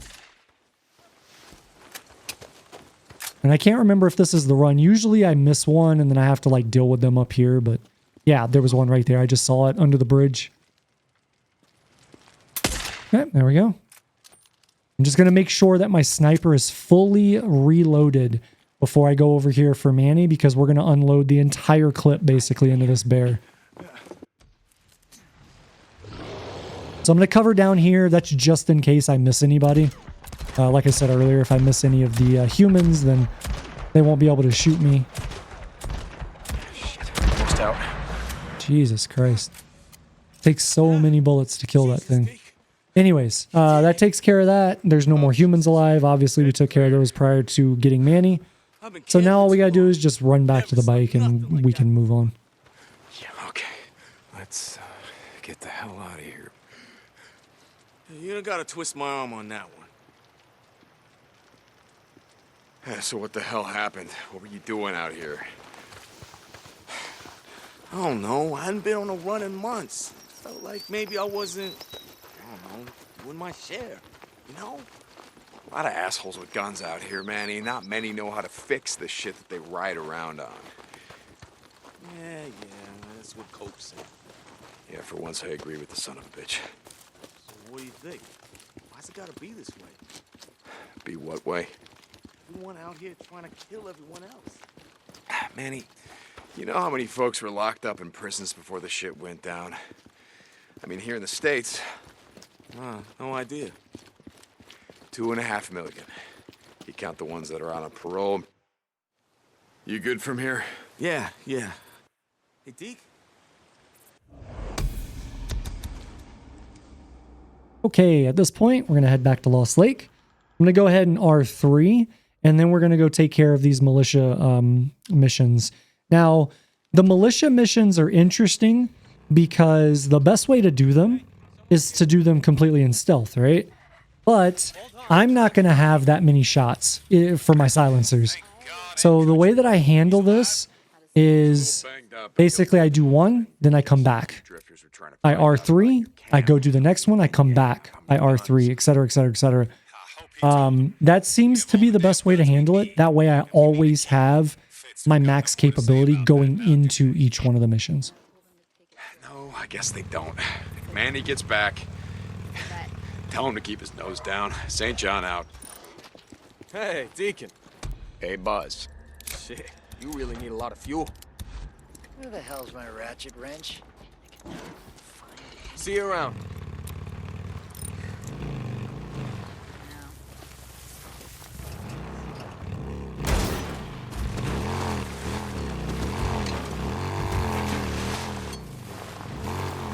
For the first mission, we are going to kind of approach this one really wide on the left. The reason for that is I do not want them to hear my bike. Otherwise, they'll move from their default spots. So I'm going to come up and approach. We want to approach. It should be like a little, yep, right here. Right by this tree, these trees. This is where we're going to stop. And so I'm going to go ahead and flow up towards the house where they're at. And then I'm going to hide in the bushes, like right in front of the house. I'm going to take that guy out, move forward to the next set of bushes. And then this is where we're going to do everything, right here. So in an attempt to save a little bit of time, I'm going to use the rock to pull these guys in. And right now I'm just looking around, making sure there's no nonsense coming over. But we're going to use...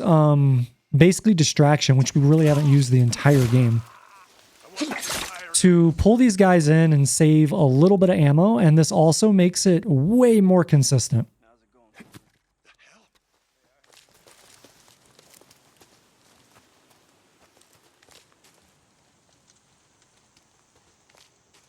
Okay, so we're going to take this guy out. This will be the last one for this mission that we distract and pull in like that.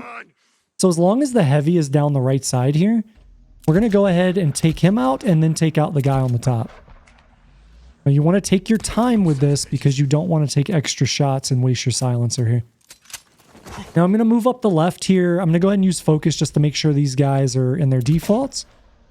I'm going to hit this guy in the head 3 times. That'll take him out without alerting the other one, oddly enough.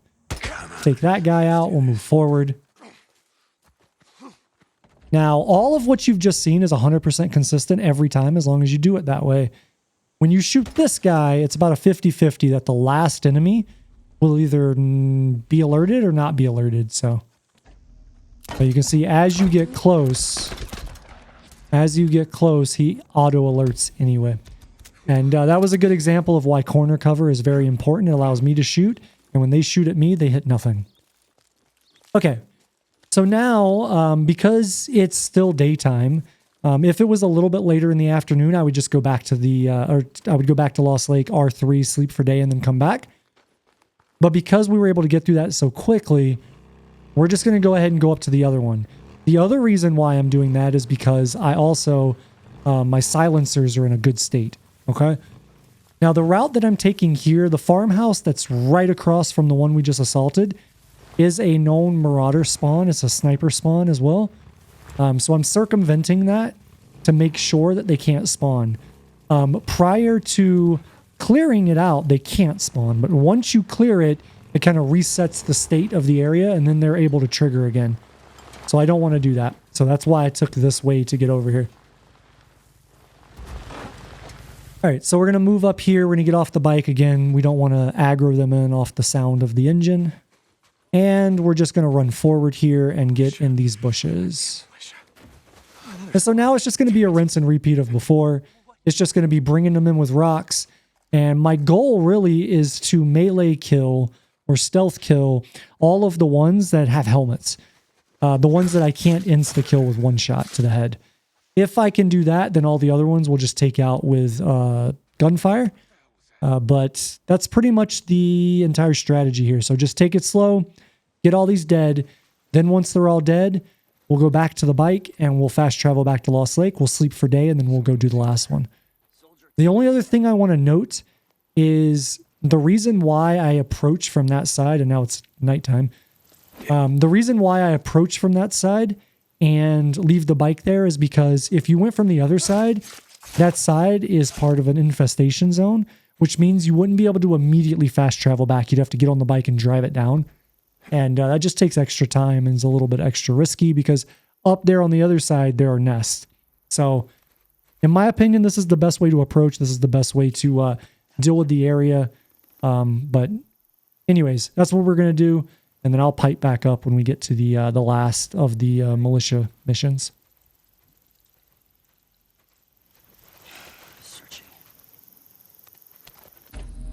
Come on, let's do this. Yeah. How was that?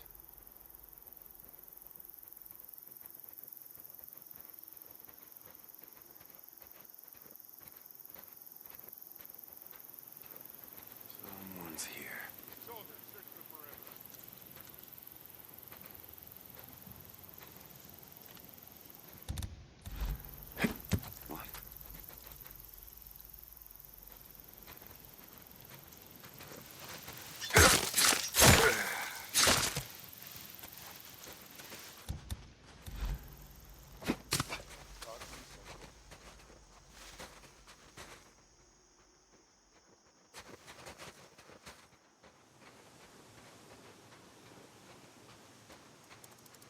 Gonna take a look.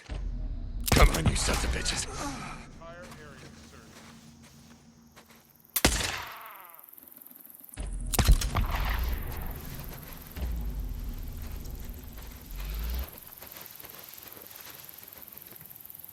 Damn, militia, come on!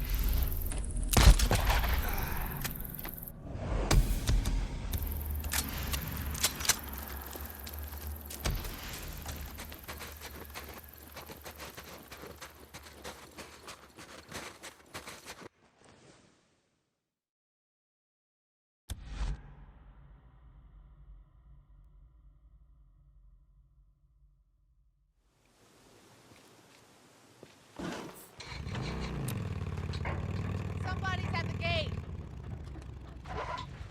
Hayete.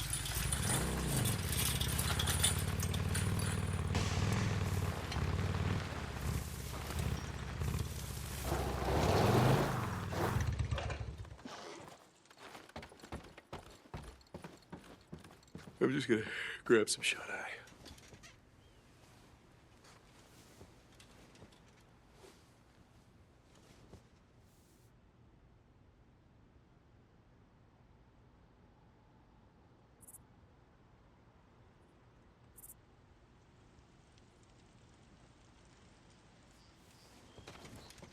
I was ready to go back at it.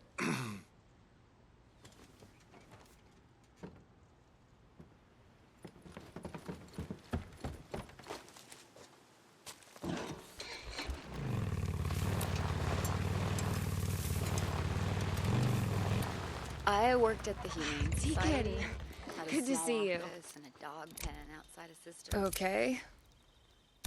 That should work. Good one. Yeah, good. Yep. Okay. Yep. But I told him to take it to our vet. Couldn't let her in. Hey, Deke. Vet, be safe.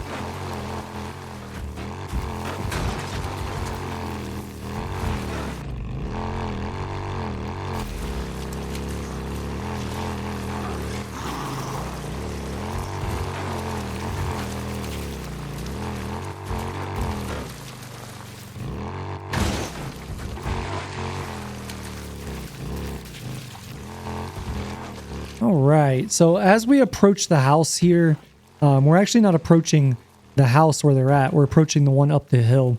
This is where I'm going to leave my bike. And what I'm going to do is I'm going to go push the car so that I can get onto the roof. Now, I do this for a couple of reasons. The main reason is because it allows me to get elevation over the entire area where these enemies are going to be, and I have a good vantage point to kill them.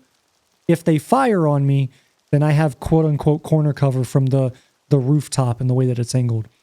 Let's go ahead and take this guy out. We'll take out this one with 2 shots, and then we'll take out the heavy with 2 shots. Is that all you got? The other reason for this is because there's a high probability that things spawn in behind you, like wolves, a bear, things like that. This keeps them from being able to... There it is right there on the minimap. Yeah, so stuff like this. If I stayed on the ground, I'd have to deal with that. Being on the roof means they can't get to me and makes that so much better. Anyways, we're going to go ahead and finish as many of these guys off as I can.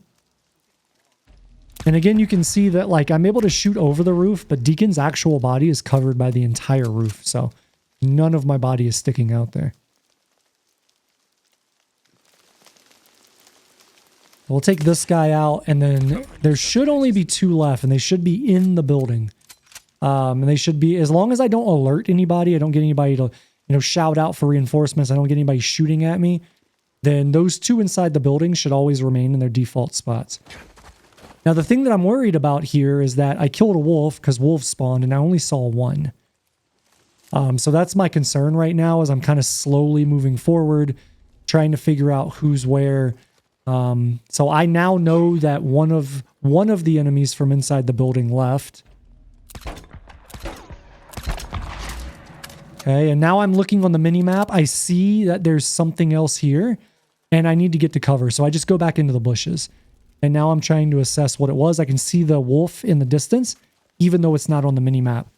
And there it is right there. So at this point, I'm just prepping to, if it turns at me, we'll shoot it with a sniper rifle. And if not, we'll let it do its thing, and then I'll either shoot it or move up to the house. So I saw where the guy was on focus. He's at the back left corner. So now I just want to slowly move up, making sure, I'm pretty sure that the wolf is gone, but I just want to make sure that he's completely despawned, which it seems like he is. Then we're just going to slowly pie this corner, hit this dude, and then we're going to go back to the bike. And that takes care of that.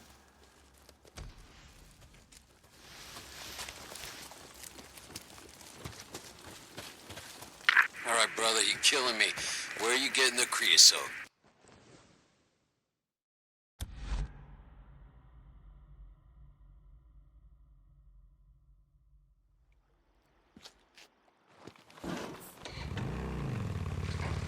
Hey, gate. Someone's here. It's Deacon. Let him in. Seen a couple of guys. Hey, Deke. How you been? All right, so we have 1 horde left to deal with. We're going to go ahead and go with our horde loadouts. And that's going to be the MG55. And then everything else we've got is fine. We want to make sure that we're up on everything. We want to make sure we're maxed on grenades. And then we're going to go ahead and go. Now, this one is interesting because this one we're going to be using the bike for. So make sure that you have those ammo pouches on your bike full. And on New Game Plus, if you have everything, it should be 4, and I have 4 of them. We're definitely going to use that, and we're going to leverage that. So,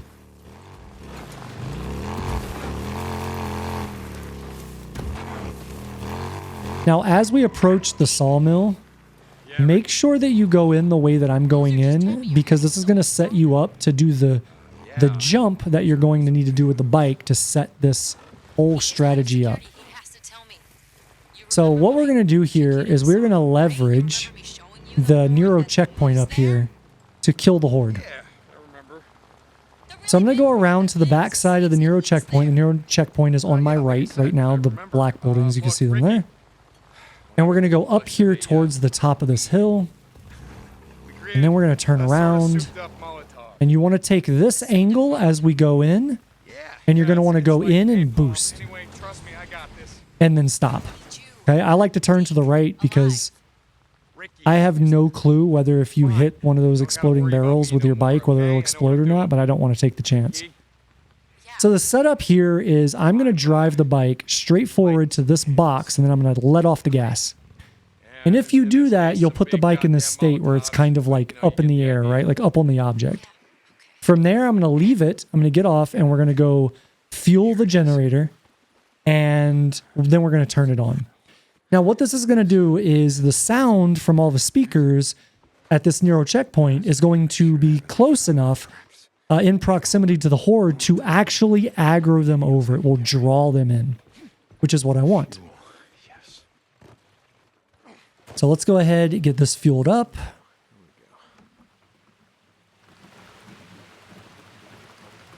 Turn it on.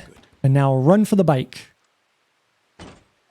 Now, when we get to the bike, you cannot just drive it. You need to walk it. So hit the button that allows you to walk the bike, and you will walk right up this tent. Just like that. It's a very important detail. You have to walk the bike, not drive it. We're going to position it here. It doesn't really matter where you position it. Just position it somewhere where you're going to be able to have access to those ammo bags. And now we're just going to stand on top of this tent, and I'm going to kill every single freaker that comes over here. And this is how we're going to eliminate the horde. Now, once we whittle them down, inevitably, all of the ones that remain will be under the tent, like in the tent under me. Once we get to that point, I'll explain how we're going to deal with that. Too many. Here, catch!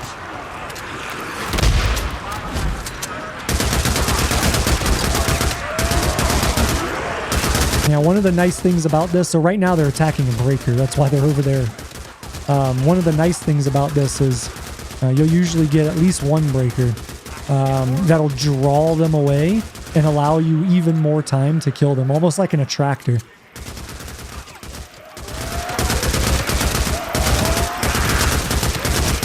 So this horde comes in 2 phases. So it's like one big group, and then once you get that one kind of whittled down, then you get the other big group that comes. So, and the other good thing about this strategy is that this position gives you a really nice line of sight directly on their path of approach.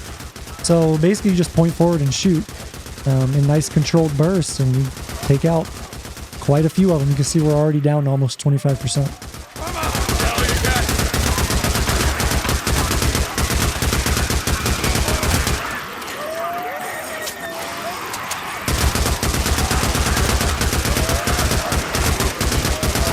So I'm going to go through all of the MG55, then when I'm empty on that, we'll swap over to the assault rifle. We'll go through all of the ammo on this before I rearm off the bike.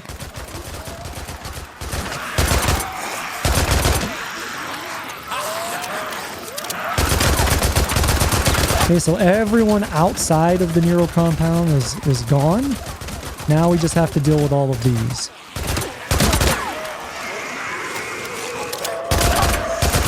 I wish I could remember what these fuzzy, like, I don't know. I call them Ravagers. I don't know that that's their actual name, but you're always going to get at least one. Usually it's 2 or 3 of them. So I see that I've got 2 for sure. So you can shoot through the tent on the outer edge of it. You can see I'm kind of getting a little bit of success there. Once I'm empty, I'm going to go ahead and rearm. And then I'm going to move all the way over to here. And when you move to this like back left location, they all start to flow out, and they try to get on these black crates to try to get access to you. Even if they stand up on the black crate, they cannot get on top of this tent. In all the attempts and all the times of doing this strategy, I've never had a single freaker make it on this tent. So again, I'm just going to try to shoot through the tent. Again, you can't do this all through the tent. That would have made it so much easier, but you can do it on the outer edges up to a certain distance in. So I'm just trying to do that, get as many as I can killed. And we don't want to use Molotovs, we don't want to use grenades or anything like pipe bombs, because it is very easy to take splash damage off of that while you're standing on the tent, so just use bullets. It takes longer, obviously, but whatever, that's fine.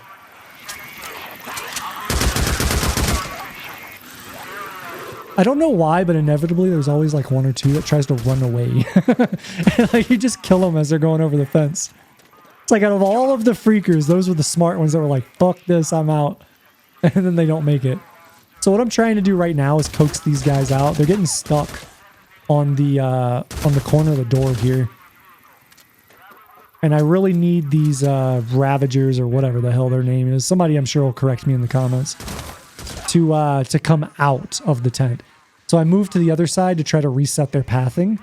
And then move back and you see that one came out and that was perfect. We should only have one left. There we go.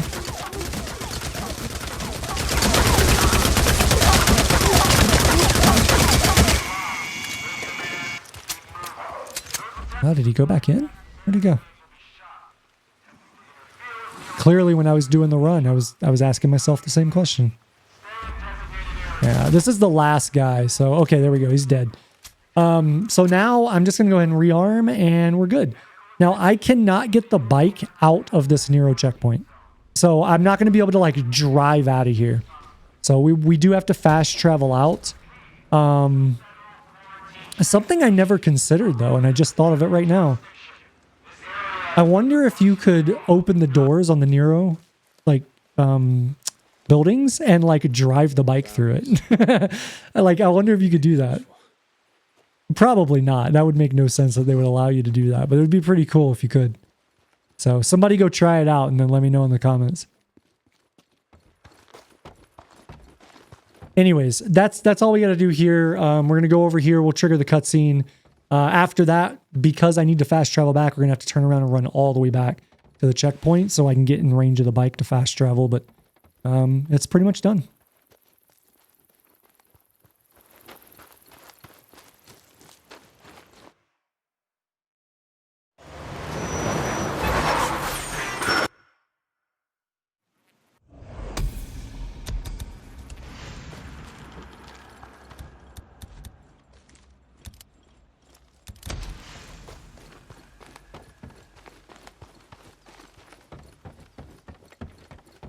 Hey, Deke, you there?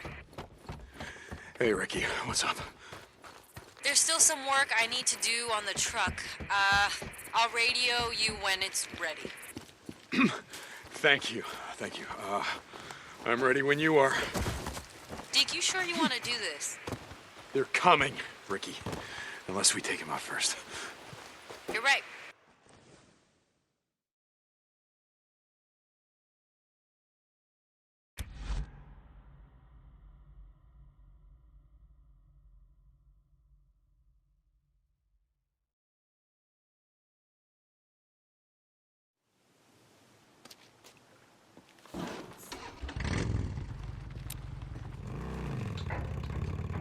Somebody's at the gate. I know him. All right, so at this point, we're at final mission time, right? All we have to do now is go assault Wizard Island. So what I need to do now is I need to R3 everything. However, I'm not going to be able to R3 the grenades, right? Because grenades spawn when you complete a mission. Or restock when you complete a mission is how I believe it works, as I mentioned earlier. So what I'm going to do is I'm going to leverage the fact that there are 3 vendors. Yep. That have a total of 6 grenades between them, which is the max you can carry. So I'm going to go ahead and fast travel to the other 2 camps, to Copeland's, to Hot Springs, get their grenades, and then we will start the final mission.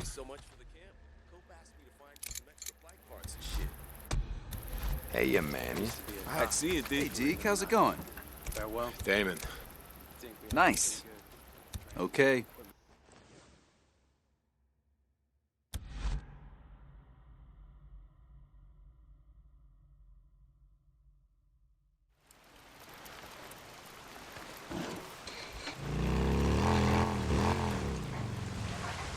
Hey, open up! What the hell's the name of the drifter who keeps bringing these in?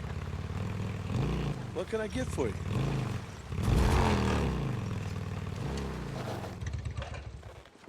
Hey, how you been?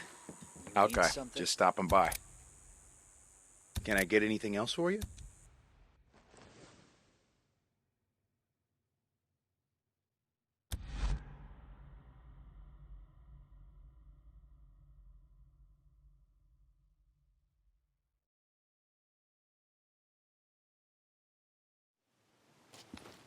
All right, so here we go.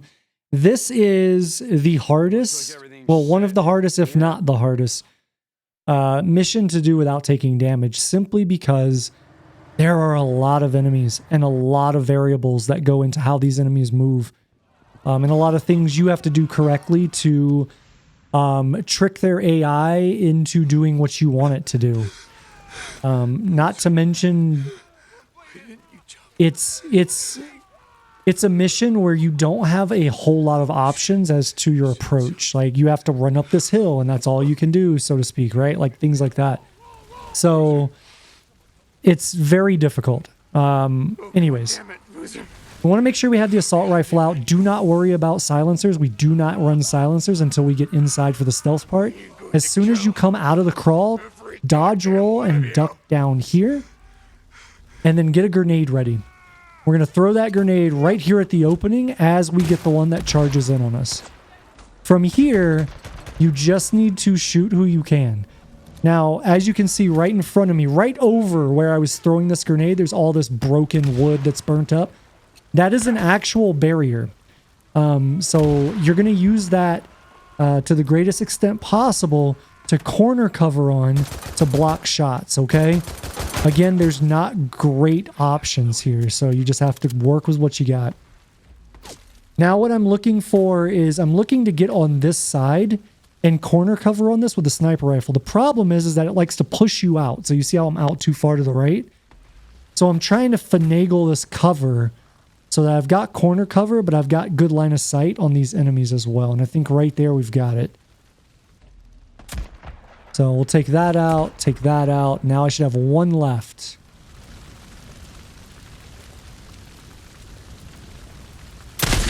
All right, I was too slow on the trigger there. That should have hit. No, we got the second shot in. Okay, so from there, I want to make sure that I approach from this side because there is a heavy up here. And I'm using what used to be the mechanic shop as my cover. Now, this is a little weird because you see this object, like, it's like my crosshair's touching it. It's hanging from the roof right now. That thing has a huge hitbox and kind of acts as cover. So sometimes when I'm shooting shots, it's actually shooting that, and it's not shooting where I'm aiming at. But anyway, so you're going to use that object kind of as corner cover and then finagle it to make it do what you want. So I'm going to run over here. We're going to go ahead and start making Molotovs, pipe bombs, anything that is an explodable. I want to have as many as I can. And this is what we've been prepping for basically the whole game. Or at least since we got half of our shit stolen from Carlos. So one of the things I forget to pick up here, if I remember, yeah, I forget to pick up that mine right there on the left. Not that it's a big deal. I've got kind of the homemade ones, but I'll explain why those are important later. The military grade ones are really nice though. So I'm going to go ahead and make sure that I'm looking over the right shoulder. By right, I mean correct, and I guess direction right too, whatever. We're going to run up to here. We'll get pulled in the cutscene. And then coming out of the cutscene, I need to run to my 10 o'clock as quickly as I can. Because, like I said earlier, we don't have a lot of options here, so we're going to use the natural, like, terrain geography here as our corner cover. We have quite a few enemies here. At least half of them, if not most of them, are going to have armor, so they're going to have helmets on their heads and all that shit. So right now what I'm trying to do is just coax them out. I know there's more here. Just trying to draw them down. And this is where I said, like, it gets a little tricky, man, because you don't have a whole lot of options here. And yet you still have to get these enemies to do what you want. So I'm just moving around. I'm trying to get the enemy AI to see where my position is to then respond accordingly. And I finally got it to work. Okay. Got one more guy and then I can move up. Now, because it was so... Usually it's not that difficult to get these enemies to come in. So because it was difficult, I think I take it a little slow here. Just out of a abundance of caution. Then come over here. We're going to rearm off that ammo box. And then we're going to move up. Now, it's really important as you make your way up this hill that you kill this sniper immediately as it spawns. Because if you leave the sniper, what he's going to do is he's going to start shooting these exploding barrels. And you don't want to take damage from that, right? So go ahead and take the sniper out, and then we're clear to move all the way up. We don't have to worry about these exploding barrels anymore. Now, once I get to the top of this run, I'm going to basically take up a position a little bit forward of this tower that the sniper was in. So right here. And now we're going to wait. If I engage these guys too early, then what they're going to do is they're going to take cover back there. And if they take cover back there, it makes it a lot harder for me to deal with them. So I wait for them, or at least most of them, to be forward. And then I can go ahead, throw the grenade, get a lot of splash damage. And you see how they all start coming down to take cover? That's what I want. So they're coded to take cover, I think, relative to your position and where they are. And if I would have reacted too soon, then the closest cover, I believe, is the stuff behind them. I think that's why. That's my theory. Whether that's the case or not, I don't know. Anyways, I've got 2 left here. And now they're done. So I'm going to go ahead and reload. I'm going to move forward here. And what I need to do is I need to get right on the side of this rock. And you'll hear some dialogue here in a second. Right there. When Deacon says that, that's when they spawn in. That's when they start moving. So this is now my corner cover. And what I need to do is kill all of these enemies from this cover. Now, it makes it a little hard. You have to know how many enemies are here. That's probably the best way to go about it. But it makes it a little bit hard because you're so obstructed. Like, all I can see is like a light from their weapon or a little bit of visual of them popping out or something, right? I can't see a whole lot. So, you know, coupled with me knowing how many enemies are here, and then knowing generally what the pattern of their attack is, I'm just going to kill them until I know that they're all dead. Once they're all dead, then I'm going to go back and I'm going to rearm off of one of these ammo boxes.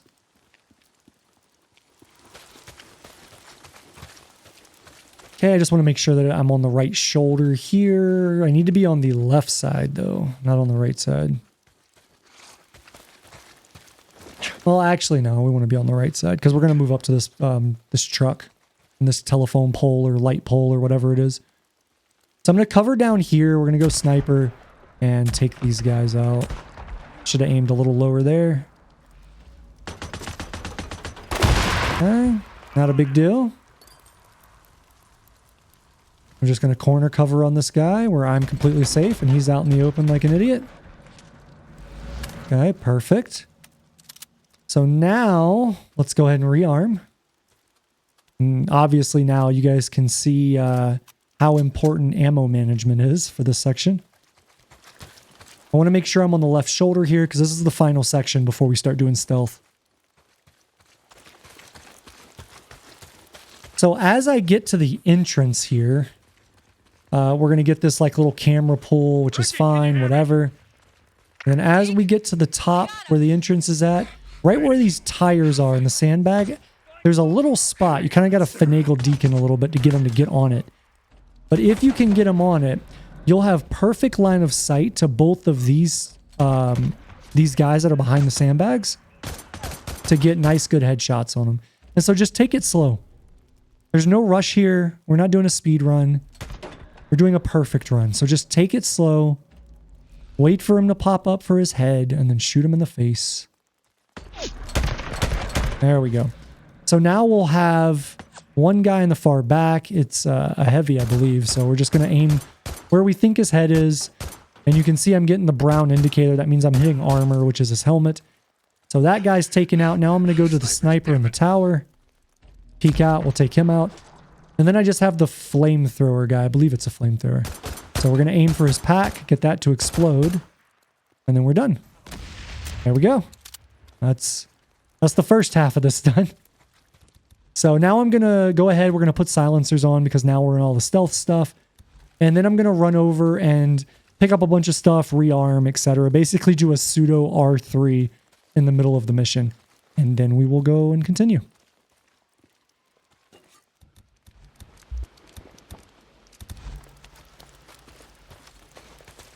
I'm kind of maxed out on everything, which is great. So as soon as I walk forward here after getting this box, We'll get pulled in the cutscene. Made sure that I'm on the right shoulder, which technically I should be on the left shoulder, not the right shoulder. And my silencer's glitched. Do you guys see that? Where the barrel's sticking out? That's funny. I didn't notice that when I was doing the run. Interesting. Alright, so we want a left shoulder here. We're going to pop this guy in the head. Then I'm going to move to the railing here. We're going to pop this guy and then quickly swap over to Sniper and hit this guy twice.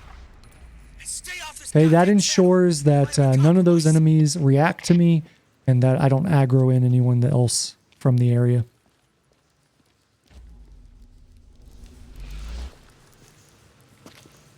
So not a whole lot to this. It's really just knowing where the enemies are and then just being very slow about it.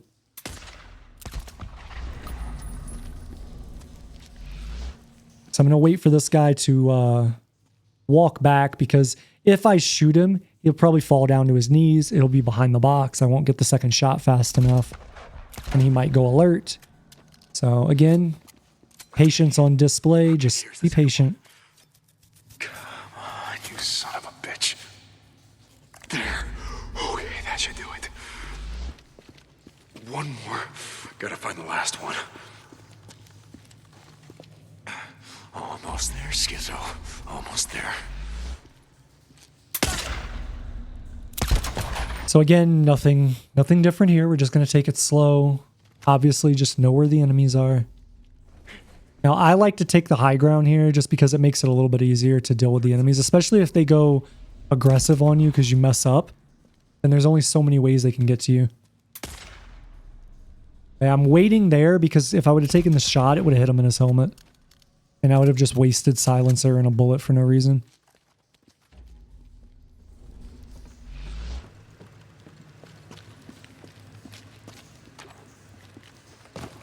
Here it is. Careful, careful. Got it.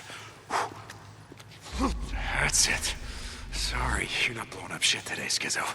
Not today. Okay, only a few more left.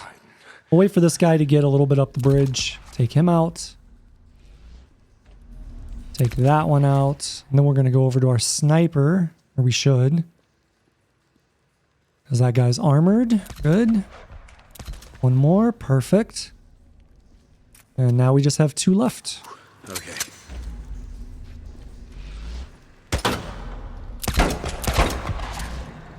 Now, honestly, I think I could just go past these guys. I don't think I have to kill them, but similar to a lot of the other sections, it's better safe than sorry. Oh, we have 3 left. My bad. Or we had 3 when I said that, not 2.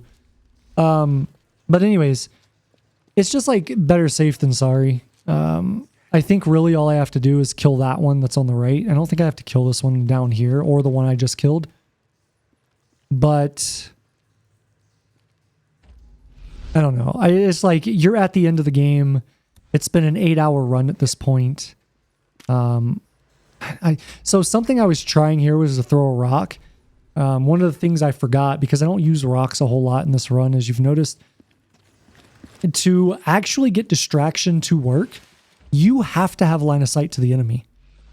You cannot throw an object around a corner, even if it lands right on their foot, and get them to recognize it. It's a really weird coding choice by the developers, but you actually have to have line of sight to them, or the mechanic is just broken. And maybe that's a PC thing, I'm not sure, but it is definitely something that I realized a long time ago. Anyways, those are the last enemies for the stealth section. So now we have one more combat section, then Schizo, and the run is done. Come on, Lieutenant. Okay, let's go ahead and shoot Schizo in the head. We'll get that cutscene out of the way. And now everyone's going to be targeted on Weaver. So no one's going to be able to actually do damage to me right now until Weaver starts to move. So what I need to do is I need to prep this area. This is where the other proximity mine would have come in handy, just because the military grade ones seem way better. So again, I'm trying to put something down where it should go and it doesn't want to. But I'm going to put 3 down, kind of in like this triangle formation before I go and get Weaver. So I'm just going to walk up. Once Deacon starts the dialogue, I'm going to go back. Now, you have to cover down here because you will not be able to climb the ladder until Weaver is up it. Not sure why the game is coded that way, but you literally cannot interact with it until Weaver is at the top. So I'm just going to sit here, shoot whoever I can, and then once I know Weaver is at the top, I'm going to go ahead and climb back up. Now, the reason for doing this should be pretty obvious. It's because there's only one way for the enemy to get to me now. The enemy does not throw grenades or anything like that. All they can do is shoot or try to come close enough to shoot me. So now I've mined the entire way to get to me. And then I can just comfortably sit up here and fight these enemies. Now, if I hear the mines go off, then I'll know there's an enemy close enough and it'll, you know, beg my attention, right? Did they die? Did they not die? Whatever. Because some of them will dodge out of the way before the mines go off. Which is why the military grade ones are nice, because they actually can dodge the homemade ones. Anyways, I'm just sitting here using this little rock faces corner cover, trying to get all the ones in the back first. So, okay, I know someone's here. All right. Interesting, I didn't check, though. I should have checked. Yeah, because if you look at the minimap, there's someone still there. I think I didn't. I think I just assumed that they were dead. Which is why I plant multiple ones. There we go. That tells me there's somebody here. Now I can see him. Now I can go deal with him, because, yeah, he definitely dodged that. There we go. So yeah, from this point, this is what all of that collecting of materials and stuff was for. So that I would have absolutely enough materials to never have to peek any of these enemies. All I have to do is throw things at them. So that's literally all you're going to see for the rest of this room, is me just throwing things at enemies until they die. If I need to kill someone in the far back, then we'll do that from the rock corner cover or whatever. But otherwise, it's literally just going to be sitting here killing enemies by throwing shit at them. And again, that's the whole reason we've been collecting everything we've been collecting, again, specifically since escaping from Carlos. And that's it. It's done. I'm not going to waste the time picking anything up. We don't need a mine for anything. So all we have left is Schizo. Now, one of the interesting things about this room is it's very prone to bugging. It has like a visual bug where when the stuff explodes that you can actually not have a way to get forward and you have to like quit the game and log back in. So I take it very slow. That's just my attempt to hopefully let everything load in properly. So that's why I'm taking it really, really slow there. You'll notice at the bottom left, we incurred a shit ton of damage. That is developer force damage, and that's the last instance of developer force damage that we're going to take. So that obviously doesn't count against our run. No way for the fire to go away, and then we're going to go out, roll. Go out again, roll. Go out again one more time, roll. And that's pretty much it. All we have to do is get one quick time event done.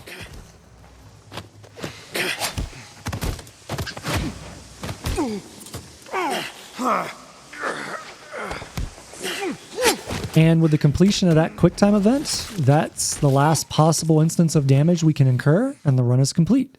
So if you've stuck with me to this point, I'd like to say thank you for giving me the gift of your time and attention. This was an incredibly long run and very difficult challenge to route and complete because of all the RNG that persists throughout the entire game.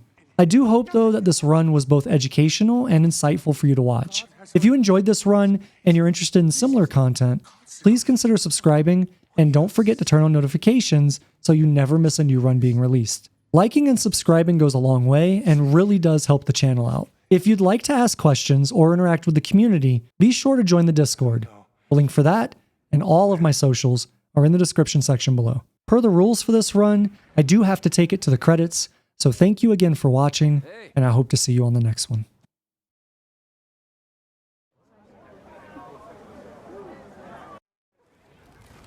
Deke. Not bad for a drifter. Brother, we did it.